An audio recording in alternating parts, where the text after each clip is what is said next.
State University here in Goodwell, Oklahoma. We are at Oscar Williams Fieldhouse, Anchor D Arena. And we've got a full day of action for you here at the High Plains Tournament.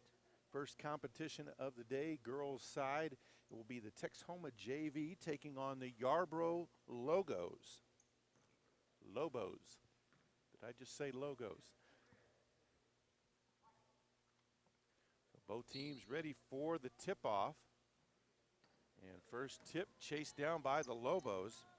Their 5 starters, number 0, Kate Davidson, she's a sophomore. Number 4, Emma Wester, she's a sophomore. Number 5, Zyla Strickland, a freshman. Pass into the post, ball saved from going out of bounds momentarily. And now Texhoma JV with the ball. We'll get the rest of the starters here at a later break. Texhoma with it, back out top. Looked at the 3, passed it off to the wing for 3. Shot no good. That was Strickland on the shot for Texhoma.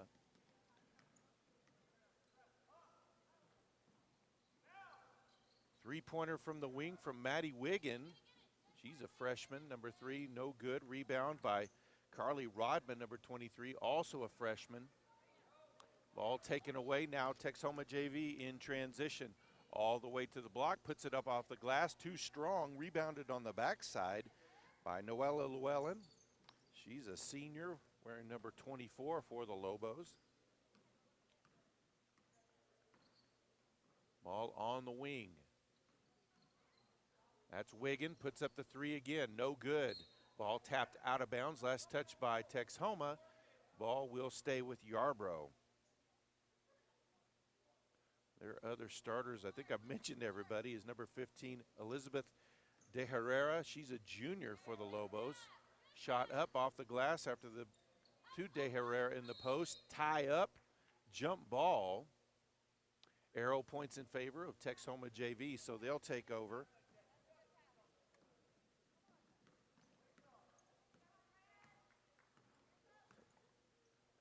Ball on the wing to Mitchell, back up top. 3-2 zone for the Lady Lobos.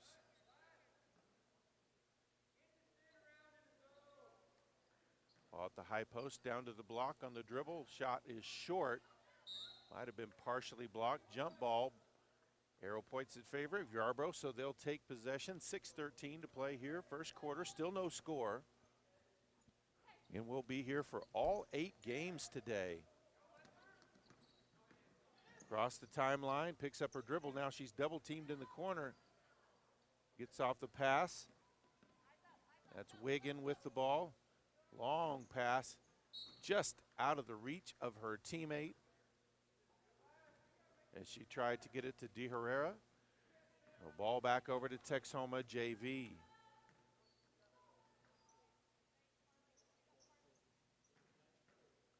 Ball down on the block, shot up, no good by number 10, Madison Mitchell. She's a freshman.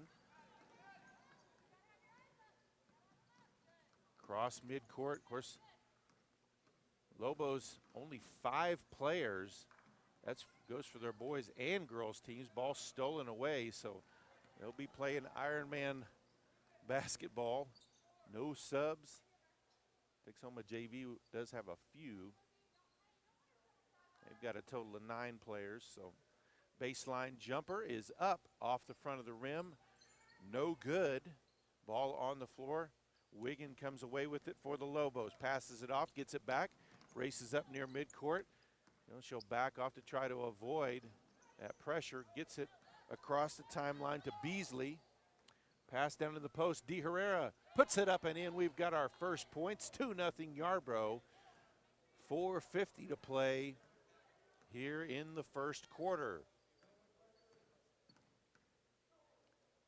Ball into the corner, baseline drive. Shot is blocked by Llewellyn. Loose ball picked up by Beasley. Across the timeline, Wiggin. Shot put up at the free throw line, in and out by Llewellyn. De Herrera tried to get it. Ball last touched by Texhoma JV. It will stay with Yarbrough. 4 subs coming in. Number 15, Charlie Kiesler, a freshman. Number 20, Camilla Espor, also a freshman. Ball out of bounds, still with Yarbrough. Number 24, Mackenzie Ingram, also a sophomore. And number 32, Kaylee Ford, a freshman. Pass into the lane, shot blocked. Ball loose. Herrera puts it up too sharp of an angle, and another tie-up.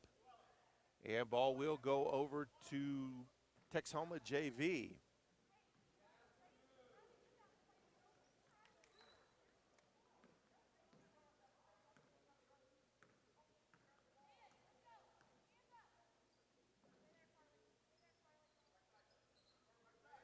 Ball up top, now on the wing.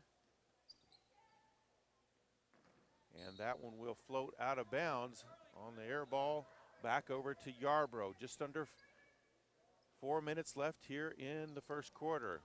2-0 Yarbrough. Ball stolen away. And a travel there. Number 13, I don't have a 13. Timeout on the floor, 3:43 left to play first quarter. 2-0 here at the High Plains Tournament.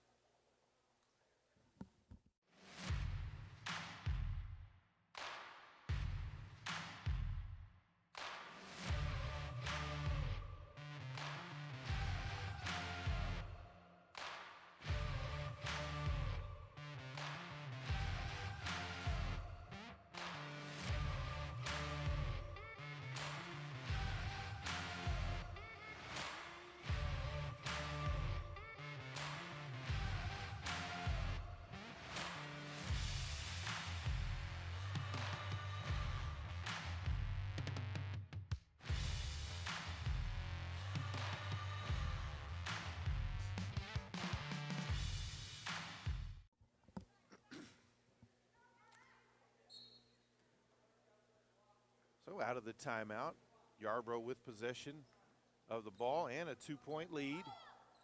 Pass down to the post. Herrera puts it off the glass. No good. Rebounded, put back up. Herrera will be called for the push. And so that'll be her first foul, team's first foul. So Texhoma JV with the ball. Mitchell up front, passes it off to the wing. Now back up top to her.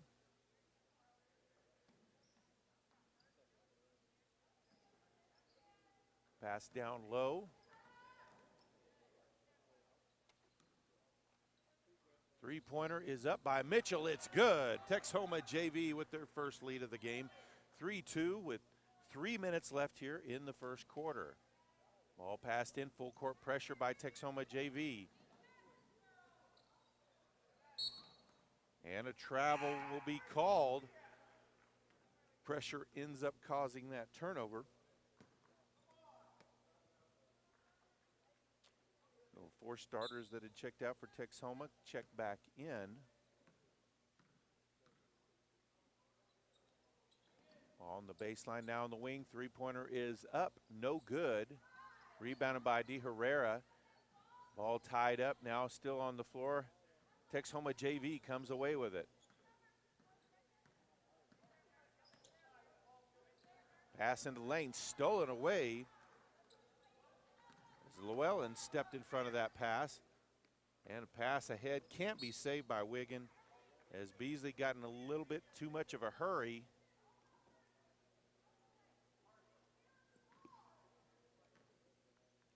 .223 left, first quarter. 3-2, Texhoma JV. Baseline drive, floater is up, no good. A lot of contact underneath. And a foul will be called on Espora. That'll be her first. Couple of subs check back in. Number 4, Wester, and number 10, Mitchell, check back into the game. Wigan gets it across the timeline. The pass to Beasley. Beasley trapped. Tries to pass it. Ball tapped out of bounds. It will stay with the Lobos.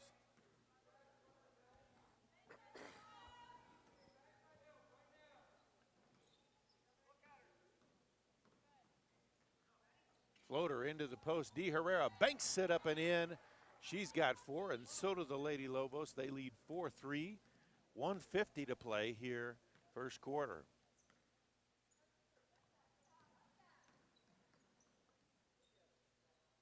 Pass over the top baseline, shot up left short. Ball tapped out of bounds by Texhoma JV. Back over to Yarbrough. Emma Mitchell checks back in for Texhoma JV.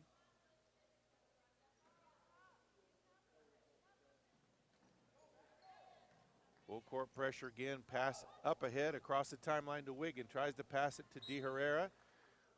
And another turnover, pushing too quickly, getting in too big of a hurry. So ball back over to Texhoma JV.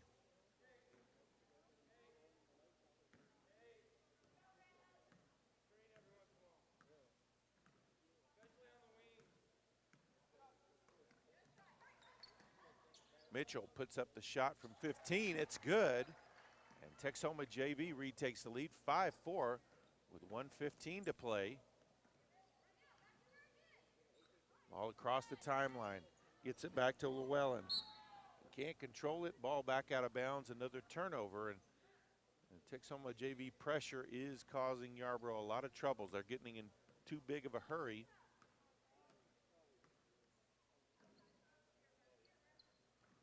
Ball back on the wing, Emma Mitchell. Back up top, drive inside by Strickland. Puts up the shot off the back iron, no good. De Herrera with the rebound. Beasley passes it ahead to Wiggin across the timeline. Wiggin drives to the block, puts up the shot off the glass, no good. De Herrera puts up the shot, and she's fouled. She'll go to the line for 2 shots. Have to see who the call was on. That will be on Strickland. That will be her first, team second foul.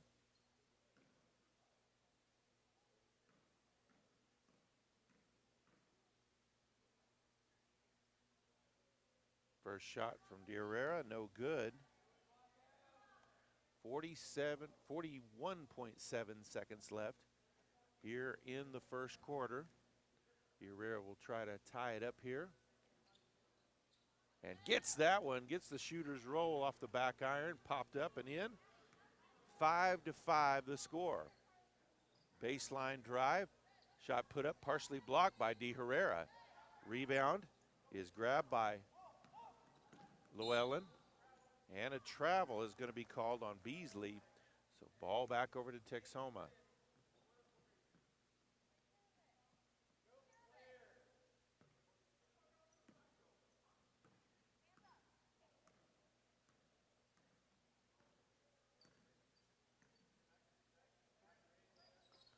Ball on the wing, skip pass, back to Mitchell, pulls inside from 15, no good. Long rebound is grabbed by Rodman. 6 seconds. 2 seconds. Trying to get a shot off. And it's up and in. It's good. A 3-pointer. And so at the end of the first quarter, Yarbrough leads Texhoma JV 8-5.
Pass into the post, stolen away.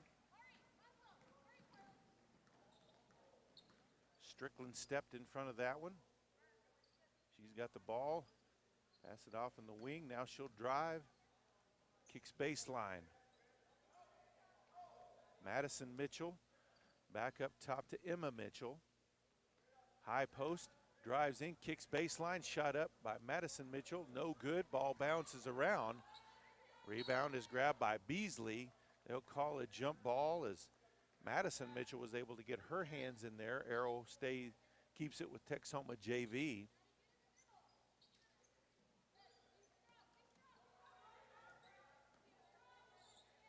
Ball back up top, three-pointer is up, no good. Rebounded by De Herrera. Wester on the miss. Drive by Wigan, ball tipped away. They will call the foul. That will be on Strickland. That'll be her second, team's third foul. Ingram will come off the bench for Texhoma JV.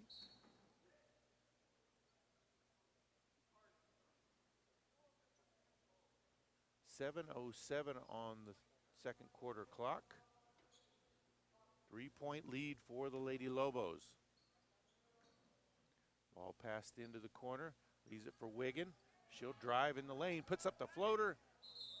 Hit off the top of the backboard. It did drop through, but of course won't count because of that. Hey, that's 4 degrees difficulty.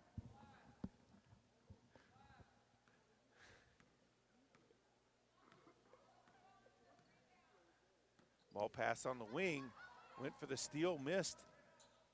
Back up top, Emma Mitchell ties it up at 8 apiece with that three. 6:40 left in the first half, 8-8. Ball across the timeline, pass up to De Herrera, is intercepted there by Madison Mitchell. Strickland passes it back to Madison Mitchell to the baseline, loses control of the ball. As Llewellyn grabs the loose ball. De Herrera affected that on the play. And they're going to call the offensive foul on Beasley.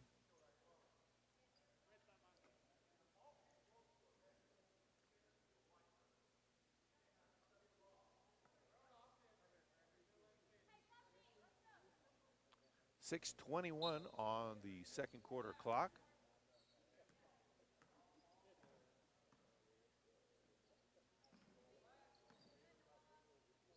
Ball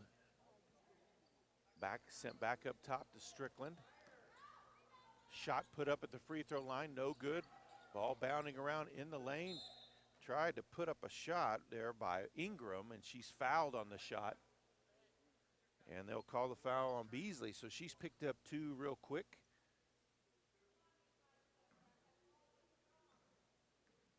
And that's the team's third foul. So at the line is Ingram, misses the first. 6:03 to play here in the first half. Misses the second, long rebound grabbed by Wigan.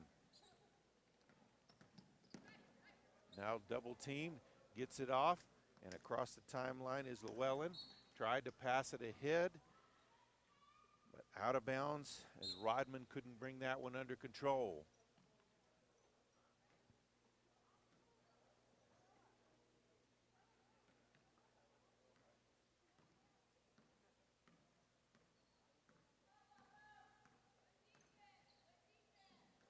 Pass intercepted there by De Herrera. Read that one as it was going to the corner.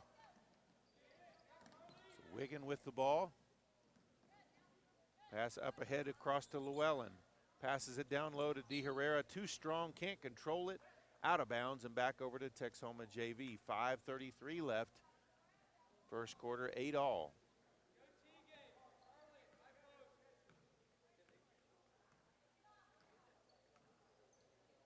High post.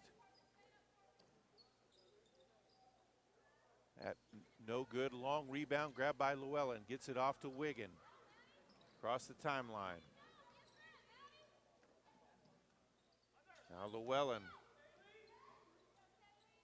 Wiggin puts up the wing three. Off the back iron. Long rebound grabbed by Llewellyn. Pass into De Herrera. Loose, ball's loose. Shot put up. No good. De Herrera with the rebound. Misses again. Rebound again. No good. De Herrera with it. No good. Ball bounding around out of bounds. Last touch by Texhoma. It will stay with Yarbrough.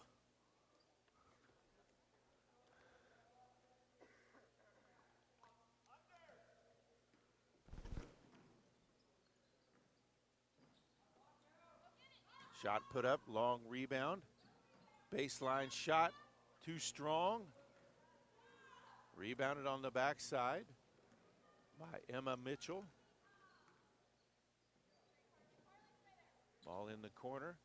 She'll put up the 15-footer, in and out. Rebound by Llewellyn. Wiggin trying to find a gap, guarded tightly there. Gets it off to Llewellyn.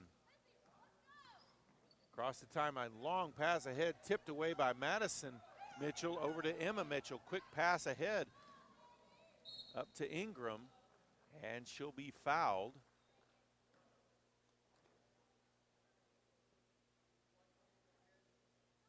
Foul will be called on Llewellyn. That will be her first, team's fourth foul.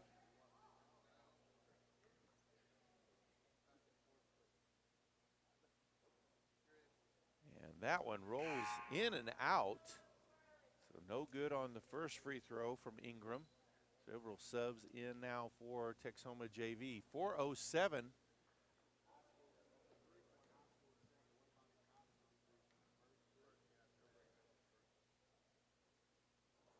And gets the second one to rattle home. 9-8 lead now for Texhoma JV. Midway point of the second quarter.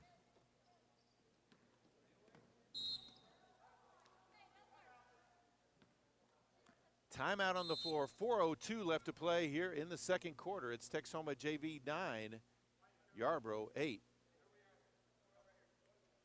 PTCI's reliable internet works as hard as you do. For entertainment, education, business, and more.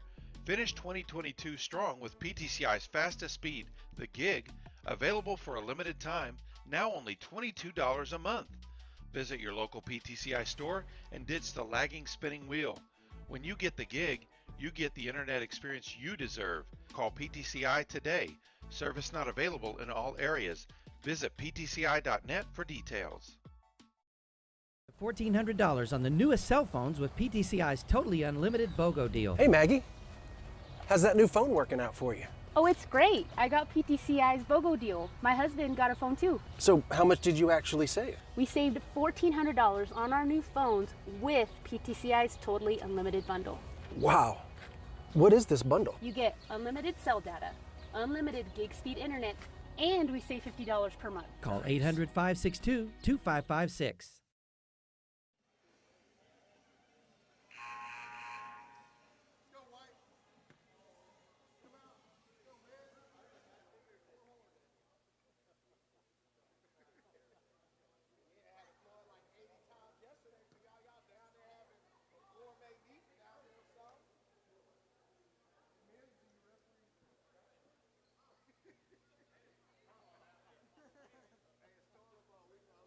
So out of the timeout, Texhoma JV with possession of the ball and a 1-point lead. Strickland with the ball up top. Now on the wing to Wester. Tried to get it in the high post, tapped away, able to regain possession though. Ball baseline, Madison Mitchell, pass, nice pass down low to a cutting Ingram, puts it high off the glass and in. It's 11-8 now the score. Texhoma JV with the lead, 3.5 to play here in the first half. Wiggin brings it across the timeline. Triple team there, stepped on the line, ball back over to Texhoma JV.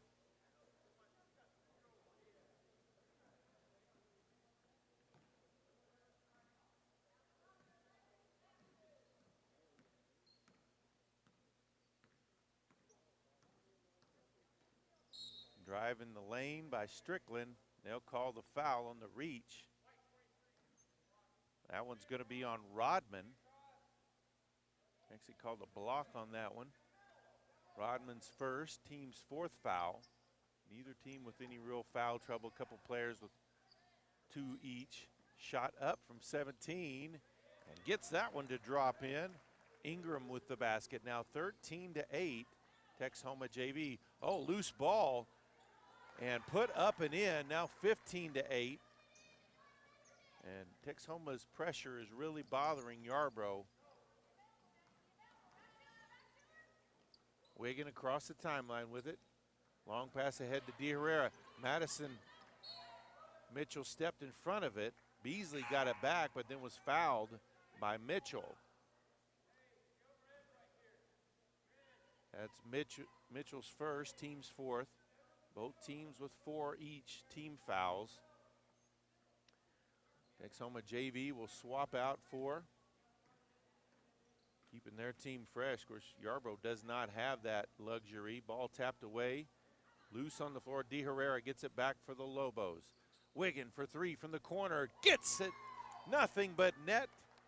15-11 now the score. Just under 2.5 to play. High post turns, kicks it to the block.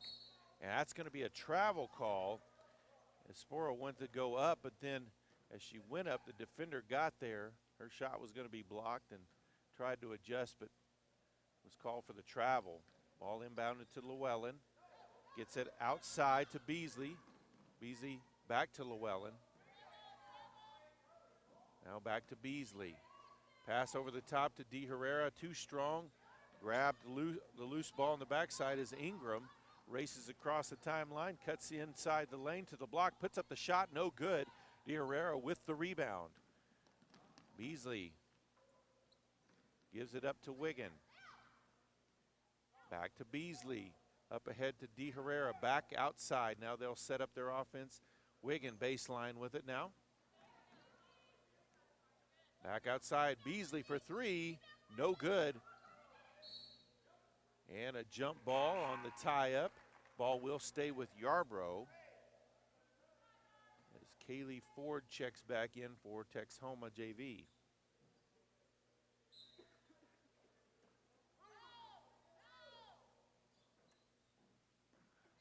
Beasley back up top to Llewellyn. Now Wiggin. Beasley kicks it over to Rodman. Now back out top, Wiggin with it. High post, dumps it down low to De Herrera. Grabs it away, puts up the shot, no good. Rebounded by Ford. Just over a minute left here in the first half. 4-point lead for Texhoma JV.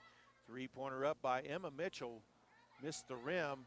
De Herrera goes to the floor for the rebound, trying to get rid of it. And a jump ball. Arrow will keep it with Texhoma JV. 55 seconds left here in the first half. Kate Davidson back into the game for Texhoma JV.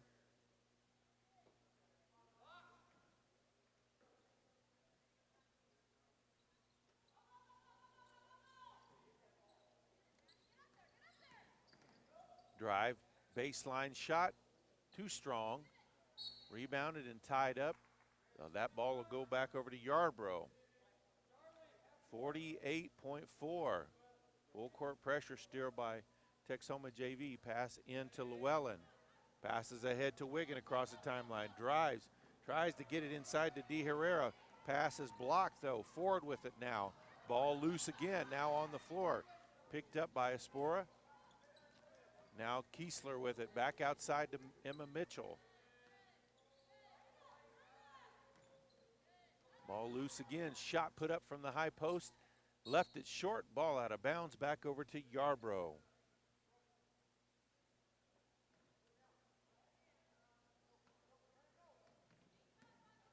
Llewellyn, double team, stolen away.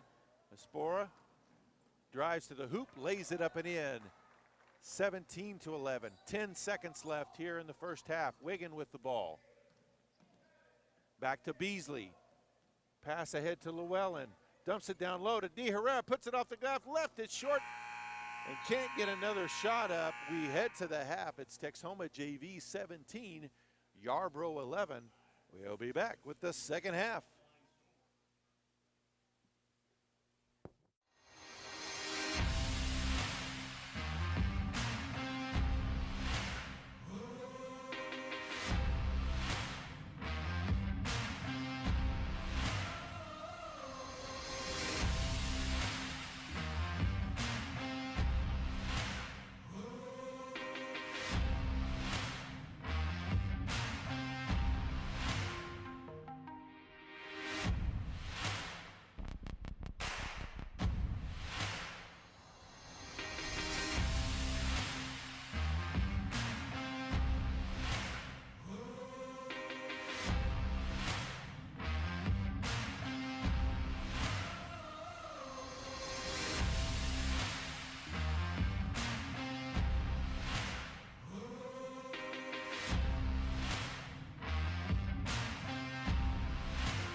All right, welcome back, and here we go with the second half. Texhoma JV with possession of the ball and a 6-point lead.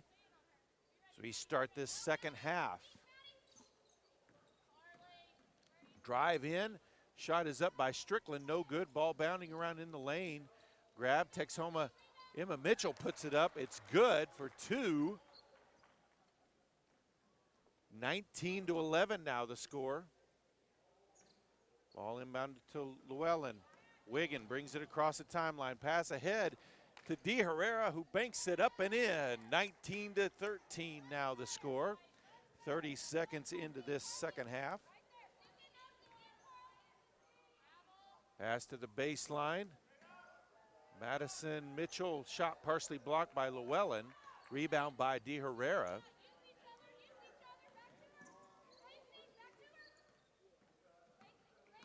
Wiggin across the timeline.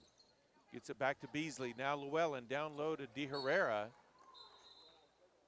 Ball was tipped by Madison Mitchell. Ball will stay with Yarbrough, it looks like. Referee's going to discuss, though. And no, they'll say Di Herrera touched it too. So ball back over to Texhoma JV.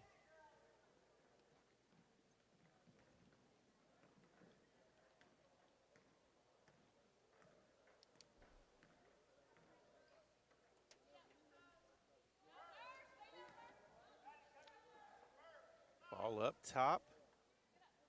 Now back on the wing. Into the corner, Madison Mitchell. Shot is short, long rebound to Emma Mitchell. She takes a shot at the free throw line, banks it home. 21-13 now the score. 6.5 to play, third quarter. Pass to Wiggins from Llewellyn, too far out in front. And another turnover against this Texhoma JV press.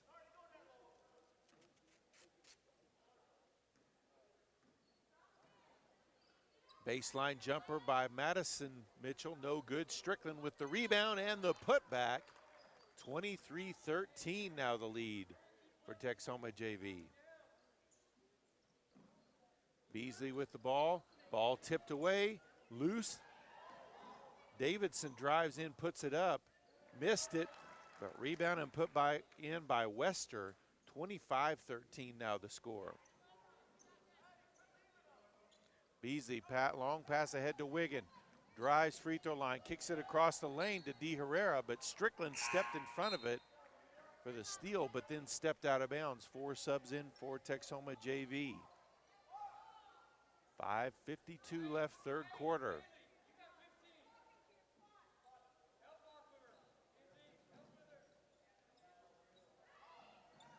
Ball passed into Beasley in the corner.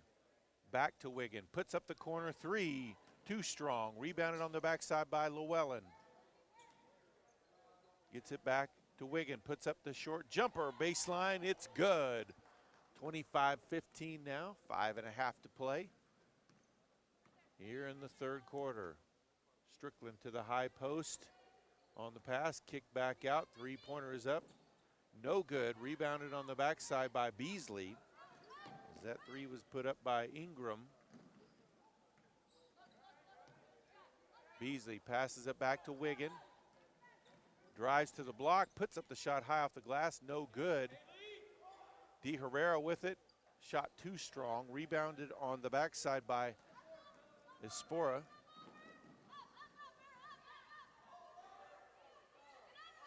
Espora tied up by Beasley. And jump ball, arrow points in favor of Yarbrough, so they'll take back possession.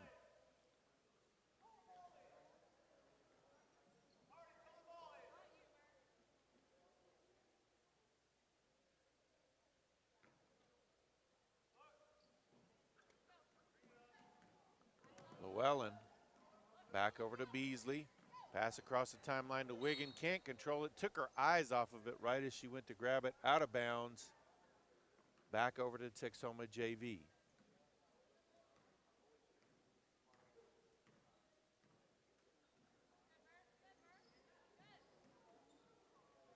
Pass across court, back outside.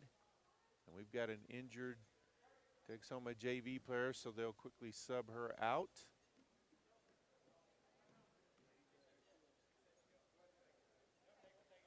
as that was Kiesler. So timeout on the floor, 4:35 left to play here in the third quarter. It's Texhoma JV 25, Yarbrough 15. PTCI's reliable internet works as hard as you do for entertainment, education, business, and more. Finish 2022 strong with PTCI's fastest speed, the gig, available for a limited time, now only $22 a month. Visit your local PTCI store and ditch the lagging spinning wheel. When you get the gig, you get the internet experience you deserve. Call PTCI today. Service not available in all areas. Visit ptci.net for details.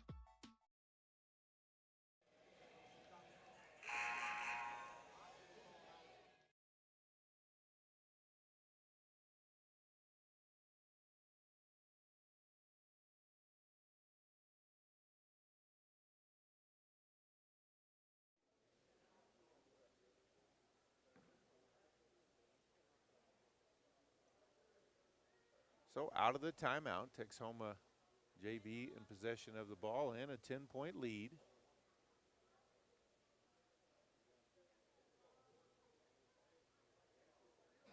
Referees, a little bit of a hold up. Now they'll inbound the ball. Emma Mitchell with it up top. Ball on the wing. Back to Mitchell. Dumps it down low. The running jumper, no good. Or floater there by Ingram. Rebound on the backside by Llewellyn. Gets it off to Beasley. Ball loose. Wiggin back to Llewellyn across the timeline. Long pass ahead, knocked out of bounds by Ford. It will stay with Yarbrough.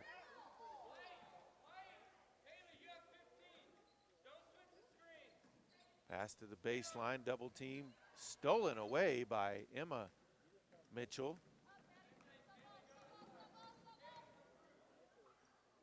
Pass to the baseline. That's Davidson back outside. Three-pointer by Emma Mitchell, no good. Saved on the backside, and the rebound is Ingram. Baseline, Davidson puts up the shot, too strong. Rebounded on the backside by Espora. Jump ball, Arrow keeps it with Texhoma JV.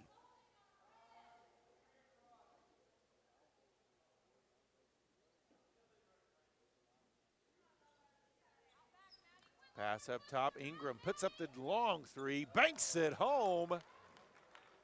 28-15 now the score, 3.5 left here in the third.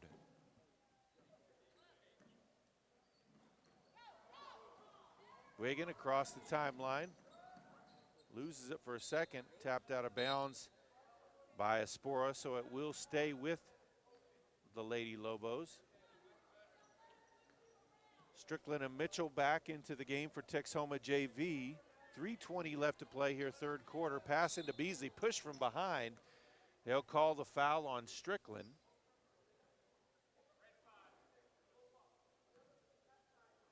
That will be her third, team's first of the second half.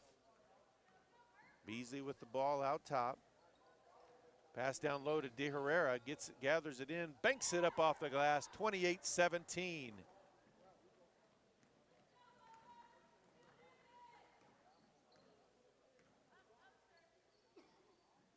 Three-pointer is up from Ingram, no good. Rebounded by Madison Mitchell. Back out top, Emma Mitchell at the point. Skip pass to Ingram. Emma Mitchell puts up the three from up top, no good. Rebound put back up by Davidson, no good. Rebounded by Beasley. And a jump ball gives it over to Yarbrough. 2:42 left here in the third.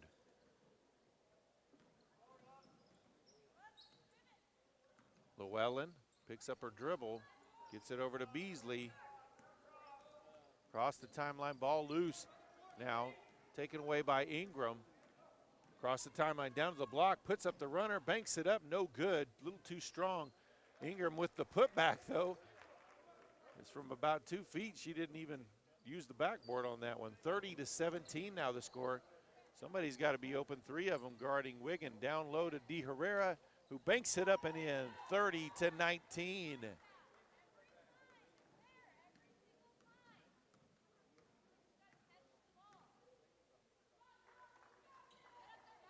Emma Mitchell back to Strickland up top. Ingram in the corner, left open. She'll put up the three. No good. Rebounded on the backside by Rodman. De Herrera gets it to Wiggin. Llewellyn gets it over to Beasley. Pass too far behind her, out of bounds.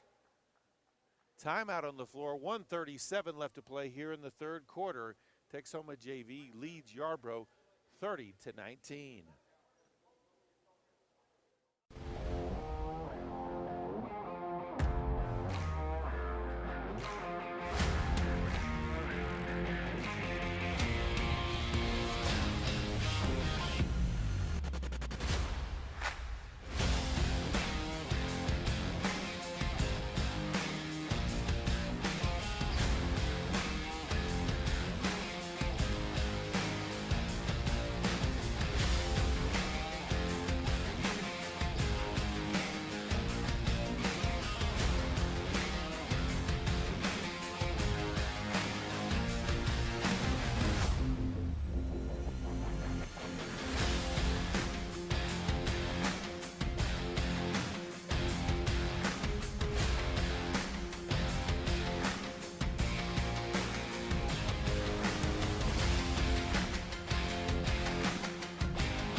Ball inbounded to Emma Mitchell.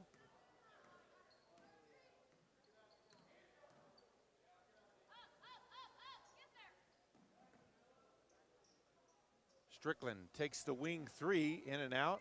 Rebounded by Ingram. Back to Strickland. Skip pass, brought in by Espora. She'll put up the shot, left it short. Rebounded by Rodman. And she's going to be tied up by Espora.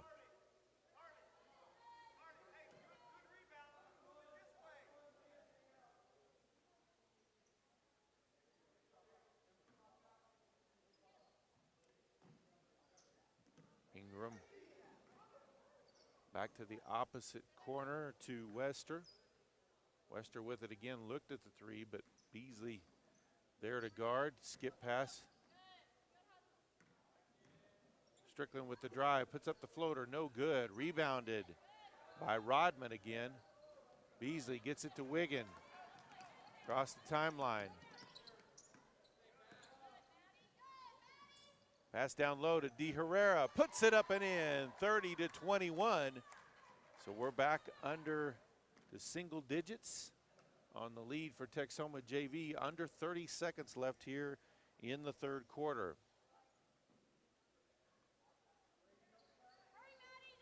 Emma Mitchell misses the three. Loose ball on the floor, out of bounds. They'll say Yarbrough ball with 15 seconds left.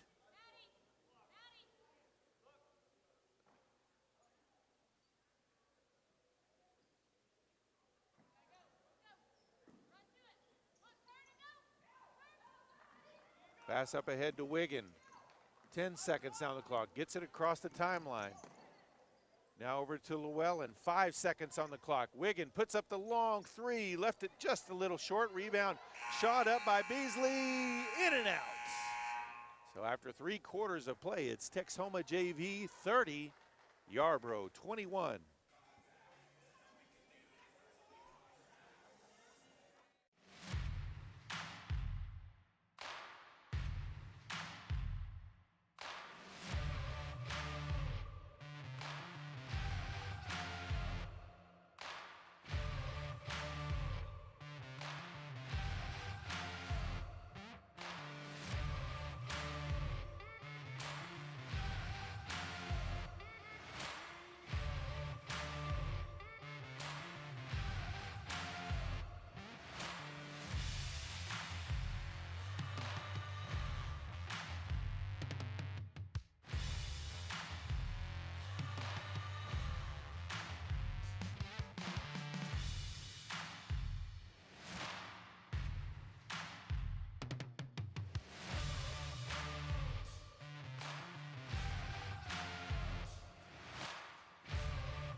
The ball inbounded to Wiggins. Here's we start at the fourth quarter.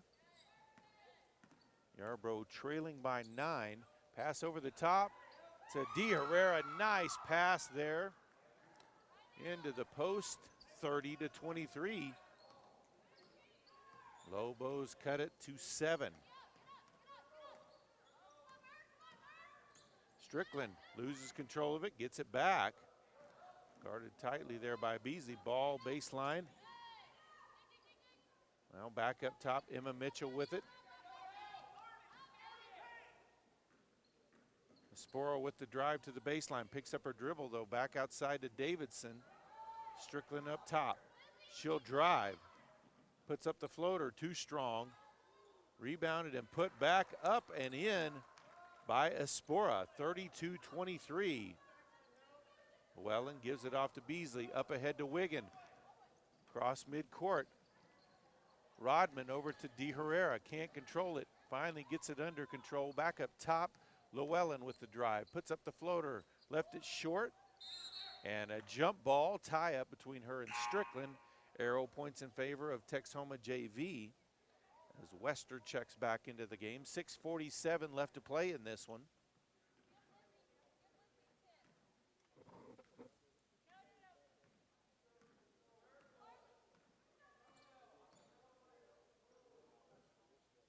Wester with the ball on the wing. Up top to Madison Mitchell, now over to Strickland.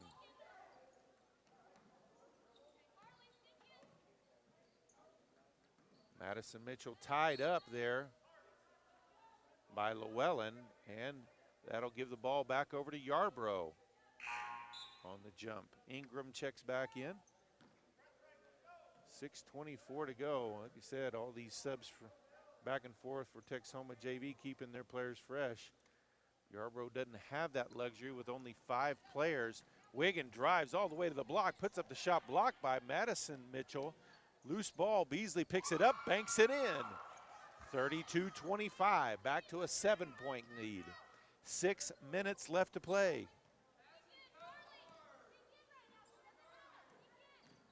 Drive, kick down low, knocked away by De Herrera. Ingram gets it up and in, and she's fouled by Rodman, so she'll go to the line for the and one. A bit of a bad bounce there by Yarbrough. Pays off for Texhoma JV.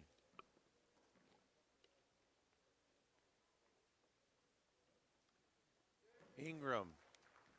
Well, I guess they didn't count the shot. Or yeah, they did. Okay.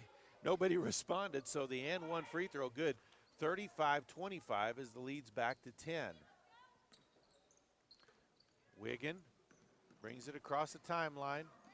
Lost control of it momentarily. Got it back, though. Gets it to Llewellyn. And a timeout on the floor. 5:44 to play in this one. It's Texhoma JV 35, Yarbrough 25.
So out of the timeout, Yarbrough with the ball, trailing by 10.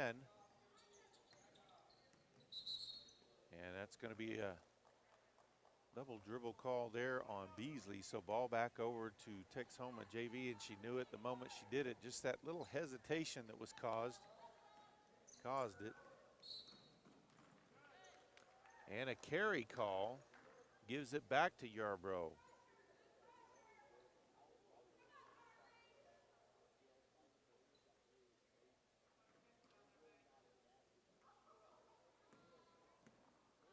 So Wiggin with the ball on the wing. Now to Llewellyn. Looks to drive, cuts back in. Pass blocked, but she gets it back. Pass too high for Rodman. So ball back over to Texhoma JV.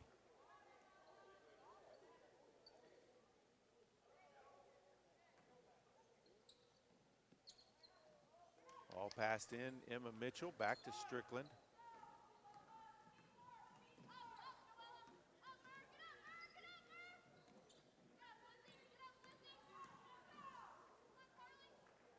Strickland now on the wing, looks at the three, puts it up, no good. Rebounded by De Herrera.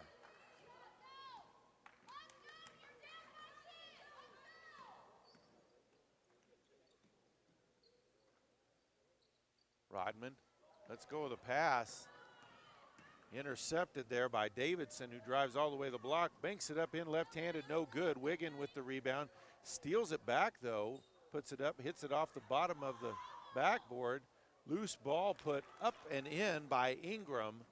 37-25 now the score, 4.5 left in the contest.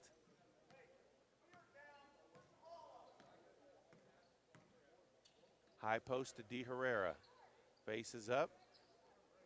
Rodman puts up the long two, banks it, no good, long rebound. Loose ball is grabbed by Davidson, who drives the block, loses control of it. And out of bounds, they'll say last touch by Wiggins, so it will stay with Texhoma JV.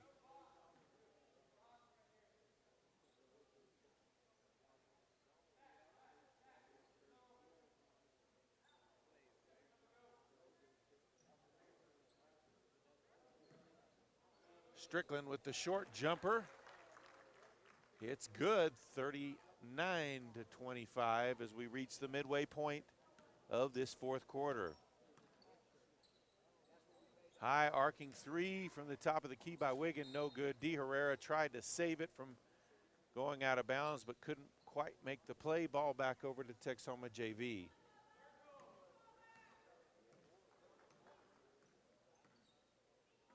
Pass intercepted by Beasley. Left-handed layup is up and good, 39-27.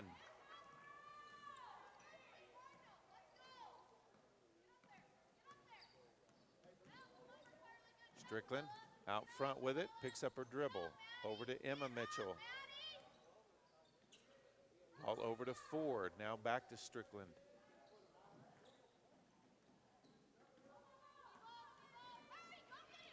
Pass, errant pass, Kiesler, that'll go into the backcourt. That'll be an over and back. The ball back over to Yarbrough. So an opportunity to cut this down to 10, or with the three, even back to single digits for Yarbrough. Beasley with it out top. Pass over the top to De Herrera, who's fouled on the shot, so she'll go to the line for two.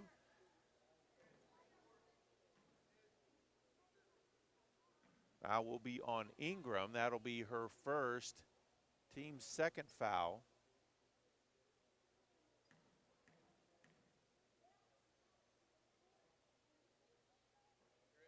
First free throw is good as Davison checks back in for Texhoma JV.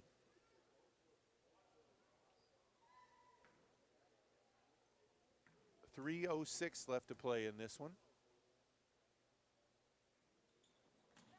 High arcer missed. Rebounded though by Llewellyn. Gets it back to De Herrera, puts it up, and she's fouled again. So she'll go to the back of the line for two. Foul's going to be on Davison. Her first, team's third.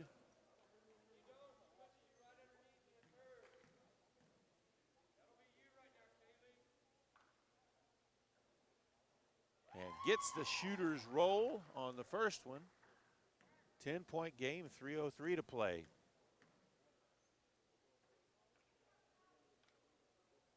Left that one short. So that one will go back over to Texhoma JV. 39-29 now the lead for Texhoma JV. Full court man pressure. Ball inbounded across the timeline by Davison. She'll pick up her dribble. Gets it over to Kiesler. Into the corner to Ford. Tried to pass it to the cutter. Pass intercepted though by Llewellyn. Now ball loose on the floor. Beasley comes away with it, has it knocked away. They'll call the travel.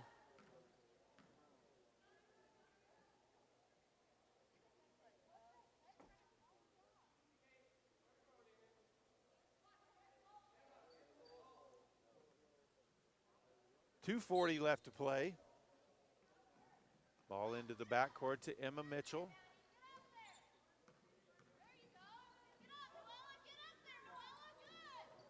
Kiesler with the ball, back up top, Ingram. Ingram with the drive, puts up the shot at the block. She's going to be fouled.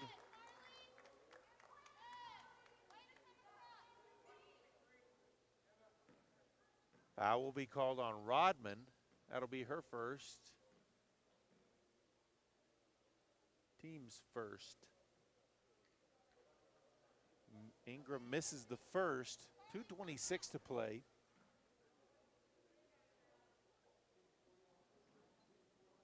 Misses the second, rebounded by Llewellyn. Wiggin passes it up ahead to Rodman. Beasley now drives to the block, and it's partially blocked there by Madison Mitchell, out of bounds, and back over to Texhoma JV. Spora checks in.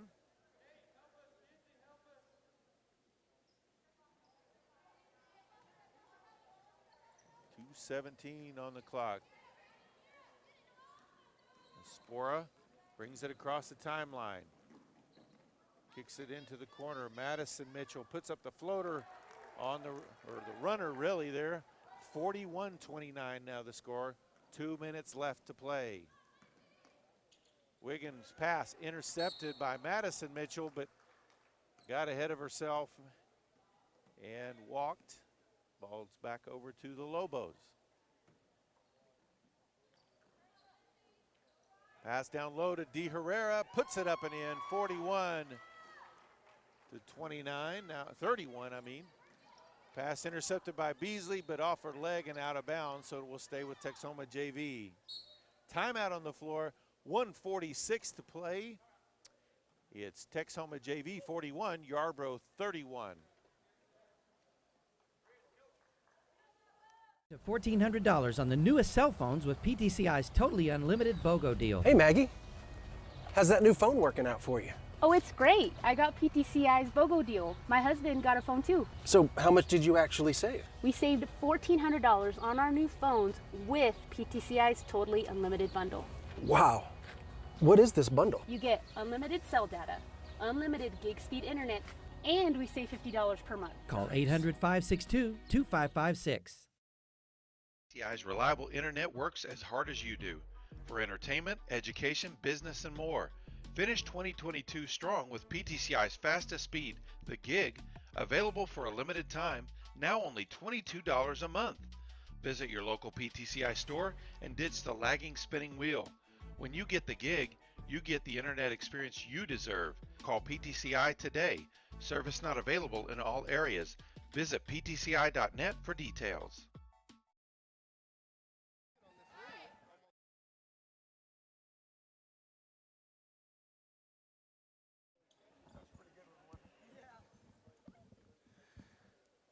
So out of the timeout, ball belongs to Texhoma JV. They lead by 10. First of 8 games today here at the High Plains Conference Tournament. Ball tapped out of bounds by De Herrera. Will stay with Texhoma JV. Coming up next, it will be the Felt Bulldogs taking on the Yarbrough Lobos. Loose ball on that pass. Kept from going out of bounds by Espora. They get it back to Espora. Pass across the baseline. Grabbed by Ingram. Now Emma Mitchell with it. Brings it out near midcourt. Guarded there by Wiggin. Gets it off to Espora.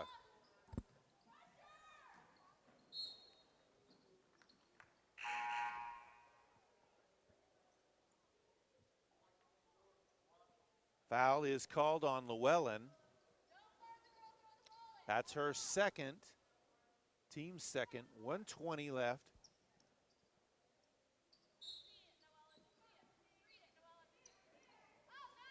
So Emma Mitchell gets it inside, shot up, banked up and in by Davison. Nice pass there, nice basket underneath. 43-31 now the score.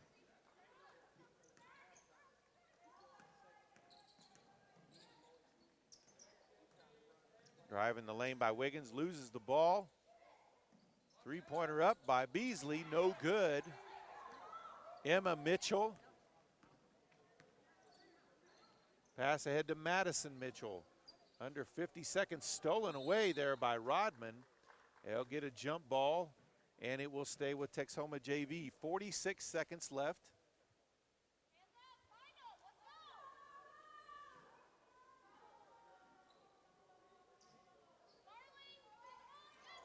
Pass off of the back of Rodman, shot up and good. 45-31 now the score, under 40 seconds. Wiggin quickly races across, down to the baseline, back outside to Beasley. Pass down low, shot up off the glass by Rodman. Rebound put back up by De Herrera, misses it. Ingram with the rebound. And so about 20 seconds left as she brings it across the timeline. Kicks it to the corner to Madison Mitchell, who looks to drive baseline. Now she'll pull it back out. 10 seconds. Looks to drive, puts up the shot, blocked by De Herrera, gets the rebound. 5 seconds. Beasley passes it ahead. Emma Mitchell grabs it, and that will be the ball game. The Texhoma JV defeats the Yarbrough Lobos 45-31. Stick around, we'll have the boys' 7th place game coming up. Felt Bulldogs take on the Yarbrough Lobos. We'll be back.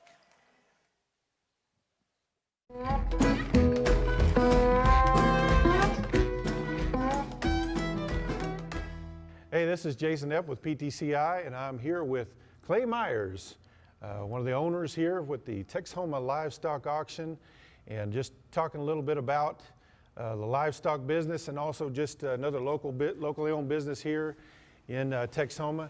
Clay, we appreciate you taking some time out with us today. Well, thank you guys. You bet. We're glad to be here. Well, tell us a little bit about the history that you know when it comes to the Texhoma Livestock Auction. You were telling me some things are very interesting about it, and then also just when you came into ownership as well, and who you work with now. Texhoma Livestock has been around since the 40s, the way I understand, and I may not be the best guy to ask those questions to, but I've been around in the 40s. It was an old wooden structure. I've been told stories by some of the old timers about it being here, and it burned to the ground one January, I believe, and they had a auction in a tent the next week and continued to have auctions in that tent until they built this facility, and it was built sometime in the early 60s. It's been here that long. Texhoma's got a rich history with livestock auctions. In the 70s and 80s, there was one time that Texhoma Livestock Auction was the largest livestock auction in the state of Oklahoma. Wow. Sold the most cattle in the state of Oklahoma. And it kind of fell on hard times there for a while, and a few years there, and myself and some local guys from Texhoma had the opportunity to purchase it, and so we bought the auction in 2001. I think our first auction was August 17th or something of 2001. Had about 4 partners in it now. It's down to myself and a gentleman named Dean Thrasher, local guy here in Texhoma that's worked around here and knows the area well, and Dean and I are now partners on it, and I manage the day-to-day activities. And you said he even in his 80s, he's Yes, out there 80 helping to years- 80 unload years old. cattle Yes. every Wednesday. 80 so years old. He's unloading cattle every Wednesday. Yes, sir. well, that's going to keep him young and healthy, right? Yes, sir. Yes, sir. Yeah. Well, and you said, so you're coming up on 20 years. Tell us a little bit about, we were here, we saw one of your auctions. This is not your heaviest time of year, but, what does a busy day look like here at the Texhoma A busy livestock day. auction? A busy day here at the livestock auction. October can get kind of busy, but our busy time is in the spring with feeder cattle coming off wheat. But we generally average throughout the year. We'll average about 1,000 cattle a week.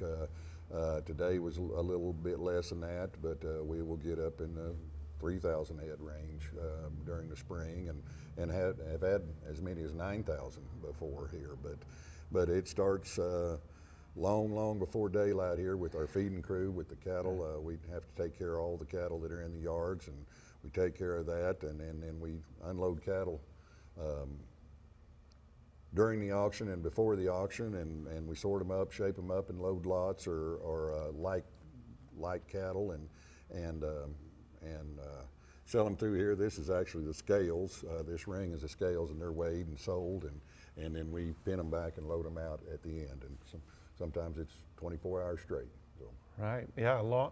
It's a long day It on can those be a long days. day. So. Yeah, it is. Well, and you mentioned, I think you said you have about 4 full-time employees, but on a day like today, you might have as many as 30 Yes, people sir. working. Yes, and sir. so, Yeah. talked about you're able to hire a lot of local people, especially OPSU students. You that, bet, you hey, bet. they're here for ag, so Yeah, why not? Yeah, Ag and rodeo. So. They're rodeo guys, a lot of ranch kids, and really been fortunate with Panhandle State University to be over there. We just very fortunate, as all businesses are. We're always suffering through a labor issue. You know, I think that's in anything, but man, to have Panhandle State over there with these ranch raised kids is just been a godsend for us, because they come over and work. Most of them know and been around cattle all their life. They kind of catch on pretty quick and pretty self-sufficient, and so it's nice to have them. Some of our best employees are girls. Yeah. They're really good. Well, and if you've ever been around somebody who there's some people out there that, boy, if they can work on a horse, you don't hardly have to pay them. They just, That's if right. you let them ride a horse, they'll be happy. That's so. right. Yeah, that's certainly right. But we need foot backers too. That's right. And that's where we struggle at, is we need people working on foot, and they have to have some knowledge of livestock to work on foot around here, because they're in pretty close contact at times. Right. So they need to know what they're doing, and most of them do. We've been very lucky. Well, that's a good partnership to be able to have that with OPSU that close by. Absolutely. Yeah. Speaking of good partnerships, PTCI being a locally owned business, actually owned by our customers as a cooperative. Yes. Loving to do business locally with other local businesses, and of course Texhoma is the latest town to have fully fiber optic internet throughout the town and everything. Yeah. And of course, I know you're kind of an old school guy when it comes to, you'd like to have your buyers here in the pen, but as the world continues to change, it's probably nice to have that available to you. Yeah, it's a marketing tool for our internet. We're broadcast over the internet every week. Our auction goes out over the internet, and it's another marketing tool that we're trying to do the best thing we can to market people's cattle, and we deal just in local cattle, and so we're trying to do the best we can. We don't sell a lot over there, but there are opportunities there, and we do some business, but I still like to have people in the seats.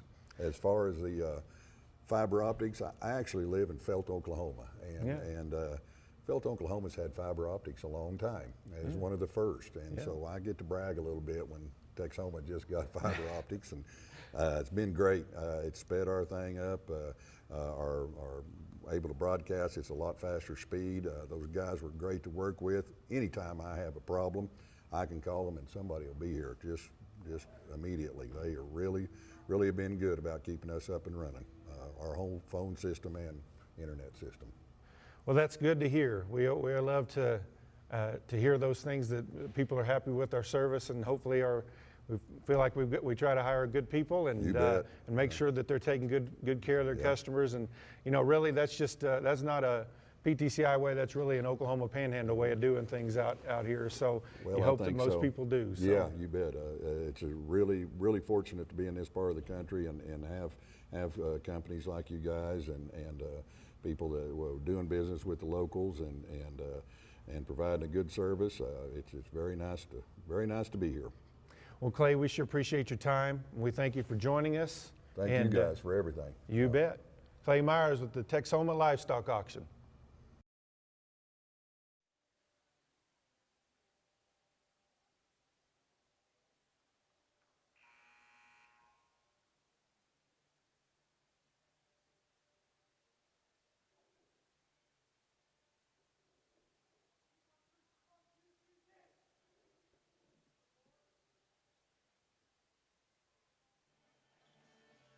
And we welcome you back to Anchor D Bank Arena here on the campus of Oklahoma Panhandle State University.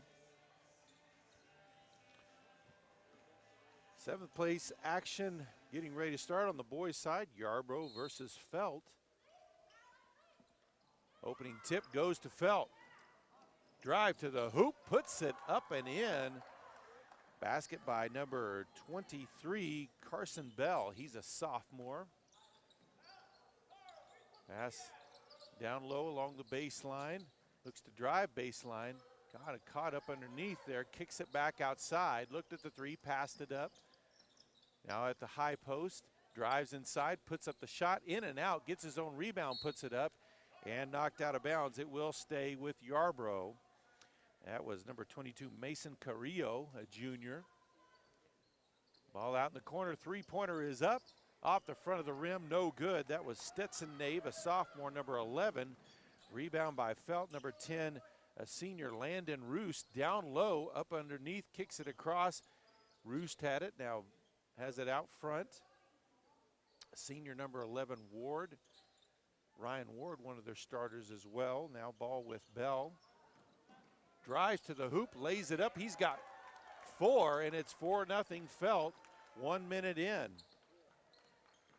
Coach for the Bulldogs, Austin Waters, happy with that start.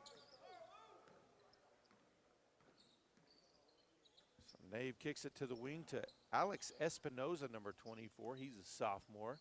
Gets it back. Nave puts up the deep three, in and out. Long rebound, chased down by Roost, who saves it. Up ahead to Nave.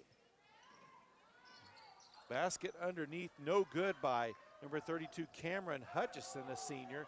Long pass the other way, number 21, Alex Navarez misses that. Rebound, grabbed by Bell. Now Felt back the other way, so this one moving back and forth quickly here. Three-pointer open from the wing, no good.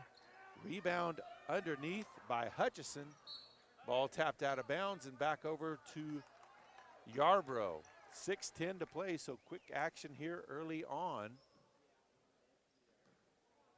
Other starters out there, number 13, Carl Rickson. He's a junior for the Lobos. I think we've mentioned everybody else. Ball on the wing to Espinoza, puts up the three, left it short. Saved from going out of bounds by Bell. Long pass ahead, Fain. Travis Fain, number 1, the senior, puts it up and in. 6-0 Felt here early on.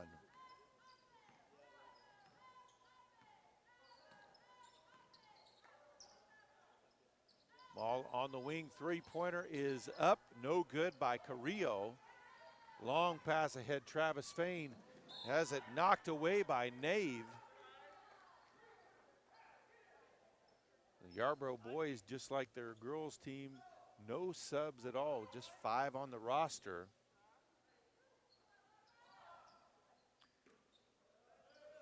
They had been co-oping with Hardesty, but Hardesty didn't have any players on their girls or boys team this year. Ball into the corner, three-pointer up, no good by Ward. Back the other way. Navarez drives in and draws a foul. He'll get 2 shots. Foul will be called on Fain. That'll be his first.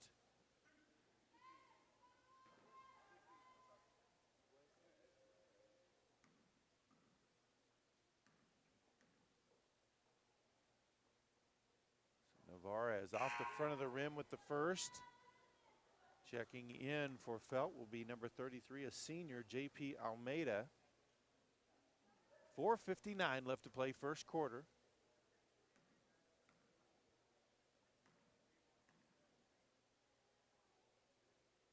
Navarez, second shot off the front of the rim as well. Almeida with the rebound, long pass ahead to Fain. Now they'll set up their offense. Roost gets it over to Ward. Back outside to Fain.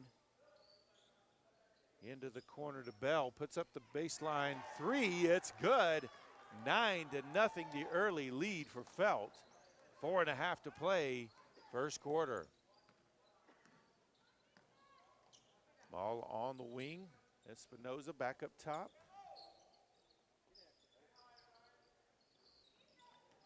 Now Navarez in the lane, can't get the shot to go. Long rebound, out of bounds. It will stay with Yarbrough. So number 13, Weston Cryer, a freshman, checks in for Felt. Again, we mentioned that's one of the luxuries that Yarbrough doesn't have. These 5 are going to have to go the whole way. And it's not only fatigue, but you've got to stay out of foul trouble as well with that. Carrillo back up top, now back to Carrillo. Trying to get the ball into Navarez, but Felt really collapsing that defense around him. So Nave with it out front. And Navarez at the high post. Turnaround jumper, no good on the shot. Rebounded by Almeida, and then tied up quickly by Espinoza. Arrow will keep it at this end with Yarbrough. 3:40 on the first quarter clock. Yarbrough still looking for their first points into Navarro. Almeida will be called for the foul.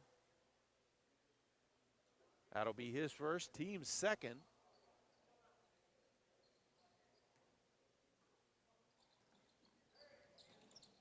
Nave gives it up to Espinoza.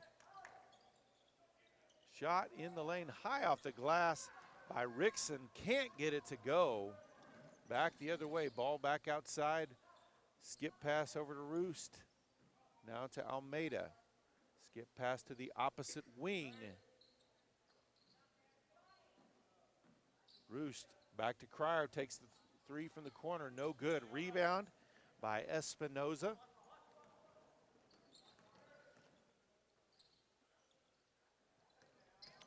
Navarez.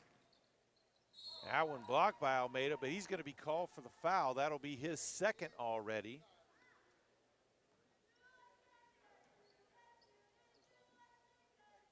So 2 shots for Espinoza.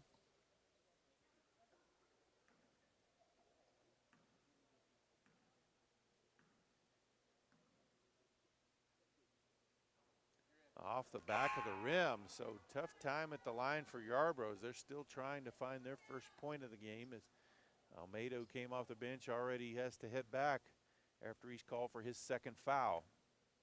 2:58 left first quarter. And Espinoza does sink the second one. Lobo's on the board. It's now 9-1. Under 3 to play here in the first quarter.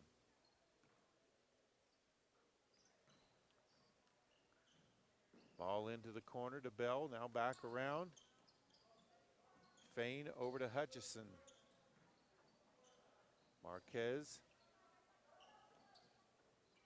Ball knocked away by Rickson. So Yarbrough with the ball.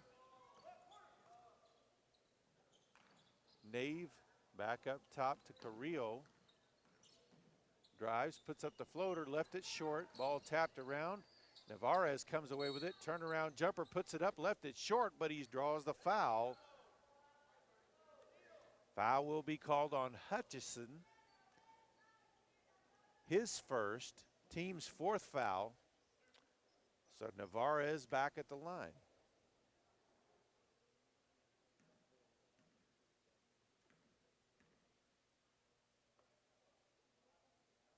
First free throw up and good. 2:15 left, first quarter.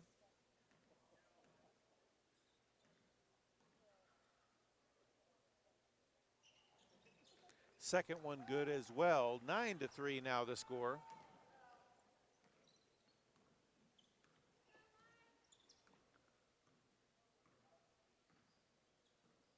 Fain over to Cryer. He'll get it over to Hutchison. Now back up top. Skip pass to the corner to Bell. Now quickly back up to the wing. Roost open, drives in. Missed it. Rebounded by Navarez. Fain drives baseline, puts up the floater, can't get it to drop in. Rebound, put back up, no good by Espinoza. Fain comes away with it for the Bulldogs back the other way.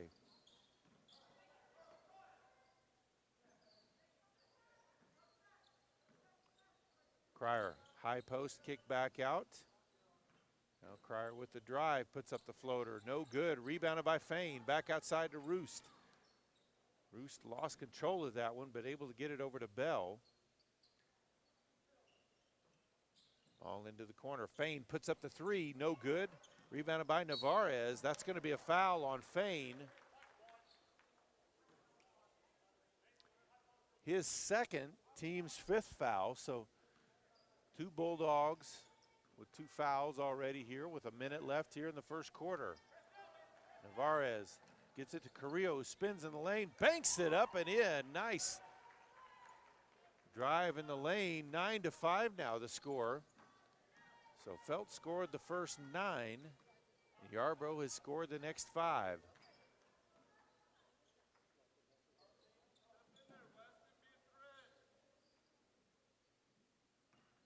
Cryer kicks to the corner. Roost looked at the three, steps around, puts up the baseline floater, no good.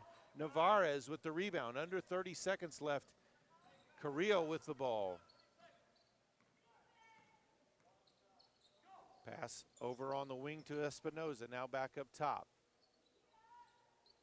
Pass inside to Navarez. He'll put up the wing three, no good. Ball knocked, no, they'll say it'll be white ball. 6.5 seconds left to play. Ball inbounded to Fain, hasn't touched it yet. Picks it up, drives in, kicks it out to Roost for the wing three. Left it short, Carrillo with the rebound, launches it to the other. Oh, almost, he almost sent that one in from about 90 feet away. And that's the end of the first quarter. It's Felt 9, Yarbrough 5.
So Felt with the ball as we start this second quarter.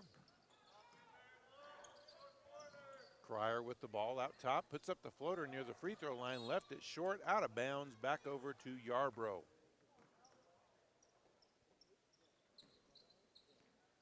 So Yarbrough After starting out down 9-0 with an opportunity here to make this a one-score game. Navarez with it, looks to go baseline. Dips inside, puts up the shot, no good, but he does draw the foul. He'll go back to the line. That'll be called on Ryan Ward, his first, team's 6th foul.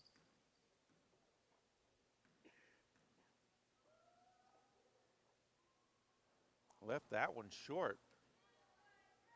Yarbrough's already left quite a few points out on the court with the missed free throws. Second shot good, 9-6 now the score. 7.5 left to play here in the first half.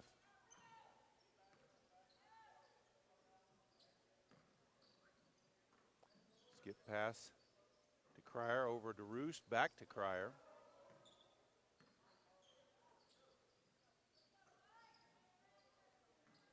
Now Fain will take it up top, back to Roost. Bell, back to Fain. Cryer looks to drive, kicks back out. Roost open in the corner, passes it up all the way around the perimeter to Fain. And back outside. Roost takes it back up top. They'll get it to him at the high post, back outside. Fain with it. Dumps it to the high post, kick back outside to Roost. Cryer, 3 from the corner, nothing but net.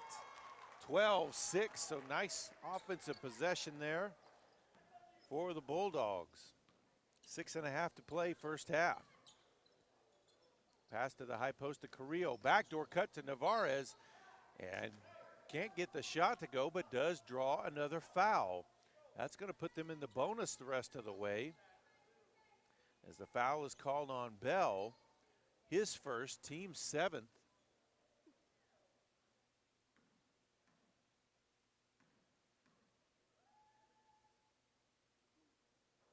Barrows gets that one to rattle home. 6:21 left to play.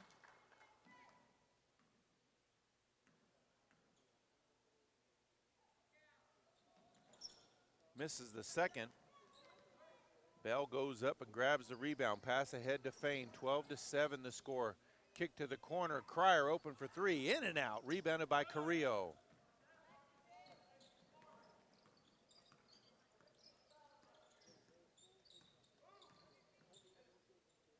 Fain kicks it over to Espinoza. Now to Navarez in the corner. Back up top. Fain takes the 3 from the wing. Left it a little short. Rebounded by Roost. Passes up ahead to Cryer. All the way up to Fain in the corner. Back to Cryer. Drives in. Puts up the floater. Banks it up and in. 14-7 now the lead for Felt. 5.5 left here. First half.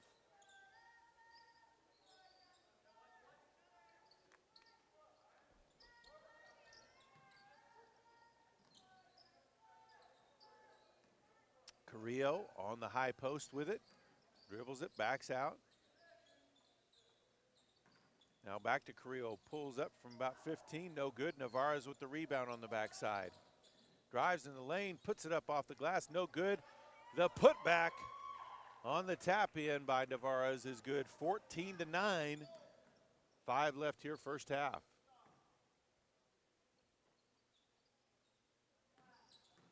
Bell drives, kicks across to Cryer. Now back to Bell, takes the corner 3. It's good, nothing but net. 17-9. Now the lead for Felt. 4:40 to play.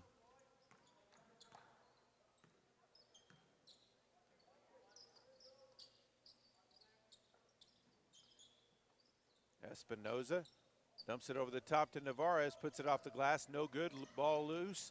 Carrillo gets the rebound, puts it up off the glass, no good, but draws another foul. Foul will be called on Roost. That'll be his first, team's 8th. Yarbrough has not collected a foul yet. So Carrillo at the line.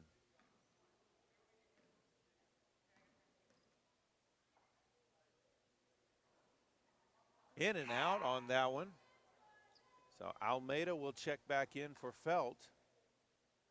He'll take Roost's spot.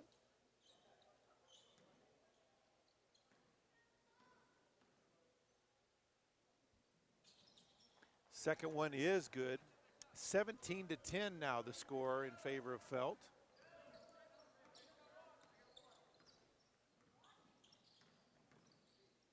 Fain puts up the shot. They'll call him for the travel. Got that shot to go. He thinks the whistle's going to put him on the line, but it was actually called a travel.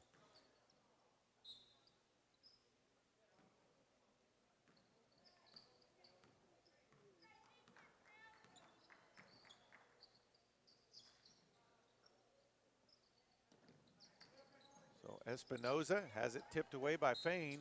Can't quite save it from going out of bounds, though, as his foot stepped on the line. So ball will remain Yarbrough's as we've just passed the midway point of the second quarter. Carrillo with it in the corner. Picks up his dribble, looked at the three. Almeida steps in front of the pass. Fain drives to the hoop, banks it up and in. 19-10 now the score. 3:40 to play here in the first half. Into the high post to Carrillo, turns around, puts up the shot, no good. Ball tipped away, out of bounds. And over to Felt.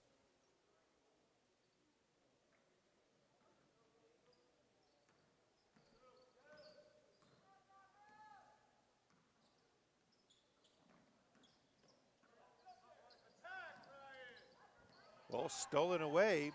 Espinoza with it, drives all the way to the block, puts it up and in. 19-12 now the score. Just over 3 left to play here in the first half.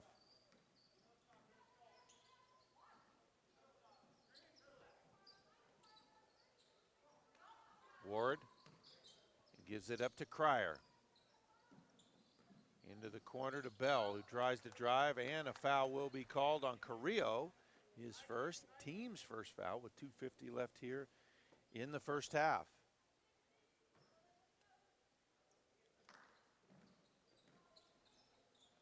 Shot at the free throw line, kind of a wild one there by Cryer. Almeida with the rebound, but going to be called for the travel.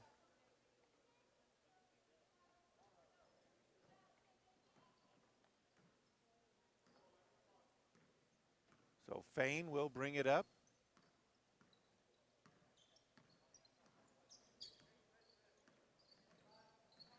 Fain drives. Now he'll back it out. Gets it over to Espinoza. Carrillo at the high post, dumps it off to Navarez. Baseline, turns inside between defenders, puts it up and in. 19-14 now the score. 2:15 to play.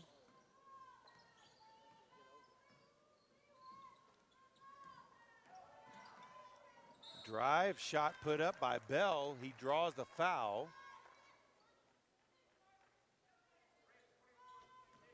Foul will be called on Navarez, his first, team second. So Bell at the line.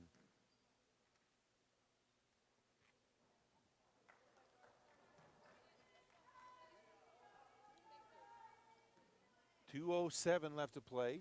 19-14 the lead for Felt. Gets the second one, make it 20-14.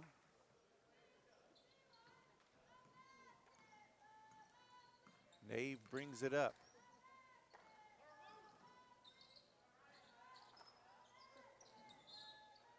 Ball tapped out of bounds by Almeida. We'll stay with the Lobos. Just under 2 to play here first half. Into Carrillo. Goes baseline side with the fake, missed the shot. Got his own rebound though. They'll call a jump ball as he was tied up there by Fain. Ball will stay with Yarbrough. Into Carrillo, splits the defenders off the glass, up and in. 20-16 now the score.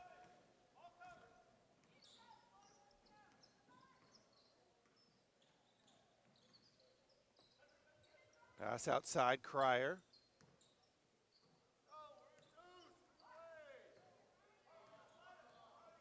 Now back over to Fain, down low to Cryer. Fall away jumper, baseline, can't get it to go. They're going to call Almeida for his third foul already. So he'll have to check back out. There's one, so Hutchison will come back in. So Almeida struggling with foul trouble. Already with 3, 1:23 left to play, 1-1 now. As that is the 9th team foul, so Navarez at the line again. Makes the first, so he'll get one more.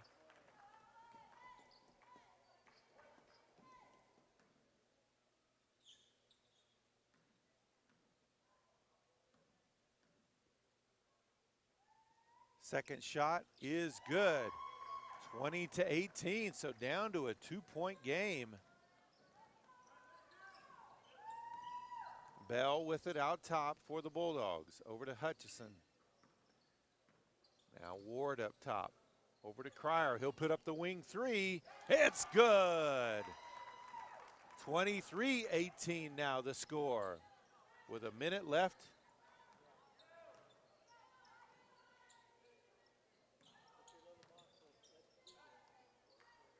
Espinoza puts up the 3. Off the front of the rim, rebounded by Carrillo. Puts it up, no good. Rebound by Bell, passes it out ahead to Cryer, who drives up, lays it up and in. 25-18 now. 35 seconds left here to play in the first half. Nave brings it up. High post to Carrillo, kicks it back to Navarez, who drives to the baseline. And a foul, that's gonna put him in the double bonus here.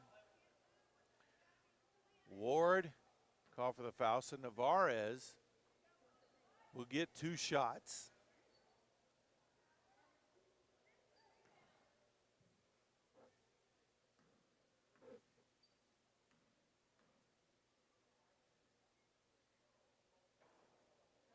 It's the shooter's roll on the first, 27.7 left to play.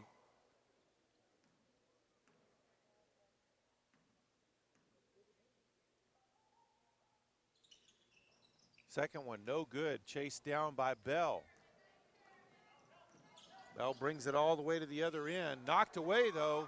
Nave with it now for the Lobos back the other way. Under 20 seconds, puts up the floater off the glass. Beautiful shot. 25-21, 12 seconds left. Bell with the ball. Over to Fain. 7 seconds, drives in the lane, puts up the floater, no good. Navarez with the rebound, ball loose out front. Shot up before the buzzer, no good. We head to the half. It's the Felt Bulldogs 25, the Yarbrough Lobos 21. We'll be back with the second half.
and the lead.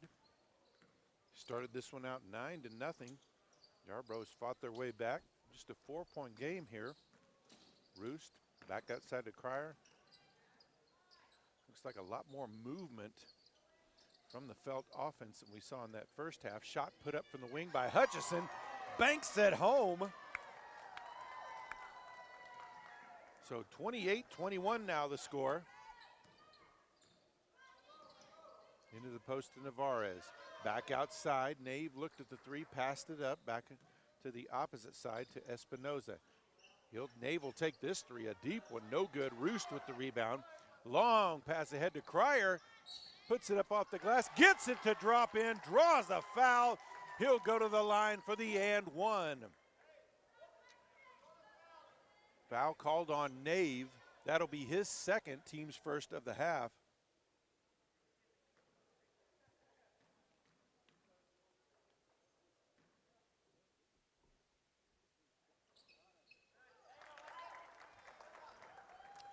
Rattles home that free throw, so what is now a 9-point lead after that quick run there by Felt. Ball to the baseline to Navarez, trying to find space, pass back outside. Espinoza. Nave puts it up in the lane, no good. Ball still bounding around.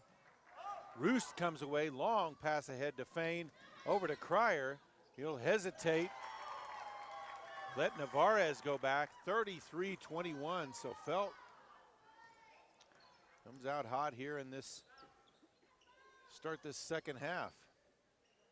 Three-pointer by Carrillo is good, 33-24 now, 6.5 to play.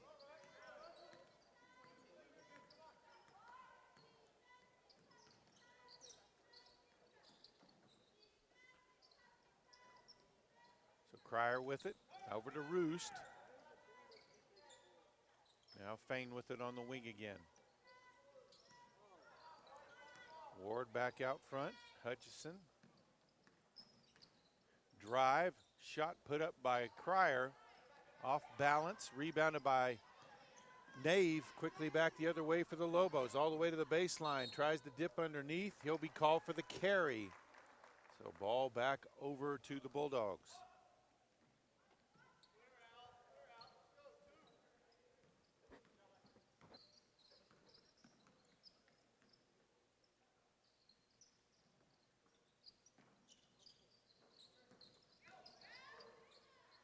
Floater in the lane, up and in by Crier. 35-24, we've got a timeout on the floor with 5:28 left to play in the third. Felt leads Yarbrough.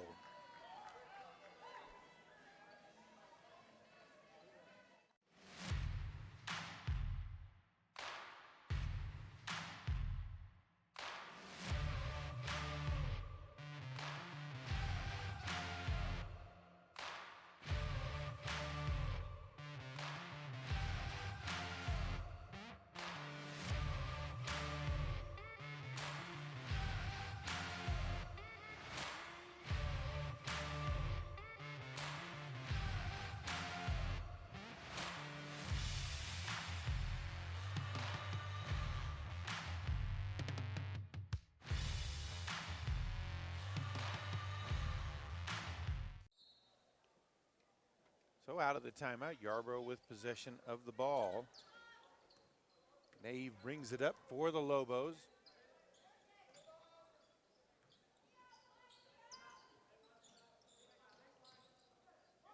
Espinoza kicks it over to Rickson, who puts up the wing three, no good. Roost comes away with the loose ball.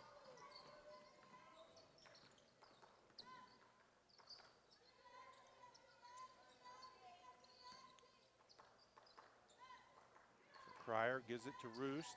Now back over to Bell. Ball stolen away. Nave in there with another steal. Carrillo to the high post to Navarez. Back outside to Nave.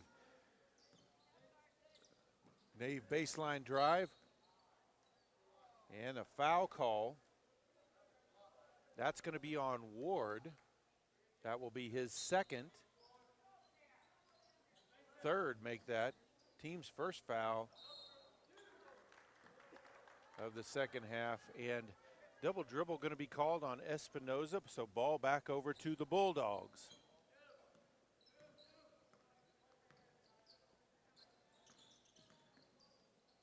Cryer puts up the wing three, no good. Navarez with the rebound. Carrillo will bring it up for the Lobos.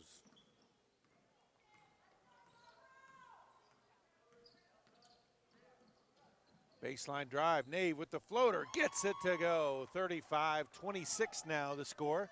Midway point of the third quarter. Drive to the free throw line, kick back outside.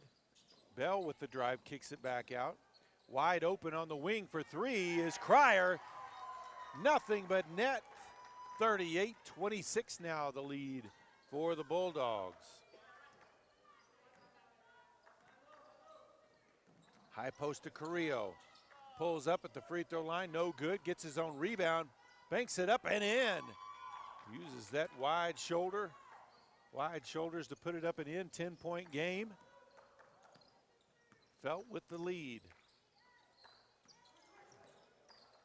Cryer at the point, kicks it over on the wing to Bell.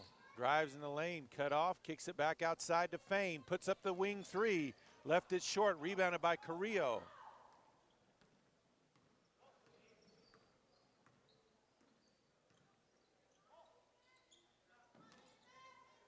Nave wants the three, left it too long.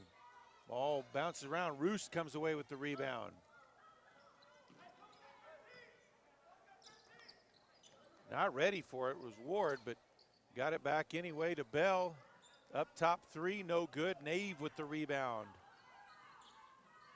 Pass down to Navarez, too strong. Ball turned back over. Almeida comes back into the game for Felt.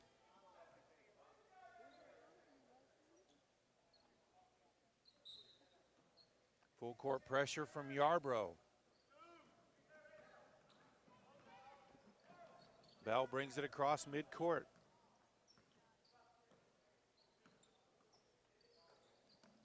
On the wing, baseline drive by Cryer, dips underneath, but he's going to be called for the travel. The ball back over to Yarbrough.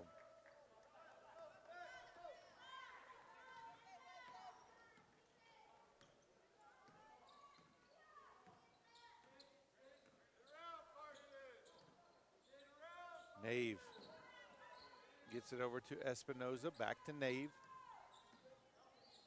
Carrillo with it now. Look to pull up now, he'll drive, up and underneath, missed the shot, gets his own rebound, puts it up and in, knocked his own teammate to the ground to get that rebound, 38-30. Now the lead for Felt, drive all the way in by Fain. Navarez got a piece of that one. Now Carrillo with it back across midcourt. Kicks it to the wing, Nave up and in. 38-32 now the score. 1:40 left to play here in the third.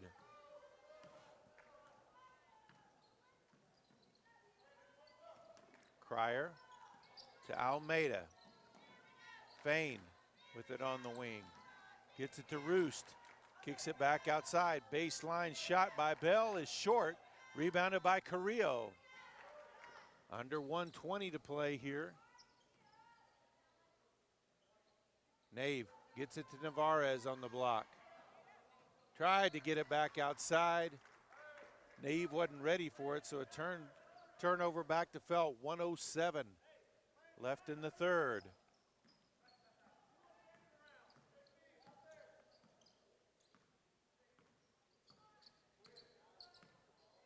Fain brings it across.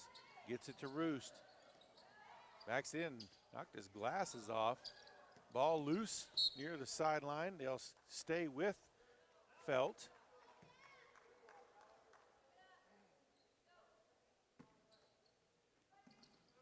Roost with it out front. Over to Almeida. 40 seconds on the clock. Fain looks to drive. Now he'll back out, gets it to Cryer.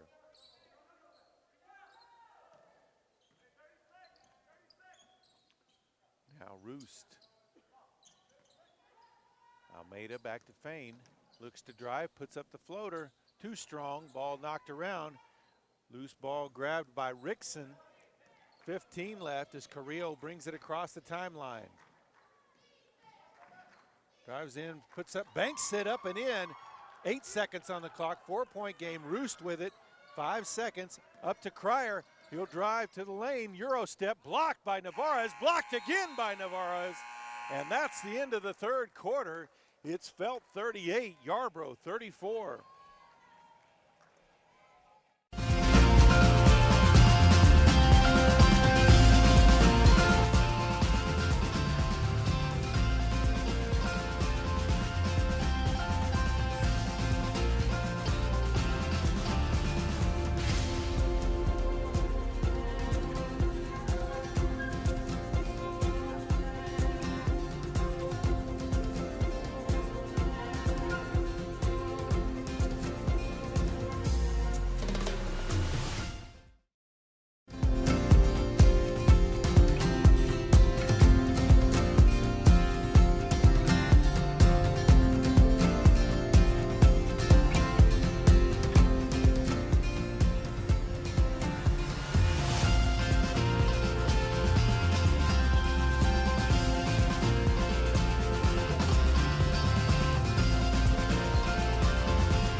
To make this a one-score game in this possession.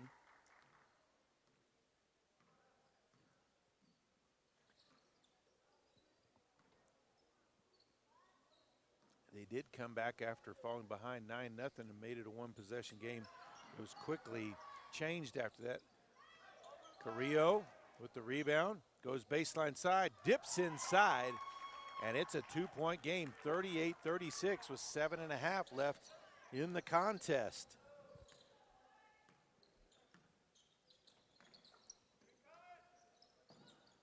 Three-pointer is up from the wing from Cryer, no good. Carrillo with the rebound.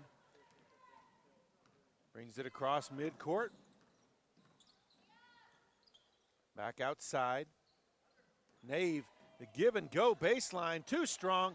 Navarez on the backside, can't get it to go, but the putback is missed also by Espinoza. Almeida with the rebound. Cryer all the way to the other end, puts it up, no good. Navarez with the rebound. Outlet pass to Nave across midcourt. Back to Carrillo, back to Nave again, puts up the shot, no good, but Almeida's gonna be called for his 4th foul. And Nave will go to the line for 2 shots and a chance to tie this one up.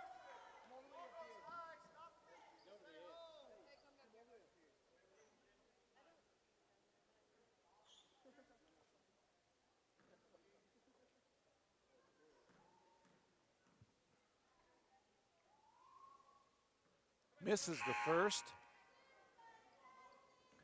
Number 11, Ryan Ward will check in for Almeida. He's called for his 4th foul.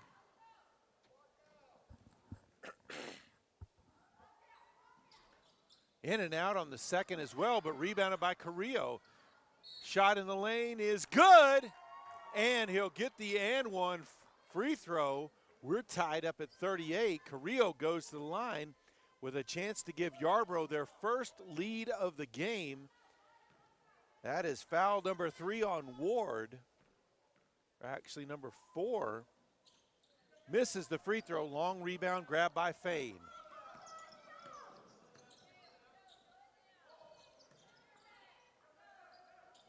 Three-pointer is up. No good. Rebounded underneath by Fain. Knocked away out of bounds over to Yarbrough.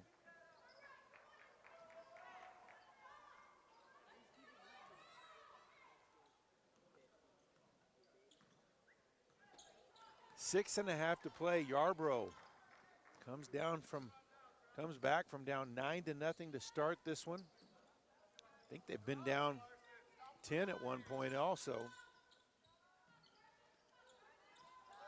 Backdoor pass to Navarez. No good. Tipped away though to Rickson. Loose ball is grabbed by Ward. Now they're the other end. It's Fain. Takes it up off the glass. No good. Ball loose on the floor. Carrillo grabs it, gets it to Nave. Yarbrough back the other way. Pass ahead to Navarez. And he'll be called for the travel.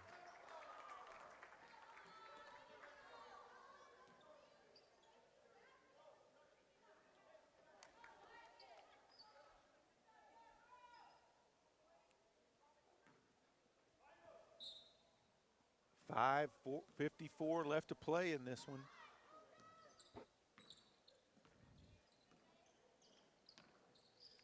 Bell. Now Cryer looks to drive. Puts up the floater. Banks it up. No good. Navarez gets the rebound.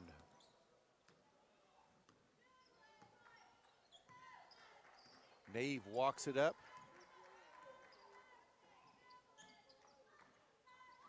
Into the corner to Navarez. Skip to the backside, too high for Espinoza.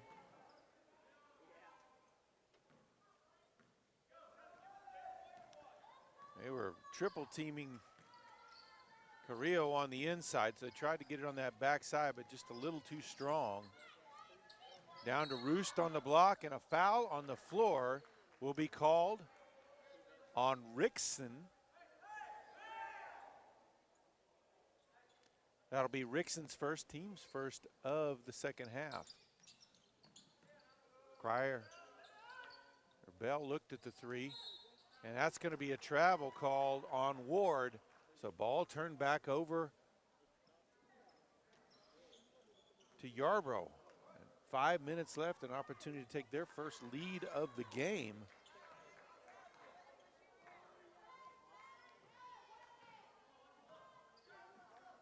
Espinoza gets it to Navarez, back out to Espinoza. Shot is short. Carrillo with the rebound, gathers it up, puts it up left-handed, gets it to crawl over, and the Lobos take the lead 40-38 with 4.5 to play.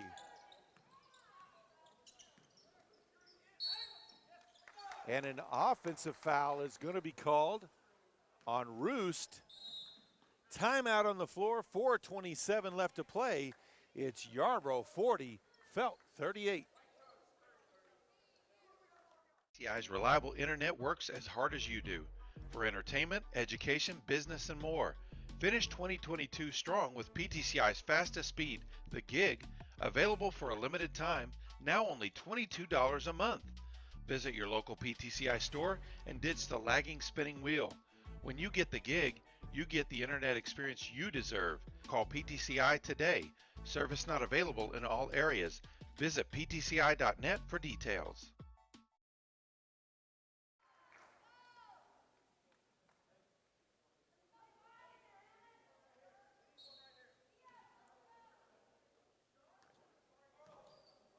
So Nave will bring it up for Yarbrough.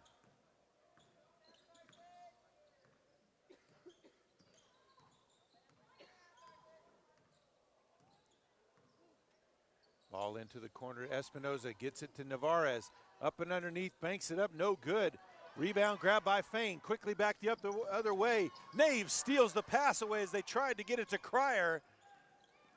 In transition. Past the midway point of this fourth quarter, into the corner. Espinoza with it. Now Nave, they're going to be happy to hold it. He'll take the three, drains it, 43-38.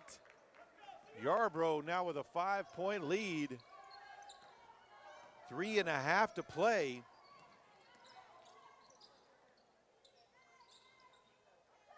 Roost with it on the wing, gets it back up top to Fain. Looked at, taking the shot from the free throw line. He'll drive in, draws contact. They'll say on the floor with the foul. Foul will be on Espinoza. His first, team second. Ball into the corner. Cryer puts up the three. Little too long. Navarez with the rebound. Gets it to Nave.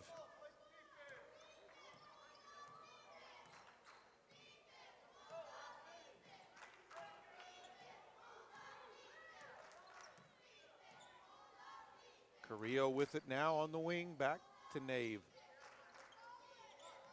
They're going to force the Bulldogs to come out and defend. Espinoza with it in the corner. Trying to force them out of that zone. Make them cover the entire half with a 5-point lead. And like I said, no subs, so gives their guys a little bit of a rest. Pass over to Carrillo. That was a dangerous pass. Down low, Navarez lays it up and in. 47-38.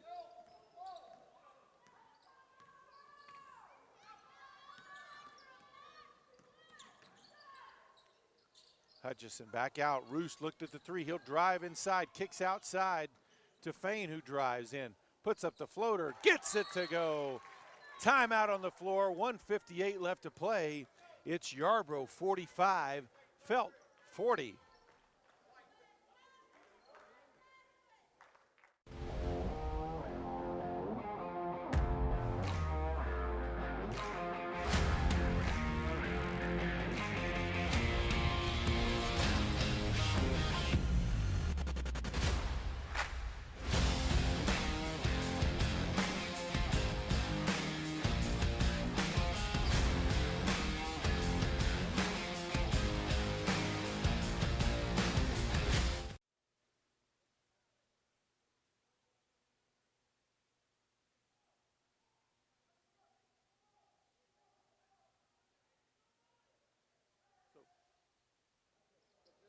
Full court pressure by Felt here.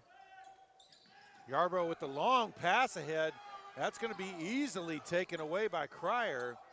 So an ill-advised pass. That one intercepted though the other way. And a foul will be called on Fain.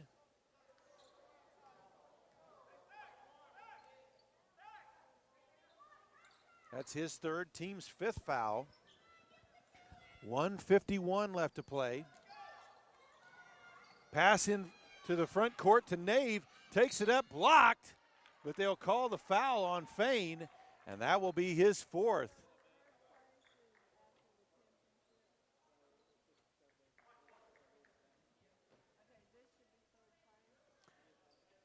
So Nave will be at the line for 2 shots.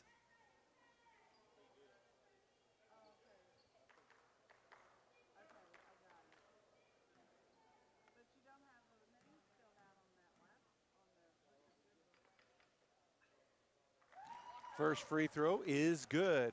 1:47 left to play.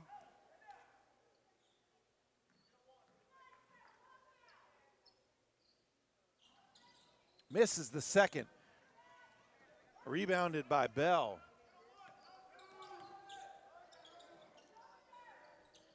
Roost out top with it, gets it over to Ward. Now back up top to Cryer, who drives into the free throw line. Back outside to Fain. Baseline jumper, no good, but he draws the foul on Nave.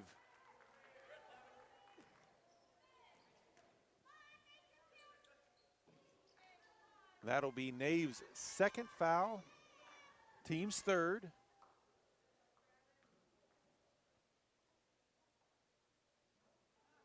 In and out on the first, 1:30 on the clock. 6 more games coming up here from Oscar Williams Fieldhouse, Anchor D Arena. That one missed. Rebound by Navarez. Still a 6-point game. Carrillo with it out top. Backdoor pass to Nave. Nave can't save it from going out of bounds. So ball back over to Felt with 1:15 to play.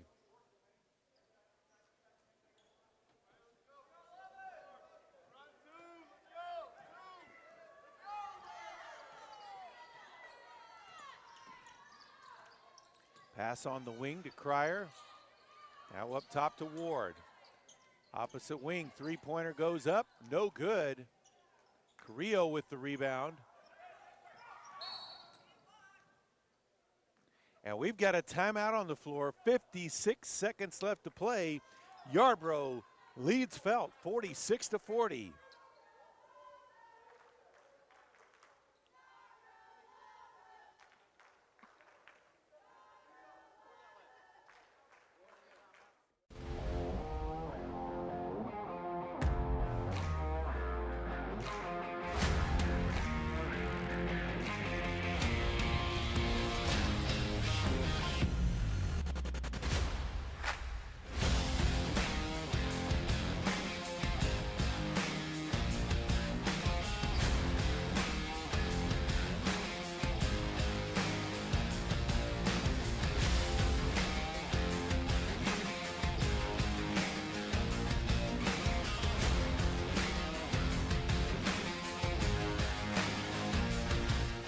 City versus Felt in that one. Long pass ahead to Navarez. Takes it up, and he's going to be fouled. That's going to be on Ward. Good foul, though. After he had gotten loose, he was going to take it up and lay it in. And that will be number 5 on Ryan Ward, so he fouls out. Cameron Hutchinson checks into the game for him.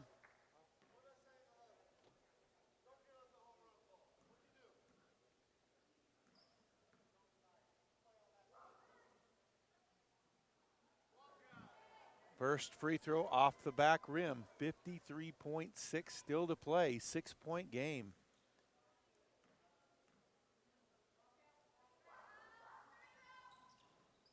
Can't get the second one to go either.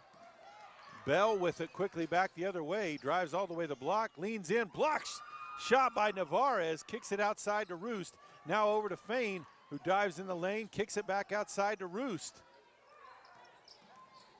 Roost with the drive and the right-hand layup, gets it to go, draws the foul. He'll go to the line for the and one as they call the foul on Rickson.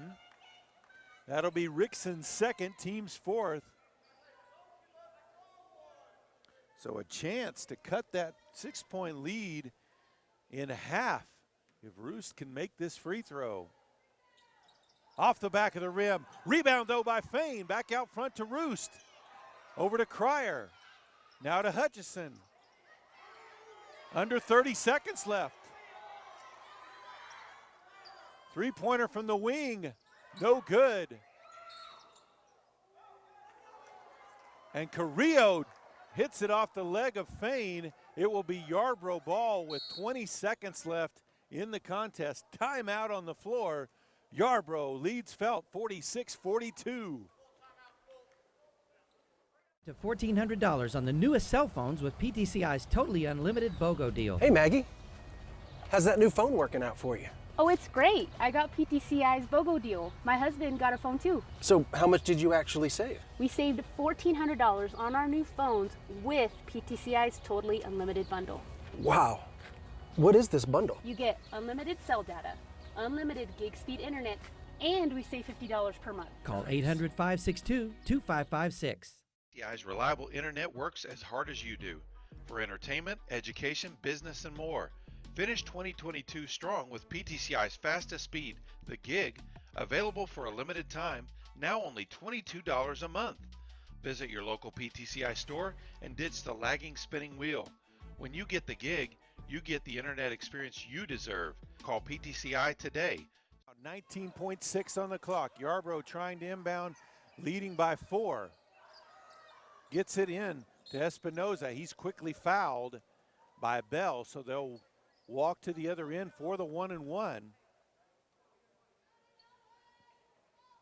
18 still on the clock, so only 1.6 seconds went off.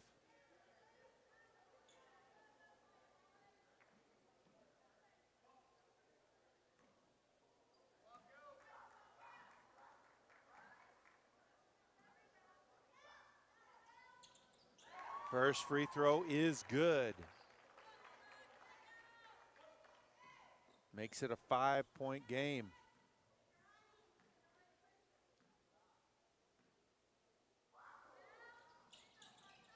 Can't get the second to go. Ball bounces around. Roost saves it from going out of bounds, and a foul call as Bell tried to grab it.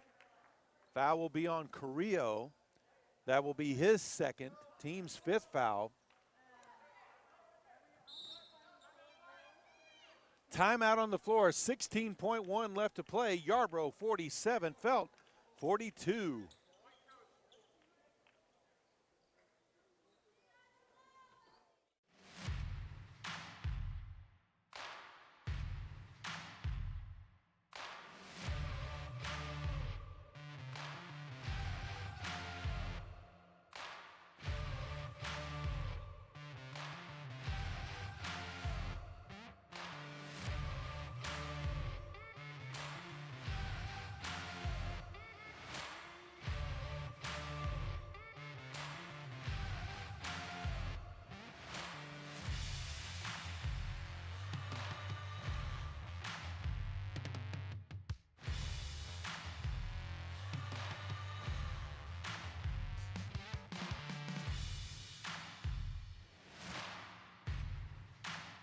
16 seconds left. Fain with it.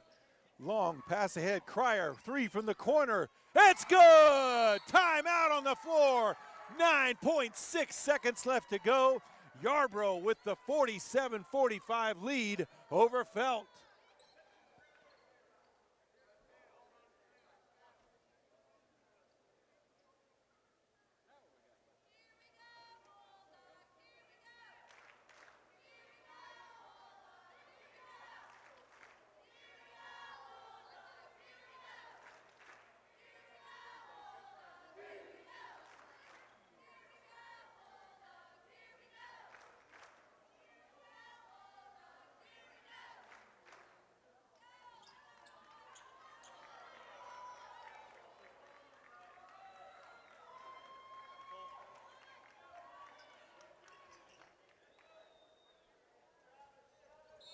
So Nave will inbound the ball for Yarbrough. Gets it into Carrillo. Long pass ahead to Navarez. 5 seconds left. They're trying to get a foul in and finally do with 2.2 left to play.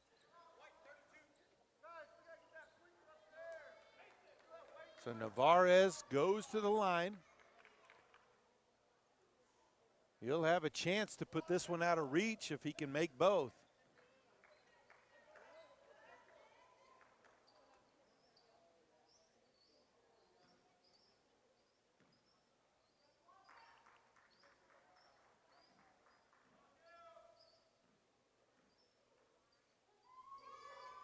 Free throw is up, no good.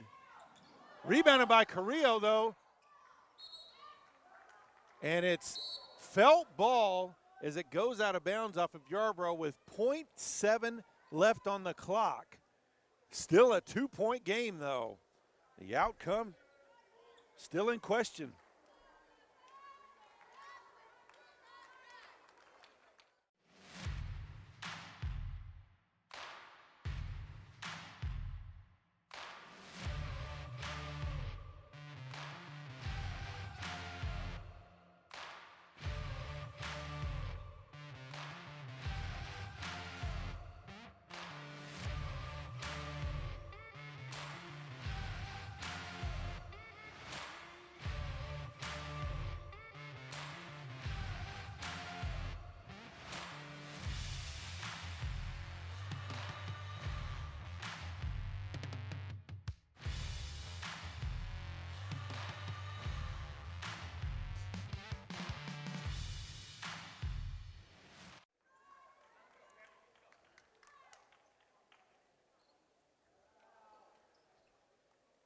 So Fain will inbound it for Felt. And we've got another timeout as Yarbrough sees their set, and they'll call a timeout now.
So here we go.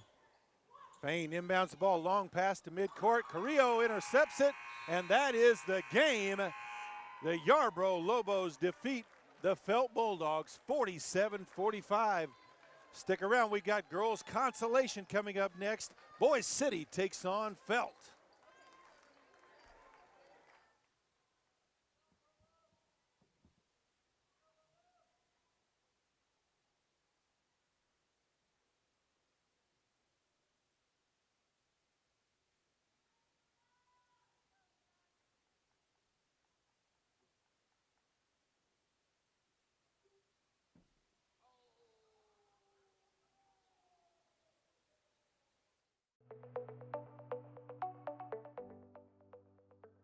Ah, the aroma of jerky. We can smell it here. We're in Boise City today at No Man's Land Jerky, a brand that is continuing to grow across not only our territory, but even across the country, and I'm sure even probably across the world. I'm here with Britt, representing the family here. We got a lot of family members that are a part of this business here, and we're just talking about the history and also some of the future for No Man's Land. So Britt, thank you for joining us today, and tell us a little bit about just No Man's Land beef jerky and what your business is up to. How far do you want me to go back? We started at No Man's Land in the back of my mom and dad's grocery store back in 1994, Marvin D's. And made jerky. We didn't realize how it was going to go. We dreamed. Belinda and I would go around and dream, but eventually we moved over to Boise City, got a plant started here, got government inspection in 1997. About 2011 or 12, we had gotten as big as we could get here. And we had, my mom had started a folder of stores that she put on there wannabe and kept it. And there were over 5,000 names of stores in there that wanted to sell our product. And we couldn't grow here because of the population. And so my mom started praying for buyers, and the Lord sent us some buyers in 2014. By 2015, it took a while, but we reached an agreement to be partners. And since then, we have had a plant in Enid that we outgrew. We bought the building across the street, remodeled it, went into it. It was twice as big as the one we had. When we opened that plant, in 3 months, it maxed. So we started on the plant back across the street, added on. It will be opening up in March, and so we're excited about that. We're already in the talks of plant number 4. So it's amazing. We give all the credit to God the Mighty. He's the one that got us where we are. That and some hard work, but you know, it's a labor of love, and we're proud of our jerky. We are. Well, you talked a little bit about your beginnings, and you guys came up with some humble beginnings, almost just some curiosity. You talked about how you had tasted some different jerky and it just wasn't any good, and that's what kind of inspired you to start. Talk about your early days of that and going to selling that stuff wherever you could. Okay, well, I came back from college, and my degree, I'm having a hard time finding a job in it, so I started farming on the family farm. And we golfed, and me and my brother-in-law and his dad and some others. And so it rained one day, and we went to Guyman golfing, and got through. On the way home, I love beef jerky. Bought 3 different kinds that were terrible. I threw them out the window. I said, I can do better than that. And I didn't know if I could or not, but I thought I could. And so I went home and got my Ronco dehydrator out of the closet, and went down to my dad's grocery store and picked out 2 or 3 roasts. And on the 3rd try, we had the recipe we liked, and put it in this jar up here, which was an old Wild Bill's jar. And I took a $4 roast and made jerky, made $16. And I thought, boy, there's a lot of room for error there. And so, you know, one thing led to another, and we were putting our jerky in different bars and different convenience stores around. And Belinda and I had a route we'd go to, and we'd make jerky in the back of my dad's store at night. And then we'd go on a route when we got it all bagged and ready to go. And we got caught by the compliance officers because we don't have an inspection bug on our product. So we had to gather it up. Nobody had let us have our jerky back. And so we started to work on this facility here in Boise City. And we got grant of inspection in 1997. Of next month, we will be in business 25 years. And so here in this place, legally. We started in 1994. As Belinda says, we bootleg jerky. That's right. Well, you know, there's an outlaw history out here in Cimarron County. You know, that Mesa held many a treasure, they say. So you're just filling in where the area was. But that's an incredible, it's just the American dream that you guys have been able to live out here in the Oklahoma Panhandle, especially all the way out here in Cimarron County, and, you know, providing jobs right here in this place too for many families, and helping to make sure that this place can keep the population that it has at least too as well. And so that's a great thing. You talked about earlier the amount of production that you guys are at and where that's growing at, and how it's just growing at an amazing rate. Talk a little bit more about that, where you guys are production-wise. How many people you have here? How many people you have in Enid?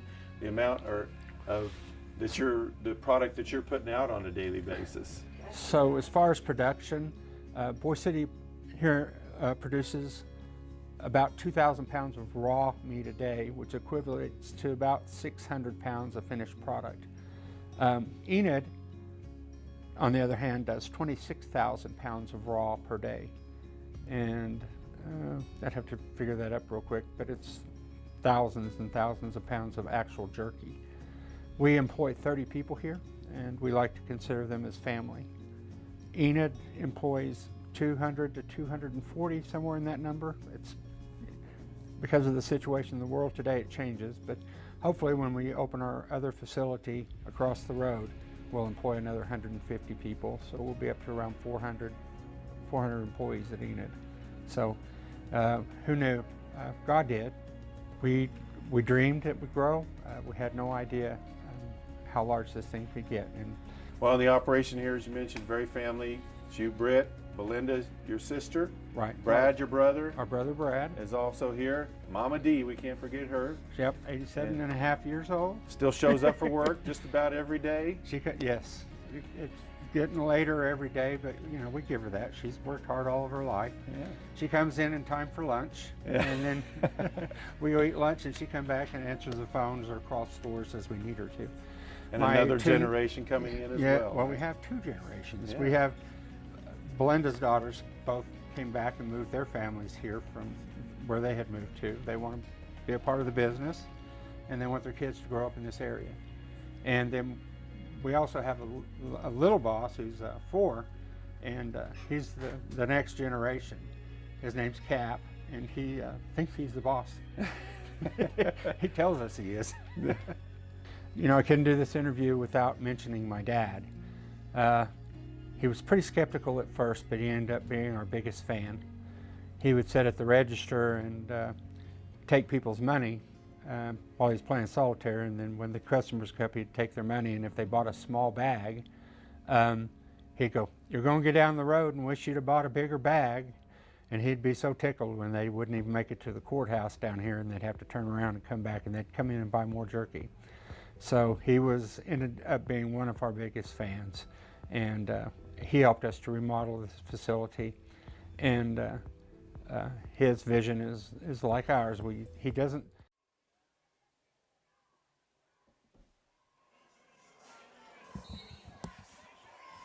And here we get ready to go for our girls' consolation game between the Felt Lady Bulldogs and the Lady Wildcats from Boise City.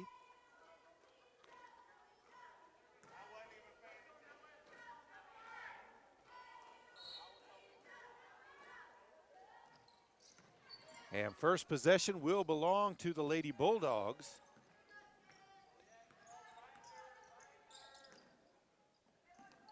Ball on the wing. Jaston Cobb. Now number 10, Taylor Mann, drives to the hoop, puts up the shot, no good. Rebounded by Boise City's 00 Cale Cobb. Three-pointer from the corner is up and good by number 33, Noelle Crabtree. Boise City with just 5 healthy players this year.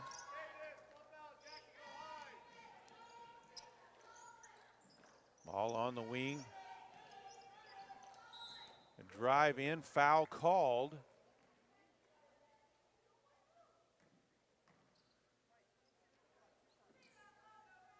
Foul will be on Julissa Martinez, number 22. And at the line will be number 32, Jackie Marquez. First shot rims in and out Also starters for Feld, number 23, Shelby Odinger. Number 44, Cadence Caraval.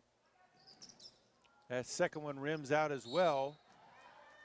And a jump ball will give the ball back to Boise City. Boise City's other starters, number 15, Andrea De Casas. Number 20, Alexa De Casas. Number 22, Julissa Martinez. Drive to the hoop, floater is up, no good by Cobb. Rebounded though by Andrea De Casas. Crabtree with it out top, looked to drive, had to back out. Back around the perimeter, and that one partially blocked. As Crabtree tried to put up the wing three, but Taylor Mann was able to get a hand on it. 6.5 to play here in the first quarter. Boise City looking for their second basket of the game. Crabtree misses on the corner three. Rebounded by Marquez. Shot up on the after the long pass by Jason Cobb, no good.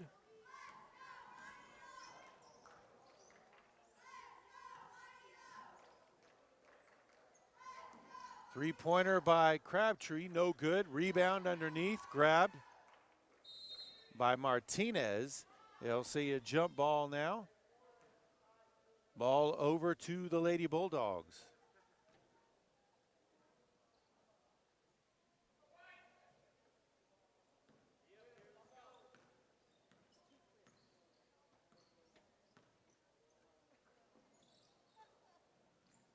Ball into the corner. Odinger with it now on the wing.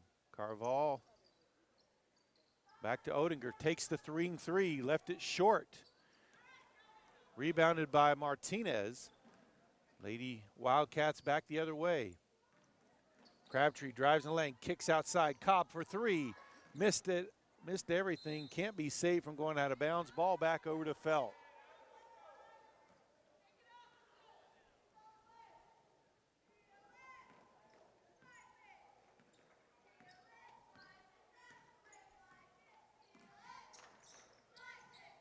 Odinger with it on the wing. Ball shot from the corner. Missed there by Cobb. Rebounded by Martinez.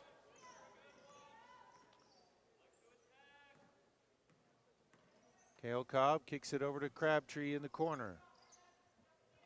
Short corner to De Casas. Cross-court pass to Cobb. Puts it up in the air. Gets it to drop in. Draws the foul. She'll go to the line for the and one.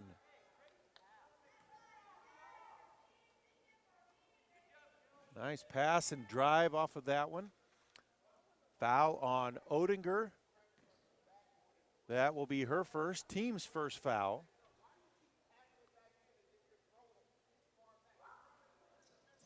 And Kale Cobb converts the three-point play. 6-0 in favor of Boise City.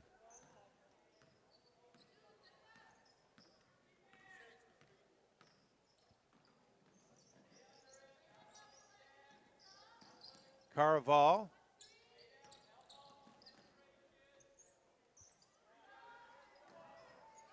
Missed the shot. Grabbed by Andrea De Casas on the rebound. That was a three-point play. It should be 6. Pass into the corner to Crabtree. Baseline jumper on the drive. No good. Rebounded on the backside by Caraval.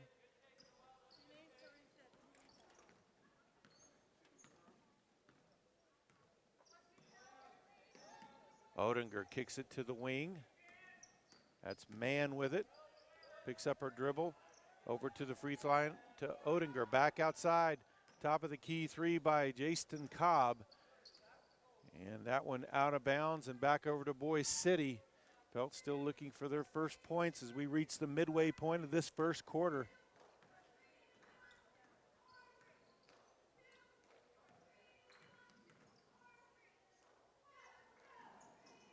Crabtree, skip pass to Cobb, who drives in the lane, puts up the shot, no good. All bounding around Probably going to be a tie-up again, and it is. Arrow will keep it at that end of the floor for the Lady Wildcats.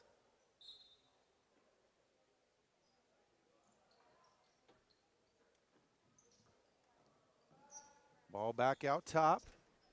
Crabtree, baseline jumper, too strong. Martinez with the rebound, too strong on the shot. And out of bounds, back over to Felt.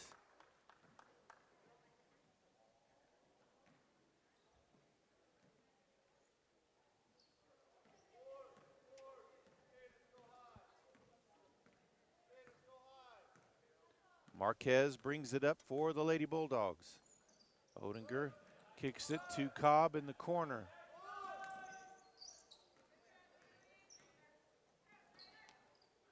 Now Marquez with it back out top. Looks to drive off of the screen. And they'll say a foul on the floor.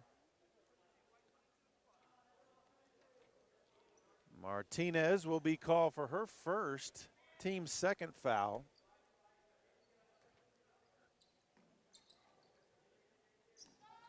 Three-pointer from the deep wing, no good by Mann.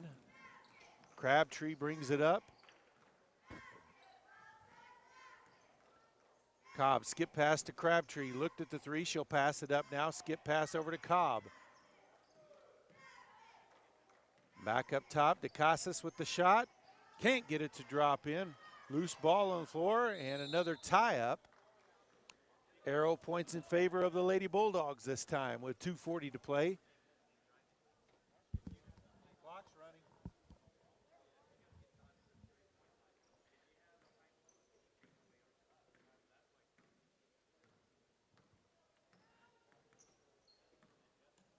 So Marquez kicks it over to Odinger.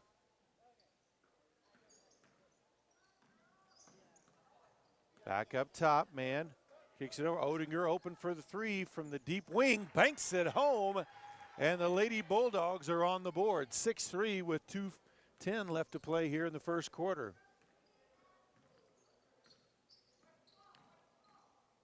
Crabtree out top. Kicks it to Cobb on the wing. Now baseline to DeCasas. Back out top. Tried to pass it into the high post. Player was moving the other way, though. Caitlin Tapp, number 34, grabbed the loose ball.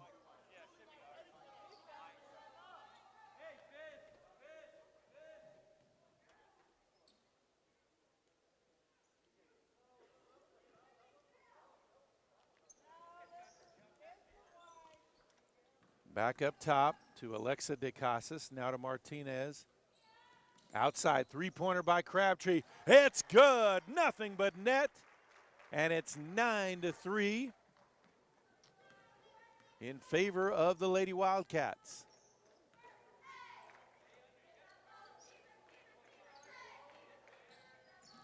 Drive to the lane, kicked back out. That's going to be a travel call on Cobb. No, foul called.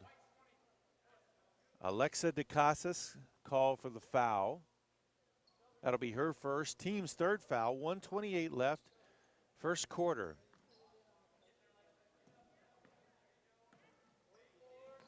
High post to Tapp, kicks it outside, drive, loose ball. Ball on the floor. Cobb passes it up ahead to DeCasas. Alexa DeCasas lays it up and in. 11-3 now. Just over a minute left here, first quarter. Marquez kicks it back out. Mann, baseline, picks up her dribble. High post, shot put up by Tapp, no good. Martinez with the ball, 50 seconds left, first quarter. Crabtree comes off the screen, kicks it outside, back to Crabtree.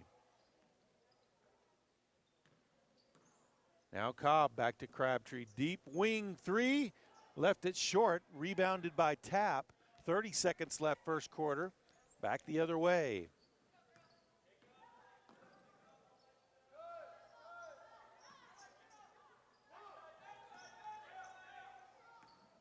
Tap, passes it off to Mann. 15 seconds. Marquez for three. No good. Long rebound chased down by Odinger. 10 seconds. Back up top to Mann. Mann drives to the block, and they'll call the blocking foul. Say the shot was good. So she'll go to line for the and one.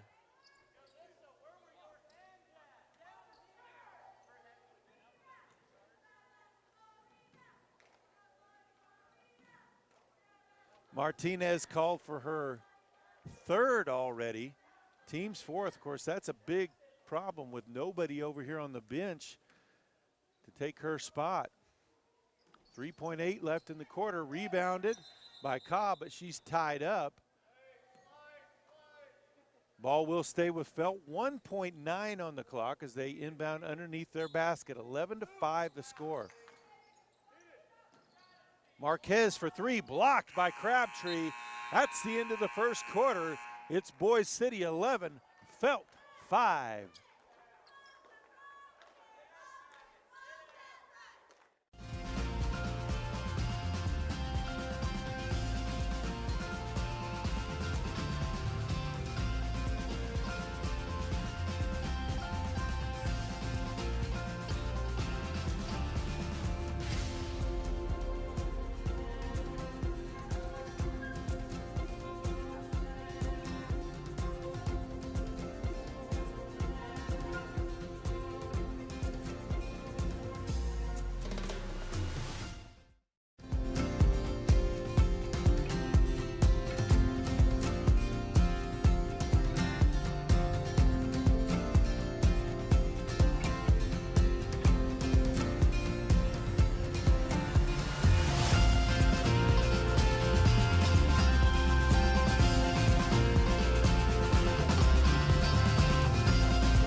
And we're ready to start the second quarter. Boise City with possession of the ball and a 6-point lead.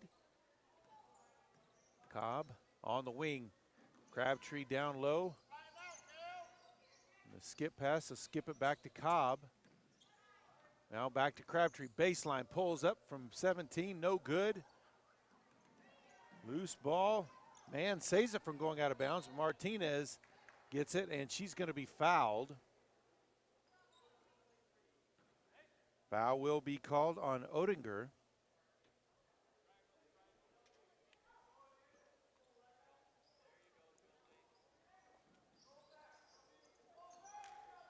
Crabtree with it, drives, puts up the floater from the block, no good. The putback missed by Andrea DeCasas. Back the other way, it's Mann with the ball.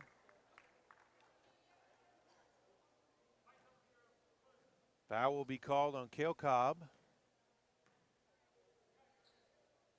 That'll be her first, team's fifth foul. So with Boise City, no subs, fouls already a concern. Martinez with three.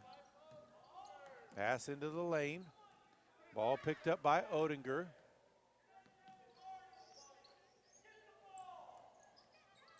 Marquez with it now.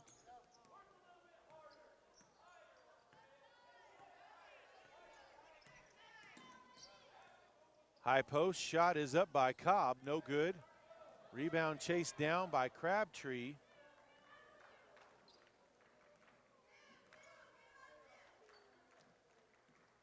Kale Cobb over to Alexa DeCasas.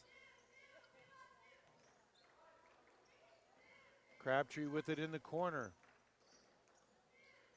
Skip pass to Kale Cobb, tipped away, but Cobb able to chase it down. Martinez at the high post, back outside. Skip pass to Cobb. Martinez kicks it to the corner. Crabtree for three. It's good. 14-5 now the lead for the Lady Wildcats. 6 minutes left to play here in the first half.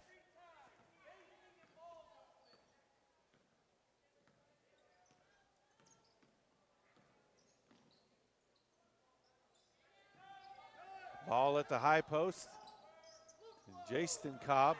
Ball knocked away. Crabtree chases it down into the open court. Left-handed layup is up. Missed it. Ball tapped out of bounds. And last touch by Boise City. We've got a timeout on the floor. 5:43 left to play in the first half. Boise City leads Felt 14-5. PTCI's reliable internet works as hard as you do for entertainment, education, business, and more. Finish 2022 strong with PTCI's fastest speed, the gig, available for a limited time, now only $22 a month. Visit your local PTCI store and ditch the lagging spinning wheel. When you get the gig, you get the internet experience you deserve. Call PTCI today.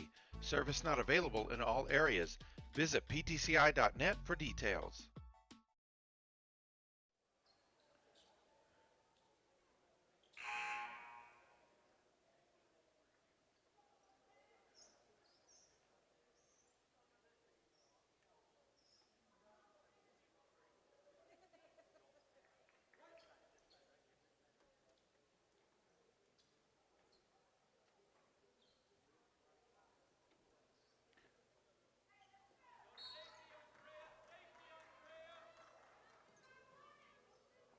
Ball into the corner to Martinez. Back out top. Gail Cobb with it now. She'll hand it off to Crabtree.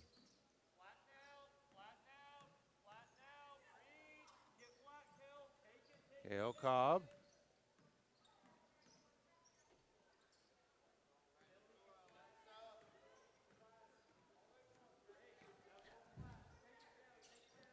Crabtree drives to the baseline, puts up the 15-footer. It's good.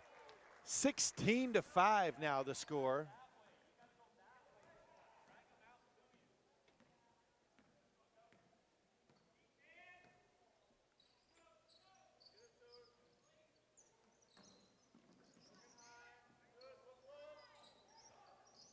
Odinger puts up the shot, no good. Rebound by Kale Cobb.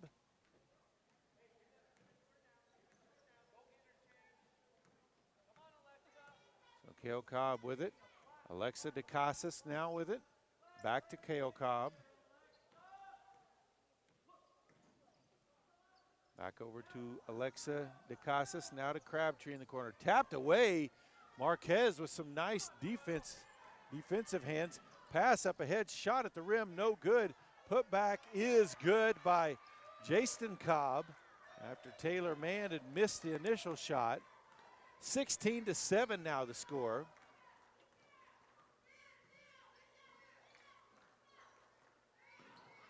Kale Cobb pulls up free throw line, missed it. Rebound grab by Carval.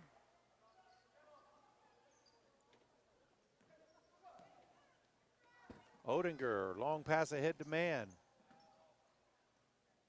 Back out front to Marquez. She'll take the deep three, no good. Rebound by Andrea DeCasas. 3:40 to go here, first half. 9-point lead for Boise City.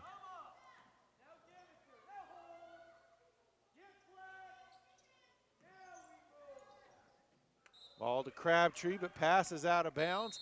Timeout on the floor. 3:28 left to play here in the first half. It's Boise City 16, Felt 7. $1,400 on the newest cell phones with PTCI's totally unlimited BOGO deal. Hey, Maggie. How's that new phone working out for you? Oh, it's great. I got PTCI's BOGO deal. My husband got a phone too. So how much did you actually save? We saved $1,400 on our new phones with PTCI's totally unlimited bundle. Wow. What is this bundle? You get unlimited cell data, unlimited gig speed internet, and we save $50 per month. Call 800-562-2556.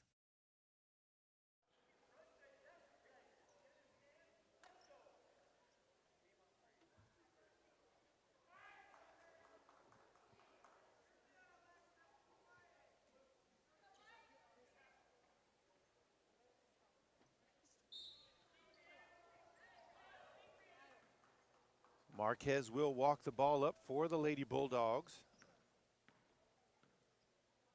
Odinger with the ball now. Caraval. Pass intercepted by Crabtree. Drives all the way to the block, and she's going to be called for the travel. Had trouble on the stop.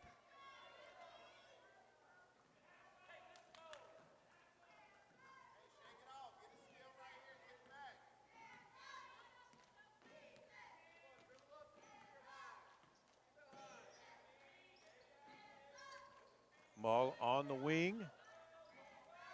Pass to the high post. Defense had collapsed to that. Left the lane wide open. Jason Cobb drives to the hoop, lays it in. 16-9 now the score. 2:45 to play in the first half. Martinez down low. Andrea DeCasas. Pass too far out in front. Ball back over to Felt.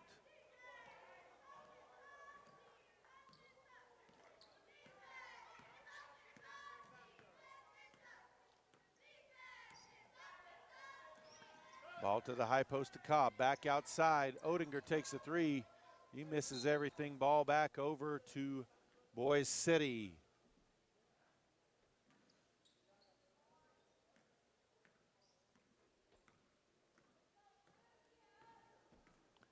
So Kale Cobb gets it over to Alexa DeCasas. Now back to Cobb. Looked at the drive, passes it back out, down low to Martinez. Pass intercepted, though, by Caraval. Marquez will bring it up.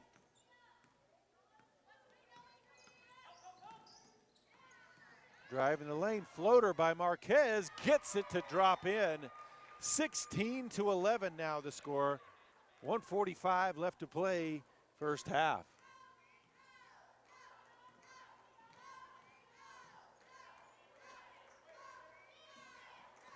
Kale Cobb. Alexa DeCasas tries to leave it for Martinez. Ball floating around. Marquez tied up with Martinez. Ball does go over to Felt. 1:24 to play here in the first half.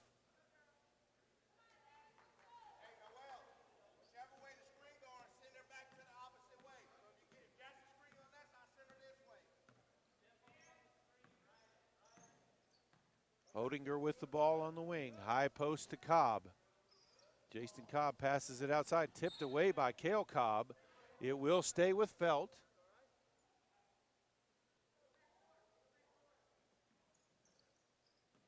Odinger with the ball. High post. Drives in. Kicks it across the lane. Knocked away by Crabtree, who stepped in front of the pass to Caraval. It will remain Lady Bulldog ball. 1:02 on the clock.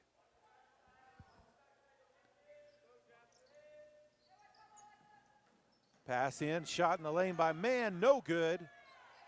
Rebound grab by Andrea DeCasas. Under a minute left here in the first half.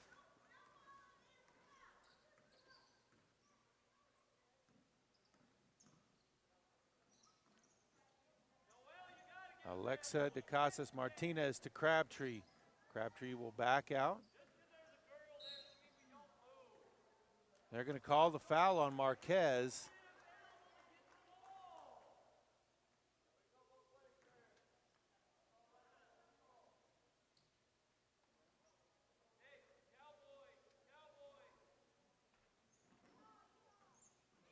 Pass stolen. Mann with it now in transition. Drives all the way in, lays it up too strong. Crabtree comes away with the rebound for Boise City. Under 30 seconds left here in the half. She'll get it over to Kale Cobb. Over to Alexa DeCasas. Now back to Crabtree. Andrea DeCasas. Now Andrea DeCasas gets it to Crabtree baseline. That's going to be a foul called on Jason Cobb. Her first, team's fifth. 8.6 seconds left.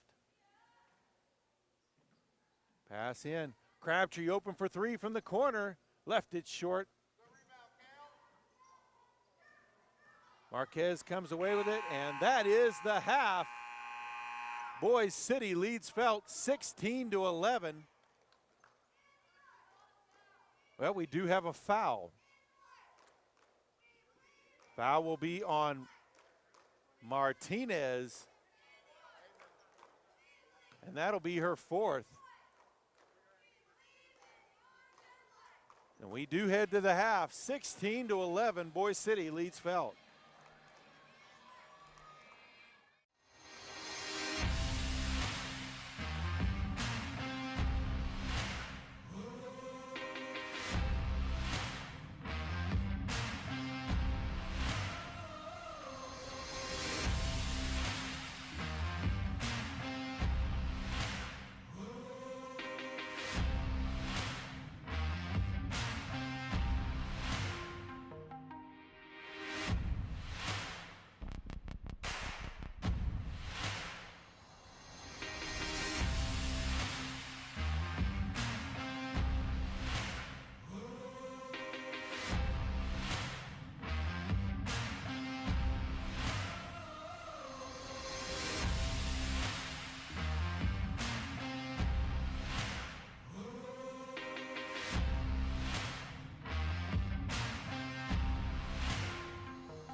second half. Boise City leading by 5. They'll have possession of the ball as well.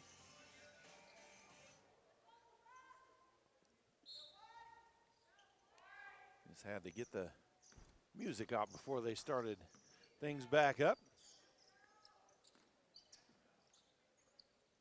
Ball around the perimeter, now Crabtree with it.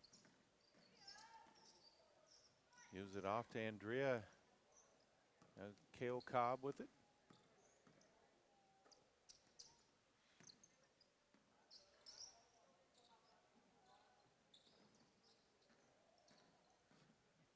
Back up top. Shot put up, no good by Alexa DeCasas. Rebounded though by Andrea DeCasas. Ball passed ahead, Taylor Mann chases it down. Blocked. Shot is blocked by Alexa DeCasas. It will stay with Felt. So Julissa Martinez, number 22 for Boise City, picked up her 4th foul as time expired in that first half. Drive, Marquez with the basket, draws the foul. She'll go to the line for the and one. Foul is going to be called on Alexa DeCasas. That's her second. Team first foul. Misses the free throw. Long rebound grab by Crabtree. Timeout on the floor. 7:03 left to play in the third quarter. 16-13, Boise City leads Felt.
Boise City with possession of the ball out of the timeout, leading by 3 points.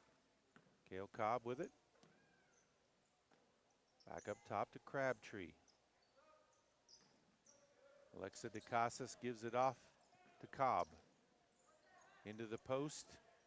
Down low to Martinez. She's going to be fouled. As that's going to be on Jaston Cobb.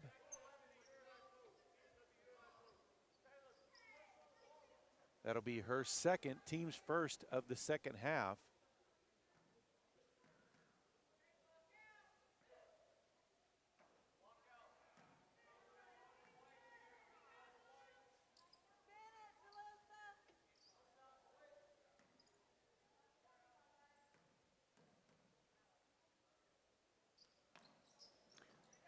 No good. Crabtree grabs the loose ball for the rebound. Alexa DeCasas puts up the shot, gets that one to roll in. 18-13 now the score. Mann with the ball. Guarded by Cobb. They'll look to trap. Ball tipped away. Marquez comes away with it. Open underneath the basket, but can't control it. Is Jaston Cobb. Ball taken away now. Crabtree with it.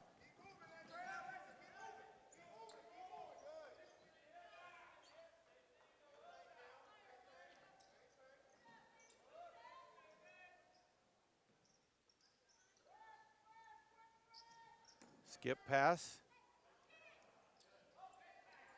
DeCasas puts up the shot, no good. Rebounded by Jaston Cobb. Stolen back though. Kale Cobb for Boise City puts it up, no good. Rebounded underneath by Marquez. Long pass ahead to man, can't chase it down. Does save it from going out of bounds, but Crabtree comes away with it for Boise City. 5.5 to play here, third quarter. 5-point lead for the Lady Wildcats. Marquez all over Andrea DeCasas. Now Crabtree drive, baseline jumper, no good. On the backside, last touch by Marquez, so it will stay with Boise City.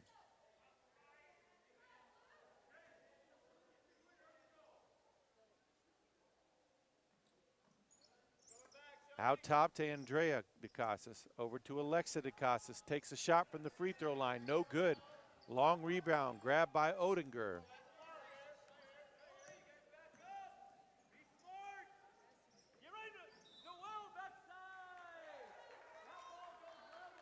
Ball out of bounds, back over to Boise City.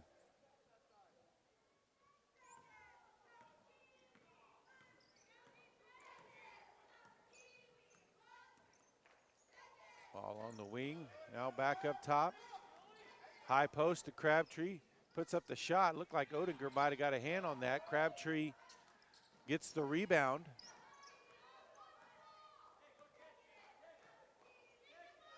She'll leave it for Cobb up top at the mid-court circle as they reset their offense. Crabtree long two, no good, left it short. Shot put back up by DeCasas, gets a second shot at it. And Andrea DeCasas sinks that one, 20-13 now the score. 4:20 to play, third quarter. And that's going to be a foul on Crabtree.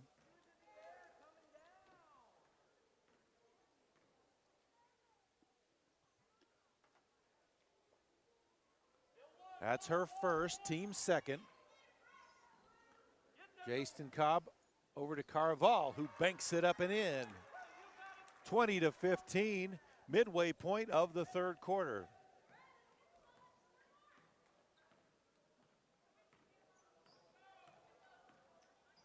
Kale Cobb. Pass into Martinez, goes baseline, puts it up and in, draws the foul. She'll go to the line for the and one. Carval will be called for the foul.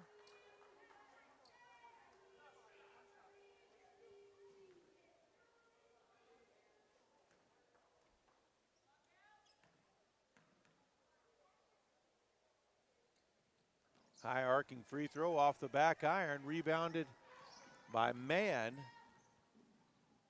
3:45 to play here. 7-point lead for Boise City. Marquez drives baseline, puts up the floater, too strong. Rebounded by Andrea DeCasas.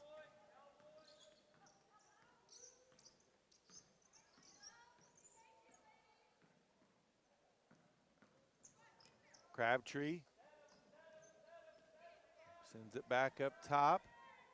Now to the far corner to Crabtree. Drives in, dips it back outside, and a foul call.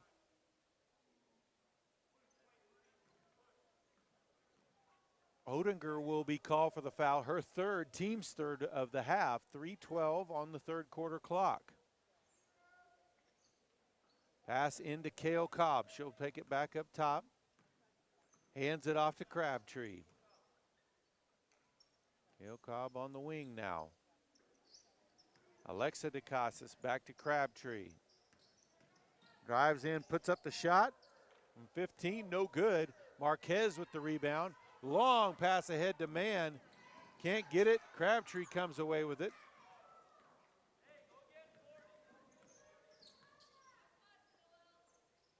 Kale Cobb with it on the wing. Alexa DeCasas.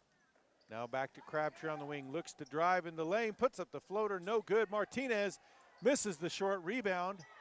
Caraval with the rebound. Outlet pass intercepted by Alexa DeCasas. Puts up the shot from about 22 feet out, and it's good. 24-15 now the score. Timeout on the floor with 2:17 left in the third. Boise City up by 9.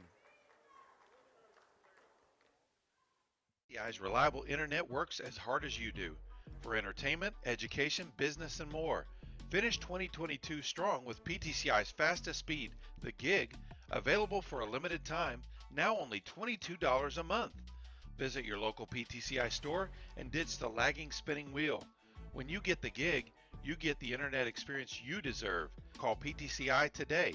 Service not available in all areas. Visit ptci.net for details.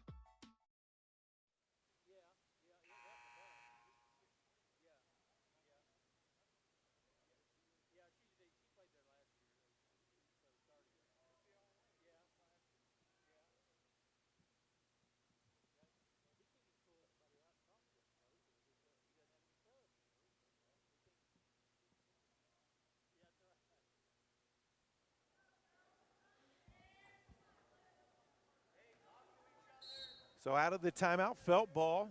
They trail by 9. A little bit of three-quarter pressure here by Boise City. Man with the ball looking to trap, gets it off to Marquez. Over to Odinger on the wing.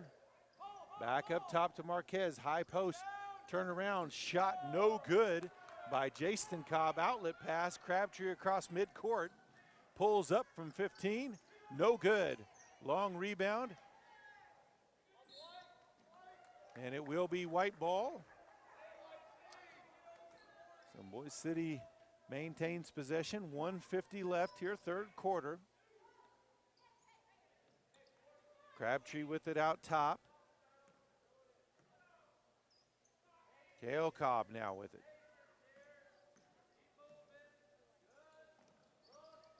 Into Martinez. Turns back in towards the paint, no good on the shot. Rebounded by Odinger on the backside.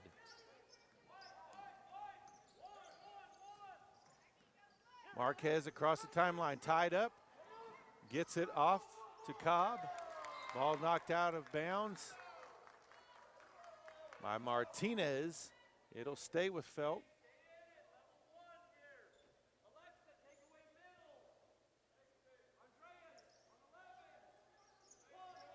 Man with the ball out top. They'll double team the ball. Gets it off to Odinger. Pulls up from 10. Gets the shot to go down. 24-17 now the score. 1 minute left to play here in the third quarter.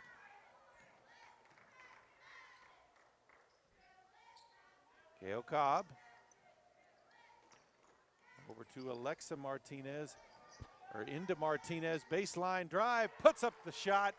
It's good, 26-17, 45 left to play in the third.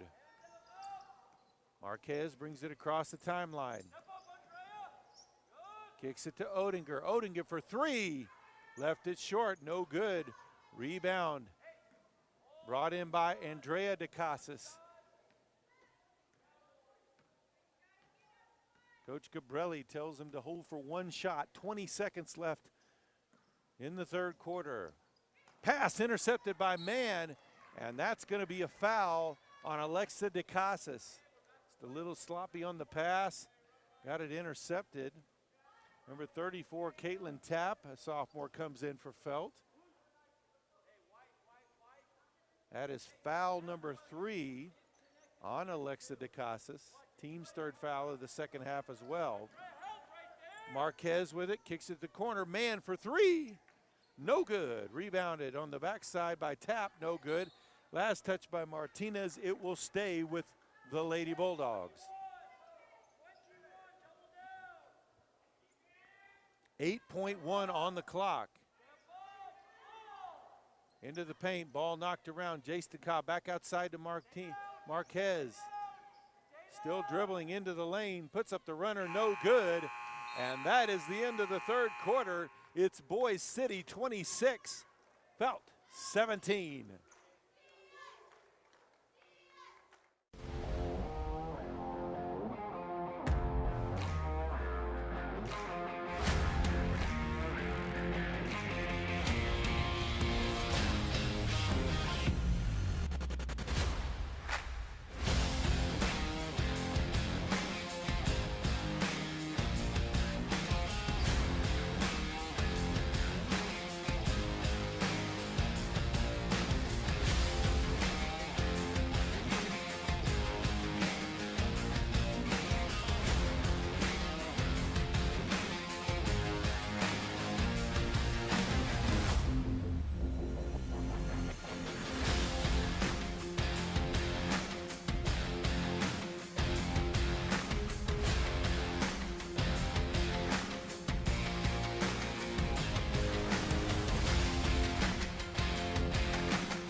So Felt will have possession as we start this fourth quarter. Mann will bring it across the timeline. Trap. Gets it to Odinger. Drives. Puts it up from 17. No good. Ball tapped away.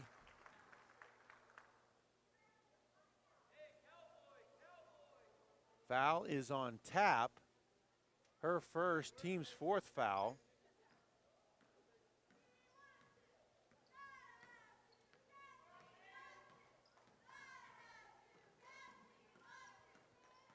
Alexa DeCasa's pass intercepted by Mann into the open court. Left-handed layup is up and good. 26-19 now the score. 7.5 to play.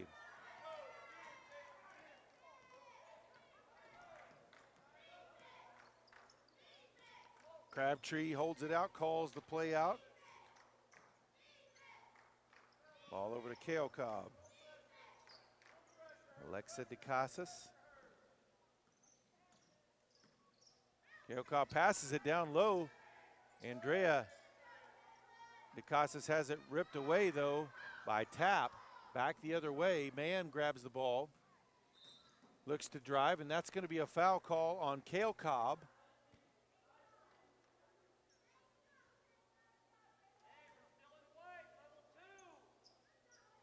Kale Cobb's second, team's fourth. Pass intercepted by Kale Cobb. Only Marquez back to stop. Knocks the ball loose. Ball on the floor. And a timeout called as Odinger grabs that one. 6:48 left in the contest. Boise City 26, Felt 19.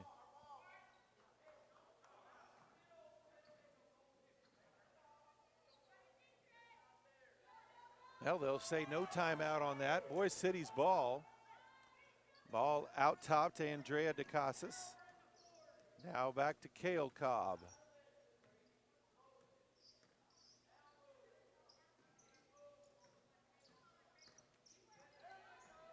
Driving the lane. Has it stripped by Marquez. It'll stay Boise City ball.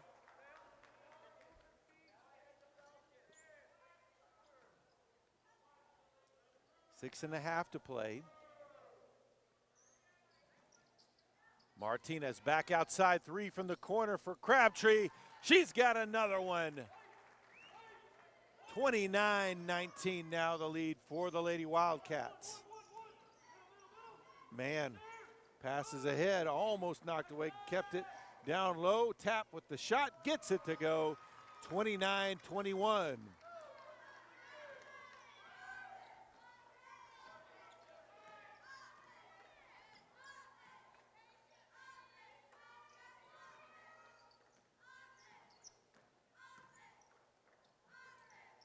Down low to Martinez, turns around inside, missed the shot. Defender had gone outside. Back the other way, Mann attacks the basket, can't get it to drop in. Kale Cobb back the other way, drives in the lane all the way to the hoop and draws a foul. Jaston Cobb called for her second, team's fourth.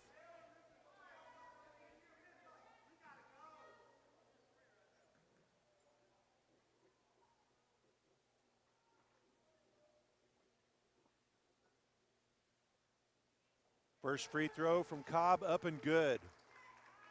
5:39 left to play.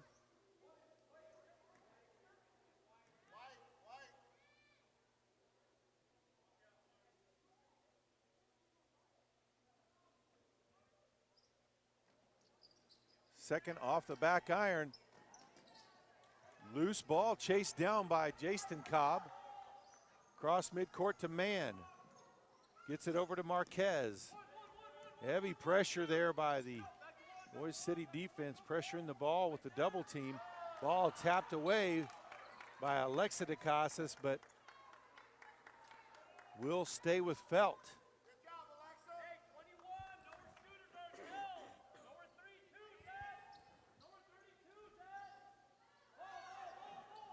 Inbound pass. Too strong. Alexa DeCasas chases it down, puts up the left-handed layup, no good. And a jump ball. No, they'll call the foul. That will be called on Kale Cobb, her third, team's fifth foul.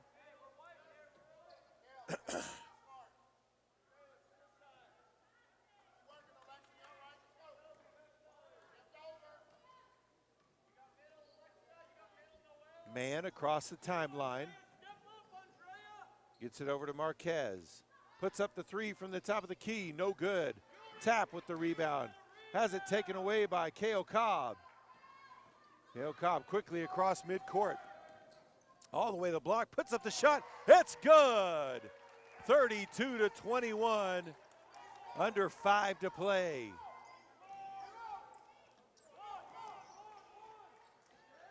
Odinger drives. Skip pass over to Marquez.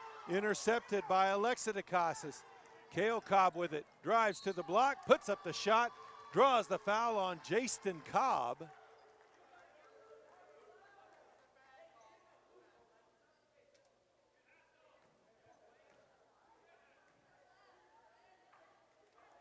That's number 4 on Jaston Cobb. 6 on the team in this half.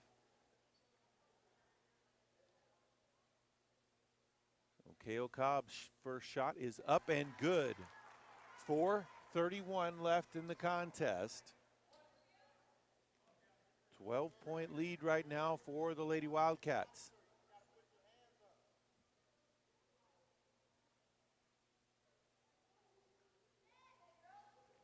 Second one good as well. 13-point lead. Marquez. Pass intercepted by Andrea DeCasas, but couldn't stay in bounds. Felt will maintain possession.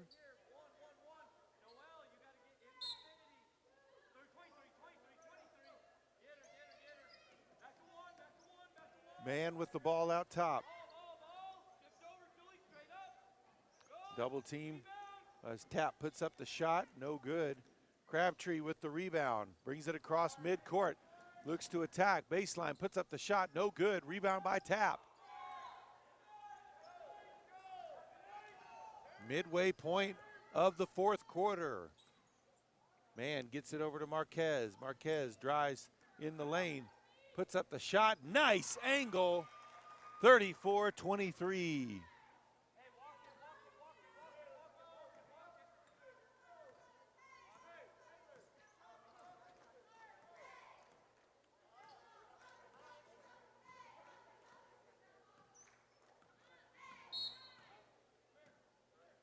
Timeout on the floor, 3:34 left to play. It's Boise City 34, Felt 23.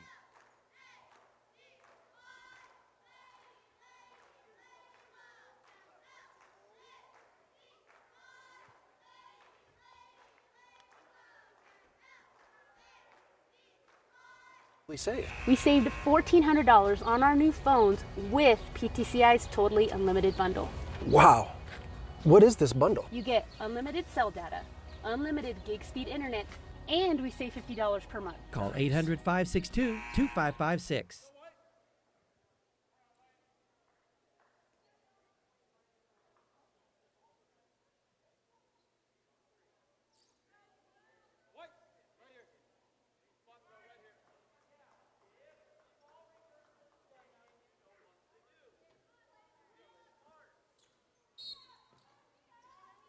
Boise City inbound the ball. Crabtree gets it in to Kale Cobb. That was close to an over and back. Drives in, dumps it off to Martinez, who lays it up and in. Drew the defenders and put it up and in. 36-23, 3:15 to play. Marquez with it across the timeline. Ball tipped, Martinez comes away with it.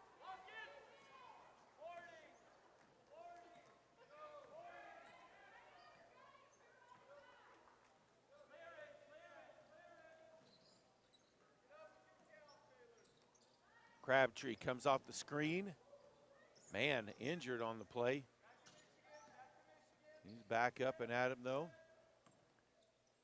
Crabtree holding outside, and they'll try to run some clock here. Force Felt to come out and defend.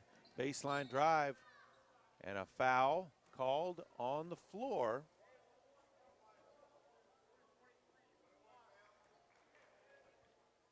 Foul will be on Odinger. That'll be her fourth. Team seventh foul. That put Boise City in the bonus the rest of the way with 2:35 left. So Gail Cobb at the line for the 1-and-1.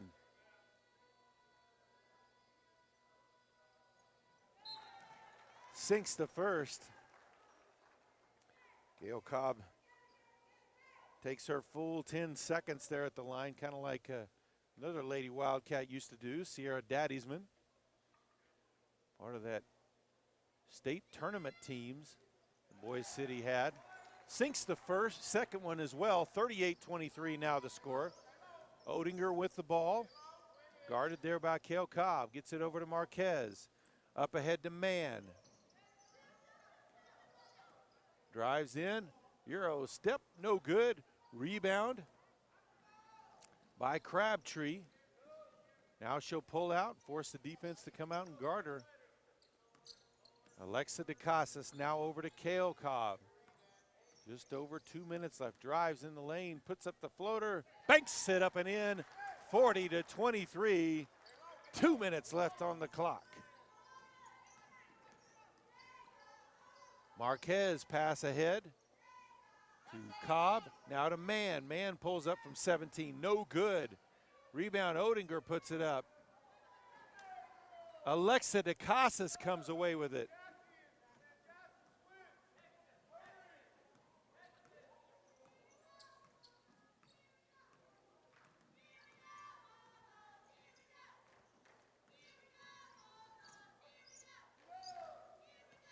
Coming up next, we'll have the boys' consolation on that runner by Crabtree. Missed. Jaston Cobb the other way. Pass up ahead. Shot is up off the glass by Odinger. No good. Rebound by Alexa DeCasas. 1:10 left in the contest.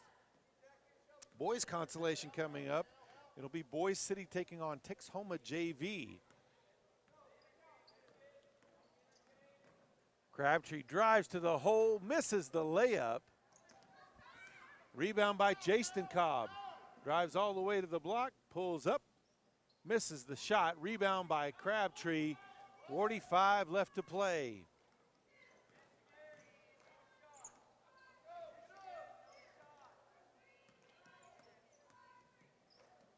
Over to Andrea DeCasas. Stolen away. Marquez with the ball. 30 seconds left. Pass up ahead to Jaston Cobb. Tried to get it to Odinger, but stolen away there by Crabtree. And a timeout on the floor. 20 seconds left in the contest. Boise City 40. Felt 23.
So out of the timeout, Felt ball.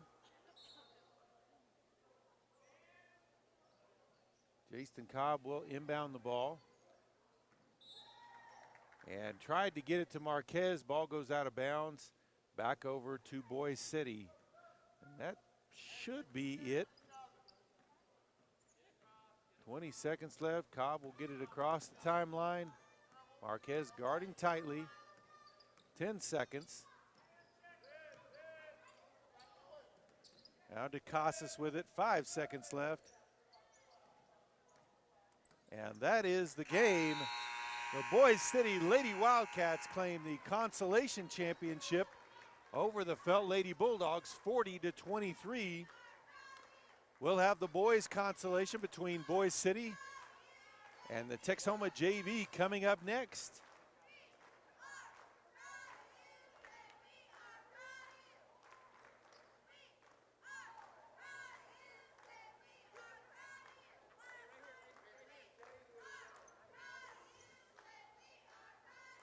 Totally unlimited BOGO deal. Hey, Maggie.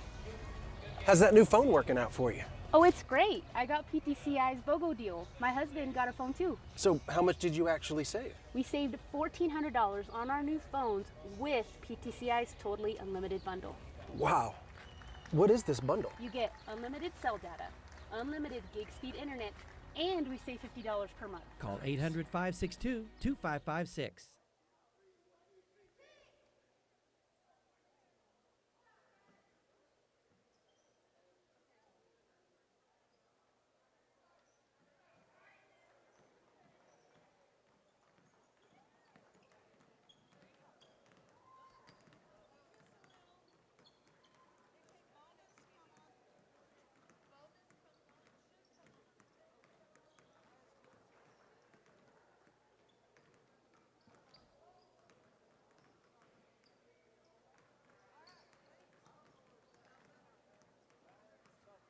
In Texas at Bees Wildflower, and I'm here with Betty Smith, the proprietor of this business. Betty, thanks for joining us today. Tell us a little bit about the history of Bees Wildflower and kind of where the idea started as well. Well, thank you guys for coming. We appreciate the opportunity for you guys to allow us to share our story. So thank you for being here. My story begins as a little girl coming from a big family, and my mother always baking and cooking and doing everything from scratch. And so as a young girl, of course, all of us kids were in the kitchen and learning together. And I loved the art of baking. I loved the art of creating different dishes and desserts. And so that's where it all began. One of my sisters took the direction of doing wedding cakes and that sort of thing. So she taught me a lot on that perspective. So I have a sister that's about 7 years older than me that really loved the decorating and stuff. And so we would take some classes together and enjoy it. And so that's kind of where it all started. When we were trying to figure out what our slogan would be, Better Together was the perfect fit, which came from my daughter, and she thought that sounded great because we are, as a community, better together, and being better together starts with a good community that believes in small businesses and having employees come out and enjoy their jobs and realizing that what we're doing as a community project is what we're giving back to our people. And so having that mindset is part of our training in the beginning of why that's important and how we treat our customers and the quality of products that we want to make sure that our customers are able to enjoy when they shop here at Bees Wildflower. So by opening the business here, that was our main objective, is to bring a good quality product, homemade product to the table for Perryton to enjoy and the surrounding areas, of course. So now let's kind of get to, you said you love baking, you love being part of the Perryton community and everything. What do you love to make here that people love to come in and get as well? We have a variety of, quite a bit of variety here at Bees Wildflower. We have, first and foremost, we have our coffee shop that we brought to the table that we are excited about.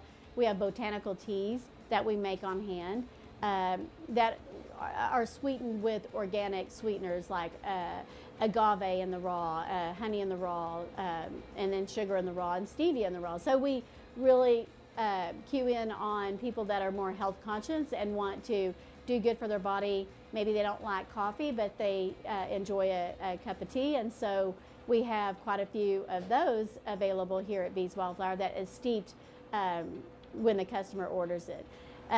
So we're super excited about that. And as far as the baking goes, we have anywhere from edible cookie dough that people are excited about. You can have that in a fresh made cone that we make here at Bees Wildflower. We have what we call the Big Betties, which is any of our cookies that we make from scratch. You can sandwich those together with our light and fluffy buttercream. Well, it sounds like you got a fantastic place here. I know just the aroma when we came in, just all the different things we were smelling. Saw a little toddler already getting a nice little cake pop this morning and enjoying that. And it's just a great little place to visit. You know, if you like coffee shops, if you like baked goods, it's a great place to stop in here. Bees Wildflower in Perryton. Betty, we appreciate you joining us today. One other thing I would add was, you know, PTCI, we offer some great services down here in Perryton, our internet, phone service, and things like that. How does that help you continue to do the business that you do here? Yes, sir. We love PTCI. We couldn't do it without you. And so we run all of our internet is through PTCI. Our phones are through PTCI. Our POS system is through PTCI. So we truly couldn't do it without you guys. We have had a great experience with PTCI. We haven't had any hiccups along the way or anything, so that's been great. So PTCI and what you guys have provided for us to be able to operate this business successfully. Well, Betty, we sure appreciate you joining us and letting us come down here and just experience your little store here. It's a beautiful little place. If you haven't been here, like I said, come on down to Perryton, visit Bees Wildflower. Thanks again, Betty. Thank y'all.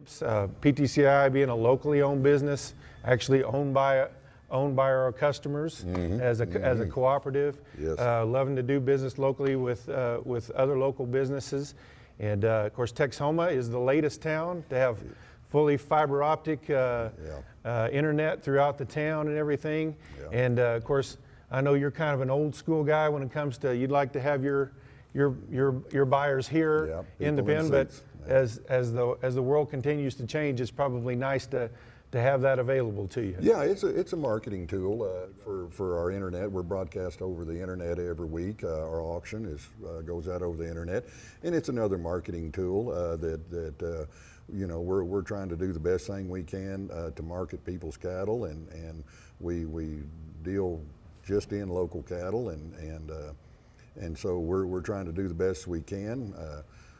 We don't sell a lot over there, but there are opportunities there, and we do some business, but I still like to have people in the seats. Yeah. As far as the fiber optics, I actually live in Felt, Oklahoma, and Felt, Oklahoma's had fiber optics a long time. It's one of the first, and so I get to brag a little bit when Texhoma just got fiber optics, and it's been great. It's sped our thing up.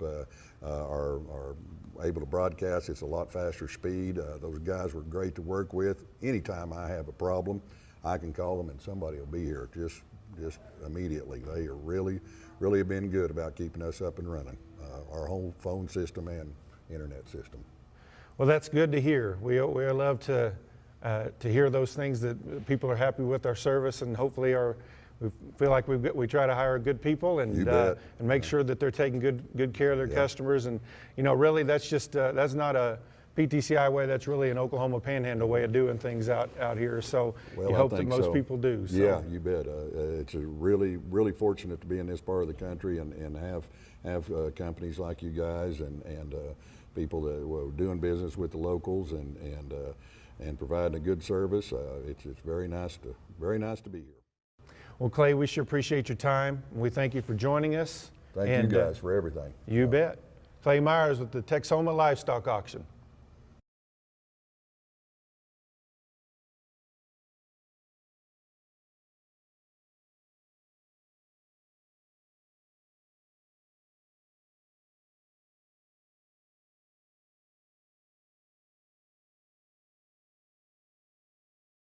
post, goes baseline side, banks it up and in.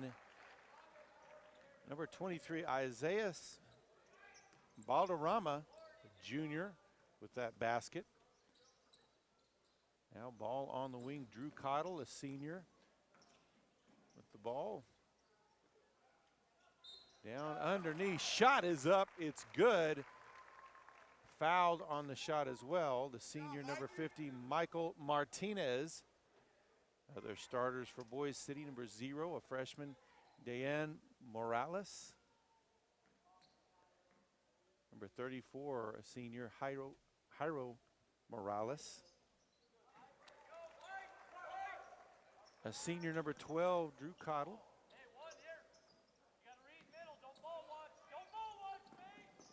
Number 13, Mason Murdoch, he's a junior. We'll get you the Texhoma starters here in a minute. Foul call.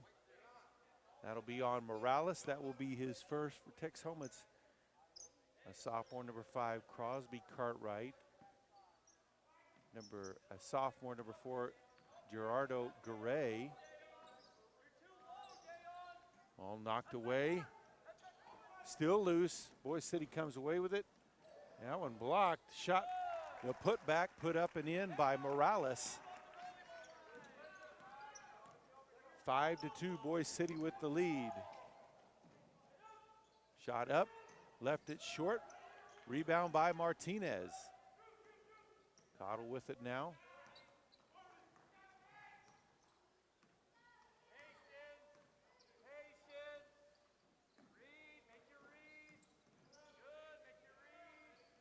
Ball into the corner. Murdoch gets it back up to Morales.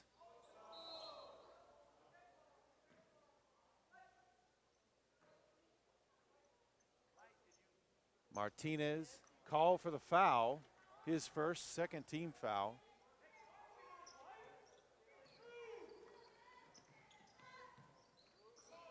The only starter we haven't mentioned out there, number 21, Diego Hernandez, a junior for Texhoma's JV. Ball turned back over to Boise City.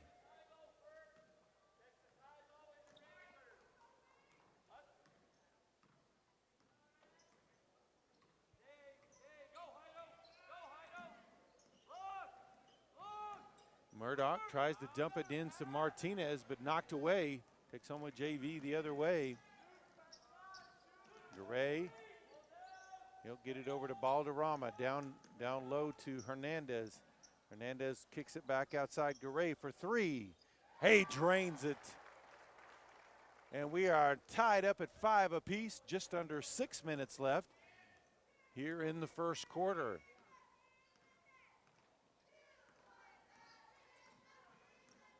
Morales over to Murdoch.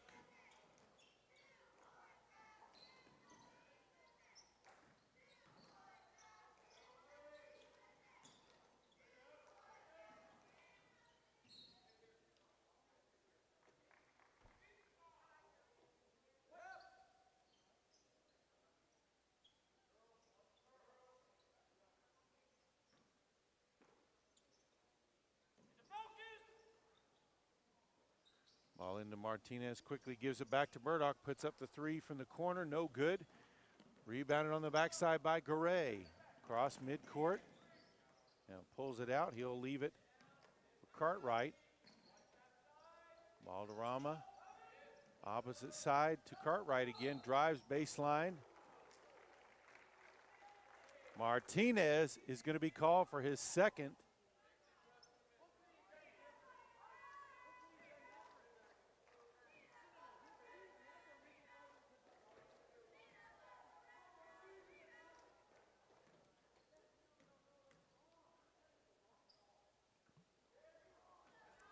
In and out on the free throw by Cartwright.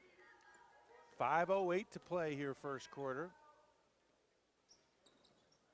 And gets that one to rattle home. Texhoma JV takes the lead 6-5.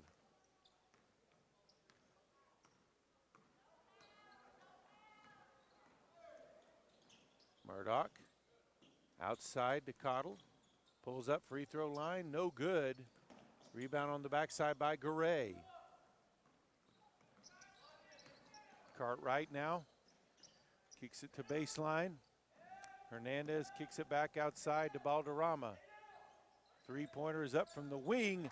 Drains it. That's Cartwright, and it's 9-5, Texhoma JV.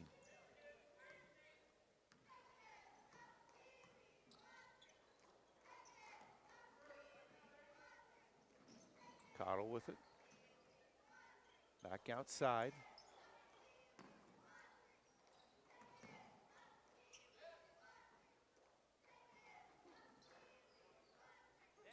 Morales. Floater. Down low to Martinez. Puts up the shot. They'll call a jump ball.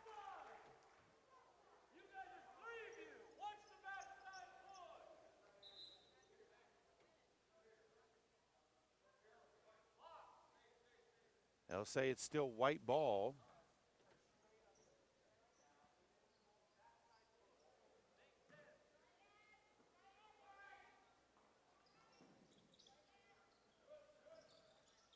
Pass into Morales. Back outside, Cottle drives in, puts up the shot, knocked away by Balderrama. Gray grabs the loose ball.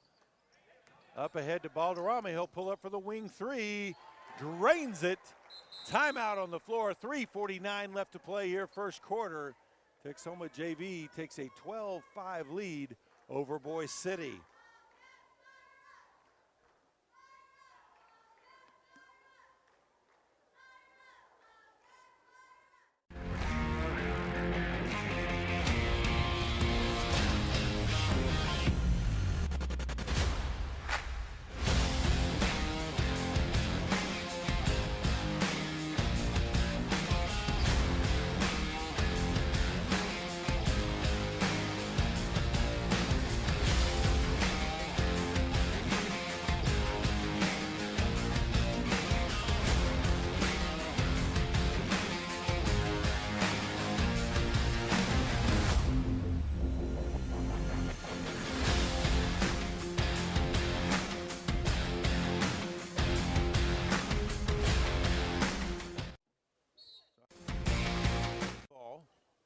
Trailing by 7 here early on. Evo Rosas, number 1, who just came into the game with the ball, a junior. They'll kick it back to him in the corner, fakes the three, drives in, puts up the shot at the edge of the paint. No good. Rebound by Balderrama, quickly back the other way, takes it all the way in, puts it up and in. 14-5 now the score.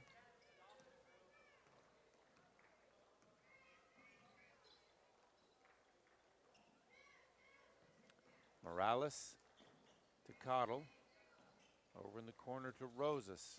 Back up top to Morales. Three ball by Rosas is good. 14-8. Just under 3 left here, first quarter. Cartwright loses the ball off his leg, out of bounds. Back over to Boise City.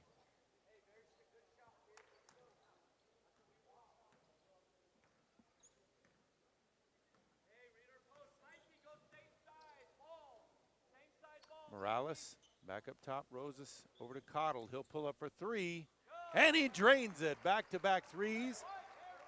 Get the Wildcats back within 3, 14-11. 2.5 to play first quarter. Garay across the timeline. Drives to the baseline, up and underneath, puts up the floater, no good. Rebound by Hernandez. Shot put up by Cartwright. It's good. Excuse me, that was Aiden Winters, number 10, with that basket.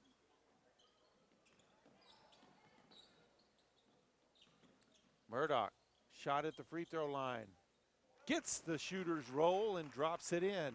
16-13 now the lead for Texhoma JV.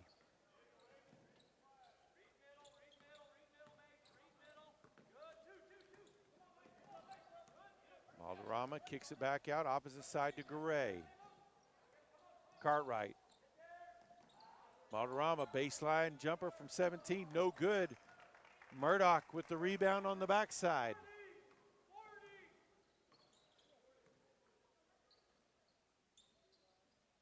Cottle with the ball on the wing. Over to Rosas. Drives in the lane, puts up the short floater, too strong, gets his own rebound, kicks out. Shot up by Morales, no good. Rebound by Hernandez. Long pass ahead, open for three, Balderrama, no good. Martinez gets the rebound and he's fouled by Winters.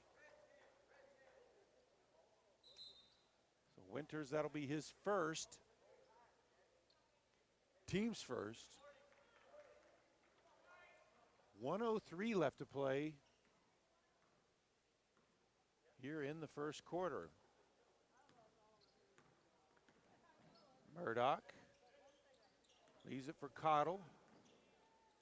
Rosas with the ball. Down to Martinez, and he's going to be fouled by Hernandez on that one.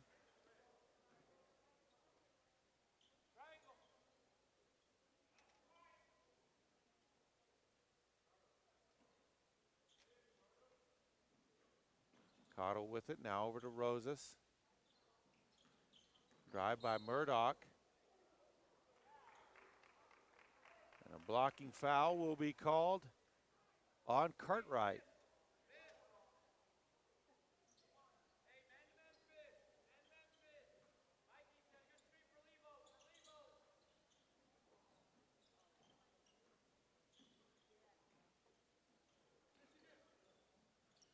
Cottle.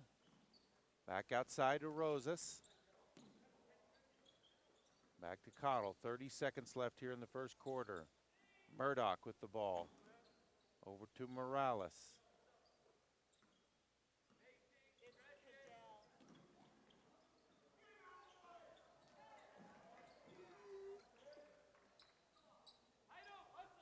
Garay with the ball. 10 seconds left.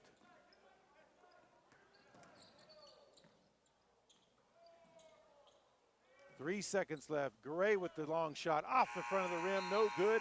That's the end of the first quarter. It's Texhoma JV 16, Boise City 13.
So Texhoma's ball as we start this second quarter.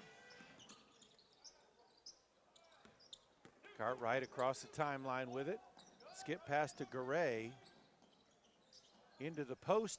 Bank shot up and in by Hernandez. Baseline turn. 18-13 now the lead for the Red Devils. Murdoch kicks it over on the wing to Morales. Back around. Murdoch with it. Now Morales pulls up for the wing three. Left it a little short. Murdoch with it on the rebound. He'll pull it out to Cadell. Missed the baseline jumper.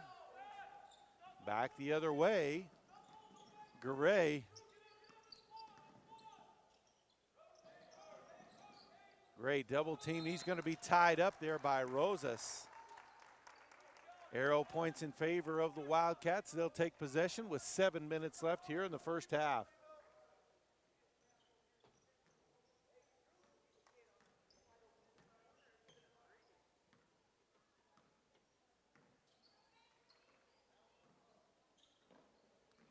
Cadell. Now back Rosas with it on the opposite wing. Looks to go baseline and blocked from behind by Garay.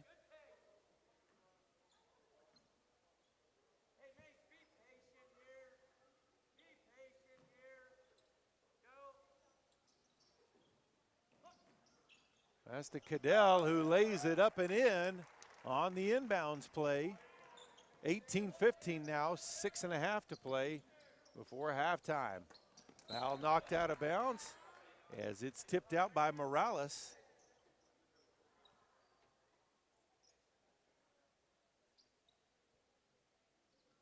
Cartwright with it in the backcourt. Over to Garay. Cartwright across the timeline. And that pass is going to go out of bounds.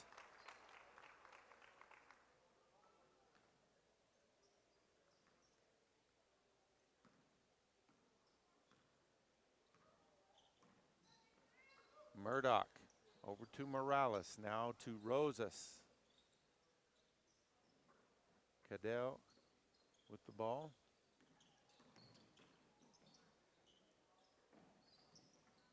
Murdoch. Now over to Rosas. Kicks it out, baseline jumper by Morales. No good. Cadell with the rebound. Puts it up high, no good.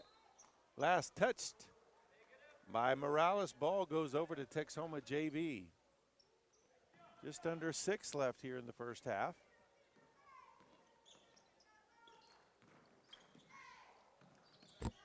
Garay gives it back over to Balderrama to Cartwright.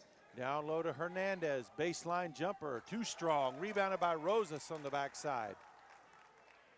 Murdoch brings it across the timeline. Drives in the lane. He's going to be called for the travel. So coming in for Texhoma will be senior number 2, Diego Flores.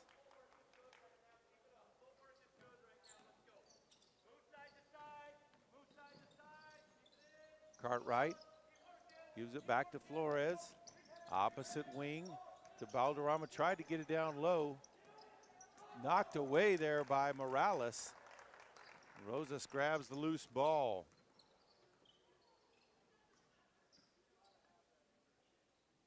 Three-pointer from the deep wing is left a little short by Morales. Put back by Murdoch. And we've got a timeout on the floor. 4:58 left to play here in the first half. It's Texhoma JV 18, Boise City 17. PTCI's reliable internet works as hard as you do for entertainment, education, business, and more. Finish 2022 strong with PTCI's fastest speed, the gig, available for a limited time, now only $22 a month. Visit your local PTCI store and ditch the lagging spinning wheel. When you get the gig, you get the internet experience you deserve. Call PTCI today. Service not available in all areas. Visit ptci.net for details.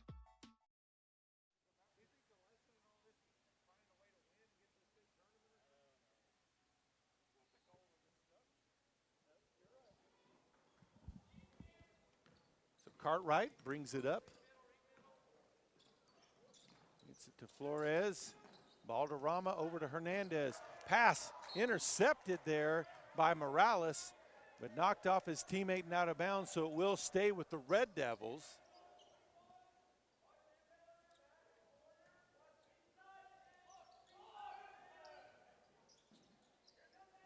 Up top, three-pointer is up by Balderrama. Nothing but net.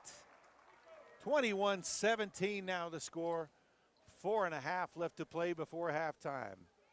Cadell brings the ball up for the Wildcats.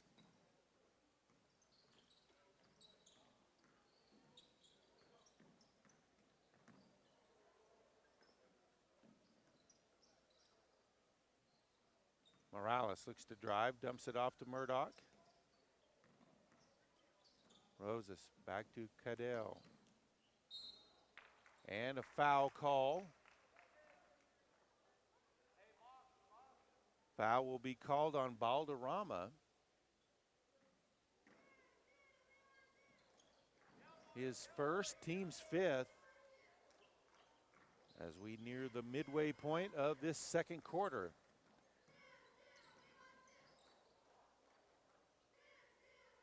Morales with it on the deep wing, now back up top. Opposite wing, Murdoch for three. Left it a little short. Can't chase down his own rebound. And ball back over to the Red Devils.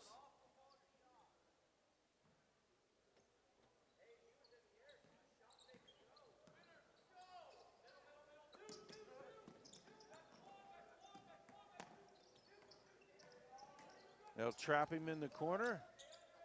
Get it loose to Flores up top. Back to Cartwright. Skip pass to the backside. Shot put up. No good by Winters, but he was fouled. Foul will be called on Murdoch. That'll be his first, team's fourth. First free throw by Winters is up, in and out. Martinez returns to the game for Boise City. The senior, number 34, Alex Breeden, waits at the table to come in for the shooter, Winters. Second shot is good, so they'll sub him in. 22-17 now the lead for the Red Devils. 3:32 left to play first half. Murdoch brings it up. Ball on the wing to Cadell. Over to Rosas. Now to Murdoch. Back outside, Cadell for three. Too strong. Cartwright with the rebound out in front in transition. Takes it up, left-handed, no good. Cadell with the rebound.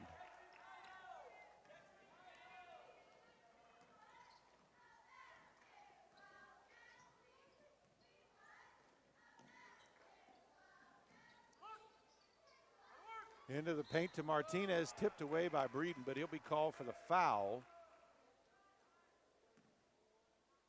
That'll be his first, team's sixth foul, so next foul, and Boise City will be in the bonus. 2:50 left before half. Out top to Rosas. Murdoch dumps it inside to Martinez, turns to the right side, no good. Tried to get his own rebound, ball bounding around. Texhoma comes away with it. Flores brings it across midcourt, drives all the way to the baseline. Kicks back out, up top, Balderrama with it. Back to Flores, looks to go baseline again. And they'll call the blocking foul. That will be on Morales. That'll be his second, team's fifth foul. 2.5 to play for halftime. Hernandez with it, back up top. Cartwright now. Skip pass, Flores for three. Hay drains it. 25-17 now the lead for Texhoma JV.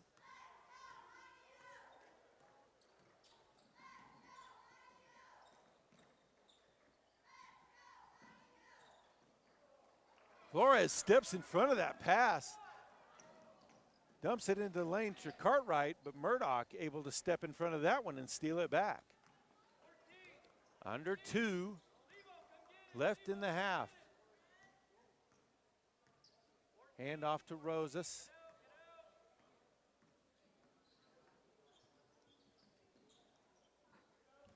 Into Martinez, turns baseline side, no good.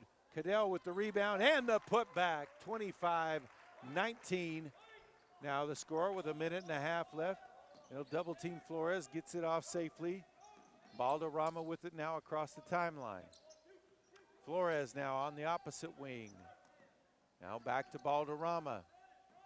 Skip pass to Flores. Double team in the corner. And a full timeout. Texhoma JV will take the lead 25-19 over Boise City. to $1,400 on the newest cell phones with PTCI's totally unlimited BOGO deal. Hey, Maggie. How's that new phone working out for you? Oh, it's great. I got PTCI's BOGO deal. My husband got a phone too. So how much did you actually save? We saved $1,400 on our new phones with PTCI's totally unlimited bundle. Wow. What is this bundle? You get unlimited cell data, unlimited gig speed internet, and we save $50 per month. Call 800-562-2556. PTCI's reliable internet works as hard as you do for entertainment, education, business, and more. Finish 2022 strong with PTCI's fastest speed, the gig, available for a limited time, now only $22 a month. Visit your local PTCI store and ditch the lagging spinning wheel. When you get the gig, you get the internet experience you deserve. Call PTCI today. Service not available in all areas.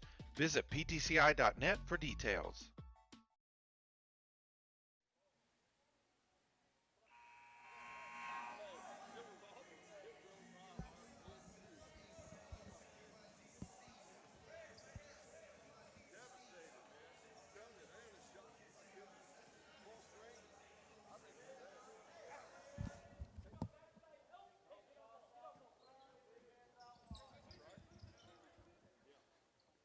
So Texhoma JV ball, 1:09 left here in the first half.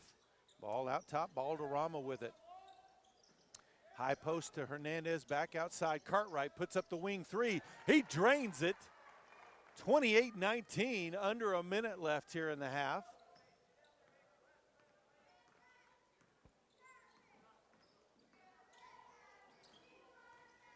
Cadell with the drive, dumps it off to Martinez, puts up the shot, no good. Rebound by Rosas.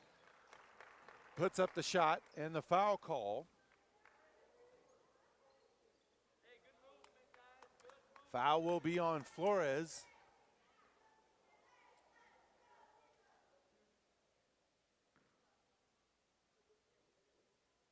That's his first foul, team 7th. Rosas misses the first. 41.8 seconds left to play here before halftime. Boys consolation game of the High Plains tournament. That one good. 28-20 the lead for Texhoma JV. Balderrama back up top to Cartwright. Back to Balderrama. Cartwright pulls up free throw line. It's good. 30-20, 22 seconds left.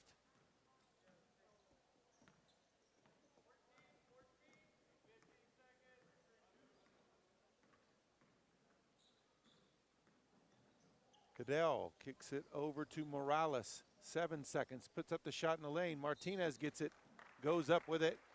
No good, but he is fouled. That'll be number 2 on Breeden. And he'll go to the line for 2 shots with 3.6 seconds left.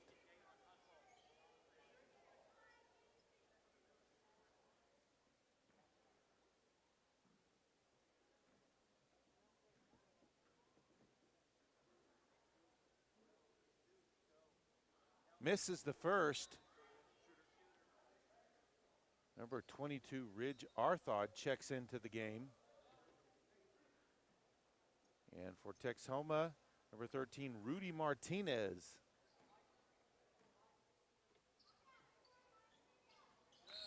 Free throw is good.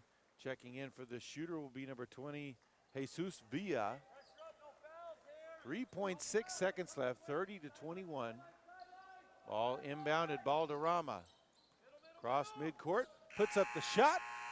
No good. We head to the half. Texhoma JV leads Boise City 30-21. We'll be back with the second half.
few years back, they started playing it every year here at Panhandle State and letting different schools host it. Boise City is the host this year. Balderrama with it, now back up top to Garay. Ball stolen away by Murdoch, up to Cadell, who takes it up, no good on the shot. Ball tipped around, Murdoch puts it up and in. 30-23 now.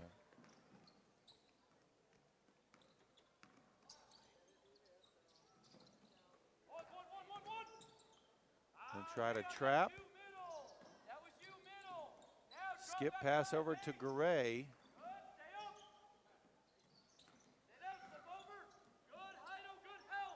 Cartwright with a little bit of a hop there. That should have been a walk, but got away with it. Garay with the ball back outside. Balderrama for the wing three. Banks it up and in.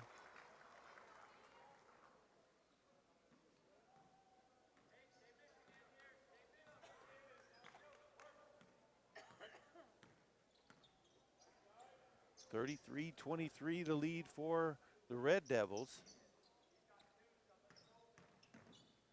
Drive, kick out. Morales misses the three. Saved from going out of bounds by Morales, Jairo Morales. And a turnover back to Boise City, so they'll keep possession down there. 6:34 left, third quarter.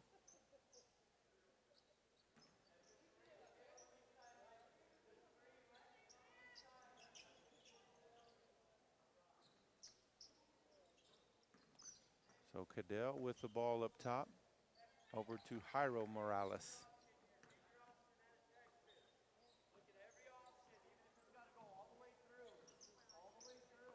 Ball over to Murdoch. Dayan Morales back up to Cadell. Lob pass down underneath to Martinez, who banks it up and in. 33-25 now, 6 to play, third quarter. Cartwright gets it across to Garay. Down low to Hernandez, puts up the shot, left it short. Well defended there by Martinez. Rebound on the backside by Dayan Morales. So Cadell with the ball up at the top of the key.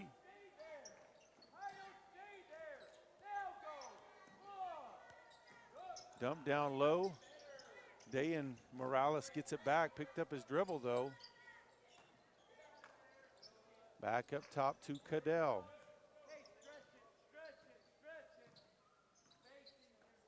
Kicks it over to Jairo Morales. He'll pull up for three.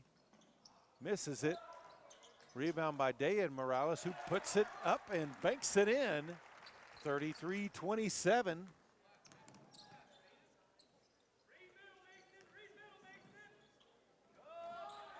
Ball tipped out of bounds. It will stay with Texhoma.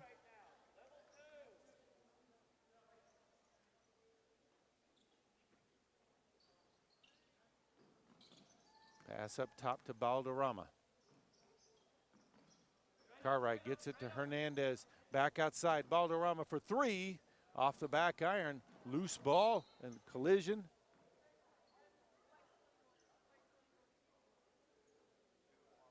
Cadell called for the foul there. His first, team's first.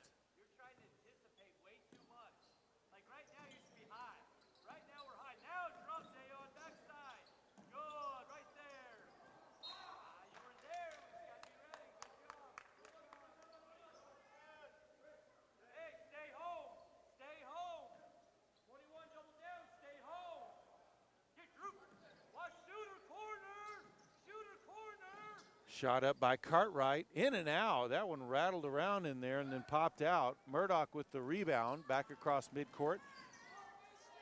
Pulls up baseline, hits the jumper, 33-29.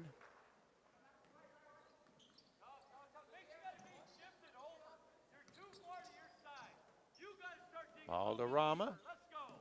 Skip pass to Garay, too high. Turn back over to Boise City.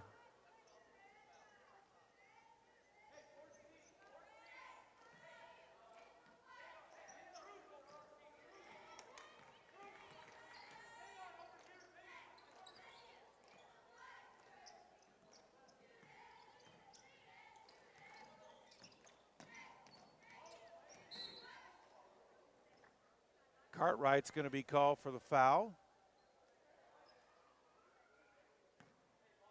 That'll be his second, team's first of the half. Midway, just past the midway point of this third quarter. Murdoch with the ball.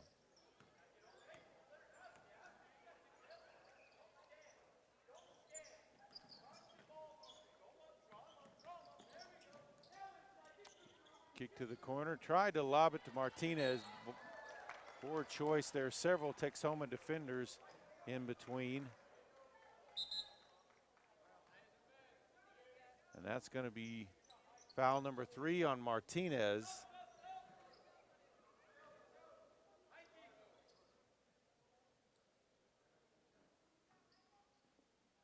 Martinez will come out. Our thought will go in for him. Rosas also returned to the game. And Flores returned for Texhoma JV. Baseline, kicked it down low. Rosas there to pick up the loose ball. Our thought.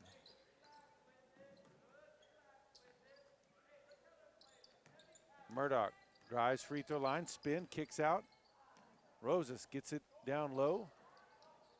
He'll pull up for the long 2. No good.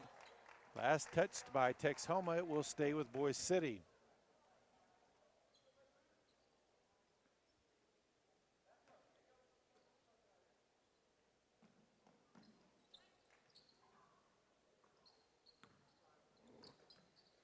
Murdoch with it.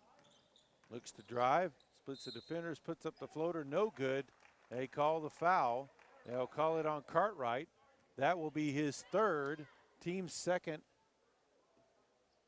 of the half.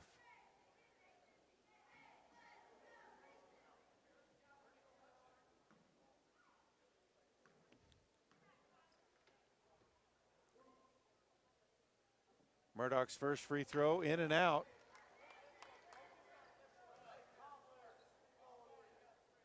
.258 left here in the third. 4-point lead for the Red Devils.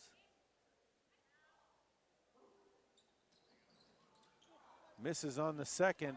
Cartwright with the rebound. Flores with it across midcourt. Trying to go baseline. Kicks it to Winters. Shot no good. Rebound there fought for and grabbed by Jairo Morales. Back the other way, Murdoch. Puts up the floater, no good. Rebound by Winters, back the other way. Flores out in front, saves it from going out of bounds. Ball batted around. Rosas comes away with it for Boise City.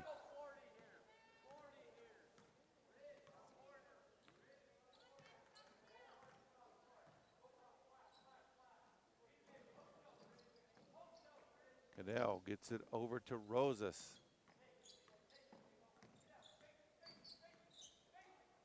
Rosas pulls up free throw line, a little bit of a fadeaway shot, no good. Rebound by Hernandez.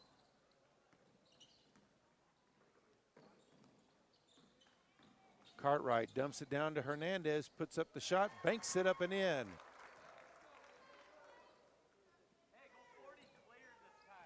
(35-29) now the lead for Texhoma.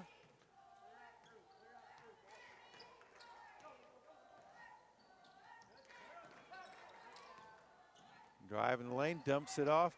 Baseline shot by Jairo Morales is good.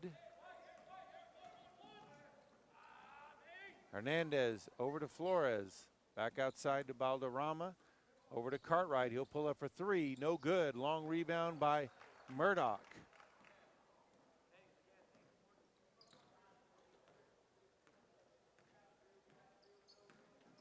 Murdoch with the drive to the block, too strong. Winters with the rebound, back the other way. Cartwright, pass it ahead to Hernandez, too strong. Cadell there to grab it. Rosas had his pass knocked out of bounds by Winters as he tried to go for the steal. Gray returns to the game for Texhoma JV. 53.4 on the third quarter clock.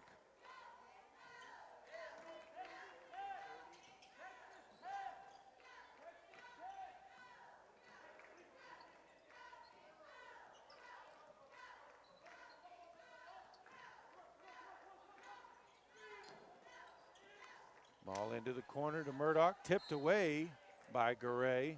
It will stay with Boise City, 37.5.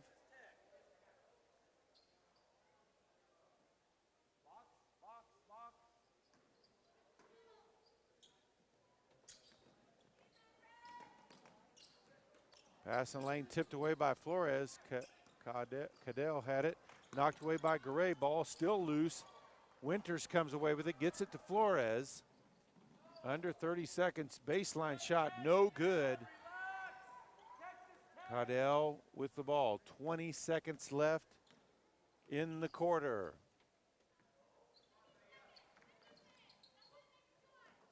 Pass intercepted by Garay, 10 seconds. Pass to Winters, banks it up, no good. Ball out of bounds. Looks like it will stay with Texhoma JV with 2.4 seconds left. Freshman number 45, Aiden Watley. Backdoor pass to Winters, can't get it to go. Rebound by Arthod, and that's the end of 3. It's Texhoma JV 35, Boise City 31.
And we're ready for the start of the fourth quarter. Texhoma JV in possession of the ball and a 4-point lead. And that's going to be a foul called on Martinez. And that will be his 4th. Just couldn't stop his momentum there. So he'll have to quickly come out of the game. Jairo Morales will take his spot. Ball into the backcourt, Cartwright. That was a team's 4th foul. Ball out of bounds and back over to Boise City on the turnover.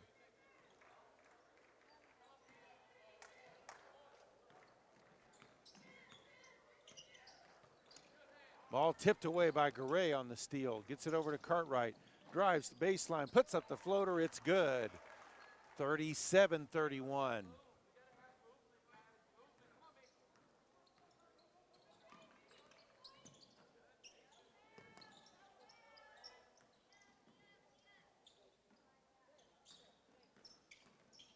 Cadell with it at the high post. Now back outside Murdoch.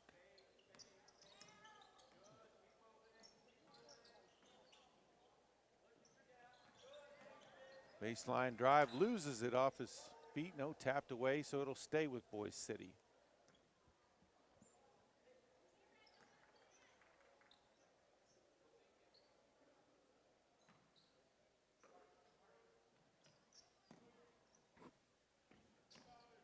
Back the corner to Murdoch, looked at the 3, had to pass it up as he was well guarded by Garay. Pulls up from 15, leaves it short, back the other way. Garay pulls up for the deep wing for the three, no good. Jairo Morales with the rebound.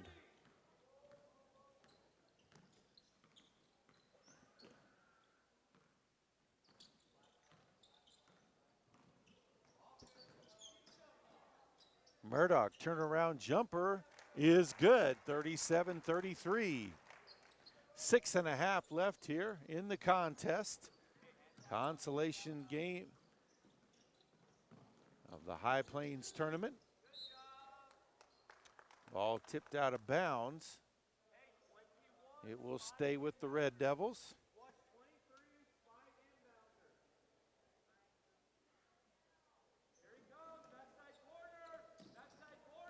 Cartwright from the three gets it down low to Hernandez, back outside to Garay. Down low to Winters. And he's going to get the foul, as they call it, on Jairo Morales.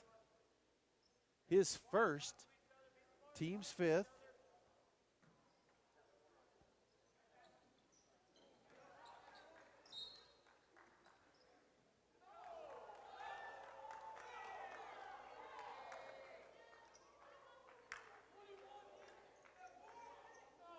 And they'll say ball goes over to Boise City. Looked like it was tipped by Cadell, but Boise City will take possession. 6:09 left in the contest.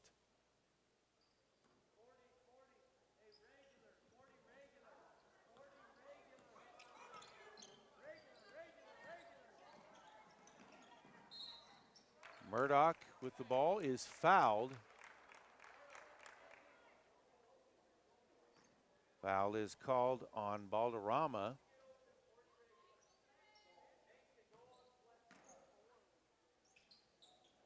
That's his second, team's third. Into the paint, Jairo Morales puts up the shot, it's good. 2-point game, 37-35. Hernandez gets it over to Garay. Double team. Ball knocked out of bounds. It will stay with Texhoma JV.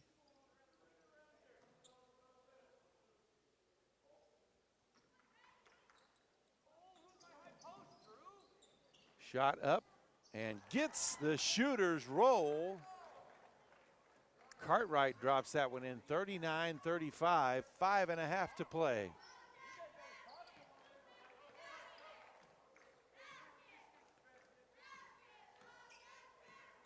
Cadell with the ball up top.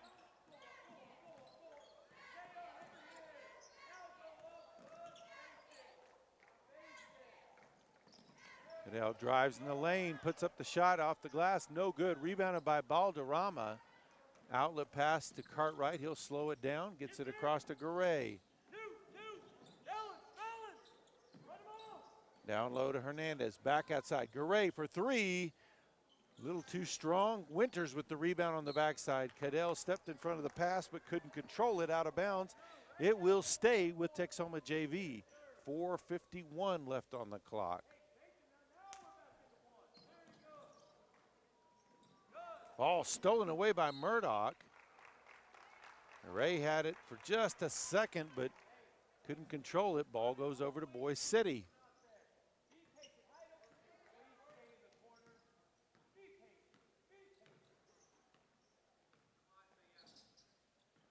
Cadell with the ball.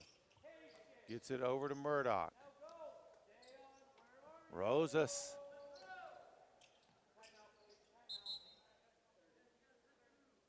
And we've got a timeout on the floor. 4 minutes, 30 seconds left to play in this boys consolation championship.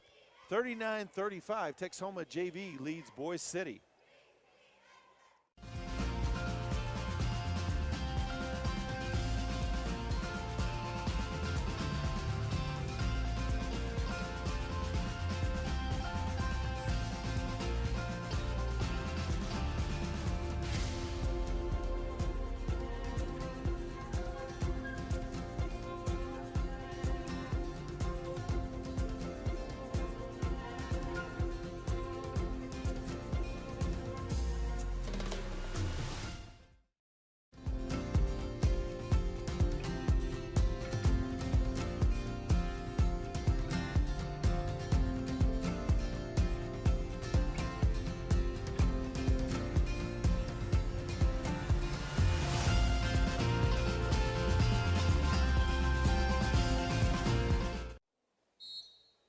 Rosas will inbound for Boise City.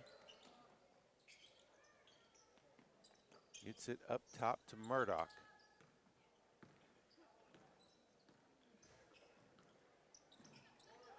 Cadell with it at the point now.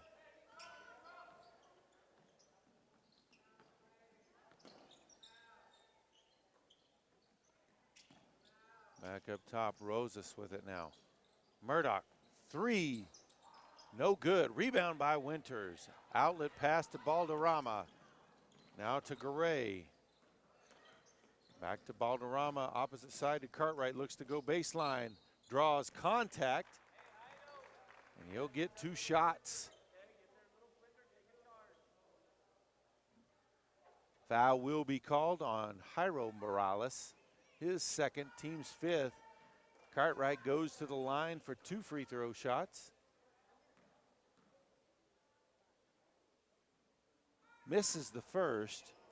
3:55 left to play in his boys' consolation game.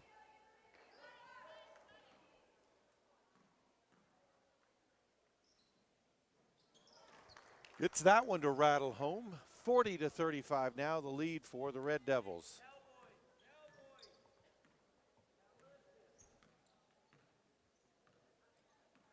Cadell up top, leaves it for Rosas. Over to Murdoch. Dayan Morales, pass intercepted by Cartwright, drives to the hoop, lays it up on the left side, 42-35.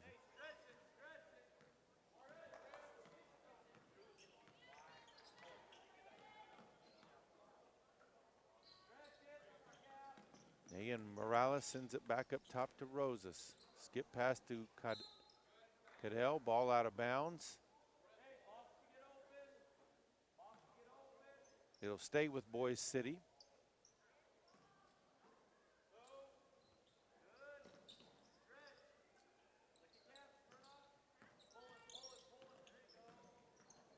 Murdoch in the lane, puts up the floater, too strong. Winters affected that shot and then also picked up the rebound. Up ahead to Garay. Cadell with the steal, and that's going to be a foul on Balderrama.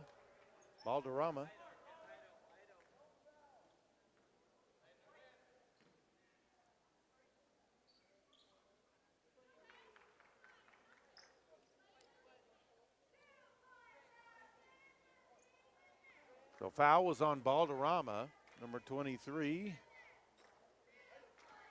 That is his 3rd, team's 4th. Martinez checks back into the game for the Wildcats. 3 minutes left to play. 7-point differential here. Texhoma's JV trying to pull out of this tournament with the consolation prize. That's pretty good for a JV team to come in. Of course, they're varsity, the 4th ranked team in Class A, so they're a deep and talented team. Ball out of bounds and over to Texhoma.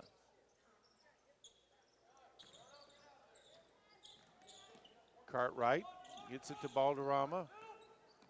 Cartwright taps it ahead to Garay across the timeline. Timeout on the floor, 2 minutes, 30 seconds left. Texhoma JV 42, Boise City 35.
Clean up a little sweat off the floor, and we're ready to go.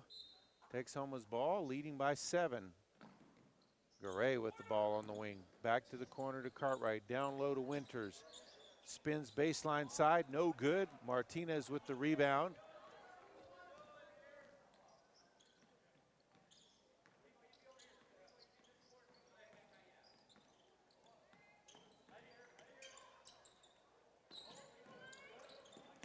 Skip pass over to Rose. It's almost stolen away by Cartwright.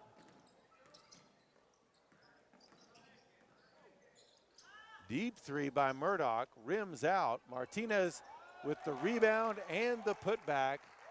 42-37, under 2 to play.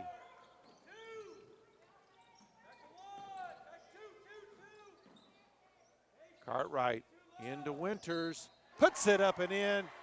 He'll draw the foul and go to the line for the and one free throw. Foul is called on Dayan Morales. That's his third, 6th team foul.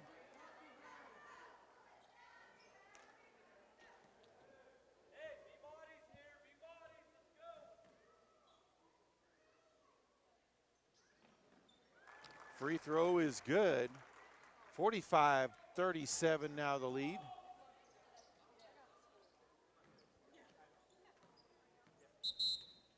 Timeout on the floor, 1:34 left to play. It's Texhoma JV 45, Boise City 37.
So 1:34 on the clock. Boise City with possession of the ball, trailing by 8.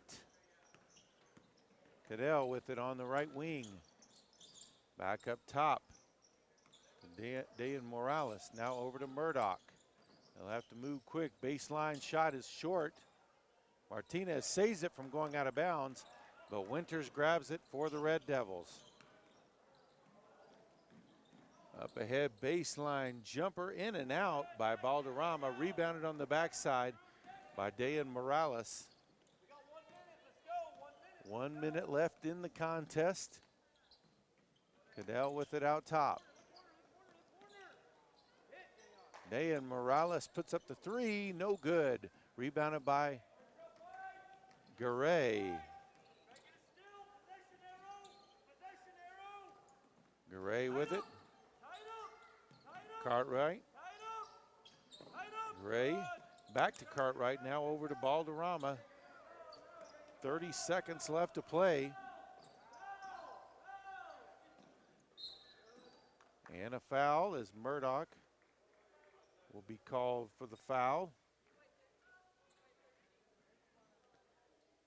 And that'll be his second, team 7th, so that puts Texhoma JV in the bonus. So Cartwright goes to the line for the 1-and-1. Misses the front end. Martinez with the rebound. Outlet pass to Cadell. Drives all the way in, puts it up, draws a foul. So he'll go to the line for 2 shots. Foul will be called on Hernandez.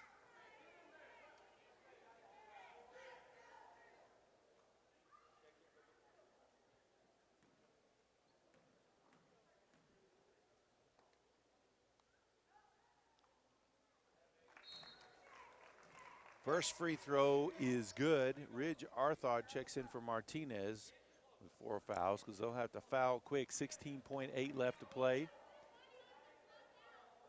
Cadell's second shot is good as well. 45-39. Ball inbounded to Gray, or long pass to Gray, and a foul immediately by Murdoch.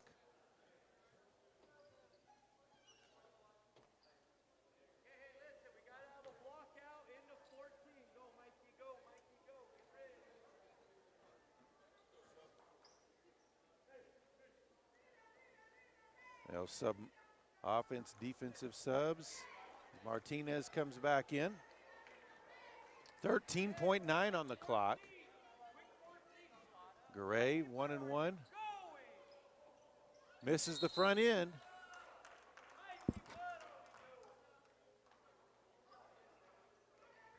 And apparently they'll say 2 shots.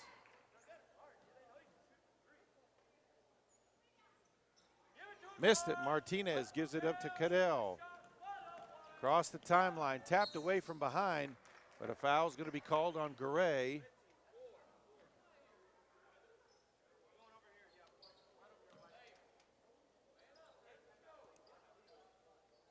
Timeout on the floor, 8.5 seconds left to play.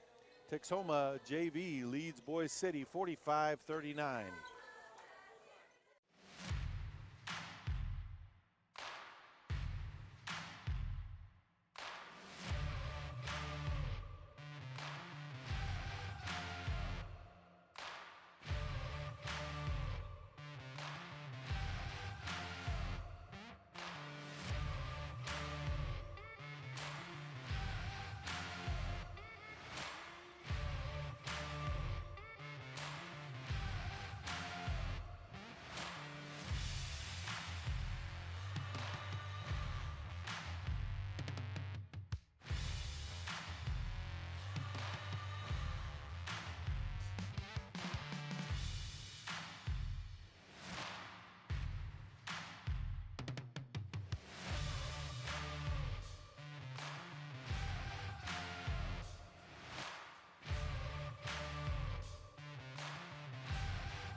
Boise City ball out of the timeout, 8.5 seconds left.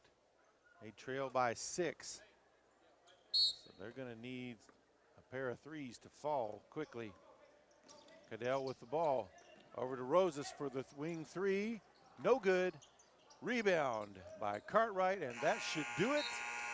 The Texhoma JV Red Devils have defeated the Boise City Wildcats 45-39 to claim the boys' consolation trophy here. Stick around, folks. We still got four more games left as we move to the winner's side of the bracket. And as I said earlier, coming up first, the 3rd place girls game between the Booker Kiowas and the Goodwell Eagles. We'll be back for that one here in a moment. We'd like again to thank TCEC for sponsoring our trophies for High Plains Tournament. And our boys consolation champion goes to the Texhoma Red Devils.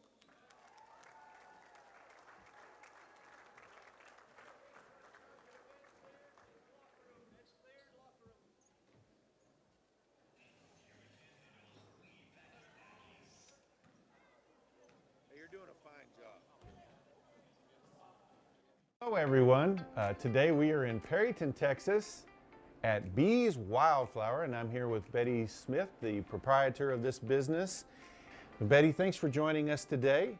Tell us a little bit about the history of Bees Wildflower and kind of where the idea started as well. Well, thank you guys for coming. We appreciate the opportunity for you guys to allow us to share our story. So thank you for being here. My story begins as a little girl coming from a big family, and my mother always baking and cooking and doing everything from scratch. And so as a young girl, of course, all of us kids were in the kitchen and learning together. And I loved the art of baking. I loved the art of creating different dishes and desserts. And So that's where it all began. One of my sisters took the direction of doing wedding cakes and that sort of thing. So she taught me a lot on that perspective. So I have a sister that's about 7 years older than me that really loved the decorating and stuff. And so we would take some classes together and enjoy it. And so that's kind of where it all started. When we were trying to figure out what our slogan would be, Better Together was the perfect fit, which came from my daughter. And she thought that sounded great because we are, as a community, better together. And being better together starts with a good community that believes in small businesses and having employees come out and enjoy their jobs and realizing that what we're doing as a community project is what we're giving back to our people. And so having that mindset is part of our training in the beginning of why that's important and how we treat our customers and the quality of products that we want to make sure that our customers are able to enjoy when they shop here at Bees Wildflower. So by opening the business here, that was our main objective, is to bring a good quality product, homemade product to the table for Perryton to enjoy and the surrounding areas, of course. So now let's kind of get to, you said you love baking, you love being part of the Perryton community and everything. What do you love to make here that people love to come in and get as well? We have a variety of quite a bit of variety here at Bees Wildflower. We have, first and foremost, we have our coffee shop that we brought to the table that we are excited about. We have botanical teas that we make on hand that are sweetened with organic sweeteners like agave in the raw, honey in the raw, and then sugar in the raw, and stevia in the raw. So we really cue in on people that are more health conscious and want to do good for their body. Maybe they don't like coffee, but they enjoy a cup of tea. And so we have quite a few of those available here at Bees Wildflower that is steeped when the customer orders it. So we're super excited about that. And as far as the baking goes, we have anywhere from edible cookie dough that people are excited about. You can have that in a fresh made cone that we make here at Bees Wildflower. We have what we call the Big Betties, which is any of our cookies that we make from scratch. You can sandwich those together with our light and fluffy buttercream. Well, it sounds like you got a fantastic place here. I know just the aroma when we came in, just all the different things we were smelling. Saw a little toddler already getting a nice little cake pop this morning and enjoying that. And it's just a great little place to visit. If you like coffee shops, if you like baked goods, it's a great place to stop in here. Bees Wildflower in Perryton. Betty, we appreciate you joining us today. One other thing I would add was, PTCI, we offer some great services down here in Perryton, our internet, phone service, and things like that. How does that help you continue to do the business that you do here? Yes, sir. We love PTCI. We couldn't do it without you. And so we run all of our internet is through PTCI. Our phones are through PTCI. Our POS system is through PTCI. So we truly couldn't do it without you guys. We have had a great experience with PTCI. We haven't had any, hiccups along the way or anything, so that's been great. So PTCI and what you guys have provided for us to be able to operate this business successfully. Well, Betty, we sure appreciate you joining us and letting us come down here and just experience your little store here. It's a beautiful little place. If you haven't been here, like I said, come on down to Perryton, visit Bees Wildflower. Thanks again, Betty. Thank y'all.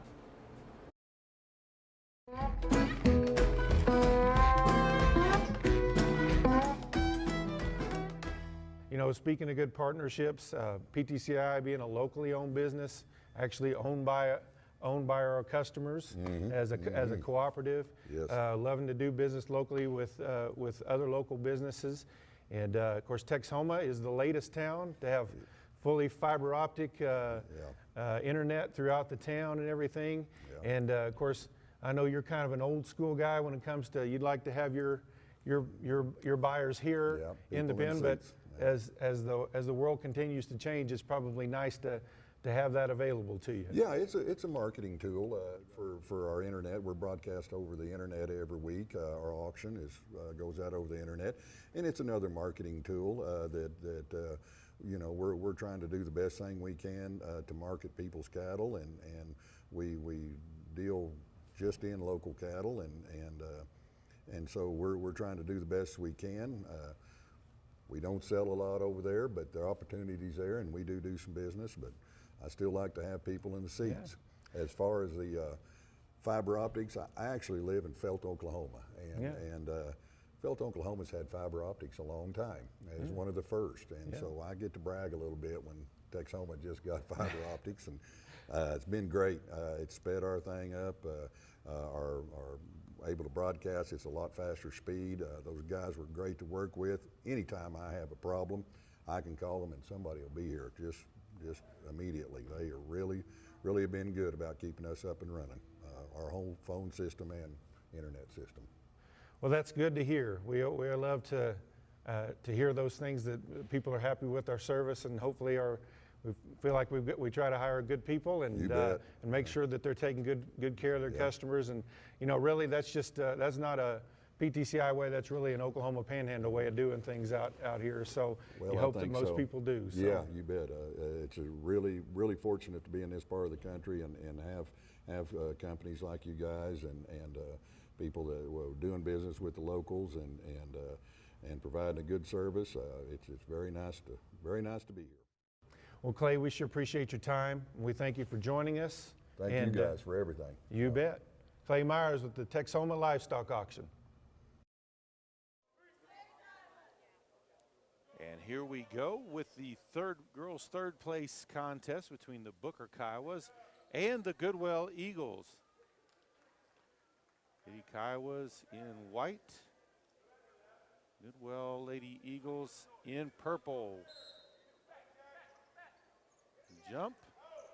Goodwell comes away with the first possession. And senior number 4, Malin Avila with the ball. Into the high post, kick back outside. Now high post again, and now back outside. Ball into high post, shot is up and good. At basket by senior number 3, Gracie Langford. Full court pressure. Ball across midcourt, stolen away.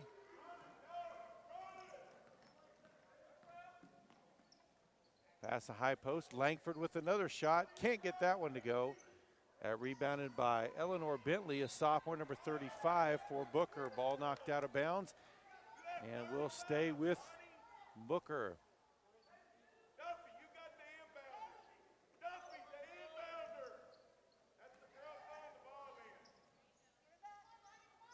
Also starting for Goodwell, a freshman, number 22, Jacqueline Avila. Number 21, Urania Olivas. She's a senior. Ball tied up.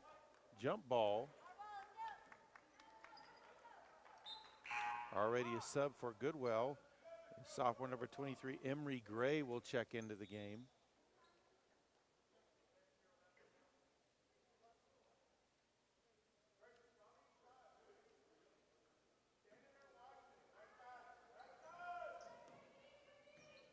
Ball dumped inside. Goodwell with the steal. That's Avila.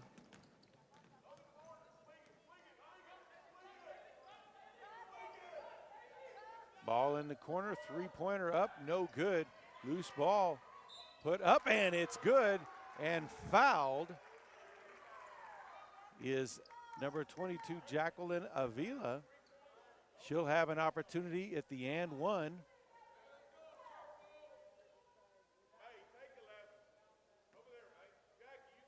Okay, the starters for Booker, number 1, a senior Jasmine McDougall. Number 15, a senior Riley Carroll. That rebound, as we mentioned, by the sophomore Eleanor Bentley, number 35. Pressure, Able to get it off safely to Bentley, almost called for the travel there. Number 11, Zulima Ruiz, a sophomore, also a starter, and number 2, Kaylee Anderson, a junior, round out the 5 starters for the Lady Kiowas. All tied up, back outside. Baseline by Carroll, number 15, Riley Carroll. Ball stolen away as it goes through the lane by number 23, Emery Gray. We've got a timeout on the floor. 5:54 to play here in the first quarter. 4-0, Goodwell leads Booker.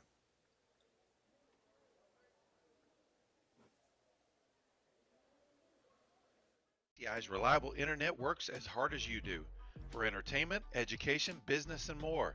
Finish 2022 strong with PTCI's fastest speed, the Gig, available for a limited time, now only $22 a month. Visit your local PTCI store and ditch the lagging spinning wheel.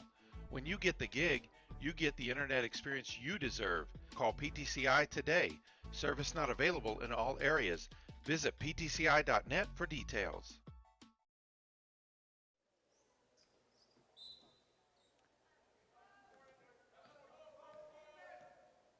So Maylin Avila brings it up. Now ball on the wing, down in the post. Turnaround jumper is up, no good. That was missed by the senior, number 14, Channing Duffy, that came in during the break. Ball stolen away again by Maylin Avila.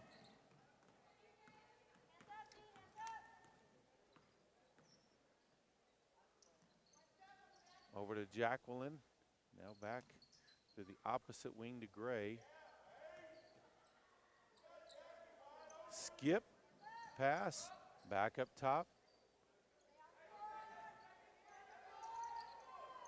Three-pointer from the wing, she'll pass it up, dives inside, puts up the shot, in and out on that one, no good. Rebound though underneath by Jacqueline Avila. Looked at the three, passed it up, gives it up to Maylin Avila, missed it.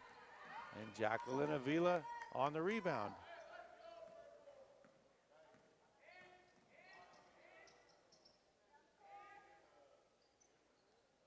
High post to Langford, back outside, baseline drive by Gray.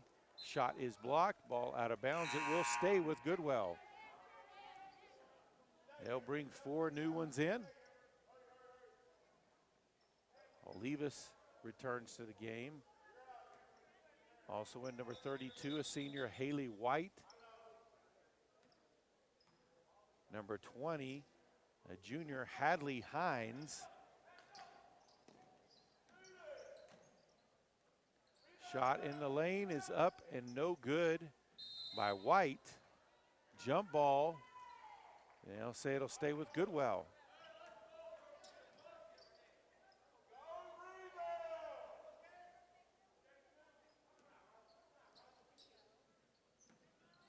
Macy Strain, a sophomore, number 24, also in the game. She's got the ball up top.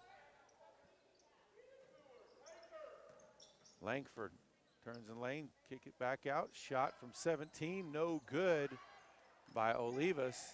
Rebound though, as Goodwell keeps possession. Ball loose now on the floor, picked up, kicked back out. Shot from the wing, no good. And a tie-up. Jump ball goes back to Booker. Subbing into the game for Booker will be a senior, number 21, Janet Ramirez.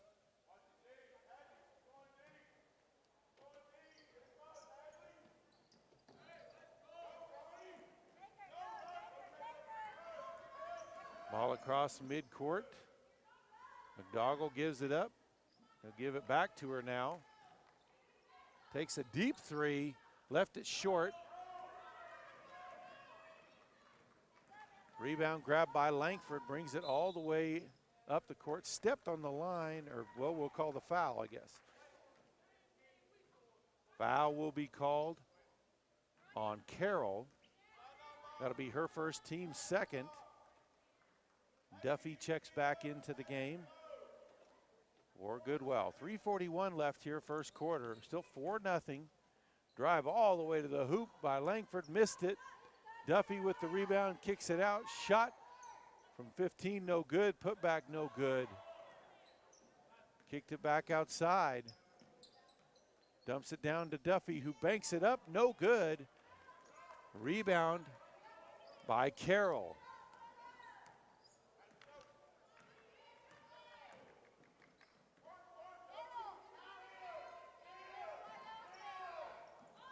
Ball stolen away. Langford into the open court. Misses the layup. Rebound by White. Keeps it to Goodwell. They have definitely out-rebounded. Fouled on the shot is Langford. She'll go to the line for 2 shots. Foul will be on Riley Carroll. So she's picked up 2 real quick there out of the team's 3 fouls. Langford's first off the front of the rim.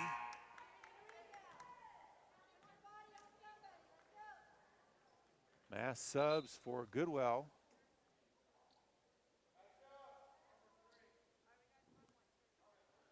Timeout on the floor, 2:55 left to play here in the first quarter. It's Goodwell 4, Booker 0.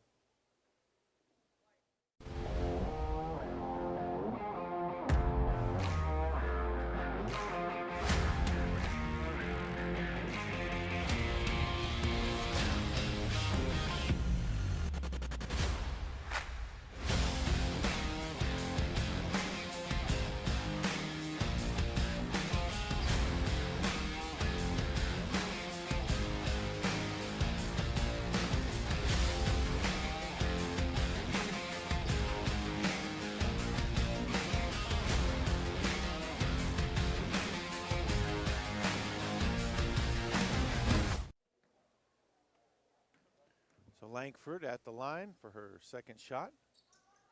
It's good. 5-0 now the score. Avila checks back into the game. Maylin Avila.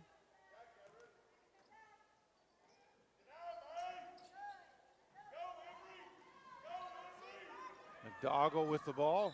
Has it knocked away. Been knocked out of bounds by Goodwell, so it will stay with Booker.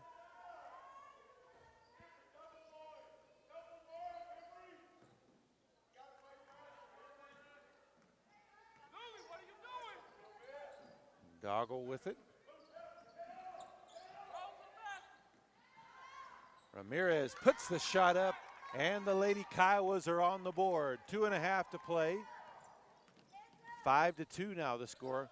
Ball inside. Looked at the shot of Avila for 3. Left it short. Foul called. That'll be on the sophomore, number 34, Cambry Mull. So ball over to Booker. That is Mull's first, team's first. Ruiz with the ball, picks up her dribble. That's a foul. They're going to call that on Gray.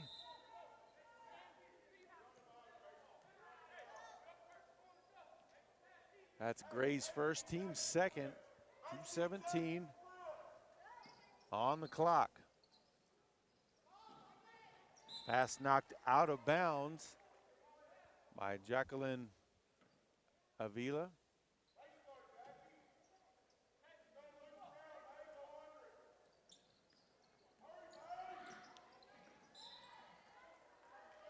And they'll say that one turned over to Goodwell as Avila and McDougall both went up for it, and they'll say McDougall touched it last, so ball over to Goodwell.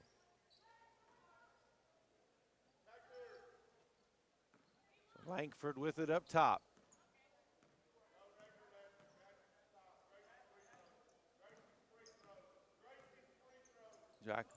Jacqueline Avila gets it to Langford. Banks it in on the runner. 7-2, under 2 minutes left to play here in the first quarter. That one knocked out of bounds by Jacqueline Avila.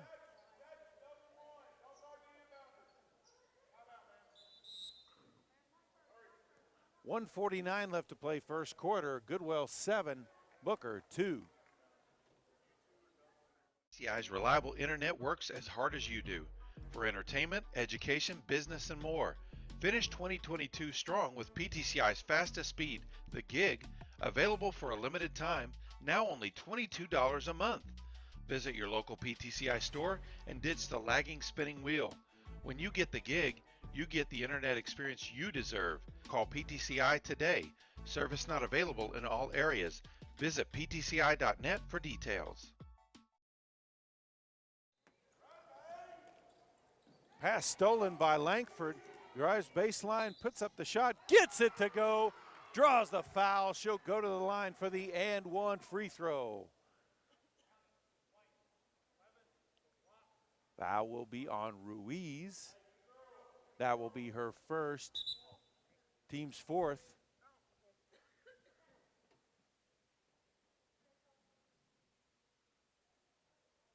So the freshman, number 12, Nayla Banuelos, leaves the game. In comes the sophomore, number 35, Eleanor Bentley. First free throw is good. The and one free throw is good from Langford. 10-2 now the score with 1:45 to play. McDougall with it. Dribbles it out of bounds. And so back over to Goodwell.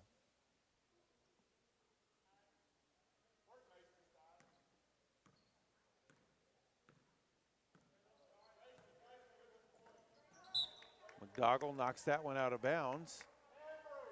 So Lady Eagles will inbound in front of their bench.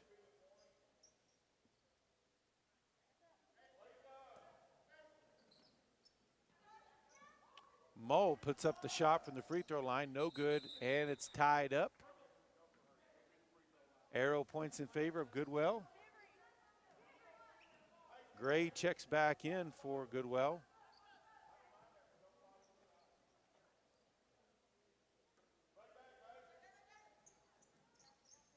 Back up top to Avila. They'll dump it down inside to Langford. Back outside.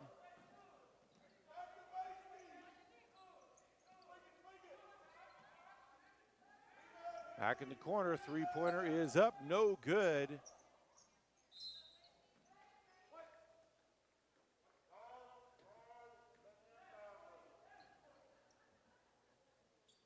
.109 left here in the first quarter. Booker with the possession. That pass is going to be intercepted by Langford. And stolen away by McDougall. Saves it from going out of bounds to Bentley. And that pass just too far ahead. So ball back over to Goodwell. So Goodwell's speed obviously giving Booker all kinds of trouble trying to get the ball up the court. Hadley Hines checks back in, as well as Haley White. 50 seconds left here in the first quarter. Inside the paint, back outside, shot up from the corner. It's good for three. Hines makes it 13-2. 30 seconds left in the first quarter. It's going to be fives, and they call a timeout just before the 5-second call. 28.4 left to play. It's 13-2. Goodwell leads Booker.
inbound on the end line.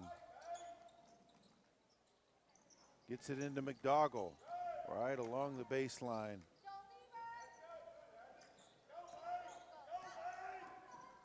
Passes it ahead, ball stolen away. And then McDougall's going to foul Langford from behind.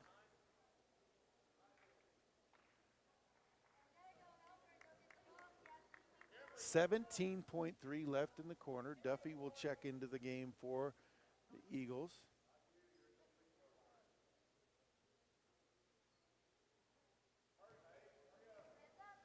Gray with the ball up top. Over to Avila. Now to Duffy at the free throw line. Gray for three at the top of the key. Long rebound by Anderson. Ball out of bounds. It will stay with Booker. 3.2 seconds left before the end of the quarter.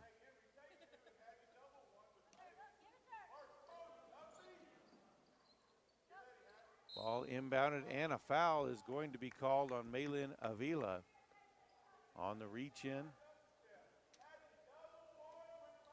Her first, team's third. 0.9 now left.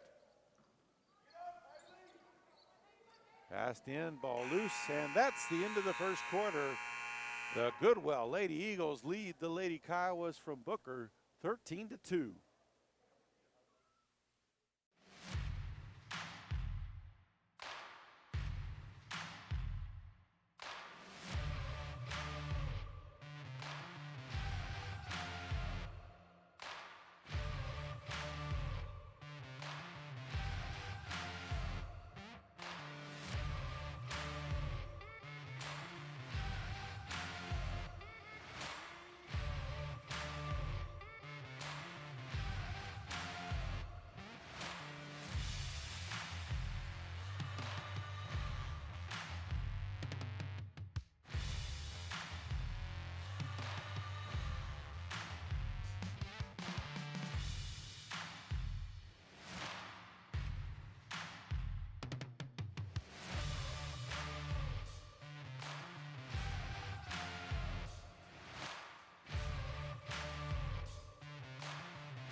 So as we start this second quarter, Goodwell with possession of the ball and an 11-point lead.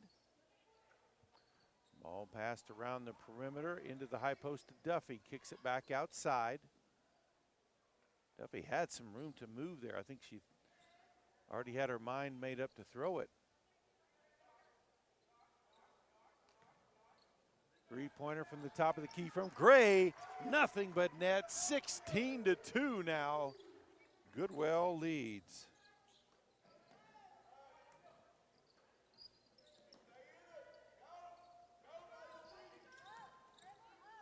Bentley gets it across midcourt. Passes ahead to McDougall. Back outside to Anderson. Now McDougall with it again. Looks to go baseline up and underneath. Passes it over and out of bounds as she tried to get it to Ruiz, but Ruiz couldn't handle it. 7 still to play here in the first half.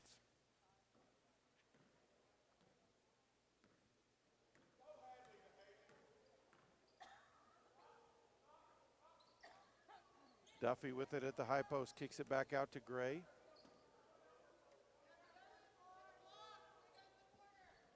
Duffy puts up the shot, it's good.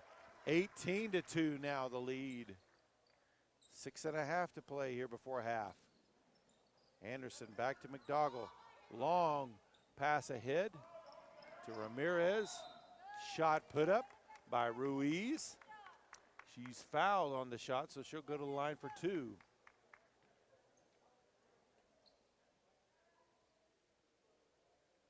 Haley White will be called for the foul. That's her first, team's 4th.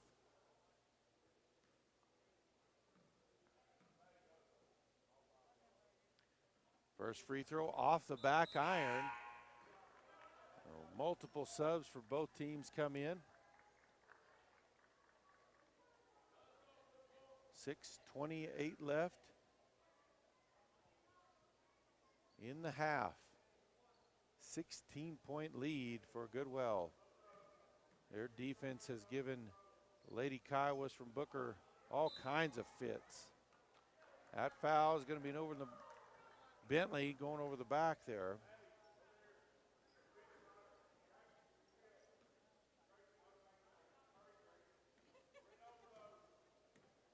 So Langford brings it up into the post. Back outside to Langford into the corner. Avila for three. Left it short.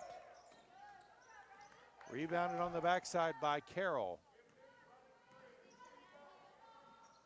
Pass ahead. Out of bounds as she tried to get it to Banuelos, but too high. Back the other way. 6 minutes left here in the half.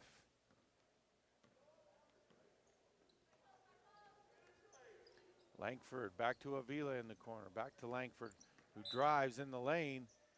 And McDougall is going to be called for the foul on the reach and the hack. That will be her second, team seventh foul. That means Goodwell will be in the bonus the last 5:49 of the game.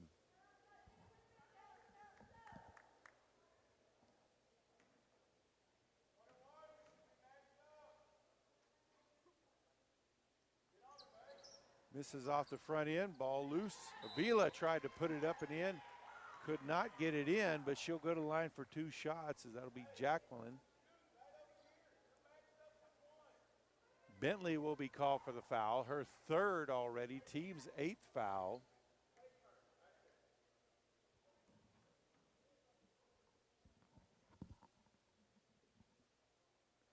In and out. So Ramirez will come in for Bentley, who picked up her third.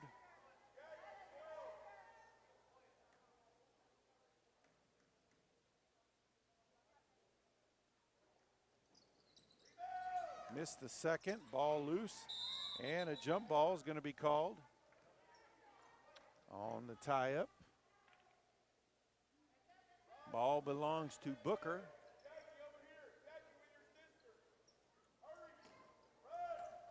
McDougall across midcourt. Jacqueline Avila with the steal. Ball on the floor, though. McDougall ties it up.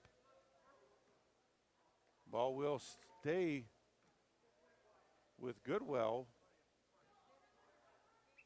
but they will have to flip the switch on the arrow.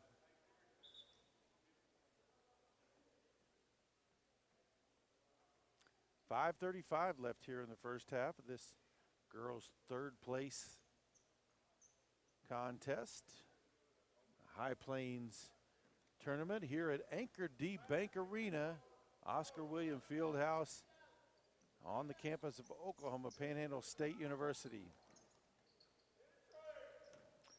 Langford kicks it over to Avila. Back to Langford at the high post, kicks it out in the corner. Baseline jumper in and out as it rimmed around. Another tie-up.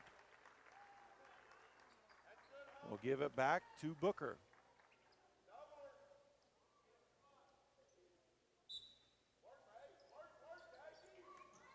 Ball into McDougall. Gives it up to Carroll. Back to McDougall. Pass up ahead to Ramirez. Back outside to McDougall. Drives in the lane. Right-handed layup is good. 18-4 now the score. Just under 5 left before half.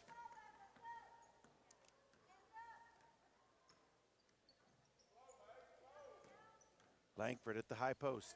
Back outside. Jacqueline Avila misses the shot. Foul from behind is going to be called on Mull. I believe that's her second. And team's fifth. So she'll head out. Duffy checks back in.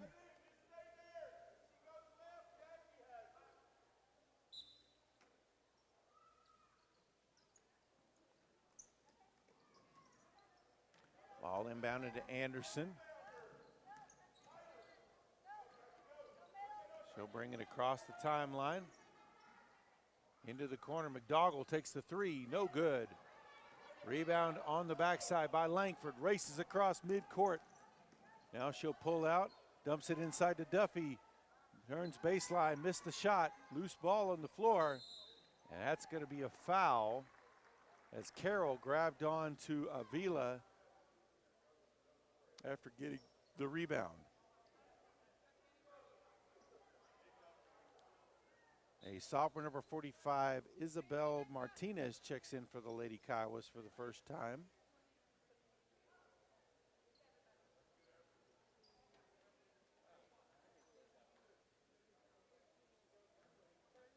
Strain and White check into the game, as well as Gray.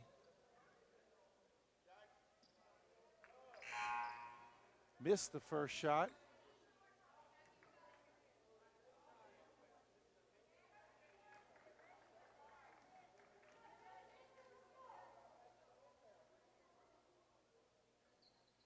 Off the back iron, Duffy with the rebound. Dumps it back outside. Jacqueline McDougall with the steal. Puts it up and in, 18-6, right as we reach the halfway point of this second quarter.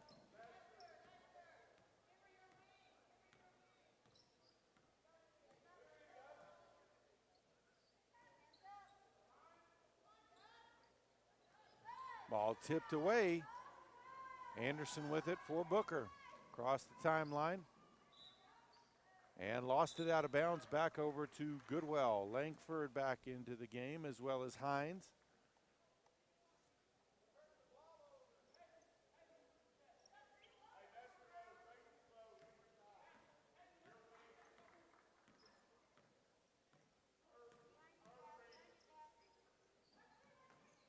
Hines back up top to Moe. Gets it to the high post. Dumped down on the dive. Missed the shot. Trying to get her own rebound, though. They'll call that a jump ball. Ball will stay with Goodwell. 3:16 on the clock.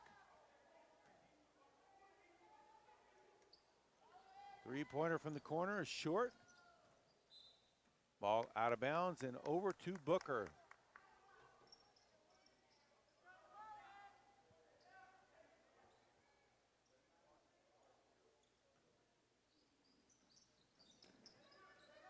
McDougall. Tied up by Langford.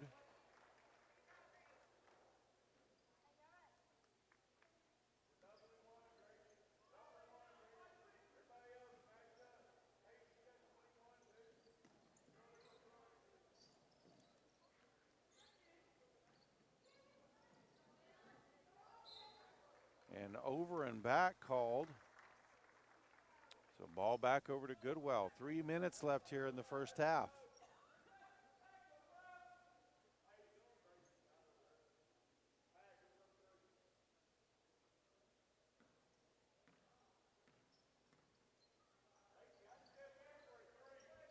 Ball on the wing. They'll kick it to the opposite side. Try to get the high post to kick there, but no call. McDougall with it. Has to give up her dribble.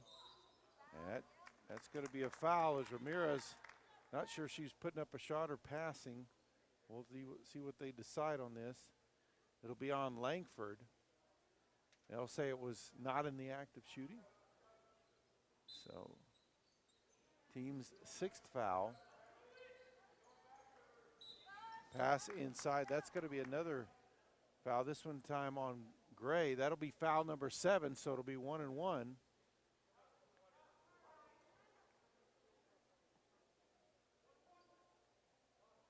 As Ruiz checks back in. So Martinez will be at the line for the 1 and 1. 2:41 to play.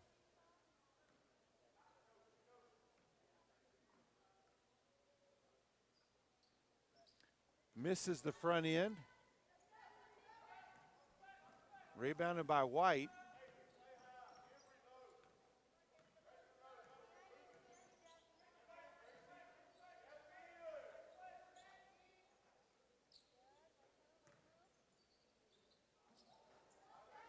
Langford with the three, the rebound and the putback by Hines is she's fouled on that attempt. Foul will be called on Isabel Martinez. That's her first, team's 10th foul. So Goodwell in the double bonus the rest of the way with 2:20 to play. Missed that first one.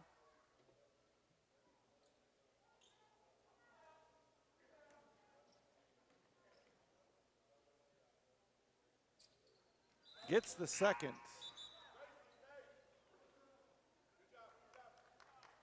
Mass subs in for Goodwell again.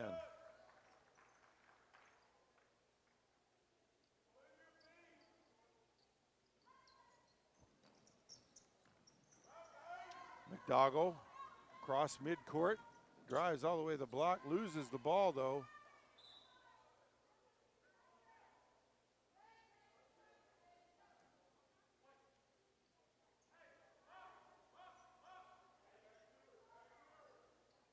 Booker's ball. 19-6 the lead for Goodwell. Ball inbounded to Martinez. Anderson with it now. Back to McDougall. Looks to go baseline. Tried to kick it across to Ramirez. Too far out in front. Ball turned back over to Goodwell.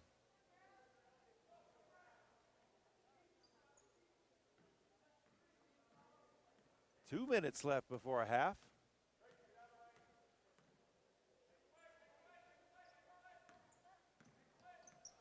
Anderson got a hand on that one.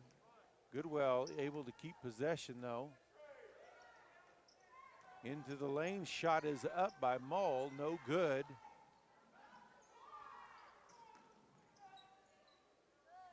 Anderson brings it across the timeline. Spins, knocked away by Langford on the floor.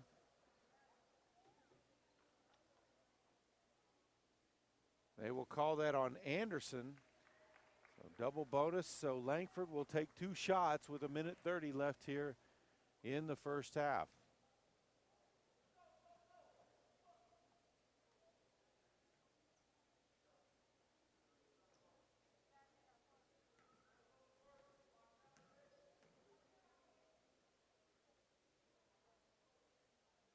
First shot, no good. Left it well short.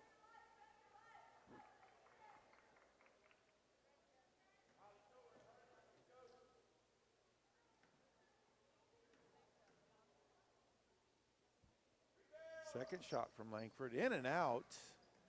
Chased down on the rebound though, Malin Avila. Langford puts up the three, gets it to drop in there. 22-6 now the score, 1:15 to play. McDougall tries to split the defenders. Oh, there's contact. Foul will be on Jacqueline Avila, and they'll walk to the other end because that's foul number 8, 1-1. McDougall will be shooting.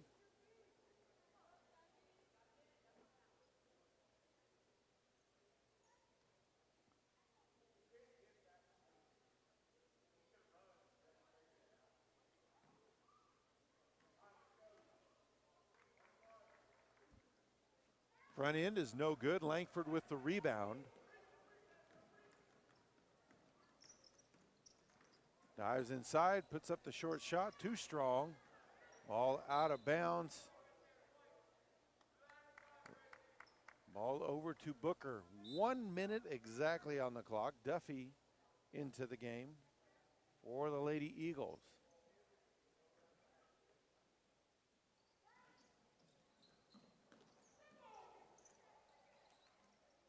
Ball passed ahead, stolen away. Avila, baseline jive, shot up, no good. Jacqueline Avila with the rebound. Langford now. Back out to Malin Avila. No good on the shot. Jacqueline Avila with the rebound. Duffy with the rebound, loses control of it, out of bounds. And back over to Booker, 38.9 on the clock.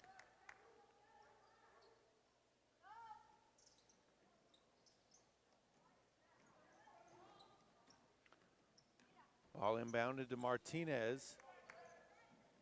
Now Anderson brings it across the timeline. 30 seconds on the clock.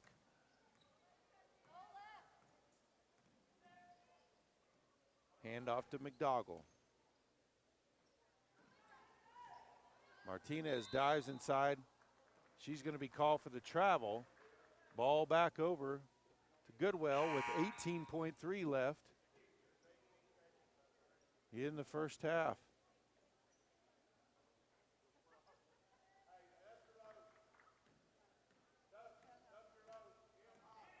Maylin Avila brings it up.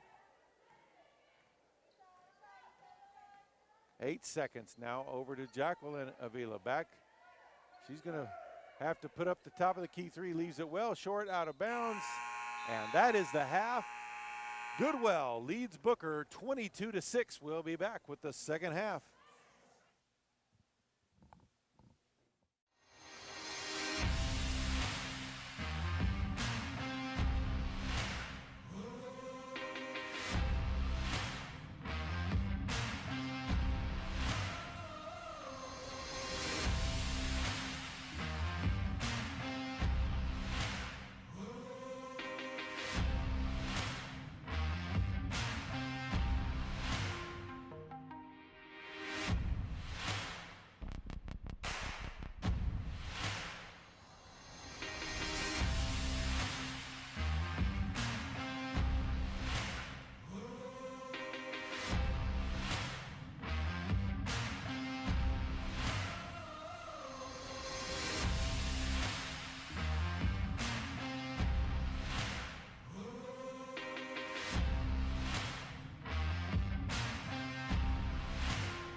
And here we go with the second half.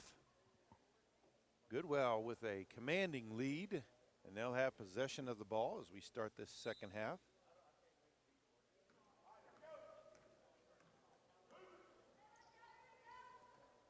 Langford puts up the wing three. It's good. So Goodwell starts off right where they left off right before the half. 25-6 now the score. Avila steals the ball, and it's going to be a tie-up.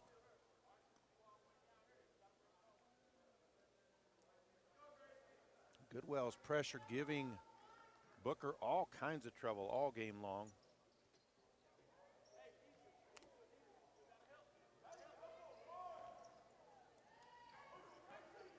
Steal, Langford with it. Had it knocked away, taps it over to Avila. Duffy with it now. Gets it back to Langford, puts up the three. Too strong, Anderson with the rebound. Martinez passes it ahead to Ruiz. McDougall for three in the corner, left it short.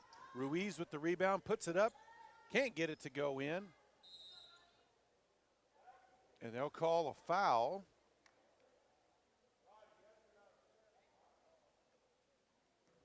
Foul is called on Ramirez. That'll be her first, team's first foul of the half.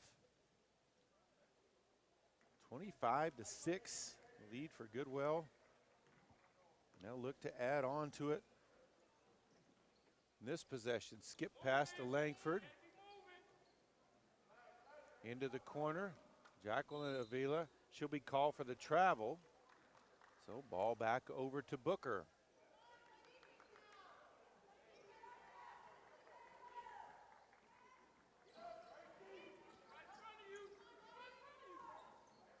Ball inbound to Martinez. Back to Anderson. Gets it over to McDougall across the timeline. And contact. Body foul.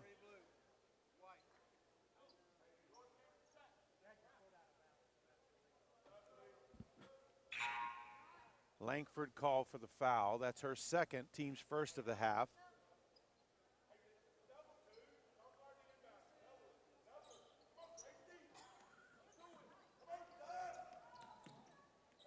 Ball inbounded to Martinez. Gets it back outside to Anderson. Looks to go baseline, cut off, double teamed. Back outside to McDougall.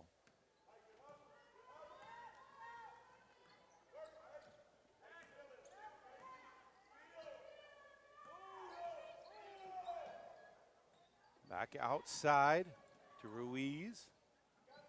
Now McDougall sets it back up top. Timeout on the floor. 6:09 left to play here in the third quarter. 25-6 the lead for Goodwell over Booker.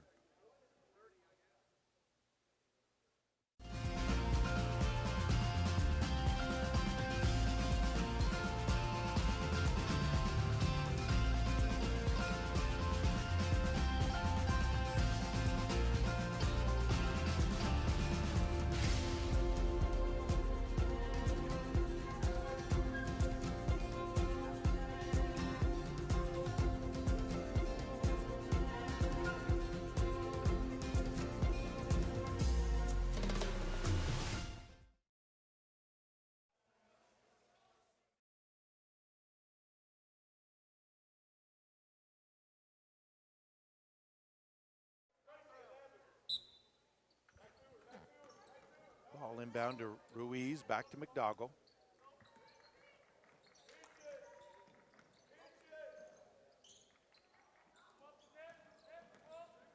Martinez to Ramirez. Gets the screen to the baseline. Martinez with it. Duffy's going to be called for the foul. Her first, team's second.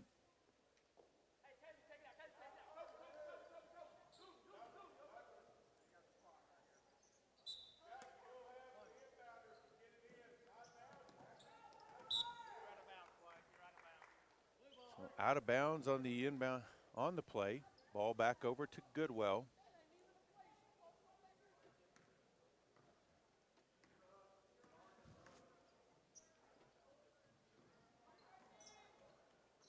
Into the post, Duffy puts up the shot. No good, gets her own rebound, tries to go up, knocked away from her. Jacqueline Avila gets the rebound, now Langford with it. Looks to go baseline, pulls up, leaves it short. And a foul call. That's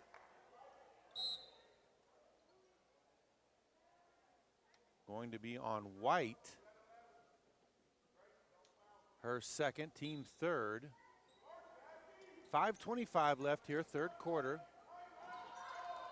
Pass into McDougall, knocked away, and that's going to be an over in the back. And Jacqueline Avila grabbed it just before she went over, so gave it back to Booker.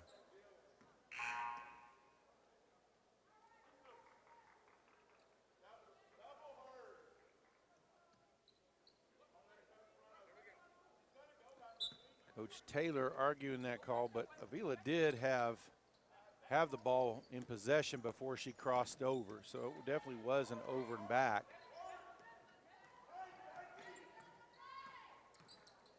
Anderson looks to drive, picks up her dribble, back outside. McDougall for the wing three, no good. Rebound though by Carroll. Back to McDougall.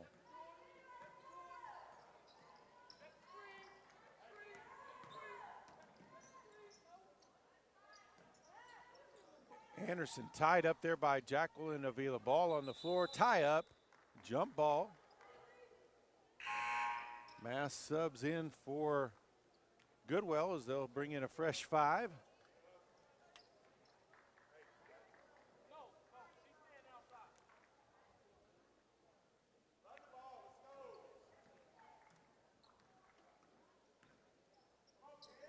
Ball on the wing. Now back at McDougall with the steal. Drives all the way in. Can't quite hit the layup though. Strain with the ball. Brings it across. Back up top. Now to Hines to the opposite corner. Olivas now back up top to Gray. All safe from going out of bounds. Ramirez grabs it, passes it ahead to Anderson, and that's going to be a foul on Gray. Gray's third foul, team's fourth foul.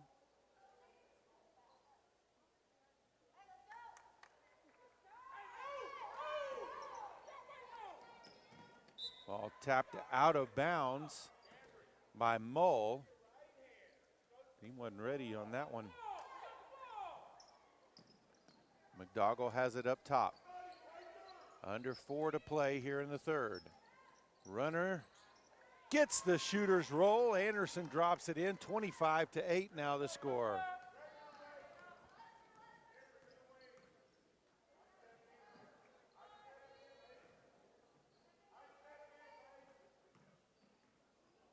Into the high post. Ramirez with the steal. Up ahead to McDougall. Drives all the way to the hoop. Lays it up and in this time. 25-10 as Booker reaches double digits with 3.5 left here in the third.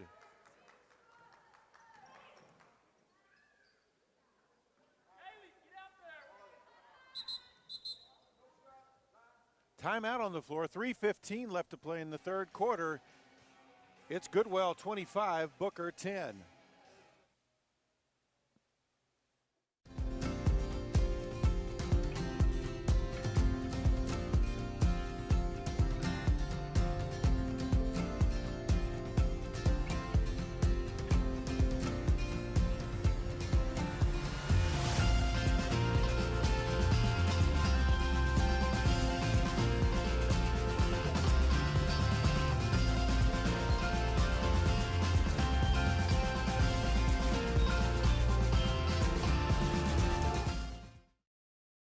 $1,400 on the newest cell phones with PTCI's totally unlimited BOGO deal. Hey, Maggie.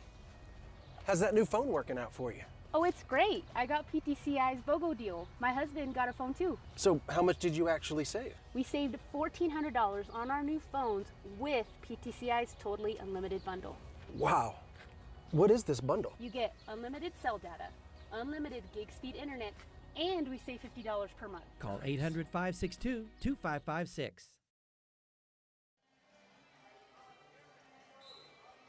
So out of the timeout, Goodwell ball leading by 15. Ball to the wing, back up top. Opposite side, try to get the high post. Well covered in there, kind of an ill-advised pass. Carroll brings it across midcourt.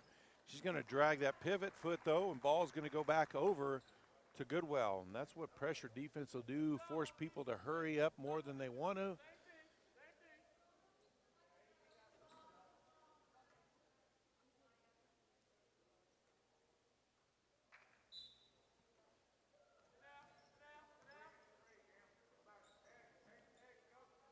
Ball up top, too strong, and that one's going to go out of bounds right to me. The ball back over to Booker. 2:51 left to play here in the third. Langford checks back into the game.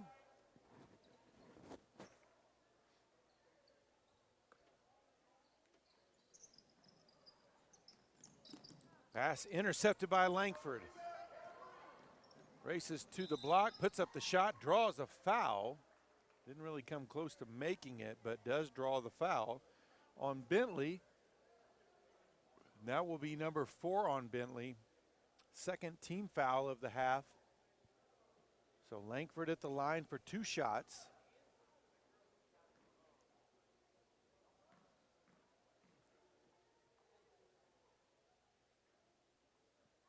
First one is good.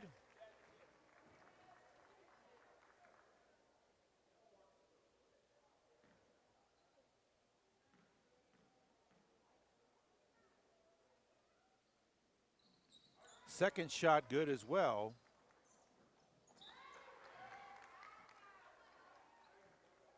(27-10) now the score.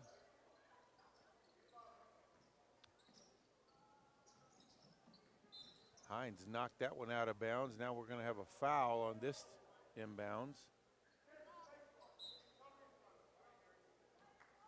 Ruiz will check you back in for the Kiowas.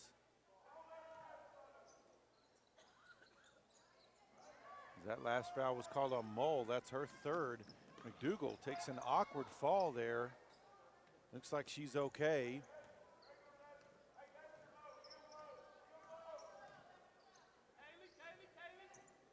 Langford up top, drives. Puts it up high off the glass. No good, but a foul call.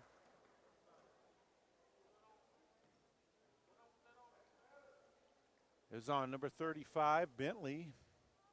And that will be her 5th, so she's fouled out with 2:26 left to play here in the third quarter. Third team foul of the half. So at the line will be Emery Gray for 2 shots. First one rims out.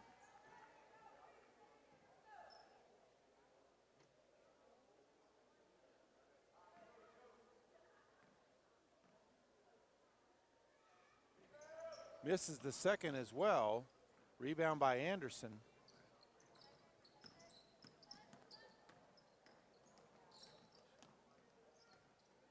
Gives it up to McDougal.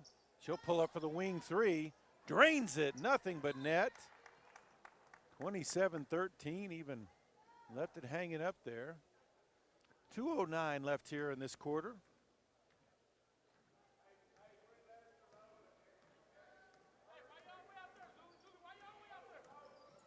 Langford kicks it to the corner.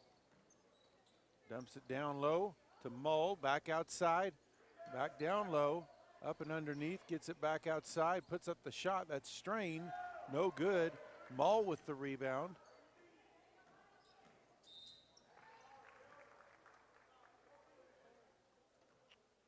Actually, that was Gray on the rebound. Carroll will be called for her 4th foul. Team's 4th foul. Underneath the Langford, puts it high off the glass. Can't get it to go in. Ball out of bounds. Off of Booker, it will stay with Goodwell.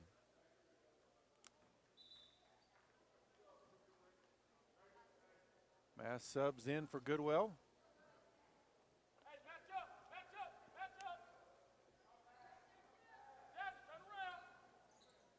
Duffy with the ball. Gives it off to Langford. Stepped on the line, ball back over to Booker.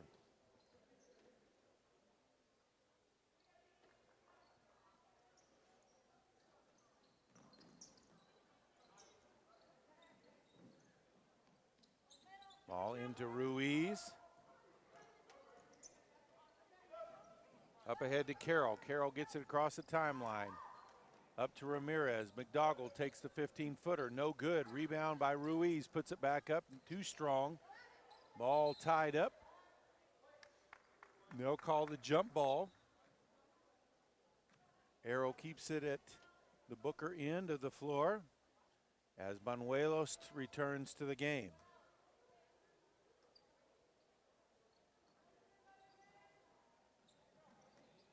Ball passed in, back to McDougall in the corner.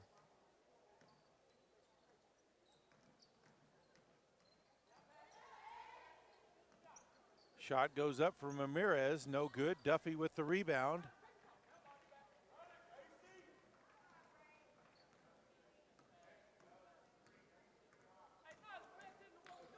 Langford leaves it for Avila. Back to Langford at the block, no good on the shot. Nice rebound though there by White. Kept it for Goodwell. Jacqueline Avila back to Maylin Avila. Down low to Duffy. Puts up the shot, no good. Saved from going out of bounds though. Shot up, no good, tipped out. And chased down near midcourt by White. Avila, Jacqueline Avila saves it. 10 seconds left here in the quarter. Puts up the shot, left well short, out of bounds. Booker's ball with 4.1 seconds left to play here in the third.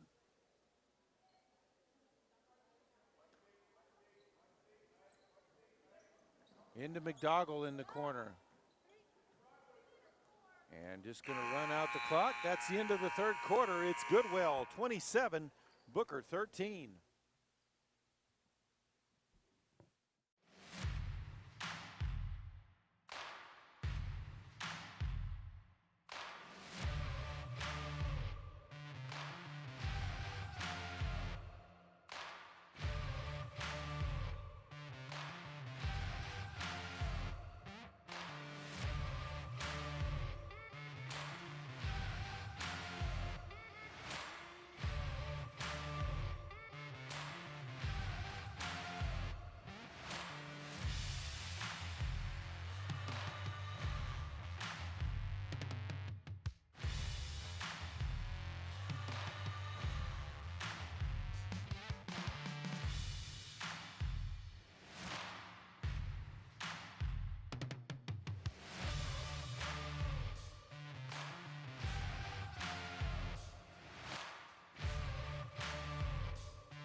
Here we go with the fourth quarter. Goodwell with the lead, 27-13.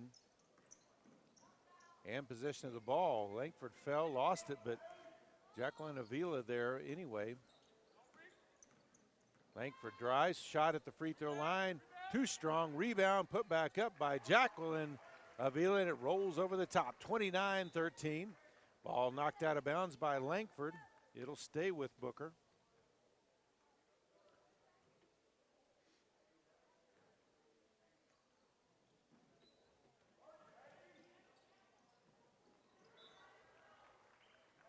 Tapped out of bounds by Jacqueline Avila.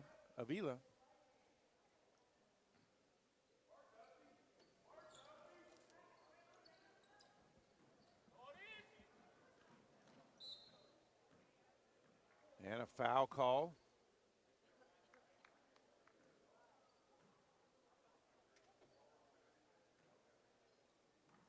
That was number 4 on Maylin, or number 2 on Maylin Avila, team 6 foul.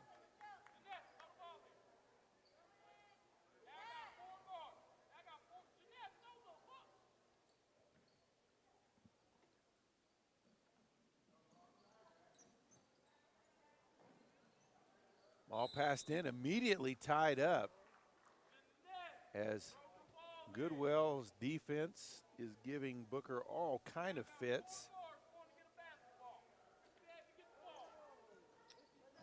Ramirez passed in, stolen away by Ramirez. Top of the key 3 by Maylin Avila, missed it. And Duffy's going to be called for the foul.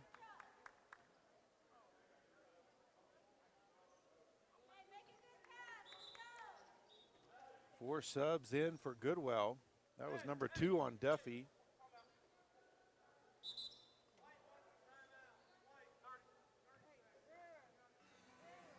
.7:26 left to play here in the contest. 29-13. Goodwell leads Booker. PTCI's reliable internet works as hard as you do for entertainment, education, business, and more. Finish 2022 strong with PTCI's fastest speed, the gig, available for a limited time, now only $22 a month. Visit your local PTCI store and ditch the lagging spinning wheel. When you get the gig, you get the internet experience you deserve. Call PTCI today. Service not available in all areas. Visit ptci.net for details. $1,400 on the newest cell phones with PTCI's totally unlimited BOGO deal. Hey, Maggie. How's that new phone working out for you? Oh, it's great. And the Stratford Elks running a little bit behind. That one was supposed to start at 3:15. Of course, about 3:30 now, so. McDougall with the ball. Leaves it for Anderson. Deep 3, left it way short. Rebound there made by Gray, but she was stood on the end line, so ball will stay with Booker.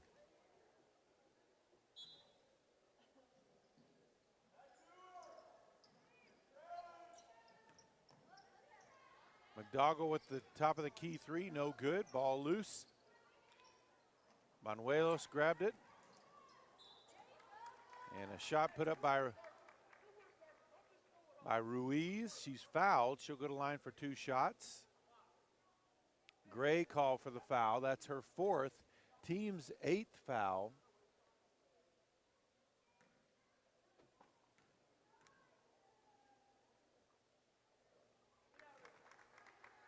First free throw is good. 6:53 left to play.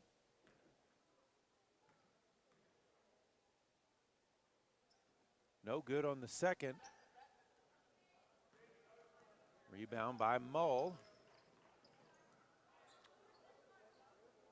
Missed a double dribble there that Strain had, but she drives in the lane, puts up the floater, no good.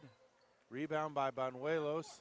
McDougall with it, races past midcourt all the way down to the block, and she's going to draw the foul. And that is going to be number 5 on Emery Gray.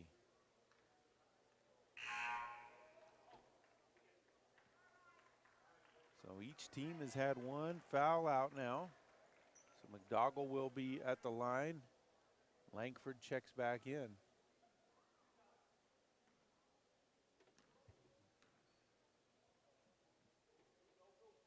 First free throw is good. In for the first time for Goodwell, 00 Madeline Alvarez, a freshman. And Carroll checks back in for the Kiowas.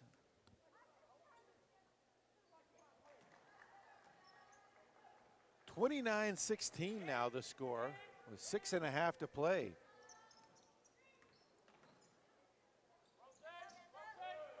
Mull puts up the shot in the lane, no good.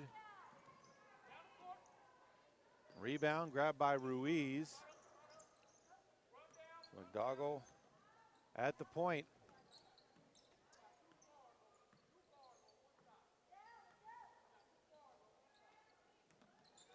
Ruiz. Back to Carroll. Looking for the screen, circles down low, shot up by Ramirez, no good. Put back by Carroll, no good, but she's fouled on the shot.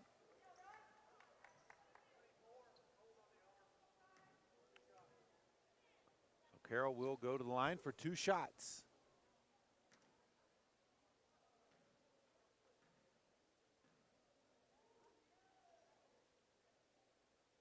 First free throw is good.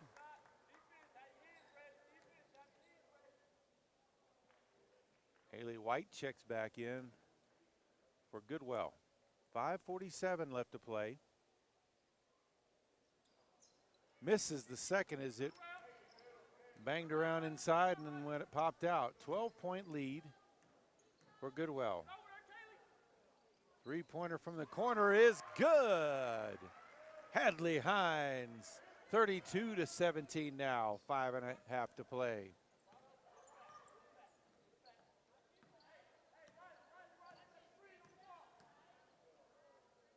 McDougall hands it off to Anderson. Looked at the three, gave it back to McDougall instead. She'll get a screen, pulls up for 3, off the front of the rim. Long rebound, chased down by Ruiz.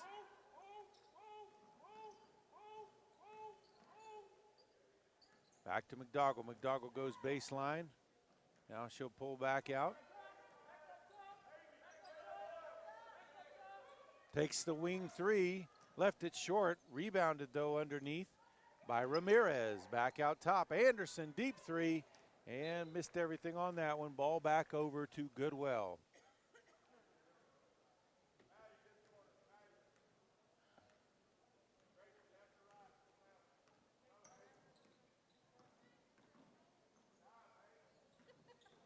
Drive, floater is up and good.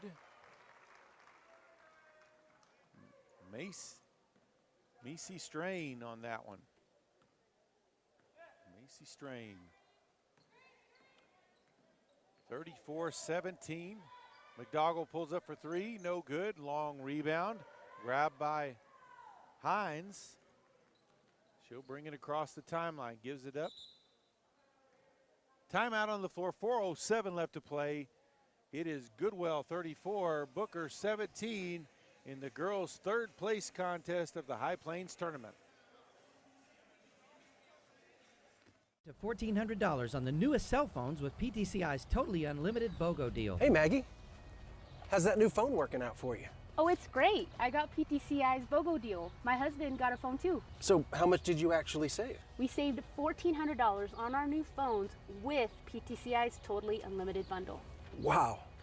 What is this bundle? You get unlimited cell data, unlimited gig speed internet, and we save $50 per month. Call 800-562-2556. PTCI's reliable internet works as hard as you do for entertainment, education, business, and more. Finish 2022 strong with PTCI's fastest speed, the gig, available for a limited time, now only $22 a month. Visit your local PTCI store and ditch the lagging spinning wheel. When you get the gig, you get the internet experience you deserve. Call PTCI today. Goodwell with possession of the ball and a 17-point lead. Ball into the corner, now into the low post. Shot is up, left it short. Rebound by Booker. Carroll passes ahead to Anderson.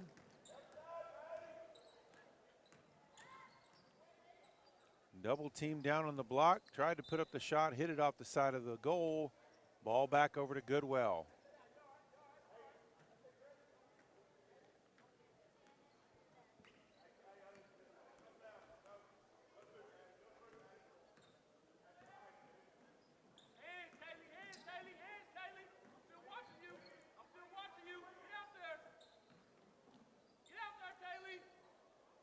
Alvarez with it in the corner. Opposite wing, now into the opposite corner. Try to get it into the high post. White, but had it knocked away. Anderson passes it ahead. There's nobody there to grab it. Out of bounds, back over to Goodwell. 3:02 left to play. So Banuelos will check back in.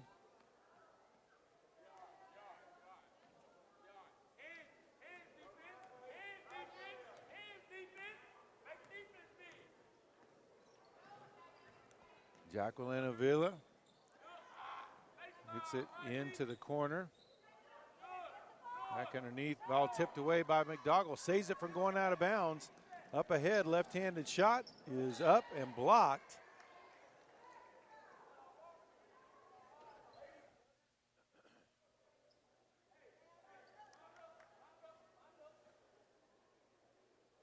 So Booker will inbound the ball underneath the basket. Out top to Ruiz. Carroll looks to go baseline, puts up the shot, partially blocked.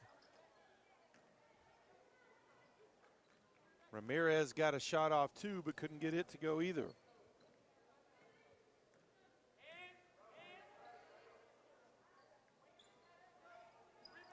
Shot is up, well short.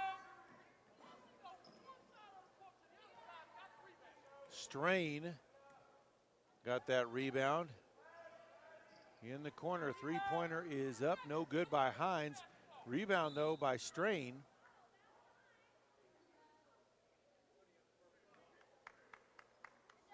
Foul called on Hines. That will be her first. 10th team foul, so double bonus the rest of the way for Booker with 2 minutes left in this one.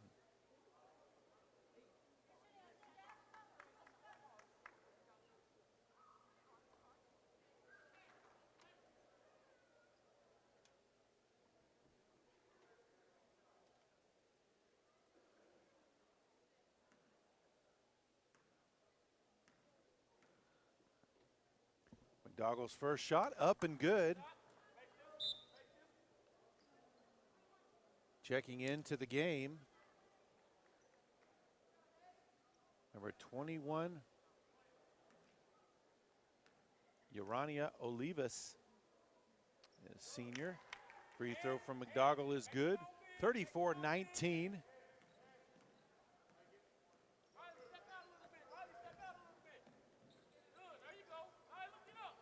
Avila, ball into the corner. Ball tipped away, Avila able to bring it back under control, drives in the lane, puts up the floater, gets the shooter's roll, and it's good, 36-19.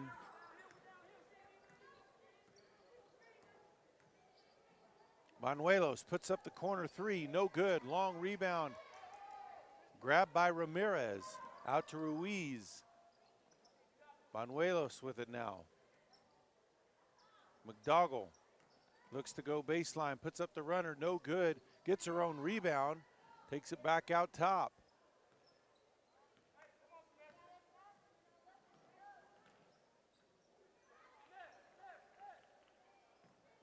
Under a minute left to play, puts up the three and left it short. Ball back over to Goodwell.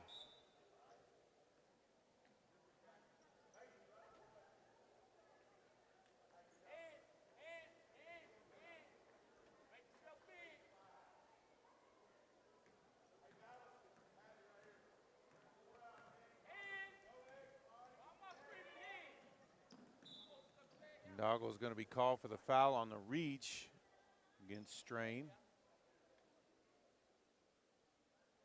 Just her third foul, team's fifth. 40 seconds left in this one.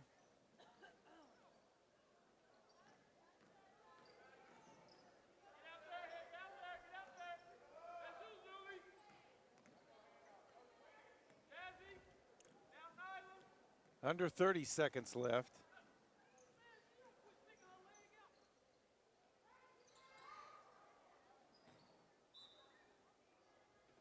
Ball out of bounds, back over to Booker with 16.5 left in the contest. So Goodwell is going to take home the third place trophy on the girls' side of the bracket. Under 10 seconds left. Banuelos from the corner, no good. Final seconds tick off, and that is the game. The Goodwell Eagles have defeated the Booker Kiowas 36-19 to claim the third place finish on the girls' side here at the High Plains tournament. Boys action coming up next. It's going to be Tyrone versus Stratford for third place on the boys' side. Stick around.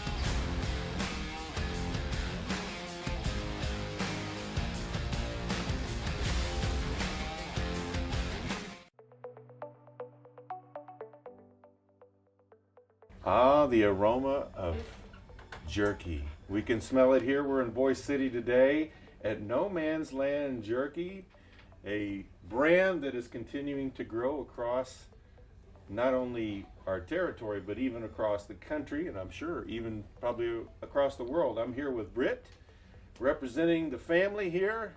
We got a lot of family members that are a part of this business here, and we're just talking about the history and also some of the future for No Man's Land. So Britt, thank you for joining us today, and tell us a little bit about just No Man's Land beef jerky and what your business is up to.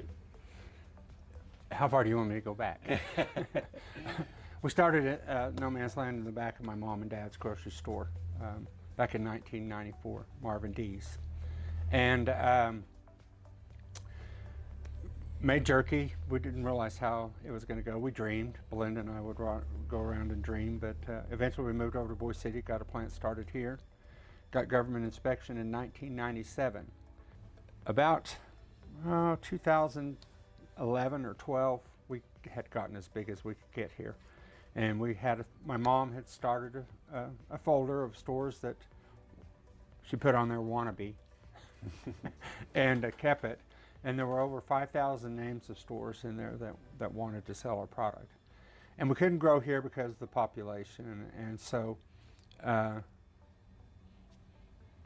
my mom started praying for buyers, and the Lord sent us some buyers in 2014. By 2015, it took a while, but we reached an agreement to be partners. And since then, we have had a plant in Enid that we outgrew. We bought the building across the street, remodeled it, went into it. It was twice as big as the one we had. When we opened that plant, in 3 months it maxed. So we started on the plant back across the street, added on. It will be opening up in March, and so we're excited about that. We're already in the talks of plant number 4. So it's amazing. We give all the credit to God the Mighty. He's the one that got us where we are. That and some hard work, but you know, it's a labor of love, and we're proud of our jerky. We are. Well, you talked a little bit about your beginnings, and you guys came up with some humble beginnings, almost just some curiosity.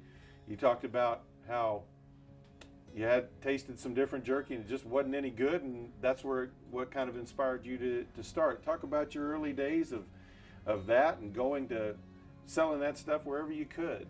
Okay, well, I came back from college, and my degree, I'm having a hard time finding a job in it, so I started farming on the family farm. And we golfed, and me and my brother-in-law and his dad and some others.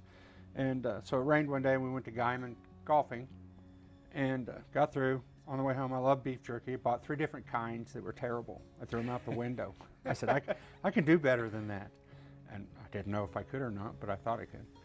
And so I went home and got my Ronco dehydrator out of the closet and went down to my dad's grocery store and picked out 2 or 3 roasts. And on the 3rd try, we had the recipe we liked, and put it in this jar up here, which was an old Wild Bill's jar. And I took a $4 roast and made jerky, made $16. And I thought, boy, there's a lot of room for error there. And so, you know, one thing led to another, and we were putting our jerky in different bars and different convenience stores around, and Belinda and I had a route we'd go to, and we'd make jerky in the back of my dad's store at night, and then we'd go on a route when we got it all bagged and ready to go. And we got caught by the compliance officers because we don't have an inspection bug on our product. So we had to gather it up. Nobody had let us have our jerky back, and so we started to work on this facility here in Boise City, and we got grant of inspection in 1997. Of next month, we will be in business 25 years. And so here in this place, legally. We started in 1994. As Belinda says, we bootleg jerky. That's right. Well, you know, there's an outlaw history out here in Cimarron County. You know, that Mesa held many a treasure, they say. So you're just filling in where the area was. But that's, you know, that's an incredible, it's just the American dream that you guys have been able to live out here in the Oklahoma Panhandle, especially all the way out here in Cimarron County, and, you know, providing jobs right here in this place too for many families, and helping to make sure that this place can keep the population that it has at least too as well. And so that's a great thing. You talked about earlier the amount of production that you guys are at and where that's growing at, and how it's just growing at an amazing rate. Talk a little bit more about that, where you guys are production-wise. How many people you have here? How many people you have in Enid? The amount of the product that you're putting out on a daily basis. So as far as production, Boise City here produces about 2,000 pounds of raw meat a day, which equates to about 600 pounds of finished product. Enid, on the other hand, does 26,000 pounds of raw per day. And I'd have to figure that up real quick, but it's thousands and thousands of pounds of actual jerky. We employ 30 people here, and we like to consider them as family. Enid employs 200 to 240, somewhere in that number. It's because of the situation in the world today, it changes, but hopefully when we open our other facility across the road, we'll employ another 150 people, so we'll be up to around 400 employees at Enid. So who knew? God did. We dreamed it would grow. We had no idea how large this thing could get. And well, the operation here, as you mentioned, very family. It's you, Britt, Belinda, your sister. Right. Brad, your brother. Our brother Brad. Is also here. Mama D, we can't forget her. Yep, 87 and a half years old. Still shows up for work just about every day. Yes. It's getting later every day, but, you know, we give her that. She's worked hard all of her life. Yeah. She comes in time for lunch, and then we go eat lunch, and she comes back and answers the phones or calls stores as we need her to. And another generation coming in as well. Well, we have 2 generations. Yeah. We have Belinda's daughters both came back and moved their families here from where they had moved to. They want to be a part of the business, and they want their kids to grow up in this area. And then we also have a little boss who's 4, and he's the next generation. His name's Cap, and he thinks he's the boss. He tells us he is. You know, I couldn't do this interview without mentioning my dad. He was pretty skeptical at first, but he ended up being our biggest fan.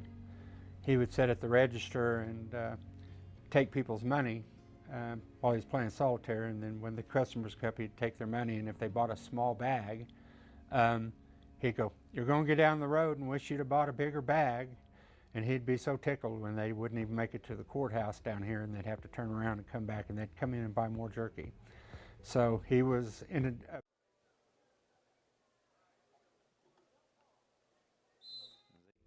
and his vision is like ours. Three-pointer up off the rim, grabbed by Witt for the rebound for Tyrone.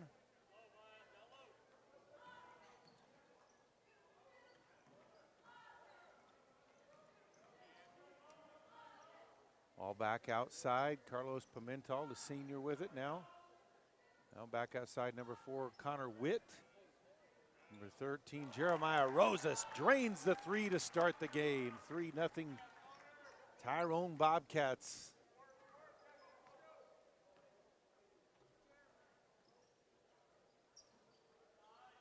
Skip pass. 3-pointer up by Zane Burr, the senior. Knots it back up at 3 apiece.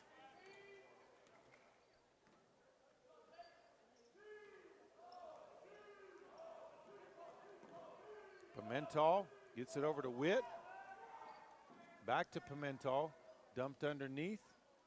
Rosas takes it up. No good. Gets the rebound. Now bounces back out. Juan Chavez, the junior, number 23, got his hands on it as well. Pimentel with the drive. Into the corner, back to Pimentel.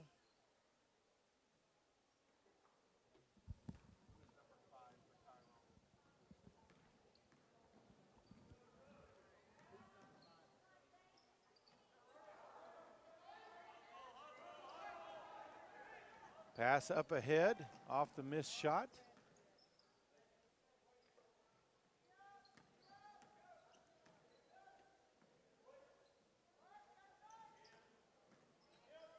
Shot put up long, 2, no good. Witt with the rebound.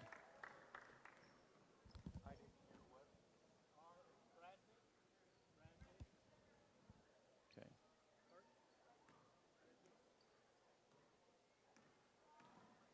So Bredvik, he's listed in there at number 11, but he's actually wearing number 5 tonight, Rhett Bredvik. Stratford back the other way. Ball into the corner, 3 ball is up, no good. Rebounded on the backside. Chavez grabbed the rebound, threw it over to Rosas before it went out.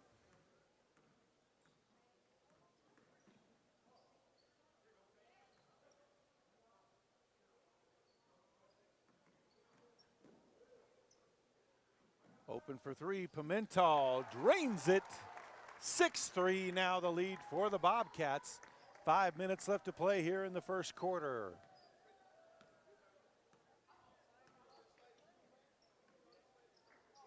Pass into the lane, shot up, left short. Rosas tips it out to himself, gets it ahead to Pimentel, races down to the block, puts it up off the glass, no good. Stratford back the other way. Shot from 15, no good. Blocked shot by Rosas. The putback no good. Rosas with the rebound.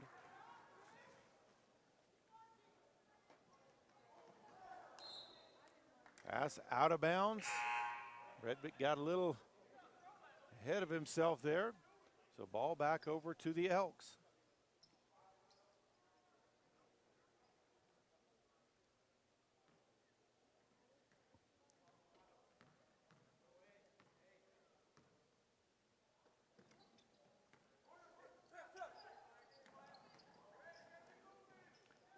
High post, and then the give and go there down low does draw the foul.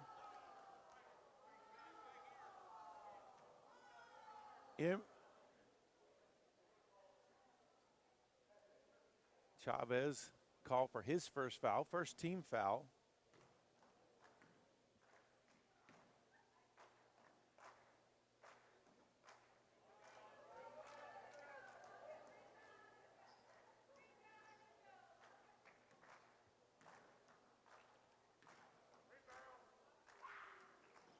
Second free throw is good. 6-4 now the score. As we near the midway point of this first quarter. Wall with it across the timeline. Gets away from trouble, over to Pimentel. Now to Rosas. Ball off the hands of Chavez. Timeout on the floor. 3:56 left to play here first quarter. Tyrone leads Stratford 6-4.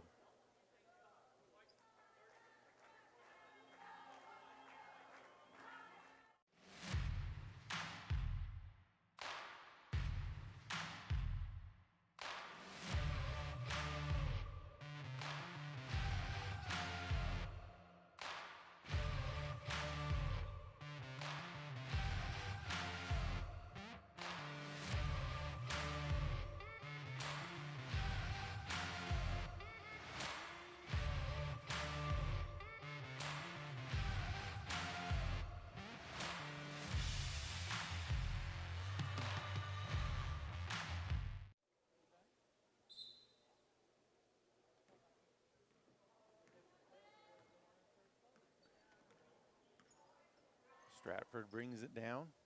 Ball on the wing. Skip pass to the opposite wing.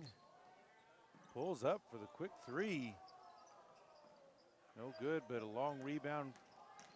Pass inside, knocked away by Rosas. Ball will stay with the Elks.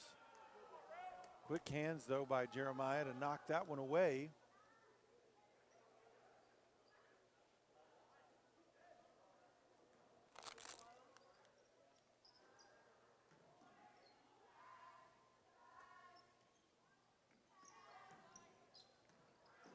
Driving the lane, nice pass down low on the cutter, but no good. Shot blocked there by Chavez, but they're going to call him for the foul.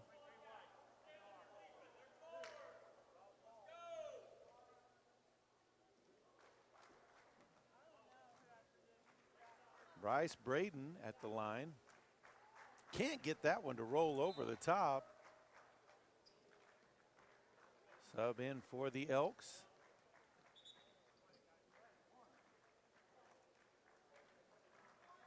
Freshman number 15, Christian Carrillo. And the sophomore number 32, Wyatt Johnson into the game. Makes the second, 6-5 now the score. Tyrone's three-point lead has been cut to 1 now. Rosas with the ball. Dumps it outside. That's going to be a travel call on Carrillo.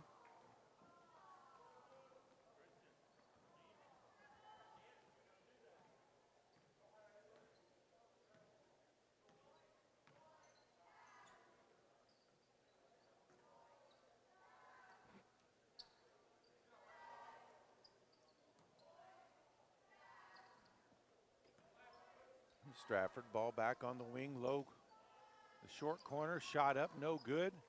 Three-pointer from the opposite wing is good. And Stratford takes their first lead of the game.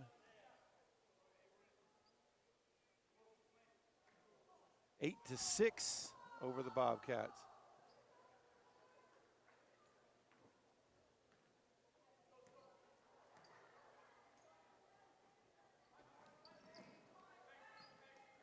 Wall brings it along over the timeline, double teamed, and a foul will be called on that.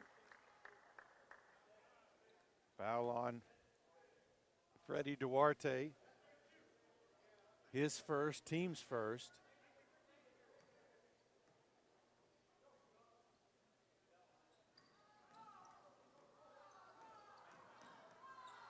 Looking to double team him, knocked away. Stratford with the ball now in transition. Gets it to the cutter, goes to the block, puts up the shot, no good. Rosa saves it out of bounds to Johnson. And Tyrone with an opportunity to tie. 2 minutes left here, first quarter. Pimentel with it in the corner. Now Wall on the opposite side. Rio tried to get it back to Pimentel. Pass intercepted. Stratford in transition, falls down. Johnson comes away with it. Now to Pimentel. Now to Rosas. Wall kicks it back over to Pimentel. Almost a travel there. Wall pulls up for three. He's got another one. And Tyrone retakes the lead, 9-8, with 1:10 to play here in the first quarter. Three-pointer up, no good. Rebounded on the backside by Carrillo.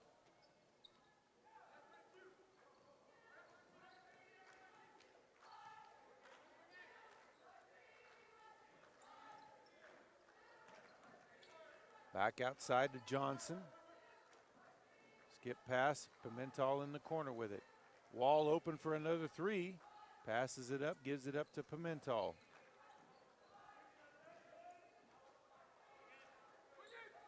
Johnson to Carrillo.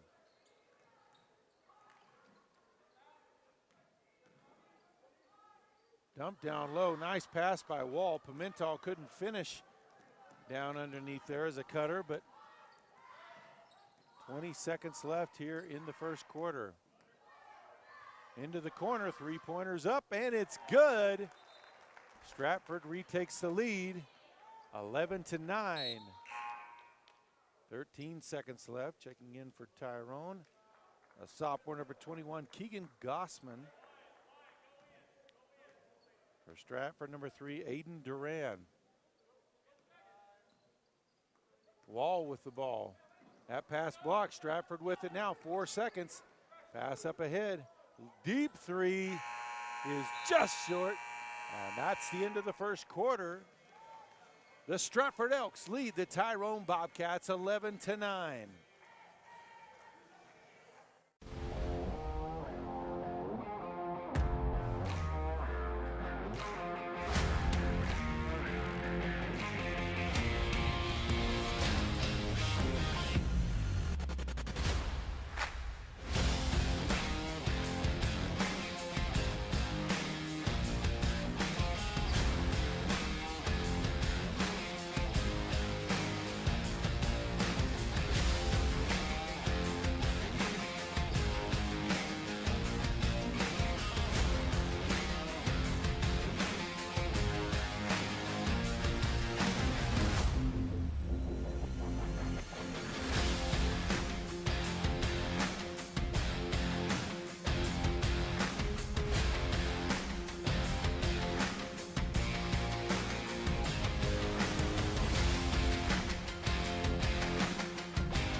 So as we start this second quarter, Tyrone with possession of the ball. They trail by 2.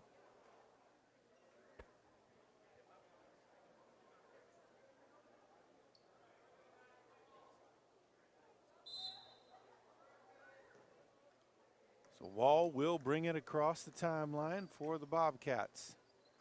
Pimentel on the wing, gets a screen from Rosas on the, gives it back to him. Tried to pass across the lane to Johnson, ball out of bounds. And back over to Stratford.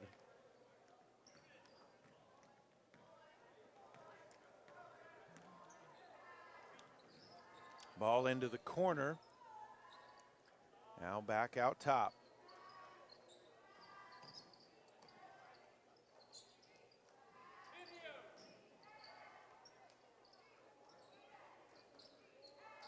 Backdoor cut, baseline jumper, no good. Rebound by Wall. Ball across the timeline, races in, passes across the lane to Johnson, back outside to Rosas. He'll pull up for the three, nothing but net.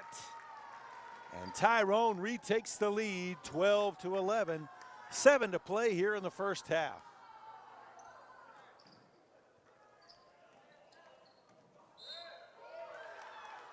And a foul call looks like. That's going to be on Johnson. That will be his first, team's third.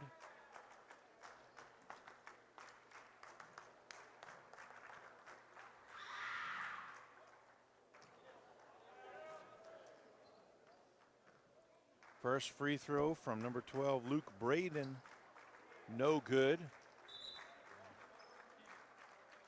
Bredvik checks back into the game. 6:57 on the second quarter clock. Second free throw good. And we are all knotted up at 12 apiece. A little bit of three-quarter pressure from Stratford. Rosas passes ahead to Bredvik. Pimentel with it, now over to Wall. Pull up for the threes, open, no good. Ball tapped around, Stratford comes away with the rebound.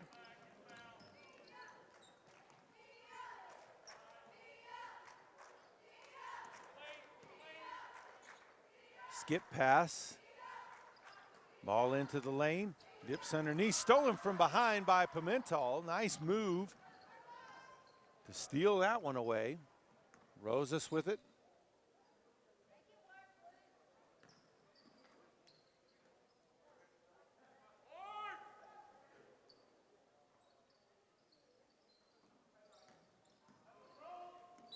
Call's going to be called. Foul's going to be called on number 10, Zane Burr. That will be his first, team's second.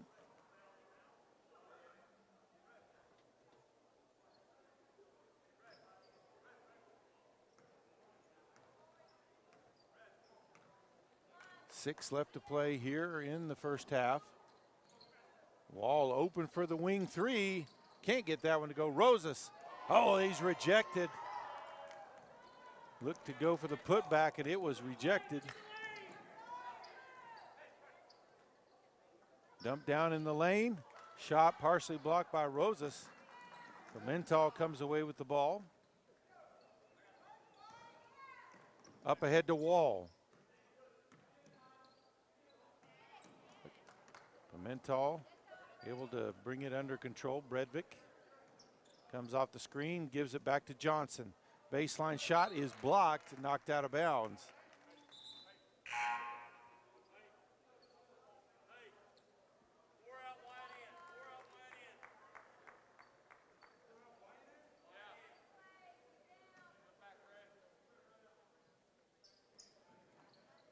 Pimentel on the deep wing. Rosas at the high post. He'll back out.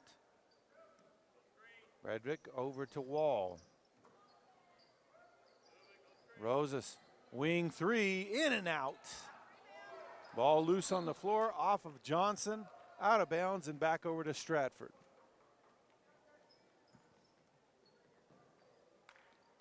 Five minutes left to play here in the first half. Tie ball game. Third place trophy on the line from the High Plains tournament.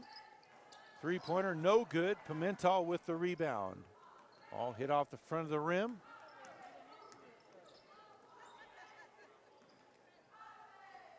Pimentel, three-pointer, no good. Rebound by the Elks. Long pass ahead to the baseline. 10-footer, no good. Ball loose again. Stratford gets it, tried to pass it down inside. They'll have to back it back out. Free throw line shot, no good. Rosas with the rebound. Almost had it knocked away, and that's going to be a foul on number 11, Mauricio Duran. It's called for the foul. 4:16 to play. That was his first, team's third foul.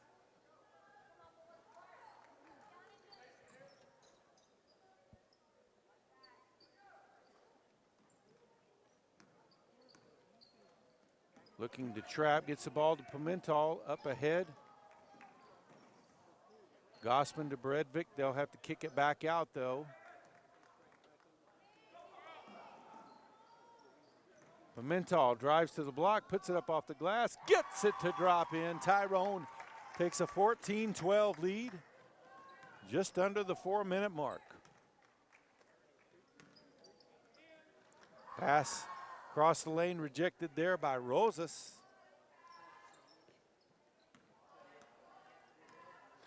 Ball tipped away by Wall. Pimentel up ahead, lays it up off the glass and in. 16-12. And we've got a timeout on the floor. 3:23 left to play. It's Tyrone 16, Stratford 12. PTCI's reliable internet works as hard as you do. For entertainment, education, business, and more. Finish 2022 strong with PTCI's fastest speed, the Gig, available for a limited time, now only $22 a month. Visit your local PTCI store and ditch the lagging spinning wheel. When you get the Gig, you get the internet experience you deserve. Call PTCI today. Service not available in all areas. Visit ptci.net for details.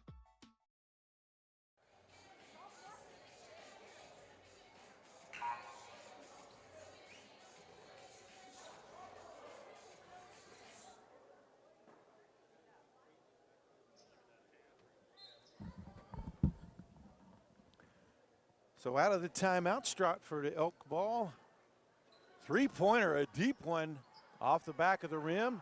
Rebounded by the Elks. Another three attempt. This one is good from Duran. 1-point game with 3 minutes left here in the first half. Rosas beats the defense, passes it off to Gossman. Shot goes in. And he'll go to the line for the and one. And that is going to be foul number 2 on Duran. Team's 4th foul.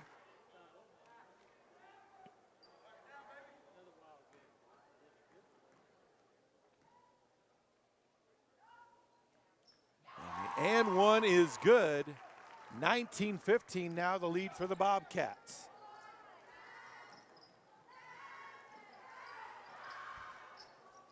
That one's short from the corner, the 3. Wall with the rebound.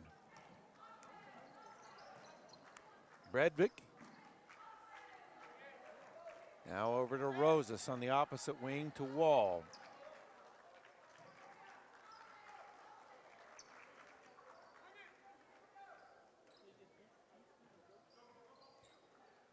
Wall at the top of the key, drives in, splits the defenders, left-handed layup is good.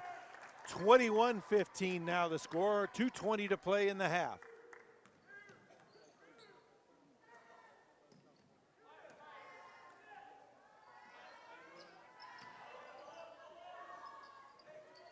Shot off the block, a little bit short, out of bounds, back over to Tyrone.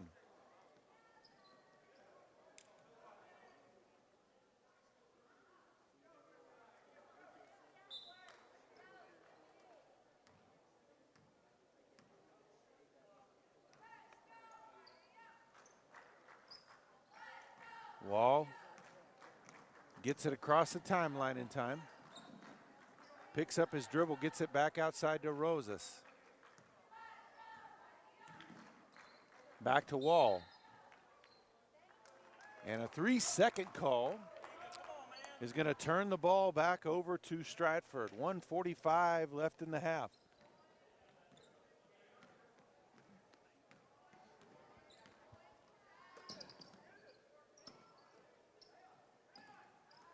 High post, outside, drives in 10-footer, no good. Pimentel with the rebound, gets it to Rosas. Long pass ahead to Gossman, tries to dive inside, has it knocked away. Stratford comes away with it, and Rosas is going to be called for the foul.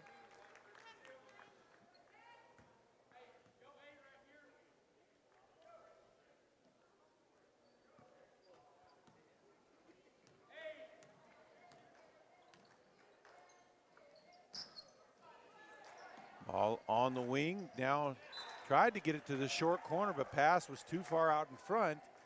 That turns it back over to the Bobcats. 1:07 left in the half.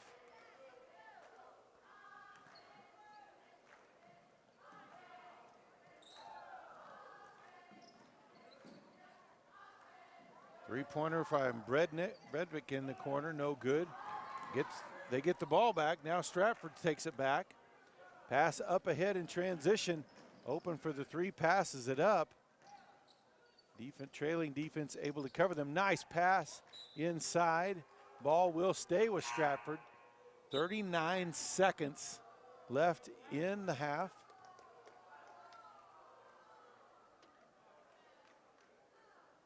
Carrillo checks back in. Pass in the lane, up and in, draws a foul. He'll go to the line for the and one. Foul will be called on Rosas. That will be his second, team's 5th, so Rosas will take a seat on the bench with 37 seconds left in the half, so he doesn't get a cheap third. As Gossman comes back in. That one off the back iron. Pimentel with the rebound. Back quickly the other way to Wall. Ball stolen away. Wall gets it back though and draws a foul.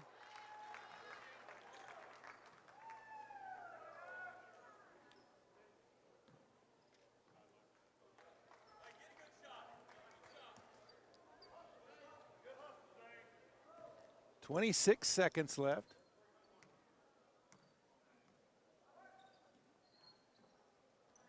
Bredvik looked at the 3, passes it up. Skip pass over to Wall. Clock at 12, tipped away momentarily, gets it back. Now Pimentel with it. 8 seconds. Now to Wall, 5, pulls up for 3, left it short. Stratford with the ball, 1 second. Half-court shot is no good. We head to the half. It's the Tyrone Bobcats leading the Stratford Elks 21-17. We'll be back with the second half.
Stratford will have possession of the ball. They trail by 4 points.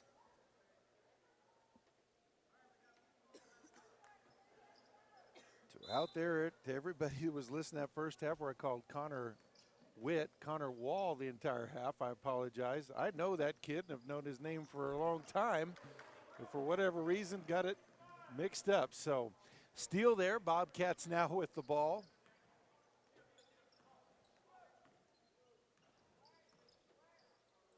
Rosas with it on the wing, gets a screen. Now Pimentel to Witt. Back to Rosas.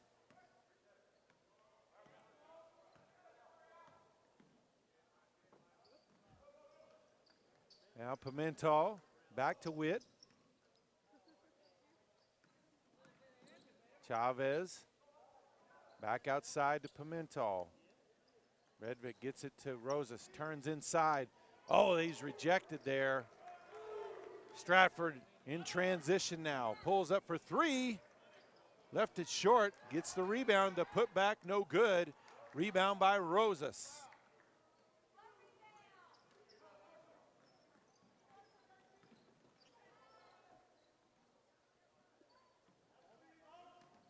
Chavez with the ball on the wing, back up top to Witt.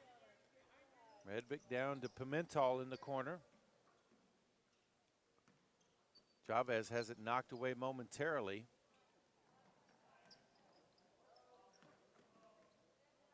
Into Rosas in the paint. And he's rejected again. Stratford in transition. Euro step, puts it up off the glass, too strong. Gets his own rebound though, kicks it out to the corner. Now on the wing, back to the corner, wide open for three, too strong. Redvick there for the rebound. Long pass ahead to Witt. Leaves it for Chavez. Back outside, Rosas looked at the three, he'll pass it up.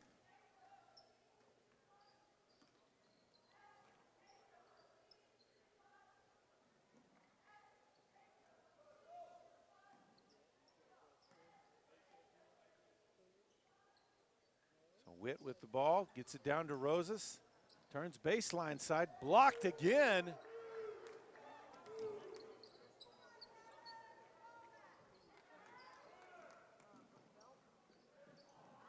That pass, errant pass, out of bounds. Back over to Stratford, or back over to Tyrone.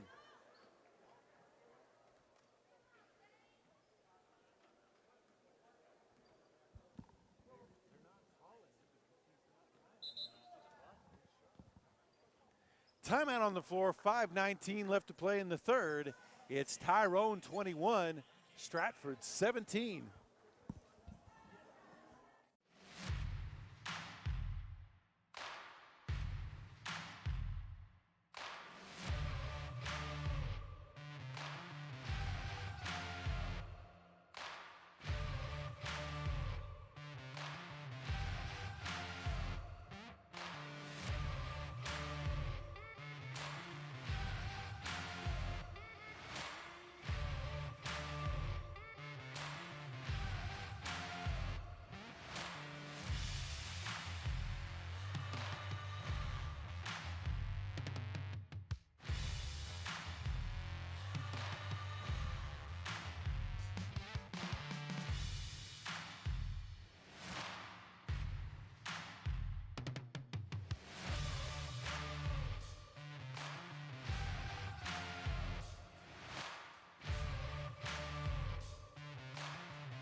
So Witt with the ball up top for the Bobcats, over to Chavez on the wing. Try to get it to Redvick at the high post, knocked away though.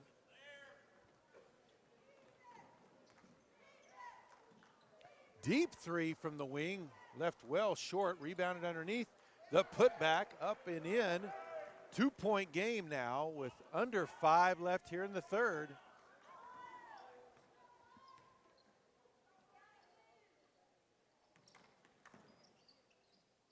Three-pointer from Rosas on the wing. He drains it, 24-19.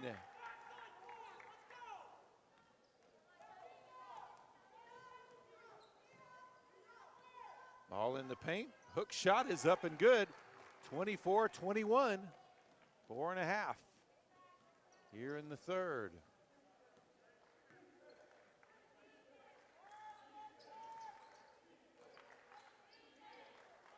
Rosas looked at three, tapped away, got it back.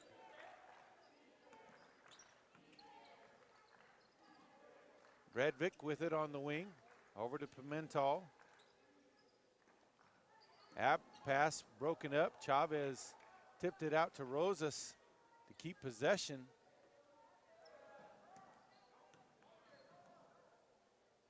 So Redvick with it on the wing versus Stratford team. Pretty athletic. Deep run in the state playoffs, so they're still trying to get in basketball shape. And you can see on some of their shots they're off, but athleticism really shows up. Witt kicks it over to Rosas for three. Off the front of the rim, Pimentel tips it to himself for the rebound. Now Chavez with it out top. Over to Bredvik, that's going to be a foul. They'll call that on Tony Duran, number 14.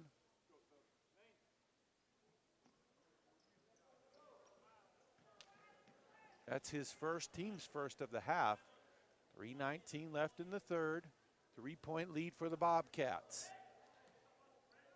This one for third place here at the High Plains tournament. Bredvik drive to the free throw line, has it stripped.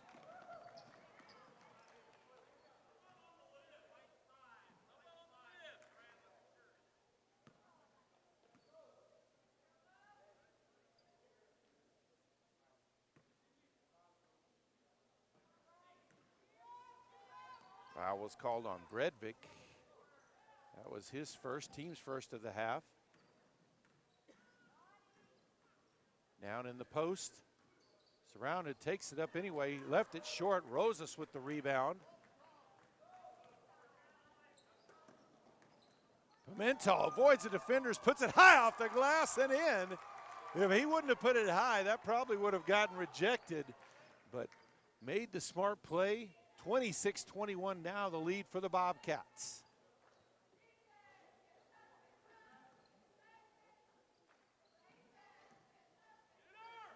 Deep wing three, no good. And a tie up. That'll be a jump ball. Arrow points in favor of the Bobcats. They'll take possession. Gossman checks into the game.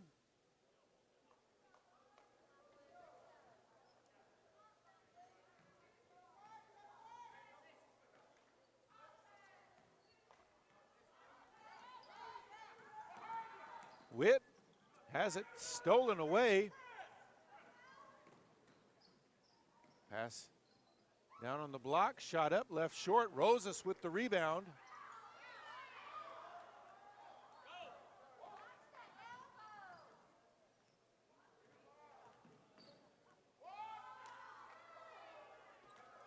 He'll hand it off to Pimentel, over to Witt. Off the hands of Gossman and out of bounds, back over to Stratford. 1:42 left in the third.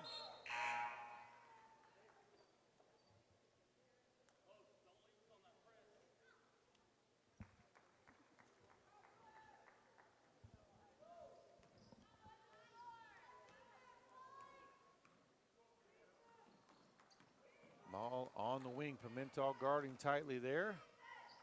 Now opposite wing, skip pass into the corner. And stolen away by Witt. Drives down to the block. Ball tipped away from him, made his shot errant. Rosas with it out top. He'll take the three off the back iron. Stratford comes away with it.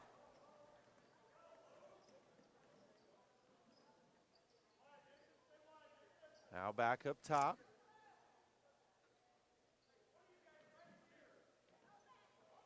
Ball tipped away by Pimentel. Stratford able to chase it down though.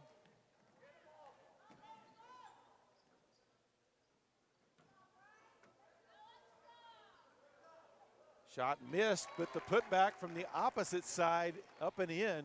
26-23, 40 seconds left in the third. Witt brings it across the timeline, looking to trap, gets it to Rosas. And the floater by Bredvik is good. Got him cutting along the baseline. 28-23 now the score. 20 seconds left here in the quarter. On the wing, dumps it to the baseline. Jumpers up from 17, no good. Rebounded by the Elks, though. They'll keep possession. 10-footer, no good. The putback at the rim, no good. Last touch looked like by Stratford, but no, they'll say last touch by Tyrone. So it will stay with the Elks. 4.8 seconds left. Several subs for both teams check in, make sure players with extra fouls don't get any silly ones here in the last few seconds of the quarter. All in, back out, three-pointer from the corner, no good. The putback, no good as well. We head to the fourth. It's Tyrone 28, Stratford 23. PTCI's reliable internet works as hard as you do for entertainment, education, business, and more. Finish 2022 strong with PTCI's fastest speed, the gig, available for a limited time, now only $22 a month. Visit your local PTCI store and ditch the lagging spinning wheel. When you get the gig, you get the internet experience you deserve. Call PTCI today. Service not available in all areas. Visit ptci.net for details. To $1,400 on the newest cell phones with PTCI's totally unlimited BOGO deal. Hey, Maggie. How's that new phone working out for you? Oh, it's great. I got PTCI's BOGO deal. My husband got a phone too. So how much did you actually save? We saved $1,400 on our new phones with PTCI's totally unlimited bundle. Wow. What is this bundle? You get unlimited cell data, unlimited gig speed internet, and we save $50 per month. Call 800-562-2556.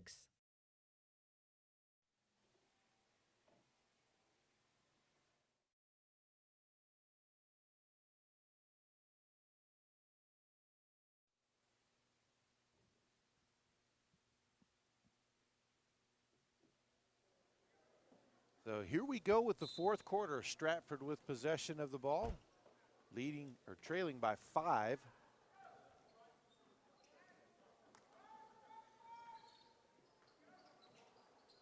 All skip pass to the opposite wing, now to the high post. Shot is up, left it short. Rosas with the rebound.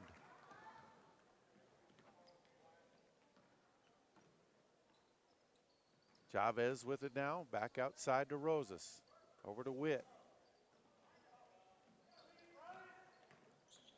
Chavez dumps it to Johnson at the short corner, back outside to Pimentel.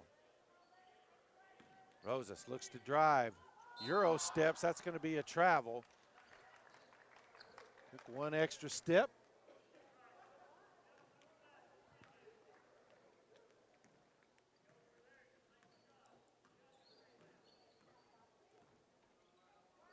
Ball on the deep wing. Now to the opposite wing. Tried to get it to high post. Witt stepped in front. Got a hand on that one and knocked it away where Rosas could pick it up for the Bobcats.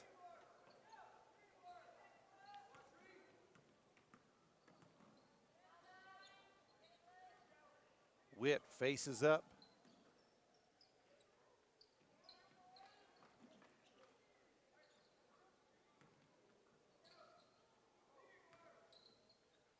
Rosas gives it up to Pimentel. Now Witt fakes the shot, drives in, has it partially blocked, but Chavez gets a hand on it, puts it up. No good. Stratford back the other way. Oh, nice pass down low, up and in. He took that one up strong. 28-25. 6 minutes left to play. Rosas across the timeline, gets it back over to Witt. Drives in the lane, puts up the floater, Gets it to drop in, 30-25. Quickly back the other way.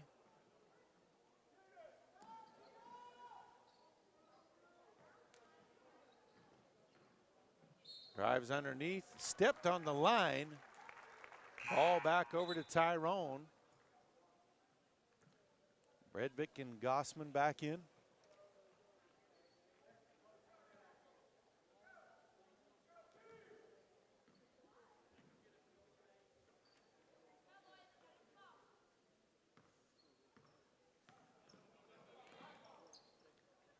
Across the timeline, Bredvik with it now. Back out front to Rosas. Tips it over. Shot is short by Pimental. Rebound by Stratford.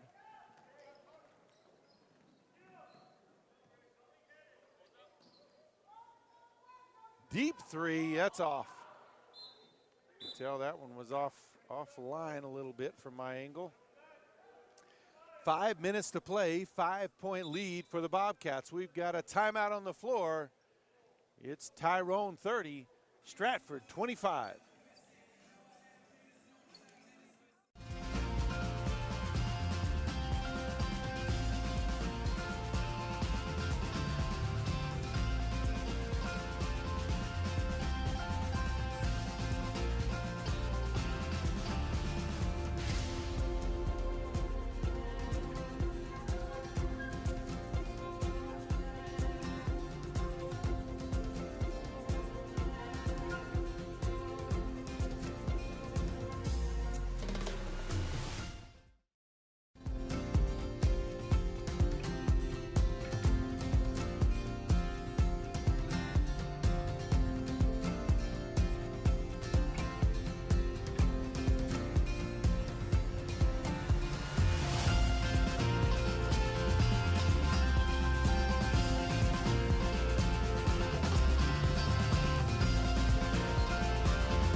Tyrone with possession of the ball, leading by 5. Driving the lane, pass through, last touch by Stratford, so they'll keep possession of it.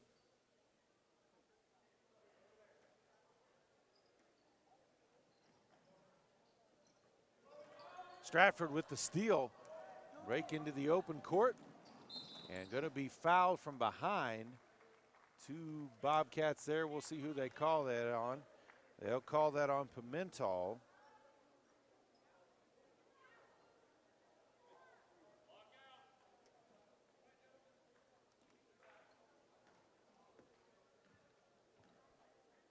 So Luke Braden at the line, misses the first.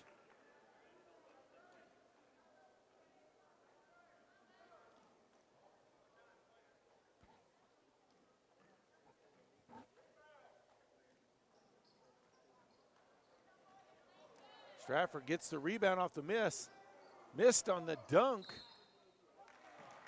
And the putback is in, and he got the foul. He'll go to the line for the and one. Foul is going to be called on Pimental, his second, team's third. Bryce Braden, a sophomore, number 4, at the line. Misses the and one. And a foul is going to be called on Luke Braden there.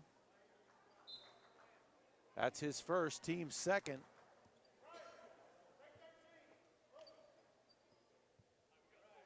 Chavez into the game for the Bobcats. 3-point lead for the Bobcats, 4.5 to play. Rosas gives it up to Pimental. Now Chavez driving the lane, puts up the left-handed shot, no good. Stratford with the rebound. All up to the, oh, nice pass to the cutter in the lane, lays it up and in. It's a 1-point game, midway point of the 4th quarter. Rosas to Bredvik. Pimentel now. Witt looks at the three, he'll take it. In and out as it rims around. Stratford with the rebound.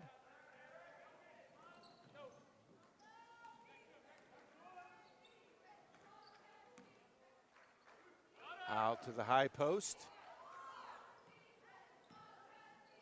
Back outside, deep three. Left it short, rebounded though. Puts it up in the lane and drops it in. We've got an injured Bobcat on the floor, Chavez. As Stratford takes the lead, 31-30. Timeout on the floor, 3:24 left to play in this one. It's Stratford 31, Tyrone 30.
.324 left to play.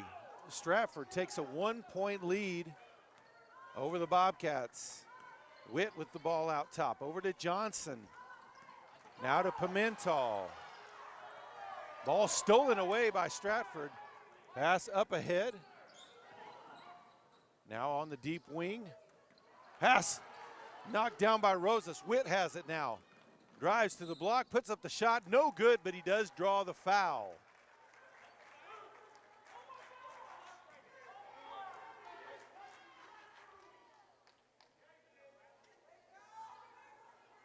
So Witt at the line for 2 shots.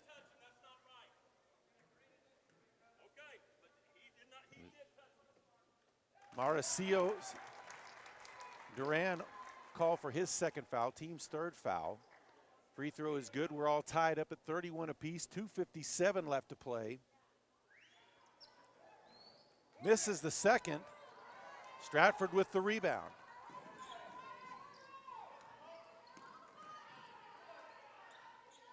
Ball in the corner, looked at the three, passed it up, now into the post, kicks it back out. Three-pointer is up, and it's good. Elks take a 3-point lead, 34-31. 2.5 left in the contest.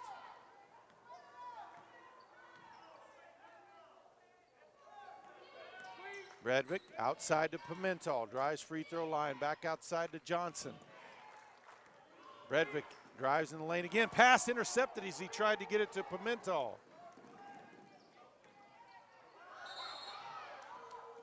And a foul.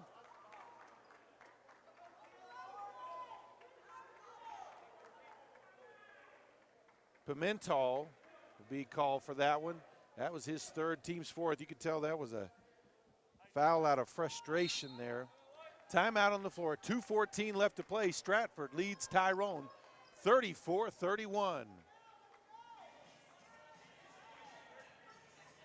To $1,400 on the newest cell phones with PTCI's totally unlimited BOGO deal. Hey, Maggie. How's that new phone working out for you? Oh, it's great. I got PTCI's BOGO deal. My husband got a phone too. So how much did you actually save? We saved $1,400 on our new phones with PTCI's totally unlimited bundle. Wow. What is this bundle? You get unlimited cell data, unlimited gig speed internet, and we save $50 per month. Call 800-562-2556.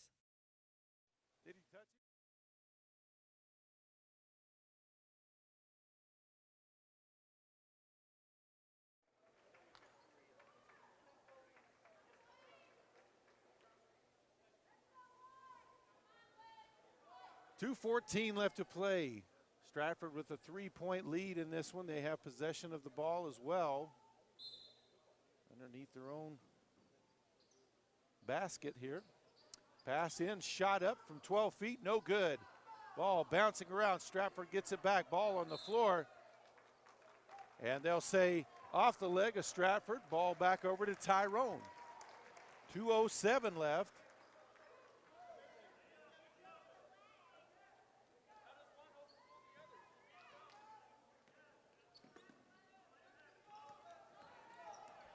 Witt with the drive in the lane, draws a foul.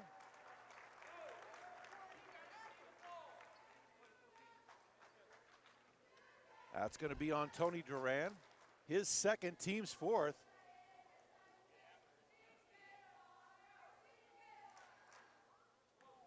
So Witt at the line for 2 shots. Rattles home the first. Gossman will check in for Johnson. Exactly 2 minutes on the clock left in this third place competition. Makes the second as well. It's a 1-point game again.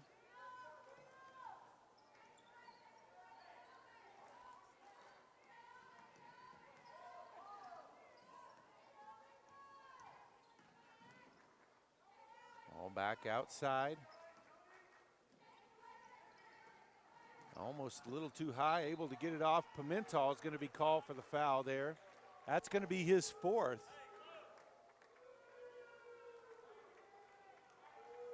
Team's 5th foul. 1:42 on the clock. Pat Loft pass over the top, gets the shot to go and draws the foul. There were 2 Bobcats there. We'll see who they call that one on. They'll call that on Rosas. That will be his 3rd, team's 6th foul. So the and 1 free throw from Luke Braden is good. It's a 4-point game, 37-33.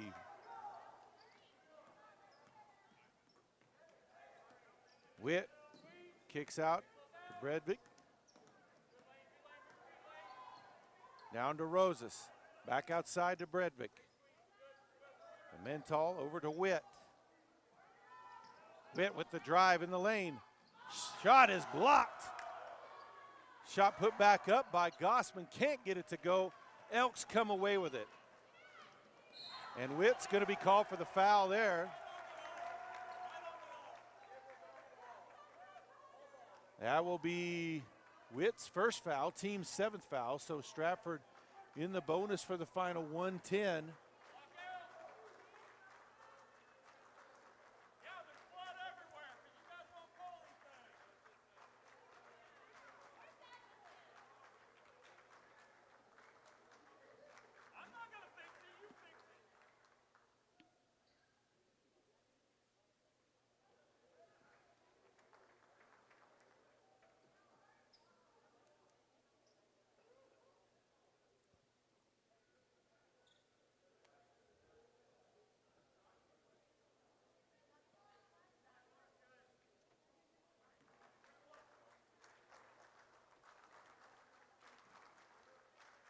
Tony Duran at the line, misses the free throw. Rebound by Stratford, kicks it back out.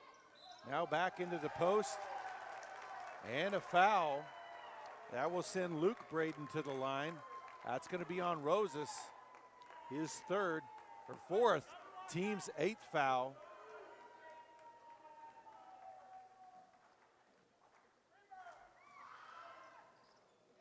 It's the first one to go.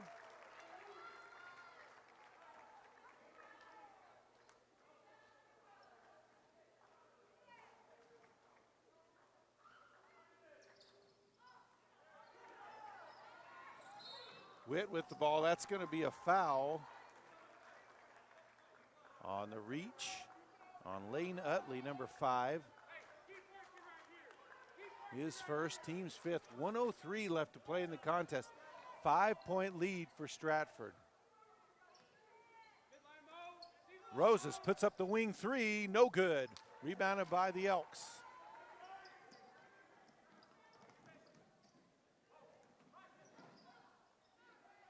Kicks it out. They're going to try to run some clock. 45 seconds left. Tyrone's going to have to come out. Rosas tips it away. Drives baseline, puts it up high off the glass, no good. And a tie-up. Ball will stay with Tyrone. 33.8 left to play.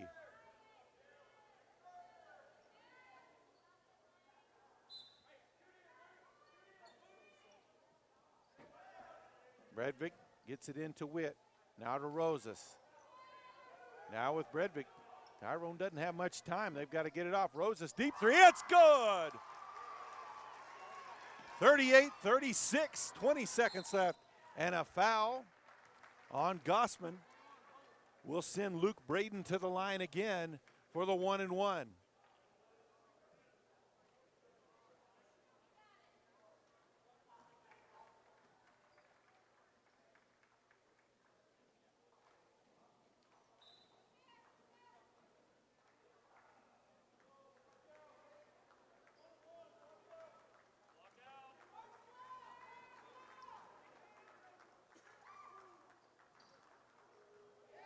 First one drops in, hits off the back iron and falls in. 19.5, 3-point game now. This one's important. Gets it to go. 4-point game, inbounded to Witt.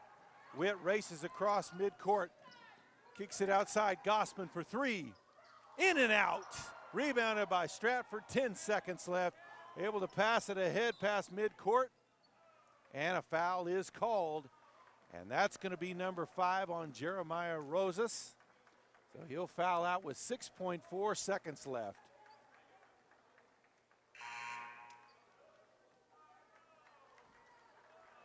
Johnson will check in his spot.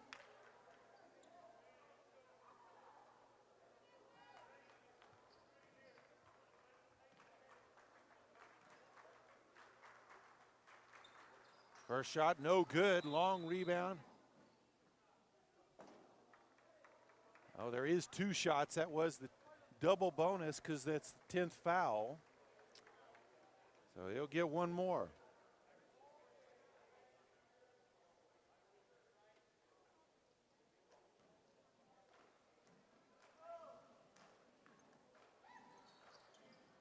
Misses it. Did not hit the rim. Automatically Tyrone ball. 6.4. Ball inbounded to Pimentel. He'll race across to Witt. 3 from the corner. No good. Johnson tries to put it back. No good. The Stratford Elks have defeated the Tyrone Bobcats 40-36 in the High Plains Tournament 3rd place competition. Coming up next, it's championship time on the girls' side. The Tyrone Lady Bobcats take on the Stratford Lady Elks. We'll be back with it here in just a few moments.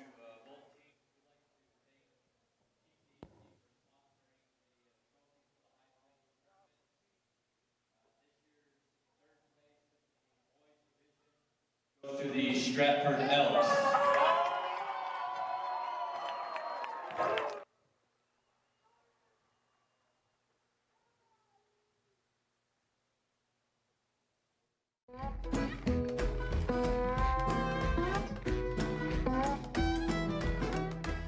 Hey, this is Jason Epp with PTCI, and I'm here with Clay Myers, one of the owners here with the Texhoma Livestock Auction, and just talking a little bit about the livestock business and also just another locally owned business here in Texhoma. Clay, we appreciate you taking some time out with us today. Well, thank you guys. You bet. We're glad to be here. Well, tell us a little bit about the history that you know when it comes to the Texhoma Livestock Auction. You were telling me some things are very interesting about it, and then also just when you came into ownership as well, and who you work with now. Texhoma Livestock has been around since the 40s, the way I understand, and I may not be the best guy to ask those questions to, but been around in the 40s. It was an old wooden structure. I've been told stories by some of the old timers about it being here, and it burned to the ground one January, I believe, and they had a auction in a tent the next week and continued to have auctions in that tent until they built this facility, and it was built sometime in the early 60s. It's been here that long. Texhoma's got a rich history with livestock auctions. In the 70s and 80s, there was one time that Texhoma Livestock Auction was the largest livestock auction in the state of Oklahoma. Sold the most cattle in the state of Oklahoma. And it kind of fell on hard times there for a while, and a few years there, and myself and some local guys from Texhoma had the opportunity to purchase it, and so we bought the auction. I think our first auction was August 17th or something of 2001. Had about 4 partners in it now. It's down to myself and a gentleman named Dean Thrasher, local guy here in Texhoma that's worked around here and knows the area well. And Dean and I are now partners on it, and I manage the day-to-day activities. And you said he even in his 80s, he's Yes, out there helping to unload cattle every Wednesday. 80 years old, he's unloading cattle every Wednesday. Yes, sir. Well, that's going to keep him young and healthy, right? Yes, sir. Yes, sir. Yeah. Well, and you said, so you're coming up on 20 years. Tell us a little bit about, we were here, we saw one of your auctions. This is not your heaviest time of year, but, what does a busy day look like here at the Texhoma livestock auction? A busy day here at the livestock auction October can get kind of busy, but our busy time is in the spring with feeder cattle coming off wheat. But we generally average throughout the year. We'll average about 1,000 cattle a week. Today was a little bit less than that, but we will get up in the 3,000 head range during the spring, and have had as many as 9,000 before here. But it starts long before daylight here with our feeding crew, with the cattle. We have to take care of all the cattle that are in the yards, and we take care of that, and then we unload cattle during the auction and before the auction, and we sort them up, shape them up, and load lots or light cattle, and sell them through here. This is actually the scales. This ring is the scales, and they're weighed and sold, and then we pin them back and load them out at the end. And sometimes it's 24 hours straight. So. Right. Yeah. It's a long day on those days. It can be a long day. So. Yeah, it is. Well, and you mentioned, I think you said you have about 4 full-time employees, but on a day like today, you might have as many as 30 people working. Yes, and sir. so, talked about you're able to hire a lot of local people, especially OPSU students. You bet. Hey, they're here for ag, so why not? Yeah, ag and rodeos. They're rodeo guys. A lot of ranch kids. And really been fortunate with Panhandle State University to be over there. We just very fortunate, as all businesses are. We're always suffering through a labor issue. You know, I think that's in anything. But man, to have Panhandle State over there with these ranch raised kids is just been a godsend for us, because they come over and work. Most of them know and been around cattle all their life. They kind of catch on pretty quick and pretty self-sufficient, and so it's nice to have them. Some of our best employees are girls. Yeah. They're really good. Well, and if you've ever been around somebody who there's some people out there that, boy, if they can work on a horse, you don't hardly have to pay them. They just, if you let them ride a horse, they'll be happy. That's right. Yeah, that's certainly right. But we need foot backers too. That's right. And that's where we struggle at, is we need people working on foot, and they have to have some knowledge of livestock to work on foot around here, because they're in pretty close contact at times. Right. So they need to know what they're doing, and most of them do. We've been very lucky. Well, that's a good partnership to be able to have that with OPSU that close by. Absolutely. Yeah. Speaking of good partnerships, PTCI being a locally owned business, actually owned by our customers as a cooperative. Yes. Loving to do business locally with other local businesses, and of course Texhoma is the latest town to have fully fiber optic internet throughout the town and everything, and of course.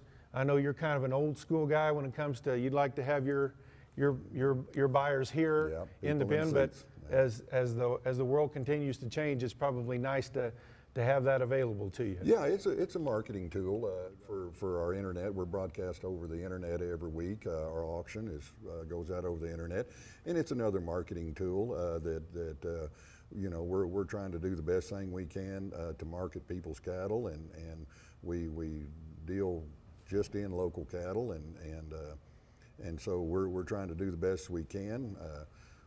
We don't sell a lot over there, but there are opportunities there, and we do some business, but I still like to have people in the seats.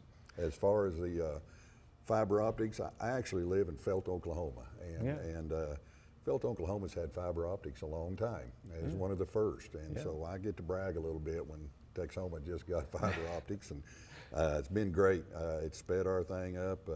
Our able to broadcast. It's a lot faster speed. Those guys were great to work with. Anytime I have a problem, I can call them and somebody will be here just immediately. They are really have been good about keeping us up and running.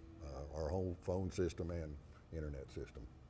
Well, that's good to hear. We love to hear those things, that people are happy with our service, and hopefully we feel like we try to hire good people and make sure that they're taking good care of their customers. And you know, really, that's just that's not a PTCI way. That's really an Oklahoma Panhandle way of doing things out here. So you hope that most people do. So. Yeah, you bet. It's a really fortunate to be in this part of the country and have companies like you guys and people that were doing business with the locals and providing a good service. It's very nice to be here. Well, Clay, we sure appreciate your time. We thank you for joining us. Thank you guys for everything. You bet. Clay Myers with the Texhoma Livestock Auction.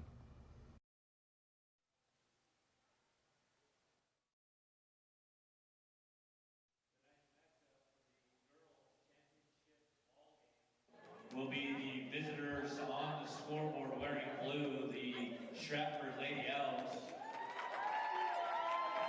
First, the home team wearing white, the Tyrone Lady Bobcats. Let's meet the starting lineup for the Stratford Lady Elves. Well, we welcome you back to Oscar Williams Fieldhouse, Anchor D Bank Arena here on the campus of Oklahoma Panhandle State University in Goodwell, Oklahoma. It's championship time here at the High Plains Tournament. The Stratford Lady Elks ready to take on the Tyrone Lady Bobcats. And number 15, Addison Bell. Announcement of the starters. Head coach for the Stratford Lady Elks is Lance Horsford, assisted by Right now.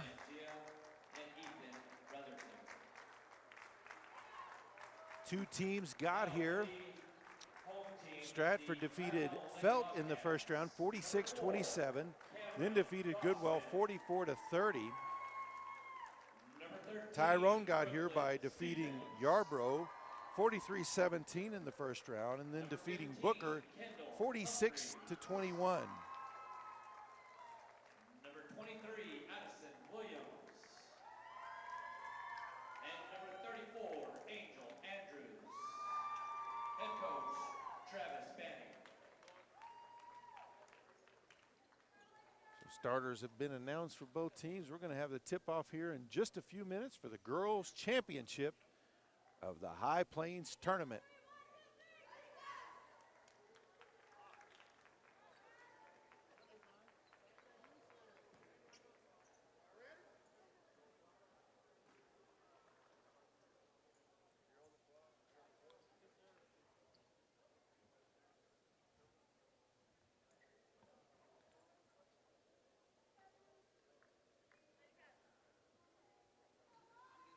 Stratford, their head coach, Lance Horsford, assisted by Justin Mungia, Ethan Brotherton. Tyrone coached by head coach Travis Banning. He is assisted by Melissa Witt. Tyrone with possession. Ball tipped out of bounds. It will stay with the Lady Bobcats.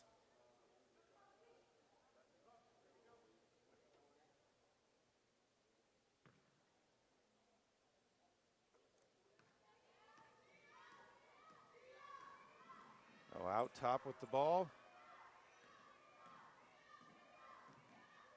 Shot in the lane, up by Williams. It's up and good. Addison Williams, number 23, puts the Lady Bobcats up 2-0. Full court pressure.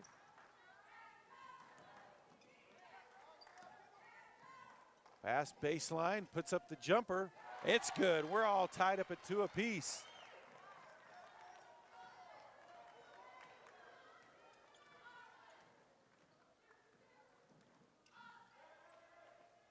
Williams with the ball out top.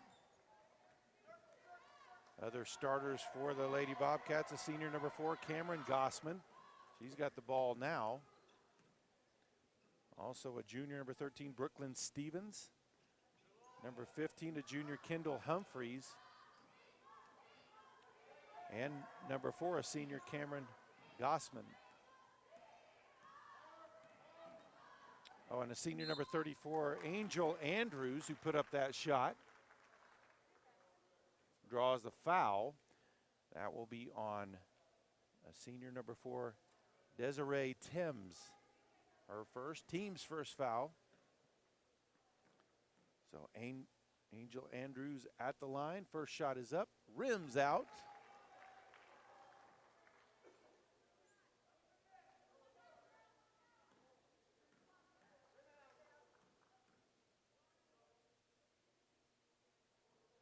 Second one is good. 3-2, Tyrone leads.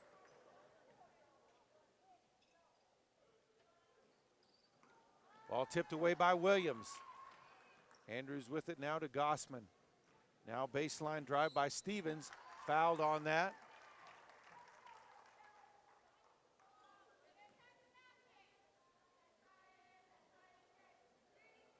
Foul is called on number 11, a senior, Addie Wells. So Stevens at the line, misses the first.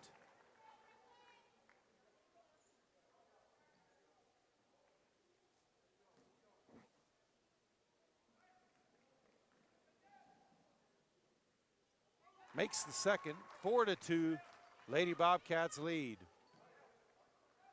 6.5 left to play, first quarter.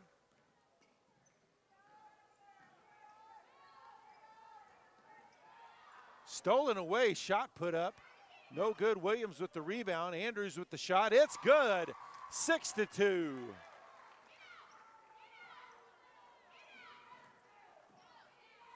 Pass up ahead across the midcourt stripe. Dives in the lane, pass to the baseline. They'll bring it back out top.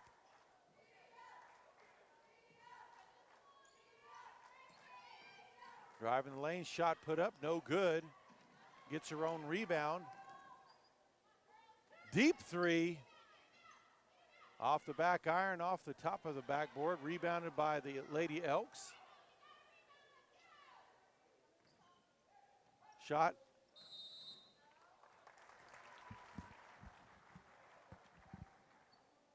Hey, fix the net. The net, there you go. 5:41 left. First quarter, 6-2 lead for Tyrone. Full court pressure from the Elks, Lady Elks as well. That pass stolen away. Now to the baseline. Tried to get it to the cutter. Gossman got in front of that. Humphreys had the ball. Now off to Addison Williams, who drives to the block. Tries to pass out. Pass blocked and stolen away by the Stratford.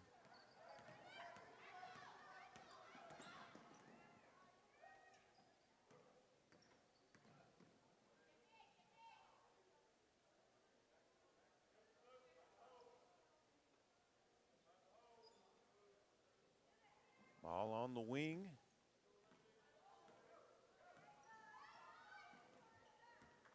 As Texas girls basketball starts a little early, she's going to be called for the travel there. Made the shot, but whistled off because of the travel call. Texas girls, Stratford's probably already played about a dozen games already. They start their season earlier. Splits the defenders, puts up the shot. They'll call the charge on Humphreys.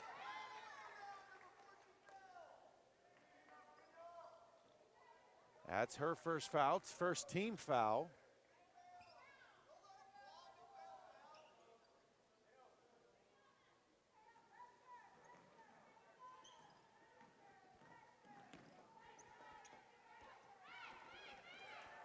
Across the timeline. Pass out front. Guarded there tightly by Humphreys. Three-pointer from the wing is up. Too strong. Rebounded by Williams. And that's going to be a foul on Addie Wells. That will be her second. Team's third. Looked like that was a little bit of frustration there as she just grabbed a hold of Williams after Williams got the rebound. Gossman across the timeline. Gets it to Williams at the high post. Faces up, spins to the left side, puts it up off the glass and in. 8-2 as we reach the midway point of the first quarter. Long pass, gets it across midcourt stripe, drives past the defender, lays it up and in. 8-4. That was Wells on the basket. Gossman passes it up ahead to Humphreys. Ball out of bounds, turned back over to the Lady Elks. Couple of subs in for the Lady Elks. 3:36 left here, first quarter.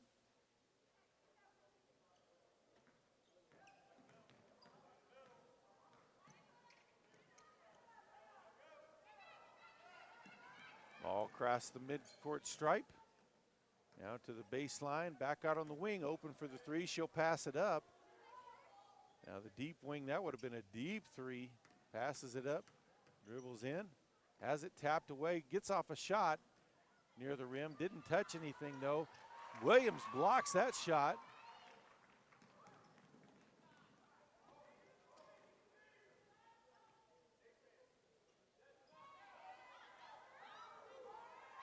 Looking for some help, finally gets it to Gossman out top.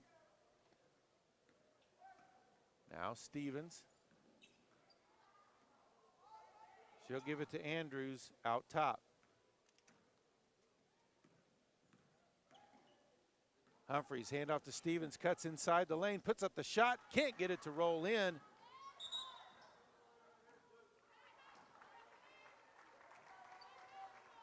looked like Stevens, as they were going for the rebound, kind of gained possession, was out of bounds, so ball would go to Stratford.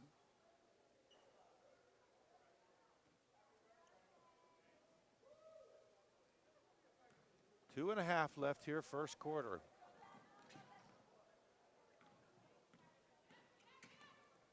Get it across the midcourt stripe in time. Three-pointer, open for it. Off the side of the rim, rebounded by Williams on the backside.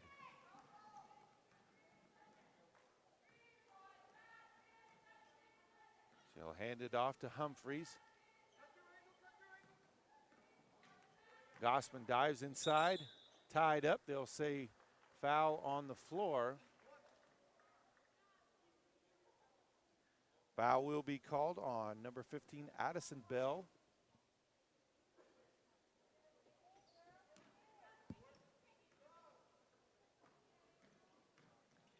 Spin move in the lane by Andrews. Can't get the shot to go. Williams with the putback, no good. Rebounded on the backside by Bell.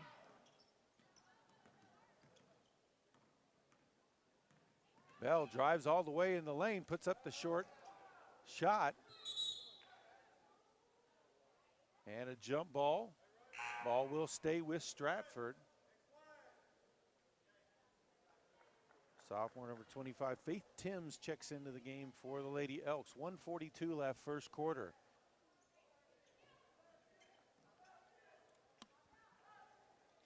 Baseline 15-footer, no good. Williams there for the rebound.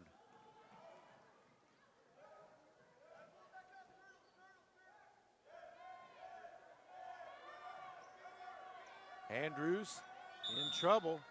And we've got a timeout on the floor. 1:25 left to play, first quarter. Tyrone leads Stratford 8-5.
So out of the timeout, there's a throw in.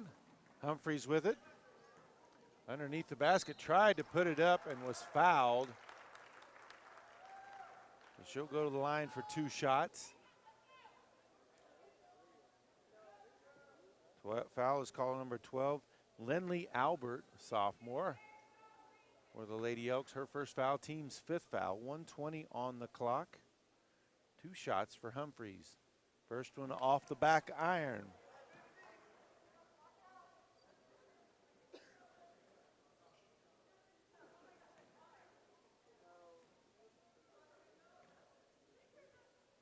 Humphreys' second shot is good.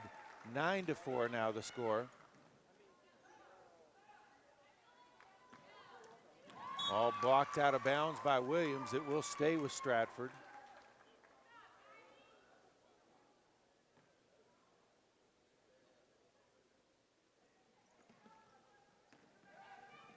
Now into the paint, high off the glass, no good.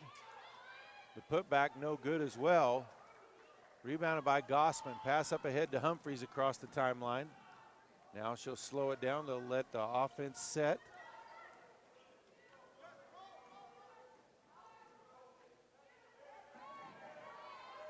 Trapped in the corner. She'll have to get rid of it. Throws it off the defender's leg, so it will stay Tyrone ball.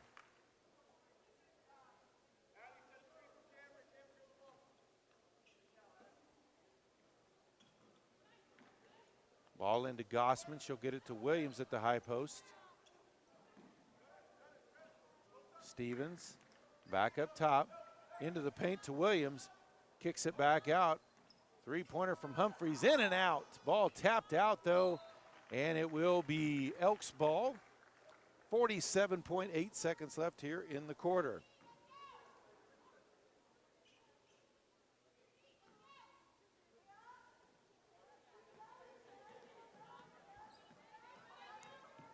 Ball across midcourt. Hits the cutter. Shot at the free throw line. No good. And ball back over to Tyrone. 36 seconds left in the quarter.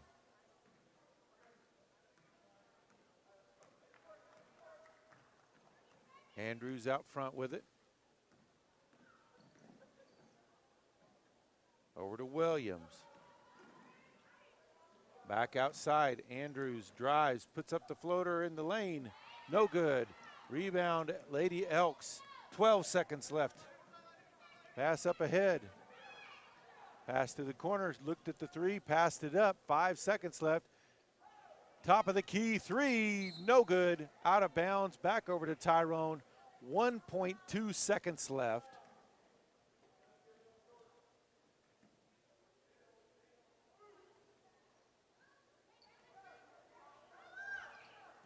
Passed in to Gossman, and that is the end of the quarter. It's Tyrone 9, Stratford 4.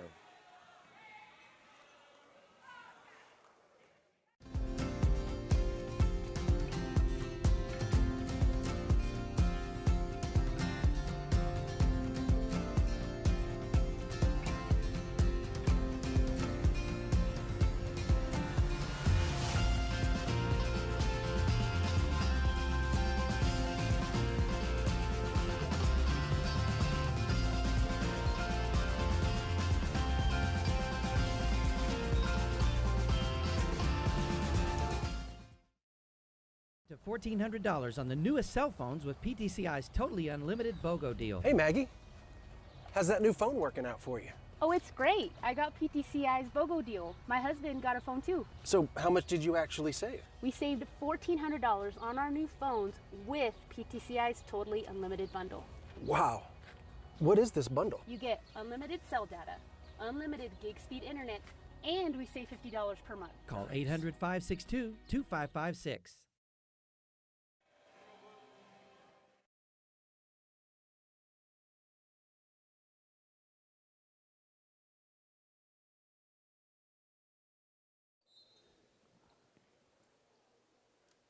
So Stratford with possession of the ball as we start this second quarter, trailing by 5.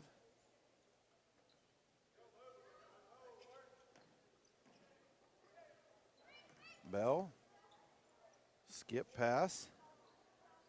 Now back out top.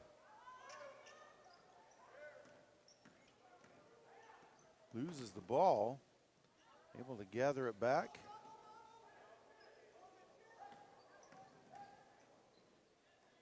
Shot is partially blocked. Andrews comes away with it for Tyrone. Williams will leave it for Humphreys.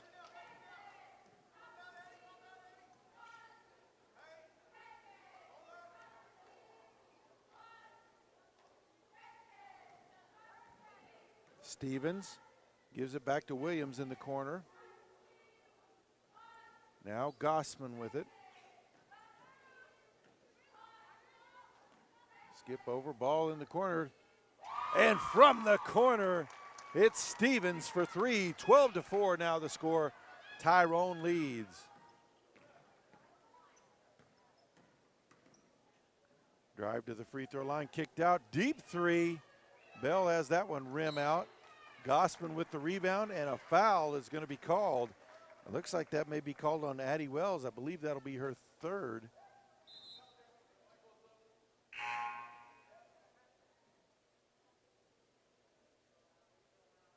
I know they'll call that on Addison Bell. Shea Clements, 3rd time's a charm. That's her first, team's 6th foul. So next one, and Tyrone's in the bonus. 6.5 left to play here, first half. Gossman with the ball.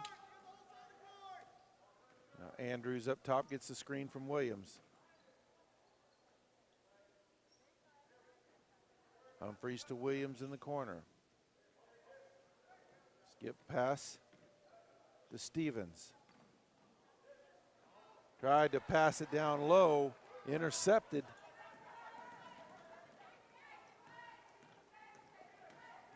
Drive all the way to the block, puts it up and around Gossman for the basket. 12-6 now the score. Humphreys across the timeline. Drives all the way to the hoop, lays it up and in on the left side. 14-6.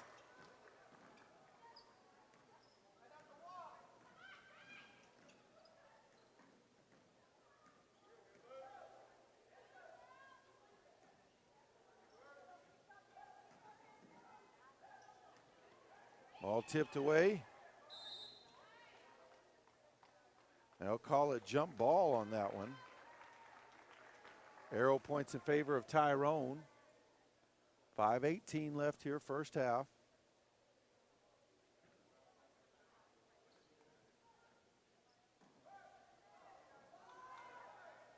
Pass into Gossman into the front court, drives to the block, puts up the shot, left it a little short.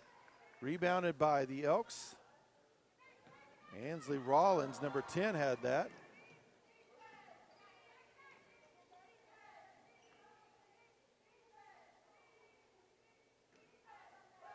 Shot from 17 is good. 14-8. Gossman dives in the lane, pulls up, and makes the shot from about 7, 16-8.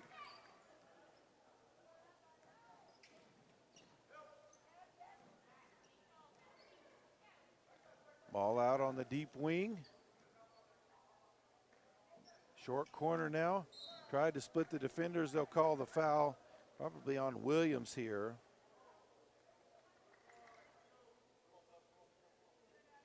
And it is on Williams, her first, team second. Checking in for Tyrone, a senior, number 20, Carol Aguirre.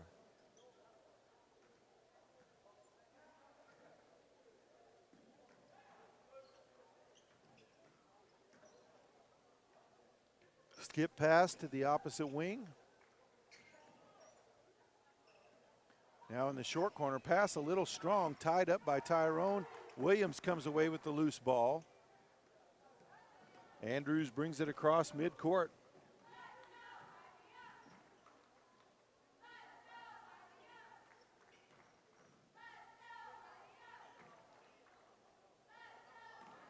Shot is up from the top of the key by Gossman, no good.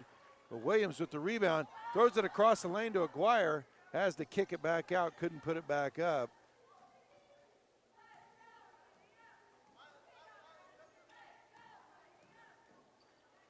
Stevens takes the handoff, gives it back to Gossman, down into the post to Williams, kicks it outside to Andrews. Short corner to Williams. Back outside, Andrews drives in, splits the defenders, puts up the shot, can't get it to go. Williams had grabbed the loose ball, couldn't get it to drop in, but was fouled. Foul will be called on Desiree Timms, number 4. That is her second, team 7th, so Tyrone in the bonus for the last 3:15 of the half. Williams' first free throw is good. Several subs in for Stratford. In for Tyrone is Humphreys.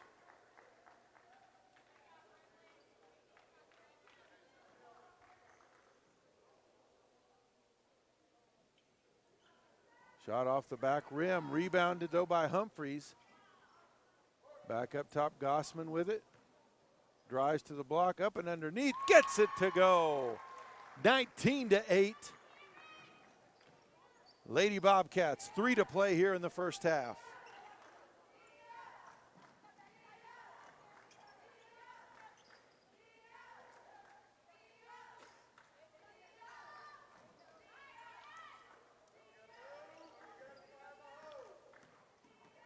Timms gives it up to Clements.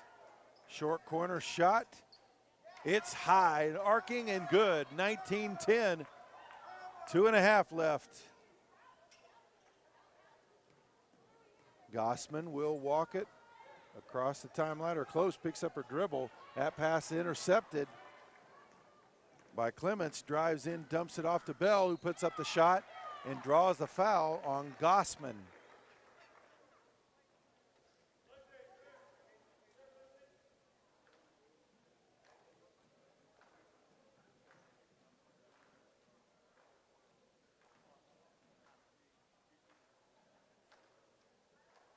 Free throw is good from Bell. That was Cameron Gossman's first foul, team's third. Second free throw from Bell, also good. 19-12 now the score, 2:17 to play.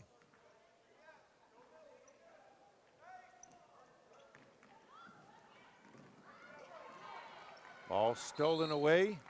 And a foul call. Foul's going to be called on Aguirre. That will be her first, team's 4th foul.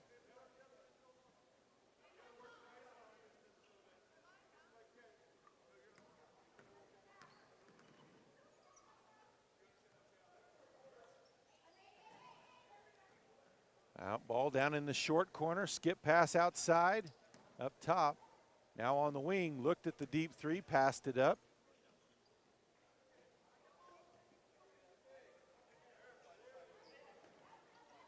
Now into the post, nice pass in there and draws the foul. Hit the cutter, and that's going to be another quick one for Gossman. That's going to be her second, team's fifth. So Timms at the line, misses the first. Checking in for Tyrone will be a senior number 5, Elizabeth Parker. And Humphreys returns to the game as well.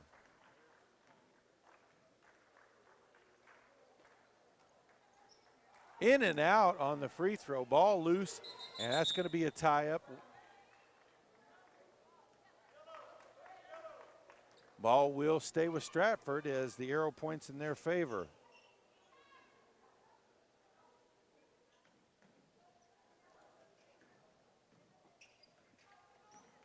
Ball out top to Bell.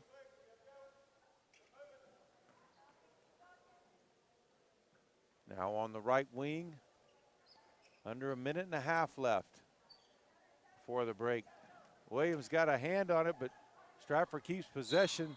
8-foot shot up, no good, but fouled on the attempt.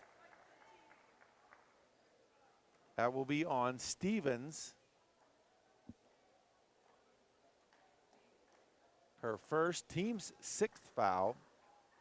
Shea Clements at the line. Can't get that one to drop in. 1:18 to play before halftime.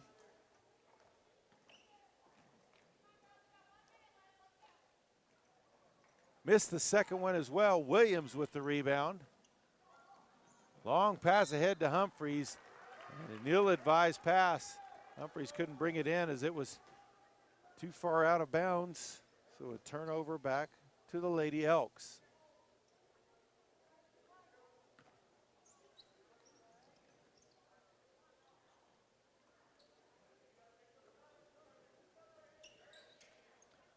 Tap outside, three-pointer from the wing. No good, rebound underneath. The putback is no good as well. Humphreys grabs the rebound, passes ahead to Andrews, and we've got a foul call. That's going to be on Addison Bell. That'll be her second. Team's 8th foul, so it will be Humphreys at the line for the 1-and-1. 55 seconds left before the halftime break. Makes the first, she'll get one more. So Bell will check out of the game as Faith Timms comes in, trying to make sure she doesn't get it.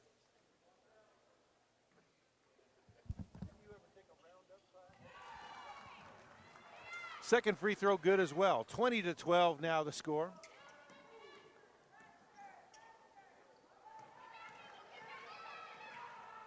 Pass up ahead, off the glass, too strong. Williams with the rebound. Here's out. She'll bring it up. Pass over to Humphreys. Gets the screen from Williams. Kicks it to the corner. Andrews splits the defenders, puts it off the glass. Too strong. Lady Elks with the rebound. 24 seconds left. Straddling the mid-court stripe, able to get it ahead. Ball in the corner. Drives in, puts up the 12-footer, no good. Rebounded on the backside by Andrews, 10 seconds left. Humphreys with it now, drives all the way to the block, puts it up, too strong. Lady Elks with the rebound, 5 seconds left. Pass up ahead, tipped away by Andrews, and that will be the half. The Tyrone Lady Bobcats lead the Stratford Lady Elks 21-12. We'll be back with the second half.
Tyrone will have the ball.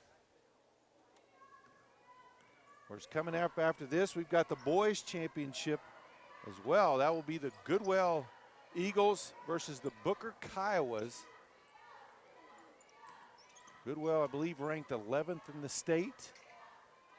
Bring back pretty much an entire squad from last year. Shot in the lane, banked in by Humphreys, 23-12. That's going to be a blocking foul. No, they'll say foul on Wells for the push-off.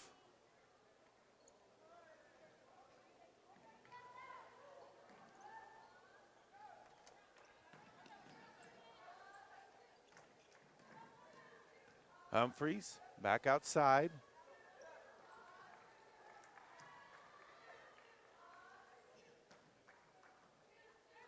Humphreys looked at the three, passed it up, almost traveled there, but able to avoid it. Drives in, puts up the shot, left it short. Rebounded by Rollins, number 10, Ansley Rollins. Across the timeline, open for a deep three. No good, too strong there by Bell. Ball last touched by Tyrone, though, so they'll keep possession 1 minute into this second half. Ball back out on the perimeter, high arcing three-pointer, nothing but net from Maddie Wells. 23-15 now the score. Andrews, ball knocked out of bounds by Timms. It'll stay with the Lady Bobcats.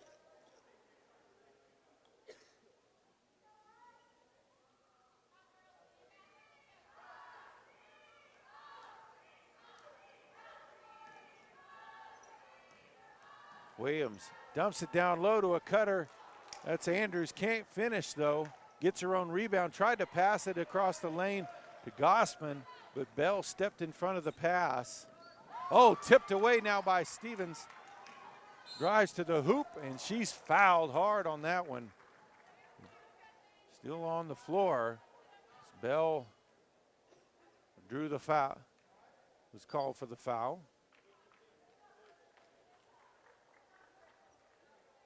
That'll be her third, first foul of the team foul of the half. Brooklyn Stevens at the line for 2 shots. First one is good. 6:19 left here in the third quarter. Stevens can make it a 10-point lead for the Bobcats. She can sink this one. Can't get it to go, and that's going to be a foul on Humphreys. Her second, first team foul of the half.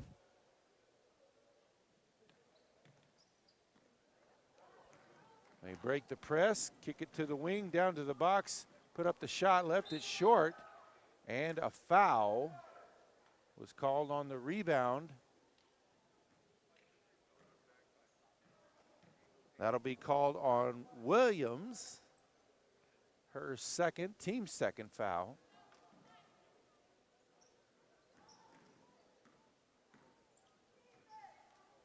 Timms out top with it. Now Clements back to Timms.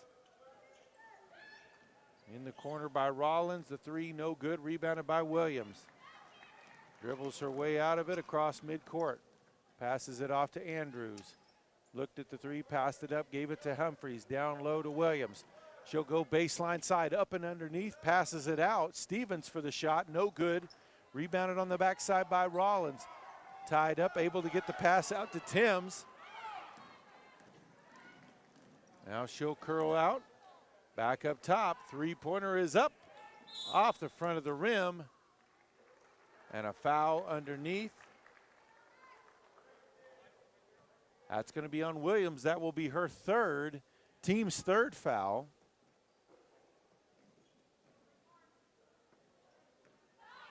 All tipped away and out of bounds.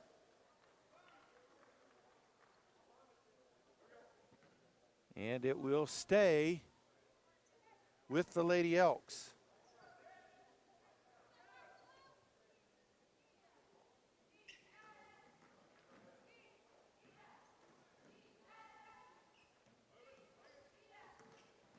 Drive, kick outside, three-pointer up. And hits off the rim 3 times, but can't get it to drop. And it'll be Tyrone ball. Checking in for the Lady Bobcats, a freshman, number 0, Giselle Pimentel.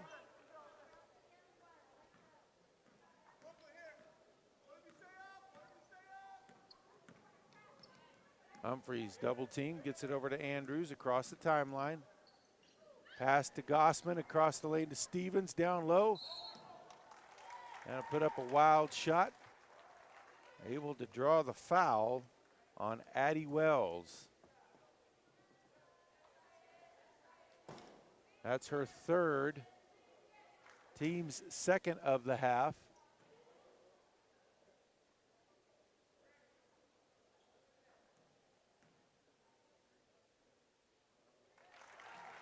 First one is good. 10-point lead now for the Lady Bobcats. 4:56 left in the 3rd quarter.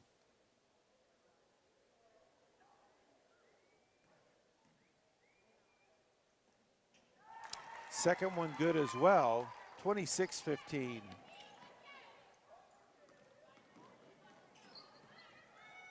Tyrone looks to trap. Oh, stepping in front of the pass is Humphreys. Drives in, puts it off the glass, and lays it in. 28-15 now. 4:40 left in the 3rd. Deep 3 by Bell, no good. Save from going out of bounds there by Rollins. Another deep 3, this one by Clements is good. 28-18. Gossman to Humphreys. Now Andrews. Crosses the timeline. That one's going to be intercepted. Clements drives it in, left-handed layup, missed it.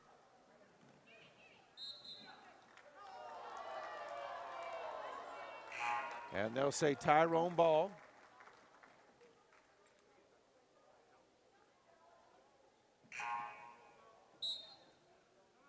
Timeout on the floor. 4:03 left in the 3rd quarter. It's Tyrone 28, Stratford 18.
Tyrone ball out of the timeout.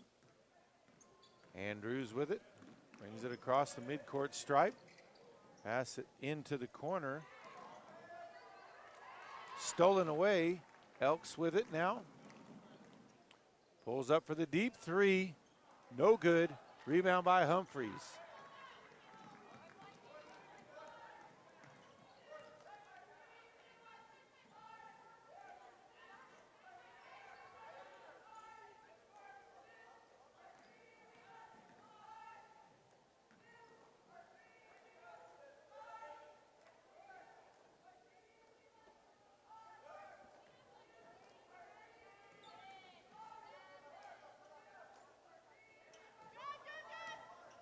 Drive, kick outside to Stevens.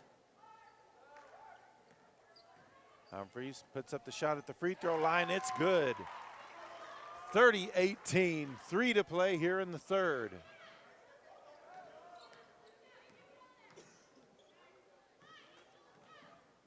Pass out on the wing, open for 3. It's good. 30-21.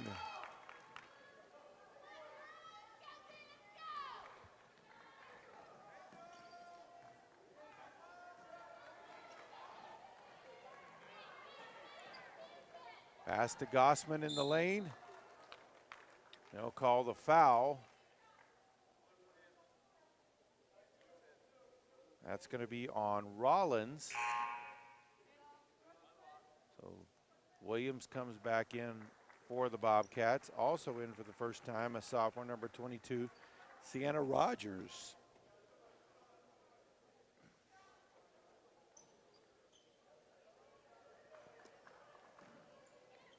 Gossman with it in the corner. High post to Williams. Leaves it for Andrews. Back outside. Baseline drive off the Elks defender's hands. It'll stay here with the Lady Bobcats.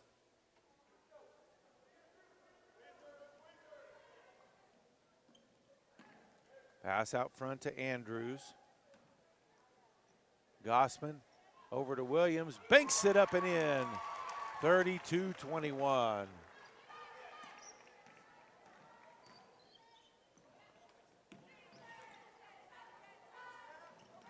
Long pass ahead. Almost too high, but able to bring it down was Lindley Albert. Three-pointer is up, too strong. Ball out of bounds. They'll say it will stay with the Lady Elks. Just under 2 minutes left to play here in the third quarter.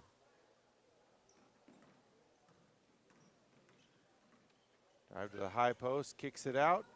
Long two, no good. Gossman with the rebound. Andrews now with it. Back to Andrews, or Williams at the high post. Ball in the lane, shot put up by Rogers, well short. Lady Elks come away with it. Under a minute and a half left here in the third.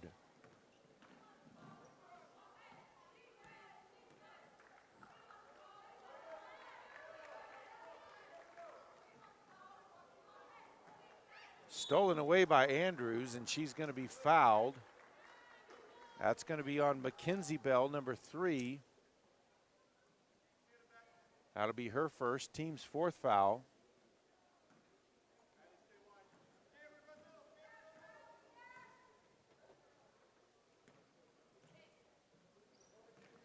Andrews with it, kind of stumbled, but able to keep possession.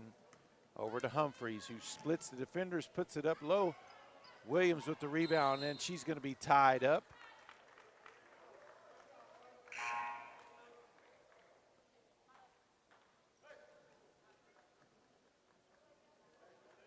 Cadence Hood, number 32 in the game for Stratford. Also Faith Timms, number 25, checks back in. 50 seconds left here in the third quarter. 11-point lead for the Lady Bobcats. Pass blocked by Williams. Pass up ahead to Humphreys, and little short. Last touch by Humphreys and out of bounds. Back over to the Lady Elks.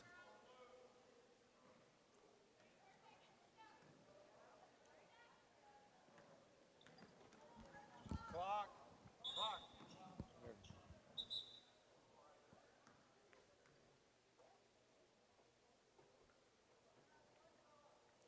32.8 left on there. Pass outside, and it pass intercepted. Humphreys with it, drives right down the middle of the lane, and she's going to be fouled hard there. Mackenzie Bell.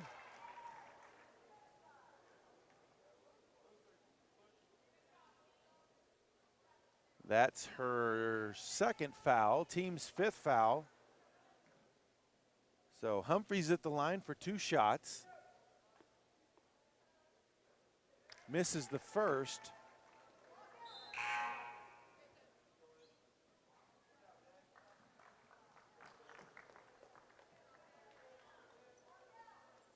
Addie Wells will check back in. 22.8, sinks that second one. 33-21.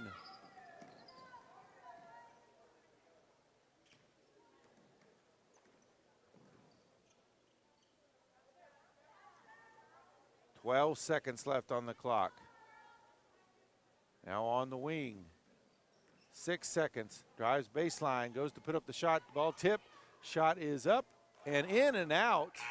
And that is the end of the third quarter. It's the Tyrone Lady Bobcats 33, the Stratford Lady Elks 21.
So here we go, fourth quarter of the High Plains Tournament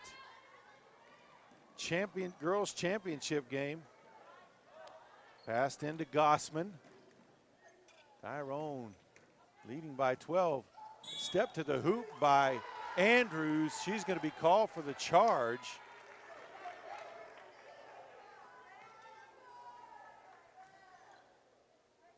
That'll be her first, team's fourth.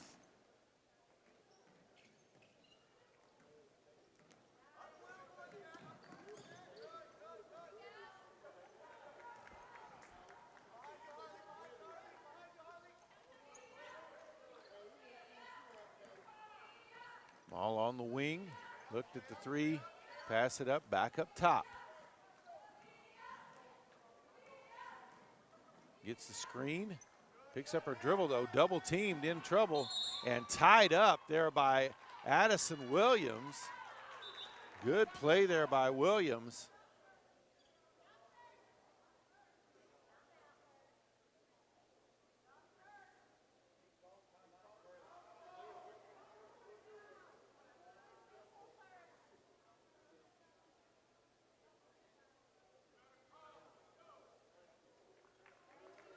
So they're going to grant the timeout to Stratford. 7:23 left to play in the contest. Tyrone 33, Stratford 21. To $1,400 on the newest cell phones with PTCI's totally unlimited BOGO deal. Hey, Maggie. How's that new phone working out for you? Oh, it's great. I got PTCI's BOGO deal. My husband got a phone too. So how much did you actually save? We saved $1,400 on our new phones with PTCI's totally unlimited bundle. Wow. What is this bundle? You get unlimited cell data, unlimited gig speed internet, and we save $50 per month. Call 800-562-2556.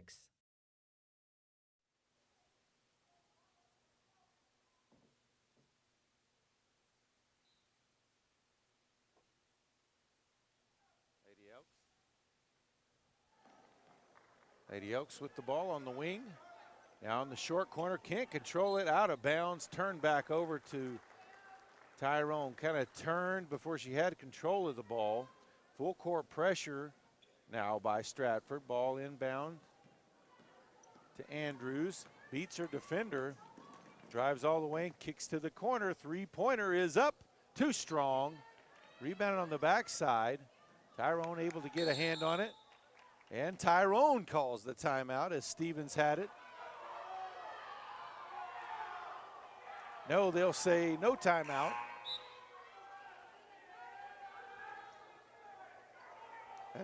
And the crowd is none too pleased.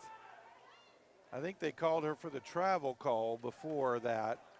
She had control of the ball, kind of scooted on the ground, so.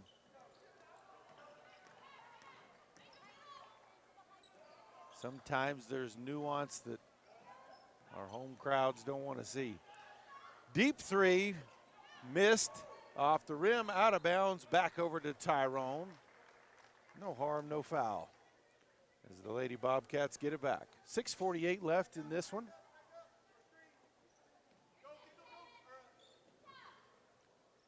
Humphreys with the ball. He's being hounded pretty close by Mackenzie Bell. Gets it across the timeline. Skip pass out to Andrews.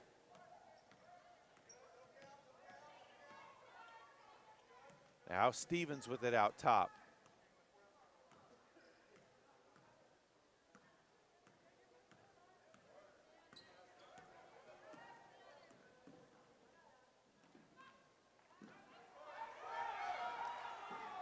Ball was tipped, so it wasn't an over and back. Andrews gets it over to Humphreys. Humphreys looks to go baseline, puts up the shot and draws a foul.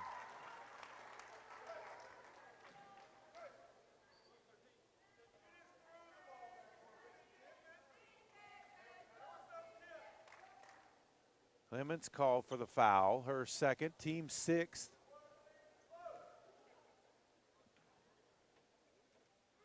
Humphreys, first shot is good. Timms checks back in for the Lady Elks.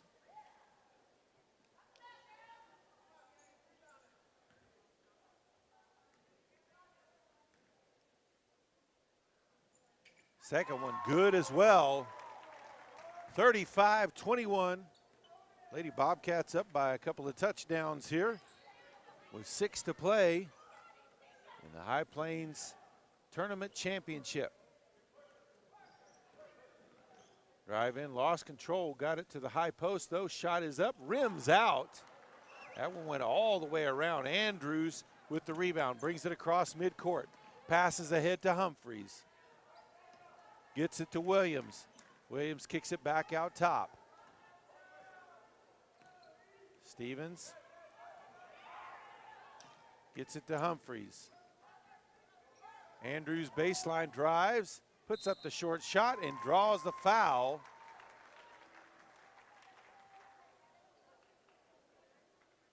Foul called on Addie Wells. Her third, team's seventh. Actually her fourth, team's seventh.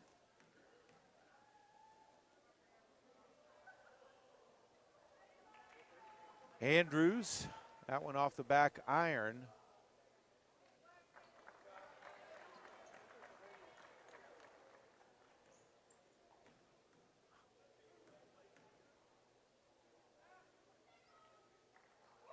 Second one good, 36-21. 5.5 left to play.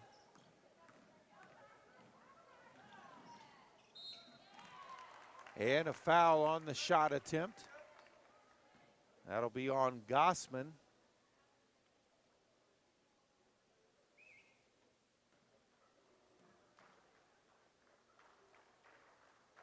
That's her third, team's fifth foul. First free throw from Shea Clements is good. 5:18 to play.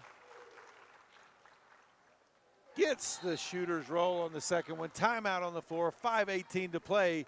Tyrone leads Stratford 36-23.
leading by 13 in the fourth quarter of the High Plains Girls Championship game. Gossman passes it ahead to Andrews. Andrews spins, takes a shot in the lane, can't get it to drop in. Williams with the rebound, puts it up, and she's going to be fouled. They'll say it's on the floor. That'll be the 1-and-1 for Williams. It'll be on Clements. That'll be her third, team's 8th foul. Addison Williams sinks the first, she'll get one more. 5:08 left in this contest. Boys championship coming up after this. The host, well, I say host, not really host, but home gym. The Goodwell Eagles will take on the Booker Kiowas in the men's championship. 38-23, that pass too high, out of bounds. So an unforced error there.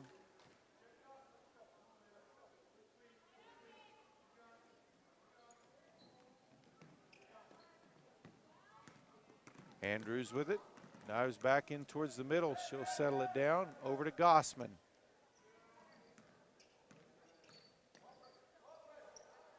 Now Andrews dips down, goes to the hoop on the baseline. No good. Rebound back the other way by Wells. Pulls up for three off the front of the rim. Rebounded by Gossman. Long pass ahead to Humphreys in the open court. Puts up the shot and she'll draw the foul. That'll be on Desiree Timms.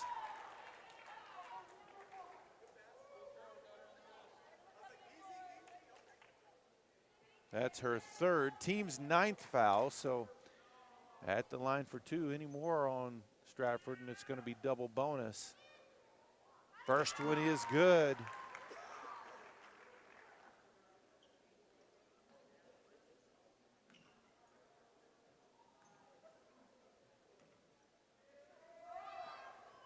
Second one good as well. 40-23 now the lead with under 4.5 to play.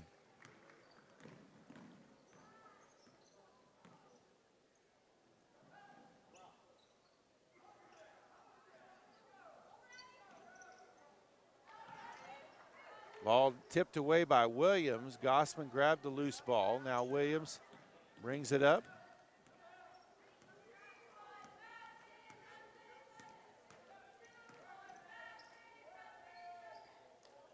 At the high post, back to Williams. Kicks it out to Humphreys. Looks to go baseline. Goes all the way up underneath and puts it up and in. 42-23 now. 3:40 to play. Ball into the corner. Now back up top. Deep three by Bell. Missed everything on that one. Out of bounds. Back over to Tyrone. Ansley Rollins checks back in, as well as Faith Timms. 3.5 left in this championship game. Lady Bobcats can kind of taste already. Humphreys into the open court. She's going to be fouled hard by Bell.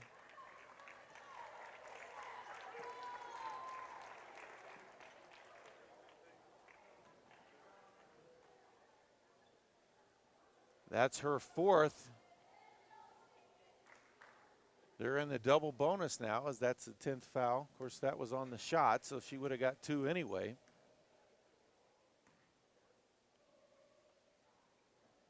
First one off the back of iron. Tatum Martin, number 21, into the game.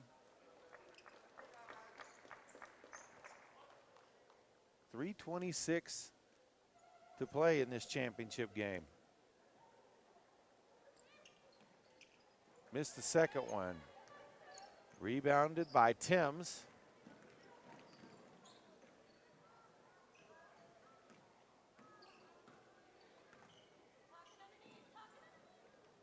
Ball on the wing, she'll take the three. Left it short, that was Clements. Rebound underneath, tied up underneath, kicks it back outside. The floater is up, and they'll call that one on Gossman.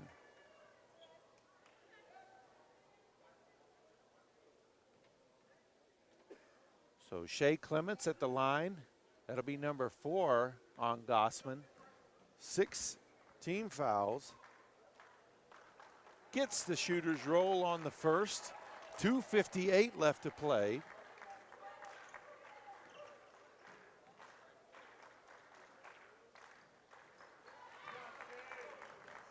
Gets the second as well. 42-25 now the score. Williams to Humphreys, across the timeline to Gossman. Back to Williams. Dives inside, pass intercepted as she tried to get it to Stevens. Rollins stepped in front of that one.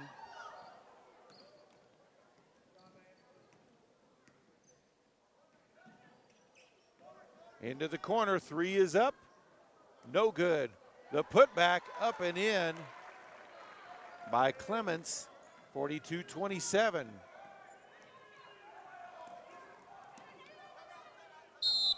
And we've got a timeout on the court, 2:20 left, 42-27. Tyrone leads Stratford. PTCI's reliable internet works as hard as you do. For entertainment, education, business, and more. Finish 2022 strong with PTCI's fastest speed, the Gig, available for a limited time, now only $22 a month. Visit your local PTCI store and ditch the lagging spinning wheel. When you get the Gig, you get the internet experience you deserve. Call PTCI today. Service not available in all areas. Visit ptci.net for details.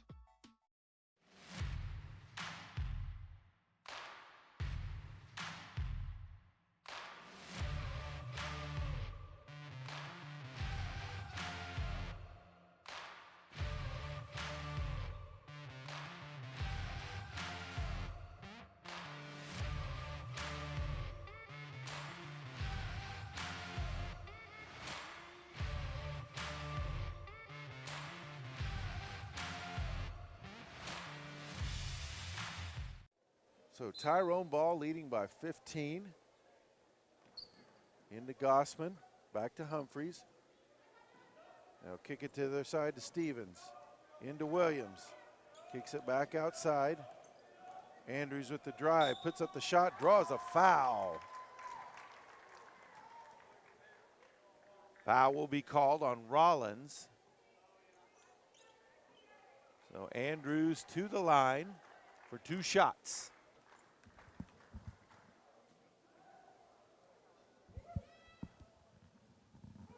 First one is good. 2:08 left to play.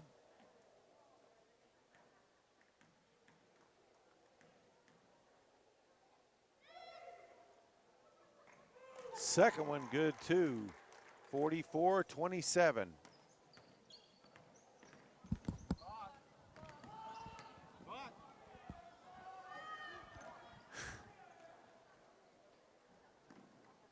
Ball into the post, tries to split the defenders, left it short, got her own rebound, puts it up again, no good. Andrews with the rebound, outlet pass to Humphreys across midcourt. She'll take it all the way to the block, puts up the shot, draws the foul. That'll be on Desiree Timms.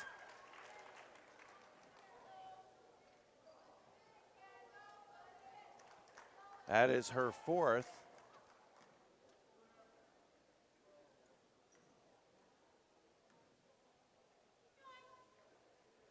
Makes the first.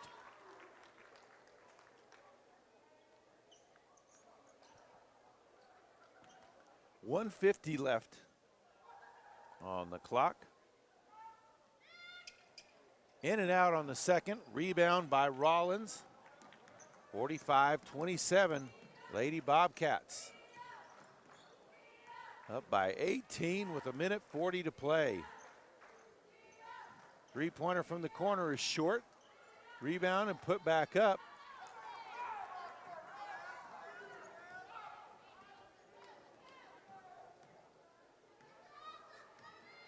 Williams brings it across midcourt. And a travel call gives it back to Stratford.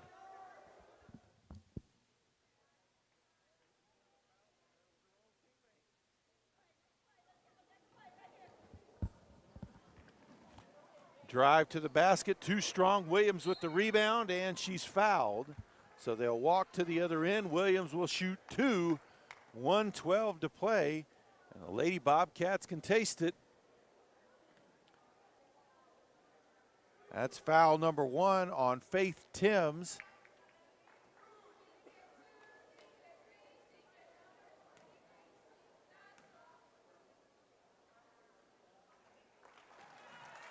First one by Williams is good.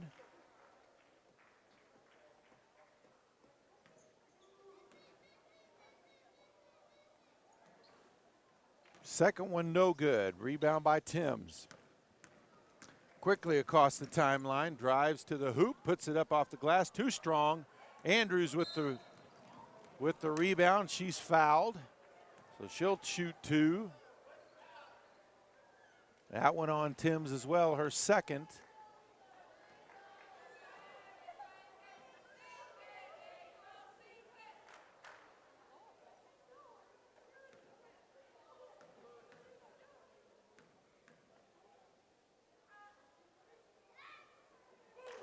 First free throw up and good.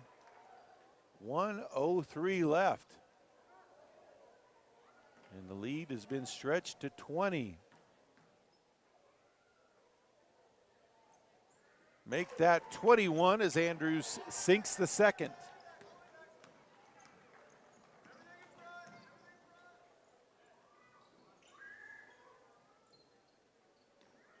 Three-pointer from the top of the key is good by Clements. Timeout on the floor, 50.2 left to play. 48-30 is the lead for Tyrone.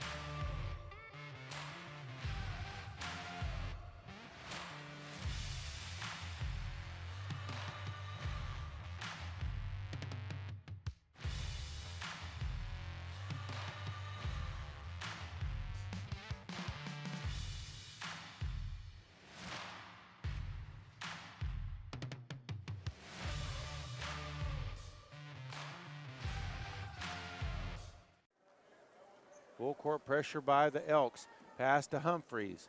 Long pass ahead to Gossman. Now back out front to Williams. Now to Gossman. Down low to Andrews. Kicks it outside. Tyrone running, happy to run some clock.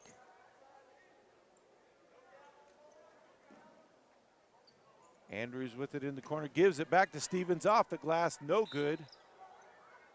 And they'll call Williams with the foul.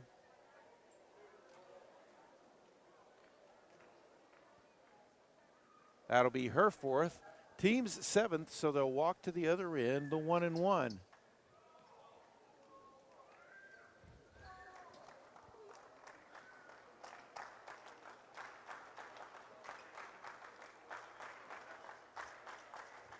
Faith Timms at the line.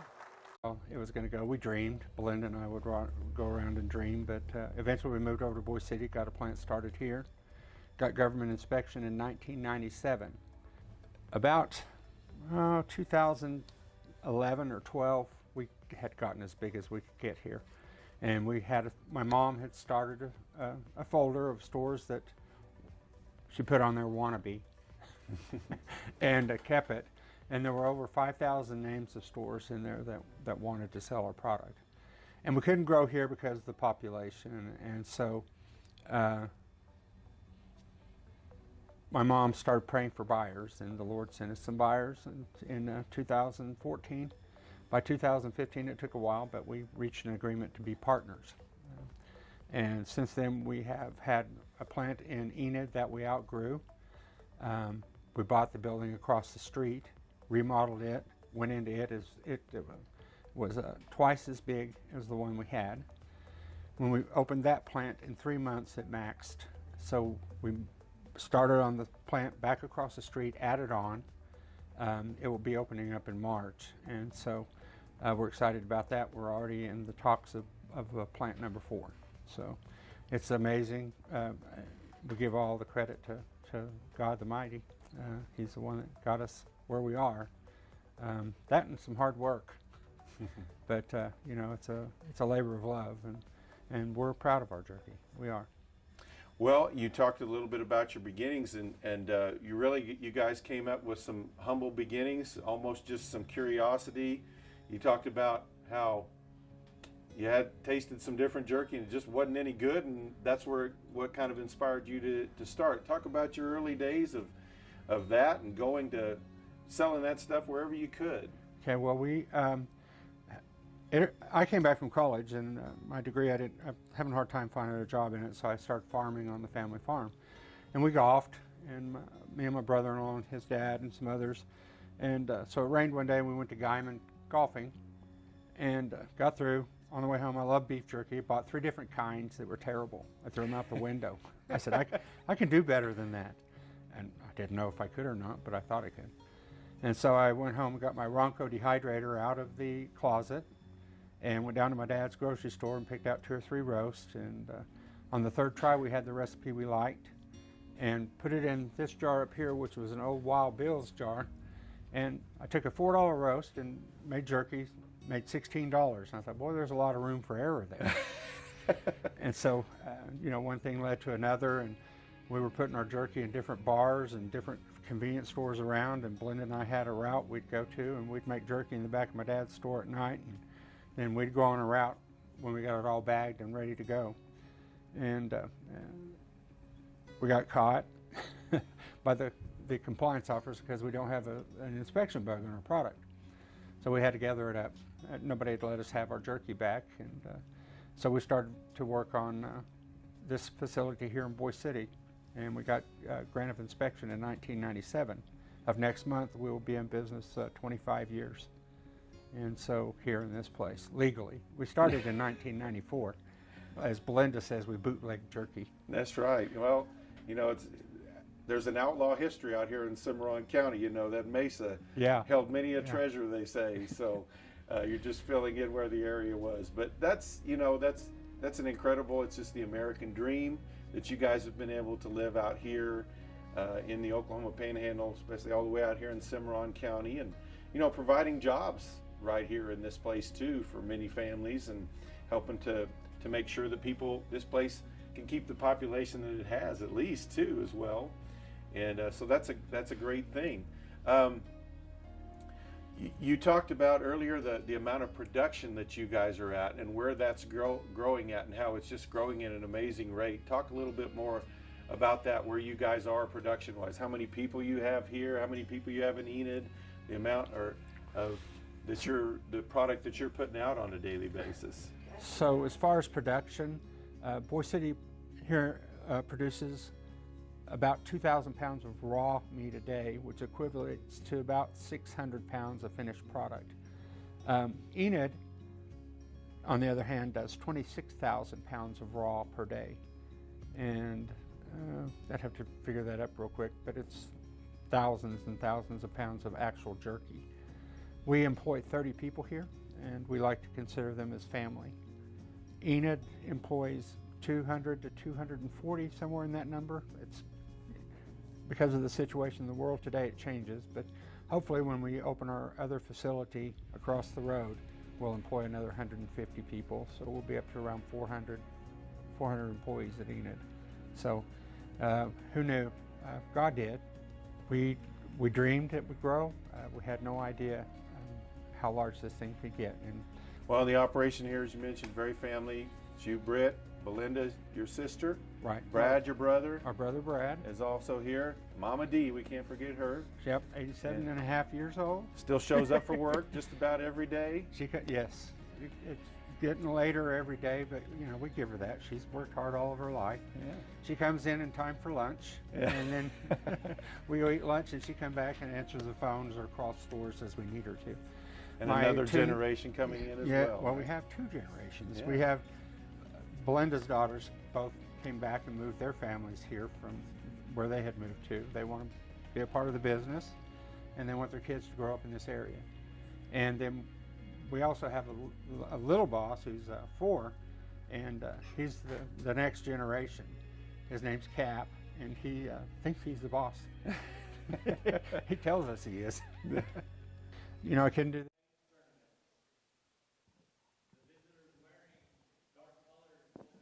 Booker. And the home team in white will be Goodwell. Let's meet the Booker Kiowas.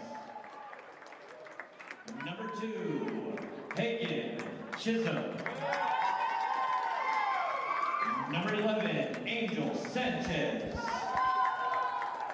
Number 12. And here we go with the boys championship. Welcome back. Number 21, Jared Rosales. Oscar William Fieldhouse, Anchor D Bank Arena here on the campus of Oklahoma Panhandle State University in Goodwell, Oklahoma. The Booker Kiowas taking on the Goodwell Eagles in the High Plains Tournament Boys Championship game.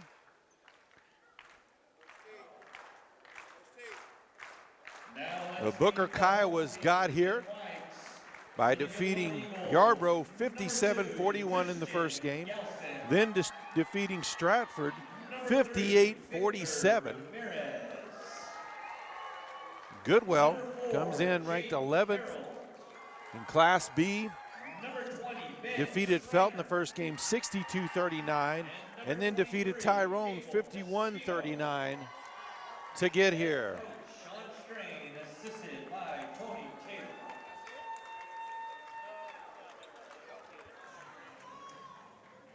That's mine.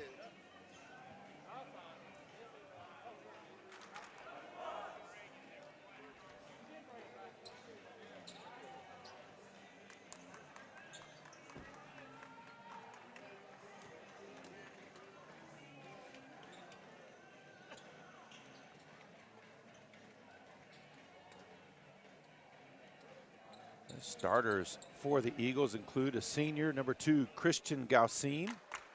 A senior, number 3, Victor Ramirez. A senior, number 4, Jaden Harold. A senior, number 20, Ben Schreiner. And a senior, number 23, Abel Espino.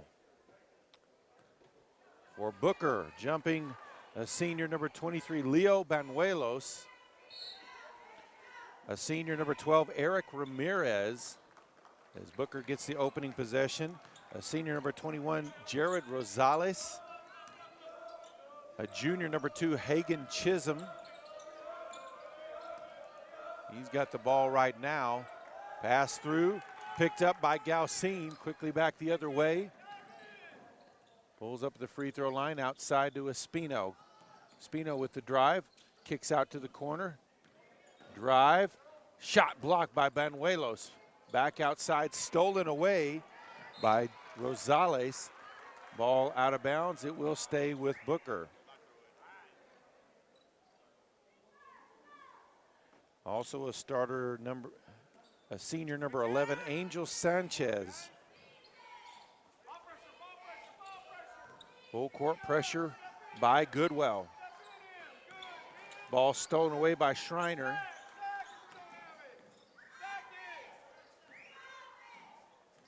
Ramirez pulls up, free throw line, no good. Ball loose on the floor, grabbed by Ramirez, dumps it down to Schreiner, puts it up and in, but bounced out. Long pass ahead, down by himself, Rosales, stripped by Gaucine. Oh, and then Gaucine with the steal, long pass ahead. Espino saves it from going out of bounds, but Chisholm gets it for Booker.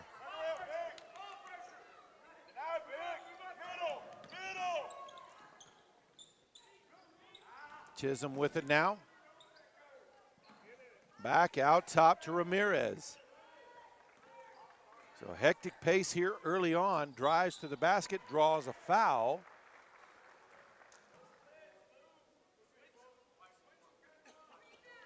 Foul will be on Harold. That'll be his first, team's first foul.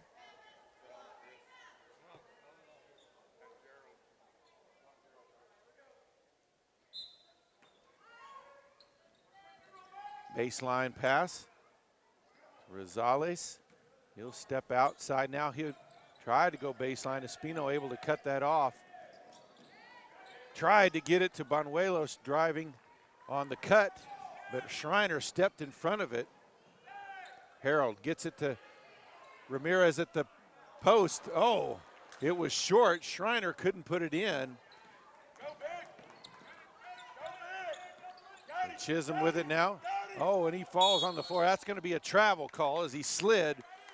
And just the defensive pressure from the Eagles forced that turnover. 5:53 still in the first quarter, no score. Plenty of opportunities so far for the Eagles, just haven't gotten one to follow. Mooker's attempts have been limited. Espino with the ball out top. High post to Schreiner. Kicks it back outside to Harold, who drives in, left-handed layup. It's good. Eagles on the board, 2-0. 5:30 to play. Ramirez with the ball. To Banuelos. Banuelos gets it back to Ramirez, gets across the timeline in time. Now Banuelos pulls up free throw line and a foul. And that may be number 2 on Harold. We'll have to wait and see. And it is. So early on, he's got 2 fouls, only 2 team fouls, and he's got them both.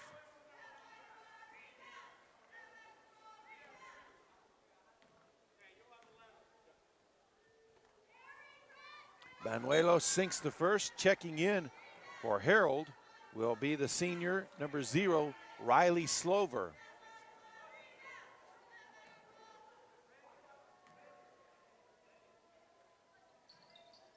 Misses the second. Ramirez chases down the rebound, tosses it to Gaucine. Schreiner, baseline jumper, a little too deep for that one. Gaucine taps it over to Schreiner, though. They save the possession. Espino with the ball. Gets it to Schreiner at the high post. Well defended, though, by Banuelos. Ends up with the ball. Chisholm across the timeline. Ramirez. Chisholm over to Banuelos. He'll pull up for 3 off the back iron. Long rebound. Grabbed there by Rosales. Now Chisholm sets it up. Back down low. And Banuelos banks it in. And the Kiowas have their first lead of the game, 3-2. 4:10 left to play here, first quarter.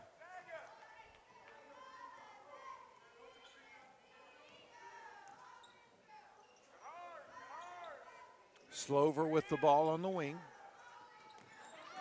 And stepping in front of that pass was Rosales, but Goodwell still has it. Gaucine shot no good. Chisholm gets the rebound.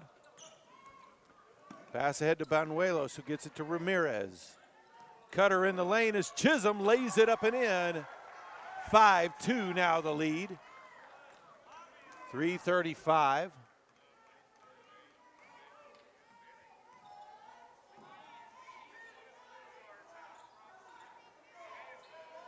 Espino for 3 from the top of the key, leaves it short. Chisholm with the rebound.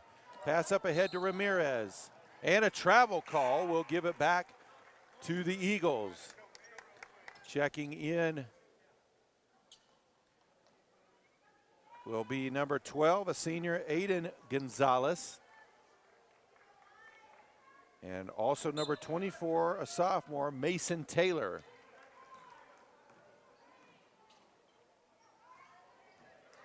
Drives baseline by Slover. He's fouled on the ground.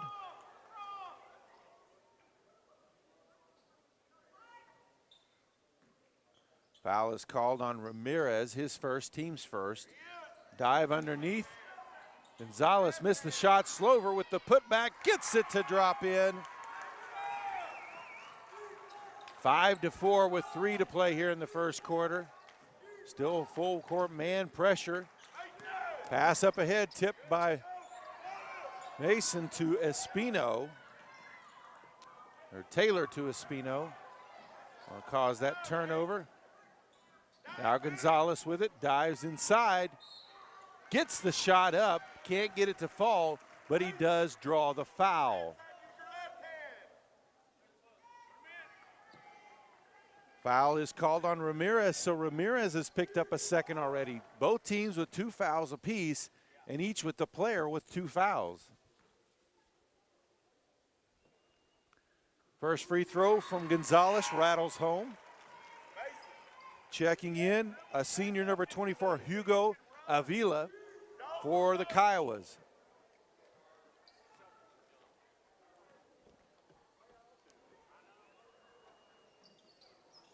Missed the second, tipped out by Slover. Espino puts it up and in from 15 feet. 7-5, Goodwell retakes the lead. Chisholm across the timeline with it. Back outside, Ramirez. Cut off by Gonzalez. Back outside. Into Banuelos. Spins inside, can't get the roll. Slover with the rebound. Long pass ahead. Taylor goes baseline, puts up the floater. It's good. 9-5 now the lead. Under 2 left in the first quarter. Ramirez gets it off to Chisholm. Across the timeline. Pass up ahead. Baseline drive by Angel Sanchez. Into Banuelos. And he draws the foul on the drive.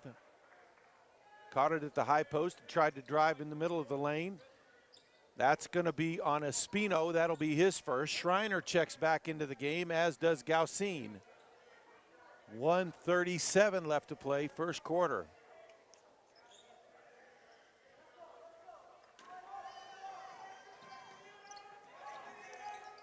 Back into the corner, Ramirez. Shot is up by Avila, missed it. Avila chases down the rebound. Got the steal, actually, after the Eagles got the rebound. Banuelos inside. And they're going to call Schreiner. They'll say got him on the elbow. His first, team's 4th foul.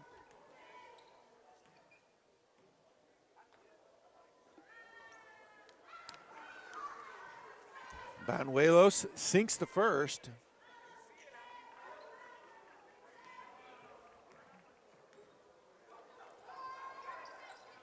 Rims out on the second, Schreiner. Gaucine up to Taylor. Kicks it back out to Slover. Gaucine looked at the 3, passes it up. Back to Taylor in the corner. Down low, Schreiner, turn around, banks it home. 11-6 now, under a minute left in the quarter. Ramirez brings it across midcourt, all the way down into the corner.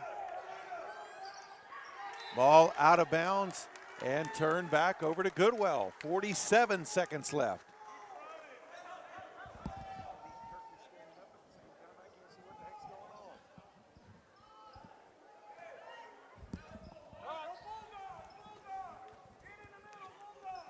Gaucine walks it up. Gonzalez with it on the wing. Gets it into Schreiner, turns baseline side, blocked by Banuelos. Loose ball grabbed by Chisholm. 30 seconds left here in the first quarter. Chisholm pushes ahead. Dump inside to Banuelos. Oh, stripped away by Gaucine.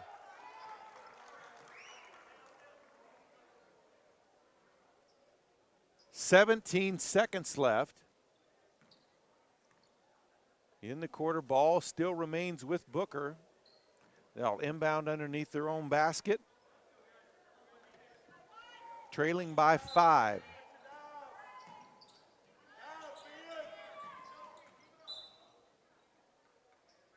Ball tipped out of bounds by Gaucine.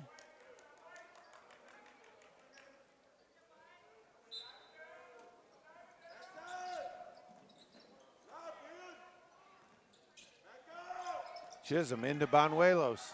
Turns baseline side. Rebounded by Schreiner. Gaucine pushes ahead.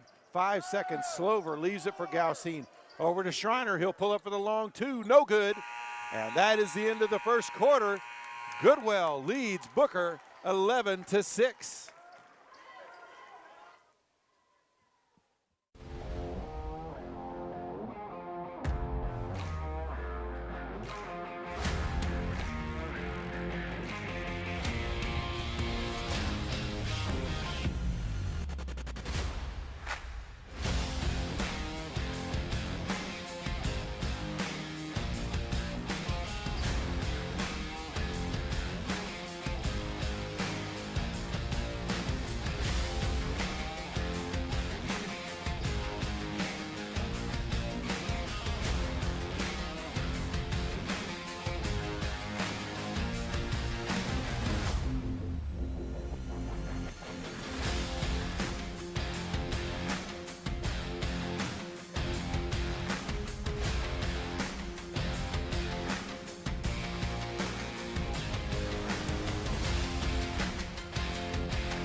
So Goodwell with possession of the ball to start this second quarter and in possession of a 5-point lead here at the High Plains Tournament Boys Championship game.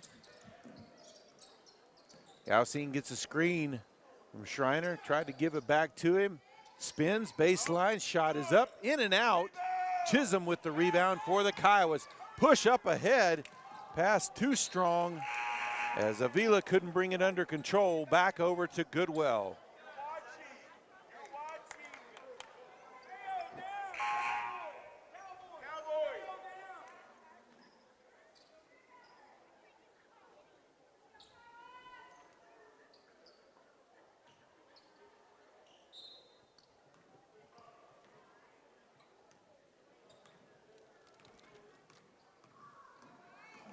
Gaucine gives it off to Slover. Taylor with it now, kicks back outside. Gaucine, baseline shot, in and out. Can't get that one to roll in. Rebounded by Avila. Ramirez, pass stolen by Slover, 2-on-1. Kicks it across the lane with Taylor, but pass was too far behind him. Gaucine looked at the three, he'll spin into the lane. 5-footers up and in, 13-6 now, a minute into the second quarter.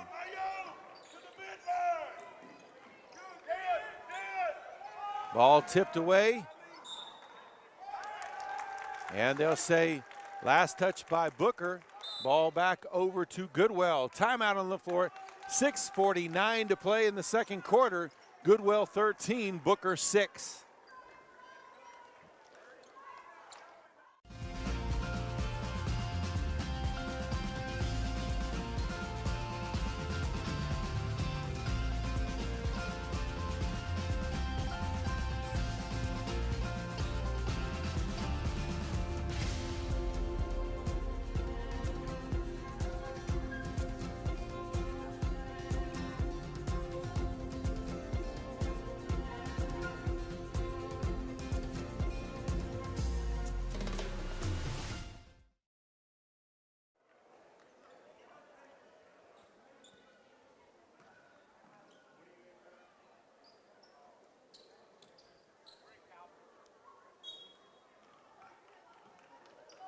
Espino re-enters the game for the Eagles.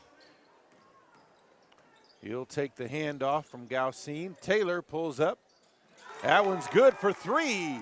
16-6. 6.5 left in the first half.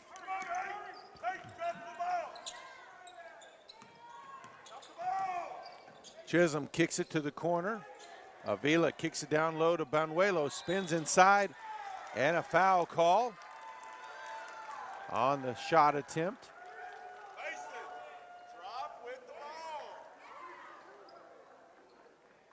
They'll call that on Banuelos, actually, the offensive call. 1.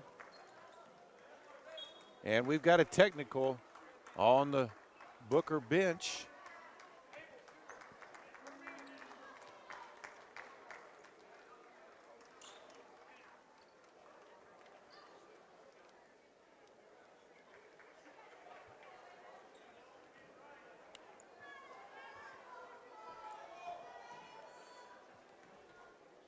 So Espino will take the technical, rims out on the first.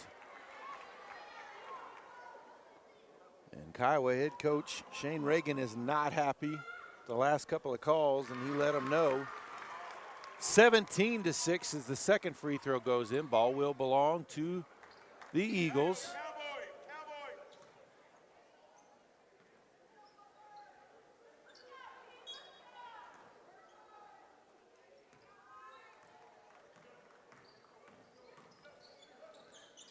Taylor with it now. Schreiner in the lane, kicks it across to Galcine, puts up the shot, can't get it to go. He does draw the foul.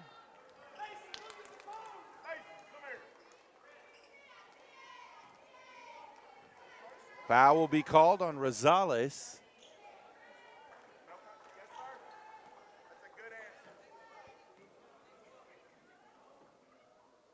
First free throw is good.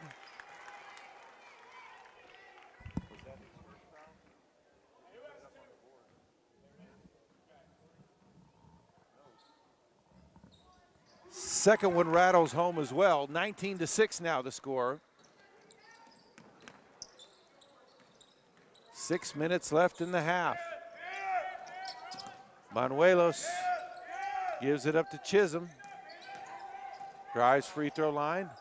Dives underneath, puts up the shot. Schreiner rips it away now on the rebound. Galcine leaves it outside. Espino, short jumper, no good. Schreiner with the rebound has it stripped away as he goes up. And we're going to call a jump ball. Arrow points in favor of the Kiowas.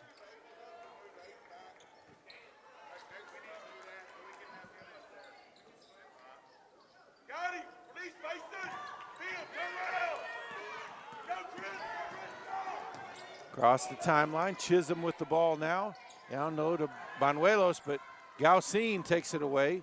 Pass it over to Espino. He'll pull up from 10. Gets it to drop in, 21-6.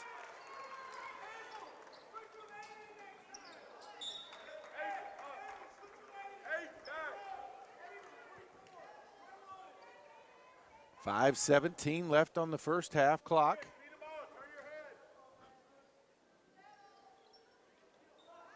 Ball passed in to Banuelos. Kicks it over to Ramirez. Now to Avila. Skip pass over to Ramirez. Looks to go baseline. Goes inside, up and underneath. Can't get it to drop though. Galcine with the rebound. Drives in, kicks out. Espino open for the wing three. Off the front of the rim. Chisholm dives inside, misses the short shot. Ball knocked away by Espino. Gonzalez comes away with it. Dives inside, beats the defender all the way to the rim. 23-6 now the lead for the Eagles. Under 4.5 to play before halftime. Ball kicked back outside. Ramirez looked at the three, passes it up. Dives it inside to Banuelos. Schreiner knocks it away. Ball loose on the floor. Chisholm tries to save it.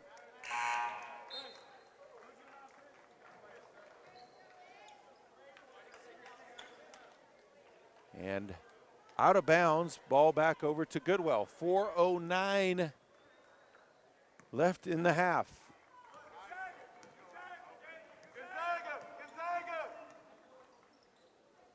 Gonzalez on the wing, looks to go baseline. Short jumper, no good. Banuelos grabs it, ball pass blocked by Ramirez. Oh, ball goes into the scorer's table. And it will remain with Booker.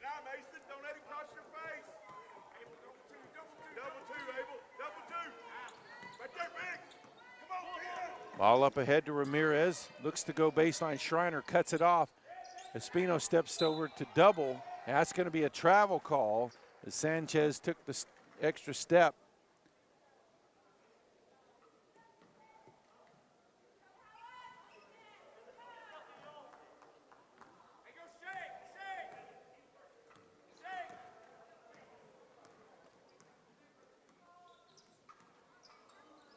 Taylor with it now.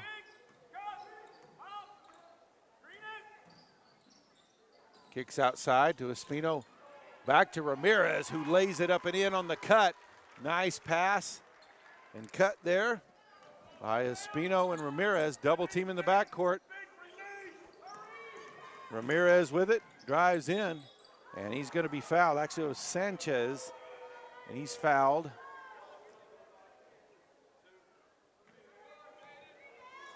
Gonzalez will be called for the foul.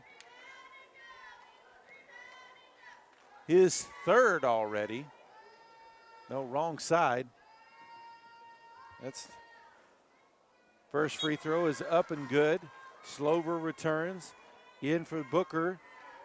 Sophomore number 4, Adrian Rosales.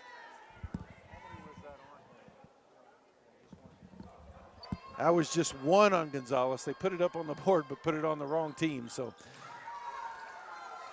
that free throw good as well. 23-8 now the score with 3 minutes left.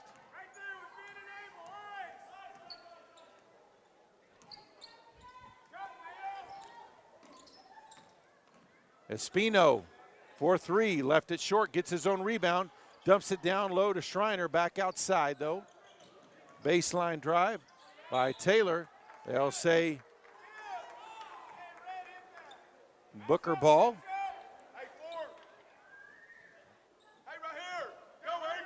Chisholm across the timeline. Pass intercepted by Schreiner. Pass ahead to Espino. Lays it up and in. 25-8 now the score. 2.5 left here before halftime. Timeout on the floor. 2:32 to play. Goodwell 25, Booker 8.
So Booker ball, full court pressure again by Goodwell.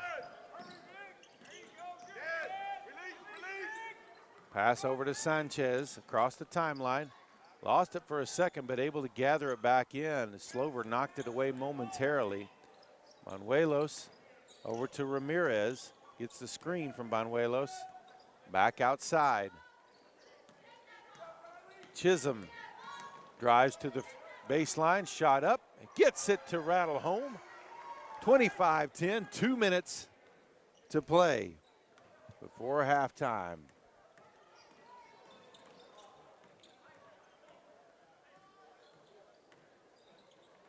High post to Schreiner, kicks it back outside to Espino.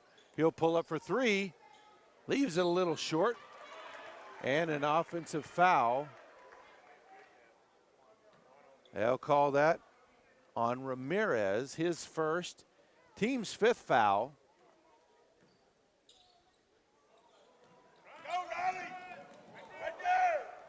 Ball knocked loose.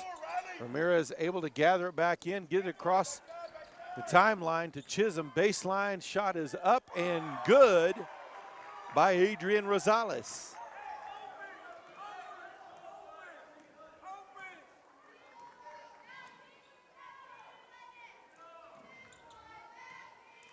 Drive, Taylor puts up the floater. It's good, 27-12.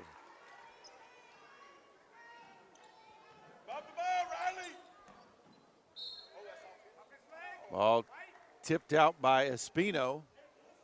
It will remain with Booker. 104.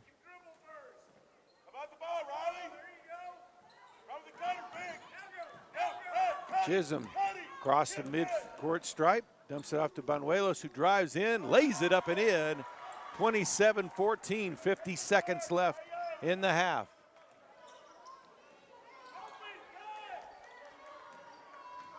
Slover with the drive, opens up, puts it up and in.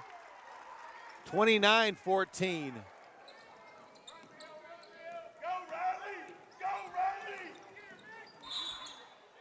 That one tipped out of bounds.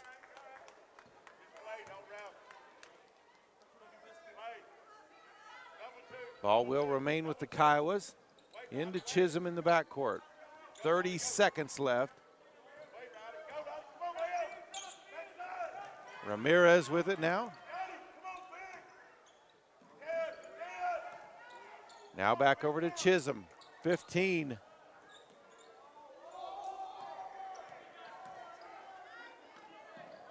Now, Chisholm with it again in the corner.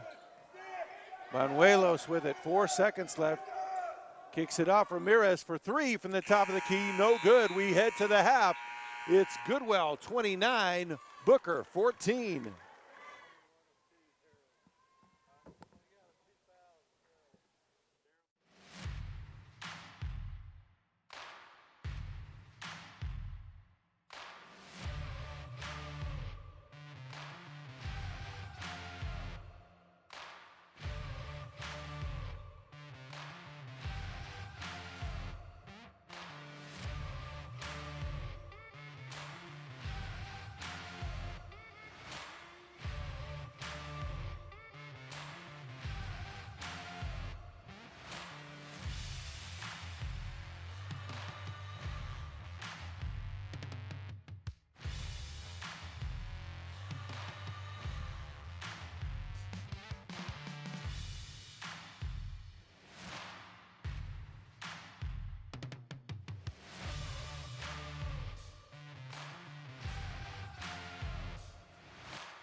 As well off the bench for Booker.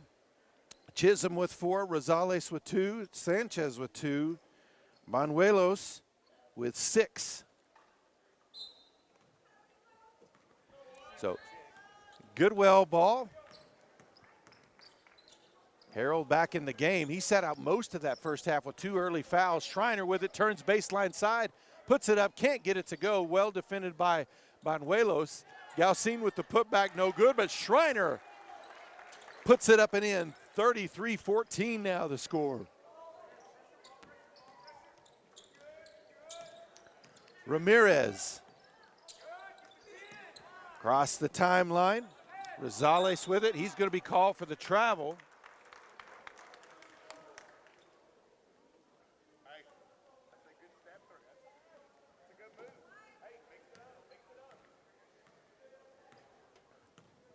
Galcin hands off to Harold. Shot by Espino, in and out. Schreiner able to rip the rebound away from Banuelos, left the shot short, gets his own rebound though, turns in the lane, puts up the shot, it's short.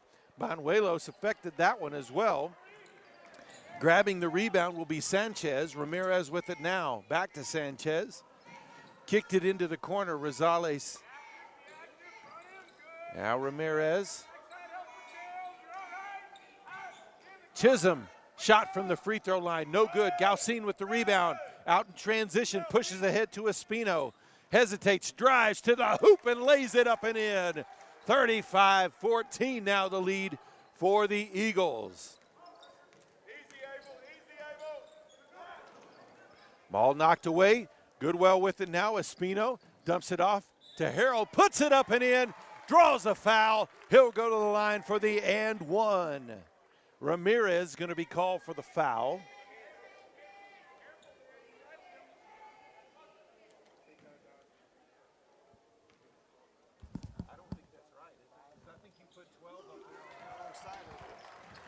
Free throw is good. 37-14. Ramirez across the timeline.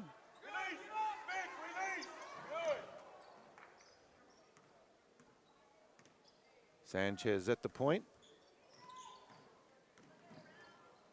Drives the free throw line, dumps it back outside to Rosales.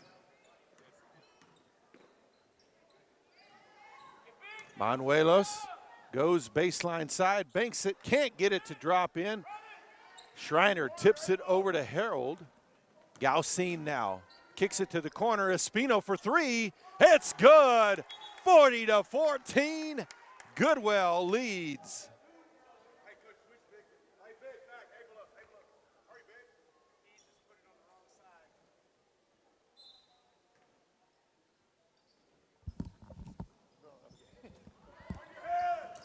Pass ahead, too strong for Banuelos. Ramirez tried to save it. That'll give it back to Booker.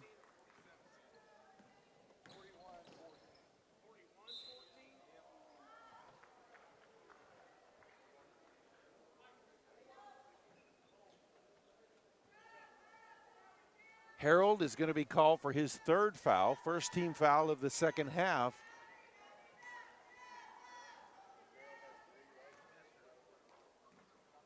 (41-14) the score. Banuelos at the line, rims out on the first.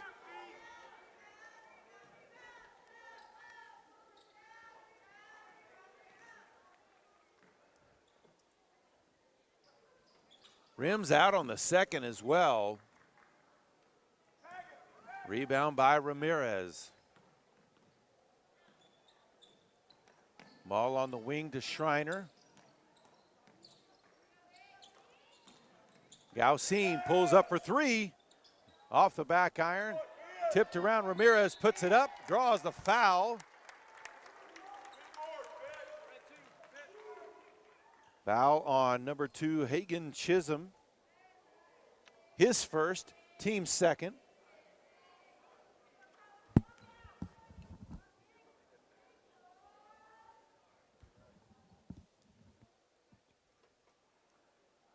First free throw from Ramirez off the back iron.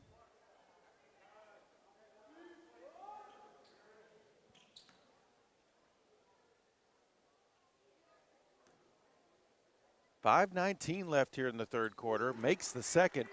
42-14. Eagles leading by 4 touchdowns.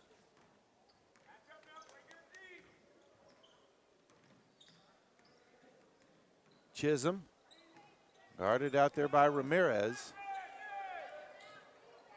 Pass over to Sanchez. Chisholm back with the ball. Pass to Ramirez. Euro steps and lays it up and in. Nice move. 42-16 now the score.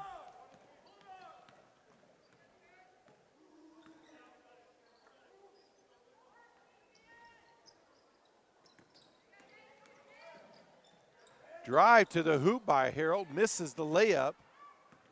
Ramirez with the rebound. Quickly back the other way. Sanchez steps in, puts it up and in, and he'll get the continuation for the and one.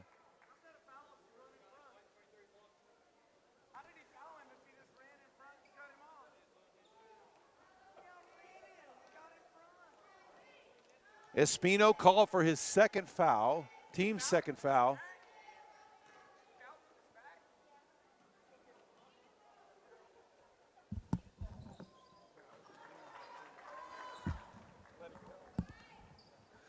.42-19 as he converts the and one free throw. Gaucine puts it up and in. 44-19.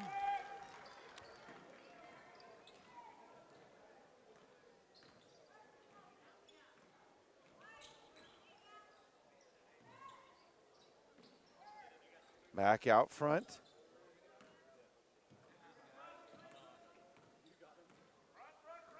Pass inside, knocked around, ball loose. Gaucine comes away with it, gets it to Ramirez. Quickly up ahead, Espino open in the corner. He'll take the three, left it short. Banuelos with the rebound.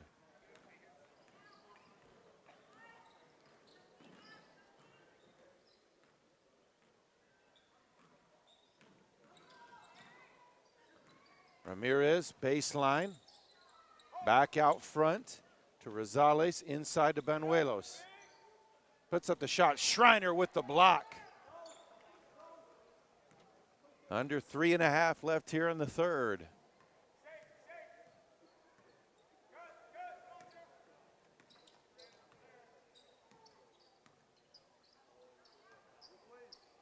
Backdoor cut to Harold, lays it up and in, gets the foul on Banuelos, so he'll go to the line for the and one.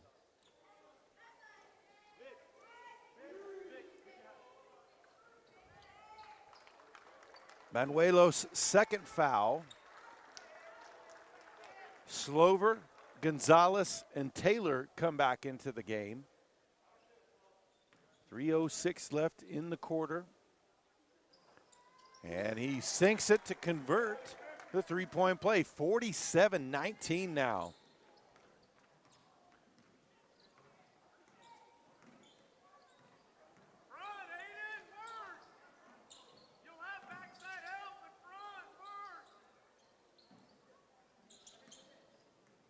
Chisholm over to Ramirez. That's going to be a foul on, a travel call. Look like they maybe a push from behind.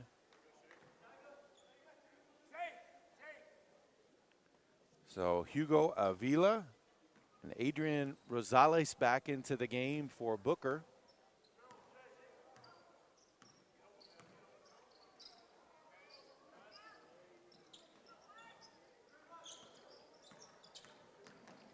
Drive to the hoop by Gaucine.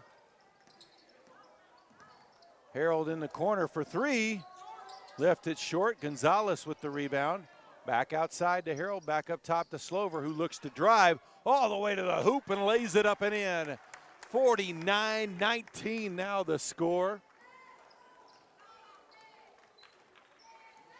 2 minutes left here in the third.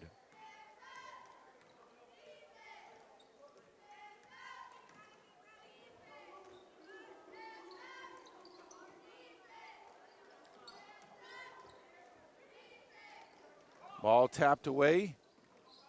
Get it back. Almost got himself twisted up there, but Rosales able to keep possession. Now Chisholm has to give up his dribble. Backdoor cut to Ramirez, knocked away. Gonzalez with the ball. Long pass ahead to Taylor, too high, out of bounds, and back over to Booker. A senior number 22, Carter Brace, checks in for the Eagles.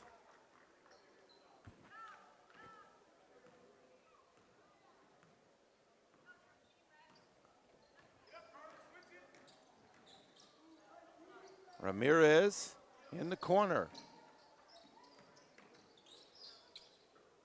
Avila back down to Banuelos, dumps it across to Avila, lays it up, too strong. Gonzalez with the rebound on the backside. Oh, backdoor cut. Beautiful pass by Gonzalez to a wide open Carter Brace for the layup. 51-19, under a minute left here in the third.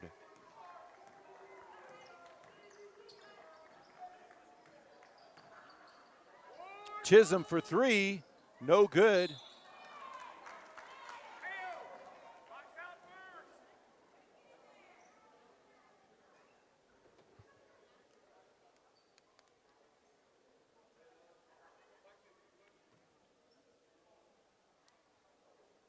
Gaucine will be called for the foul.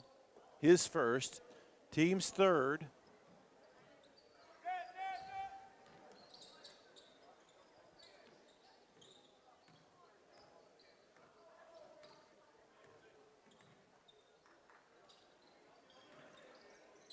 Avila back outside to Ramirez. Tried to get it to Banuelos. Gonzalez knocks it away. He'll be called for the foul. That's his first, team's fourth. 22 seconds left in the third quarter. Ball inbounded, knocked away by Gonzalez.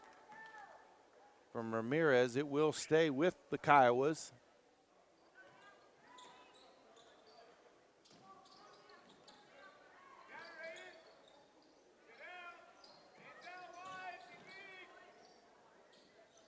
.15 seconds left. Ramirez with it at the high post, dips inside, looks back outside, shot is up, no good. 6 seconds left. Banuelos gets it, puts it up, no good. And it is Goodwell ball with .9 seconds left.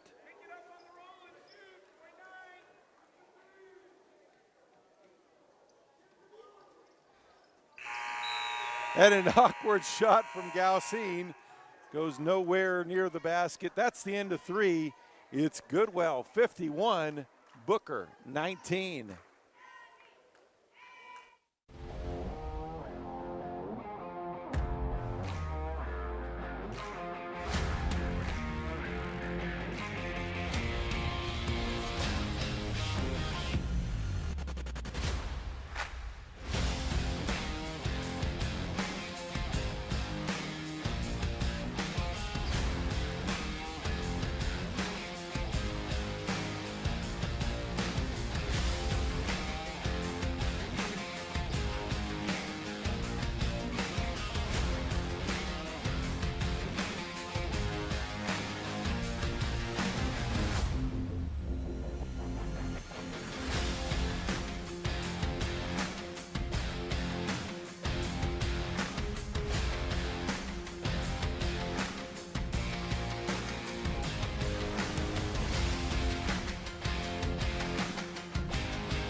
So here we go with the fourth quarter. Booker ball.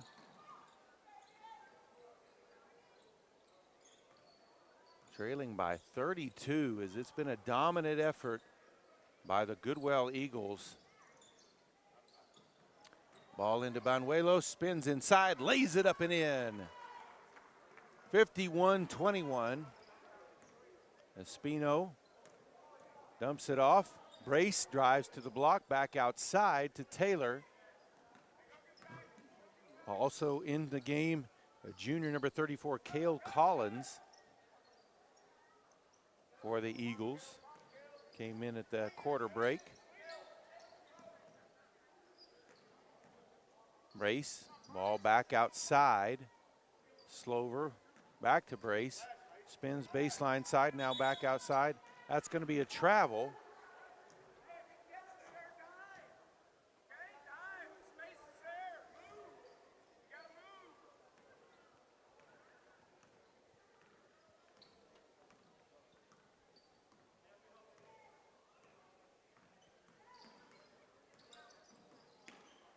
Pass into the lane. Banuelos puts it up and in. 51-23.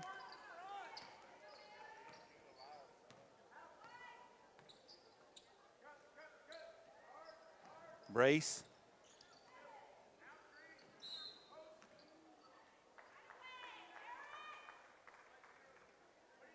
Offensive call on Slover.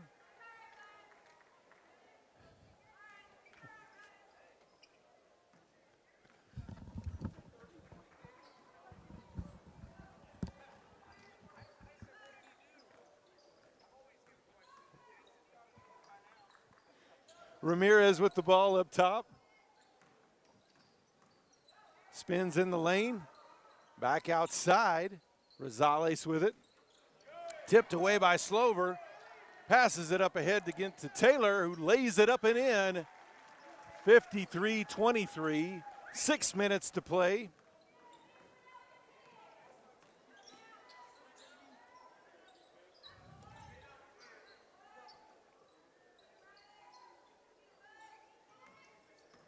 Chisholm with the ball up top. Dumps it down to Banuelos. Nice pass. And a foul call on the floor. Brace called for the foul. Checking in for the Eagles for the first time, a junior, number 13, Braden Garrison. And also a senior, number 35, Nathaniel Velasquez. Chisholm, baseline jumper, no good. Slover with the rebound. Pushes up. Tried to pass it to Brace. Too strong. Pass intercepted by Rosales. Chisholm with it now. Kicks it to the corner. Ramirez for three. He drains it. 53-26. 5.5 to play. Pass up ahead to Brace. Brace pulls up for the jumper, no good. Rebounded underneath by Garrison. Garrison got it back again. Now Velasquez with the ball. Now Brace. Kicks it outside. Velasquez shot in the lane, no good. Put back by Slover. 55-26, under 5 to play. Chisholm, deep three, misses everything, out of bounds. Gonzalez will check back in for the Eagles.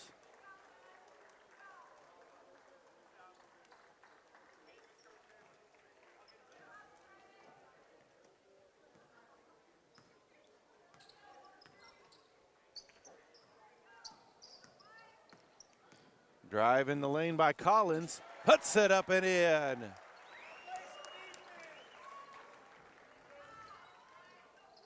Four and a half to play. Gets it to Banuelos on the block. Up and over the defender.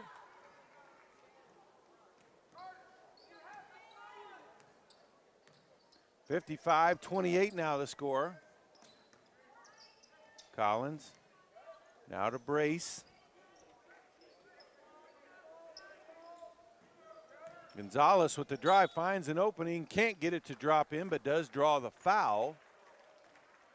Foul will be called on Ramirez. His fourth, team's fourth.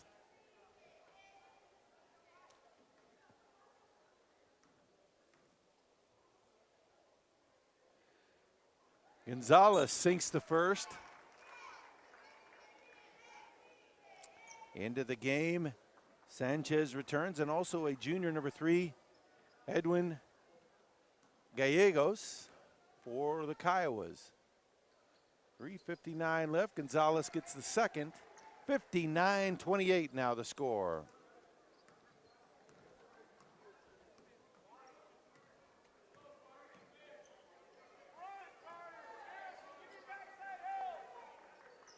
Rosales in the corner with it. Drives. Now on the baseline. Trying to find an opening. Draws a foul on the floor. Foul will be called on Collins.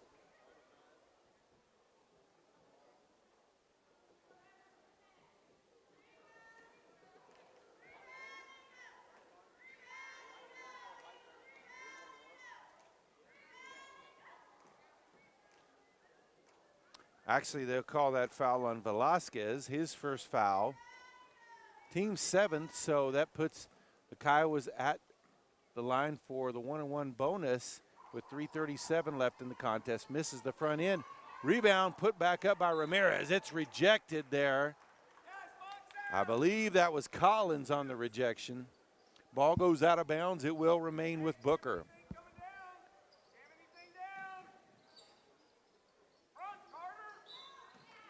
And Brace will be called for the foul from behind on the pass into Banuelos. So Banuelos will go to the line for the 1-and-1.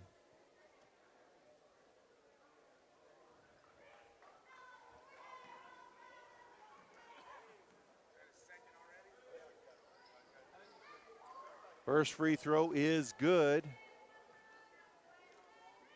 Brace with 2 fouls, 18 fouls against the Eagles. In and out on the second. Collins with the rebound.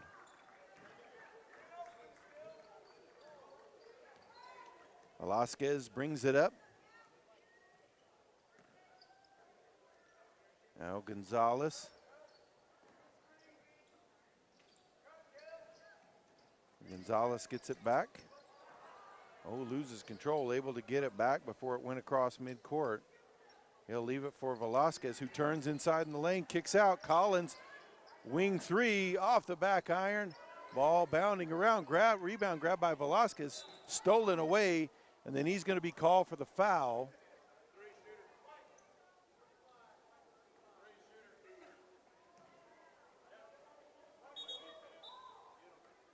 That's foul number 9, so one more 1-and-1 before they go to the double bonus.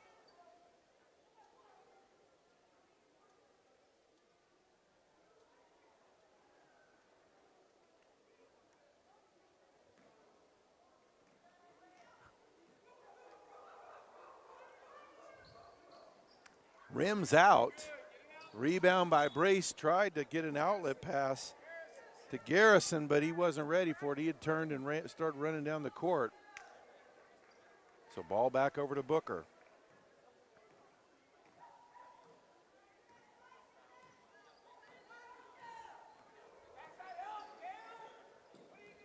Gallegos with the ball.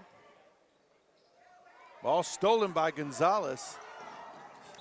Knocked away, though, by Sanchez. It will remain Eagle ball.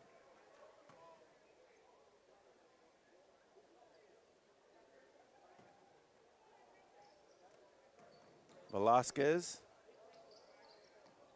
Back up top.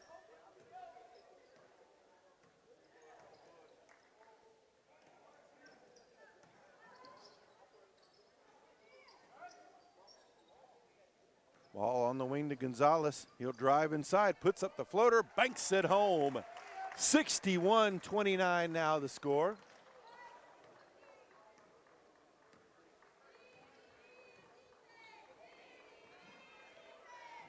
Looks like with 2 minutes left, Coach Reagan is going to concede. He's going to clear the rest of his bench off.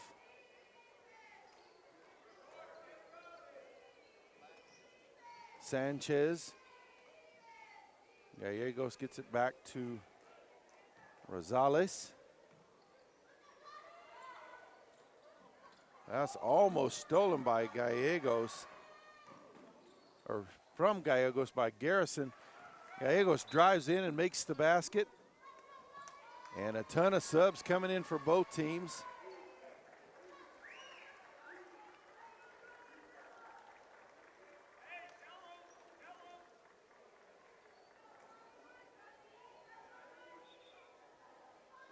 Into the game for Booker, a senior, number 25, Nathan Williams. Number 33, a sophomore, Xavier Aguilera. Those are the new players for Goodwell. Number 44, a freshman, Cade Collins. Also number 5, a junior, Adrian Slaughter. 3 by Garrison, missed. Shot put up and in by Cale Collins.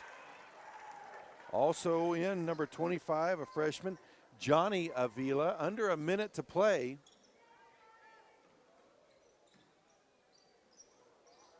Ball on the wing to Williams. Gives it back, shot up in the lane by Aguilera. No good, rebound though by Avila. Drives in, puts up another shot, no good. And the rebound by Cale Collins.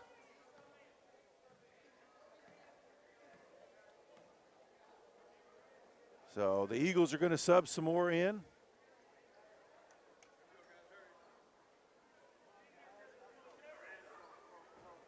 Number 10, Desmond Garcia. Number 30, Nathan Haynes. Number 32, Jaron Gonzalez. And number 33, Carson Ming, all into the game for the first time. Just over 30 seconds left. Puts up a shot. Oh, no good. Back out top. Drive, puts up the shot. No good. Chisholm saves it from going out of bounds. Williams with the rebound. 10 seconds left. Chisholm will just walk it up. And the Goodwell Eagles are the High Plains Tournament Boys Championship winner as they defeat the Booker Kiowas 63-31.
Test.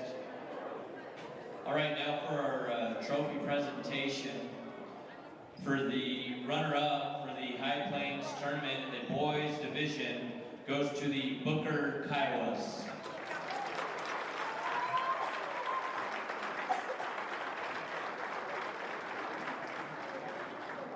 And now for the champions in the boys division goes to the Goodwell Eagles.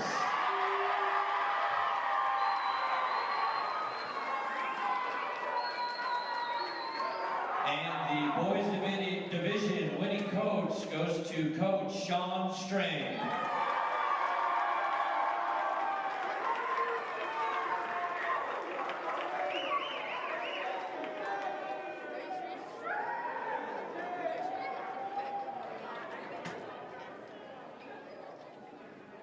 Before we get started, for all tournament team, there's a couple of thank yous that we need to give out.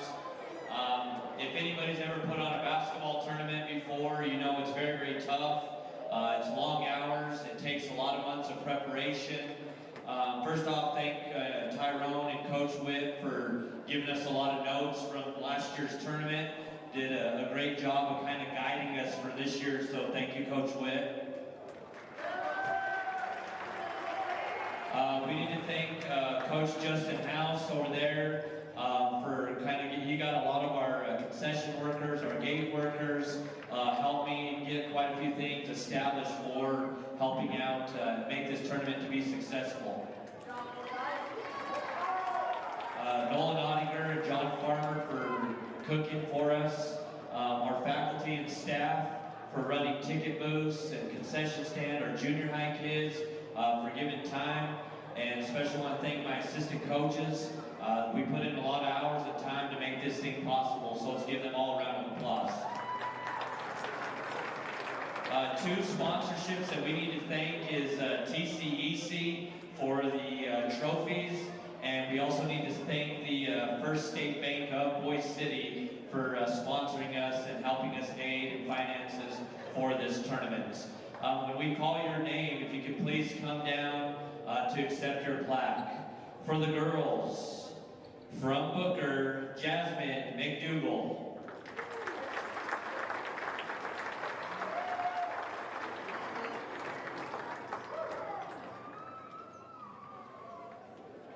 From Stratford, Addison Bell.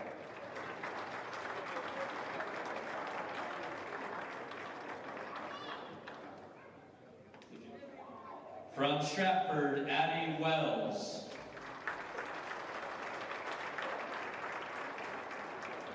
From Tyrone, Angel Andrews.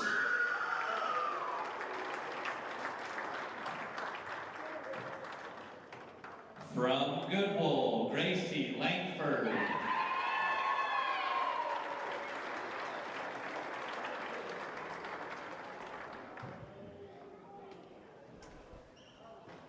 And this year's tournament MVP from Tyrone, Addison Williams.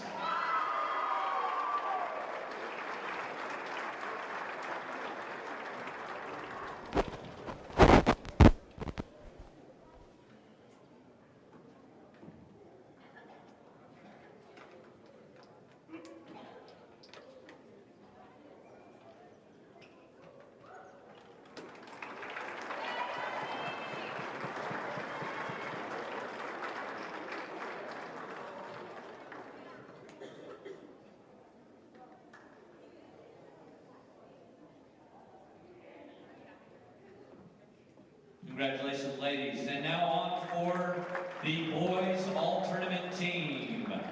From Goodwell, Victor Ramirez.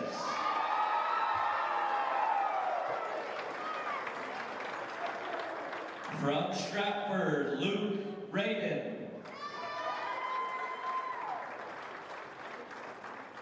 From Booker, Leo Buenuelos.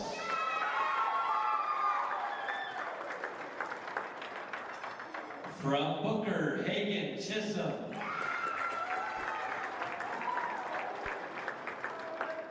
From Goodwell, Riley Slover.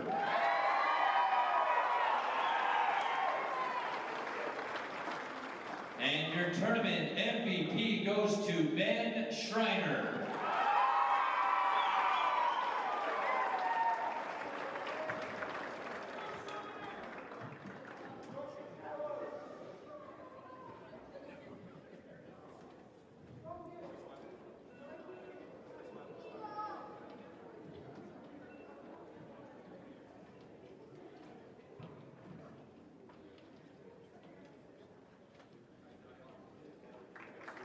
Congratulations, gentlemen.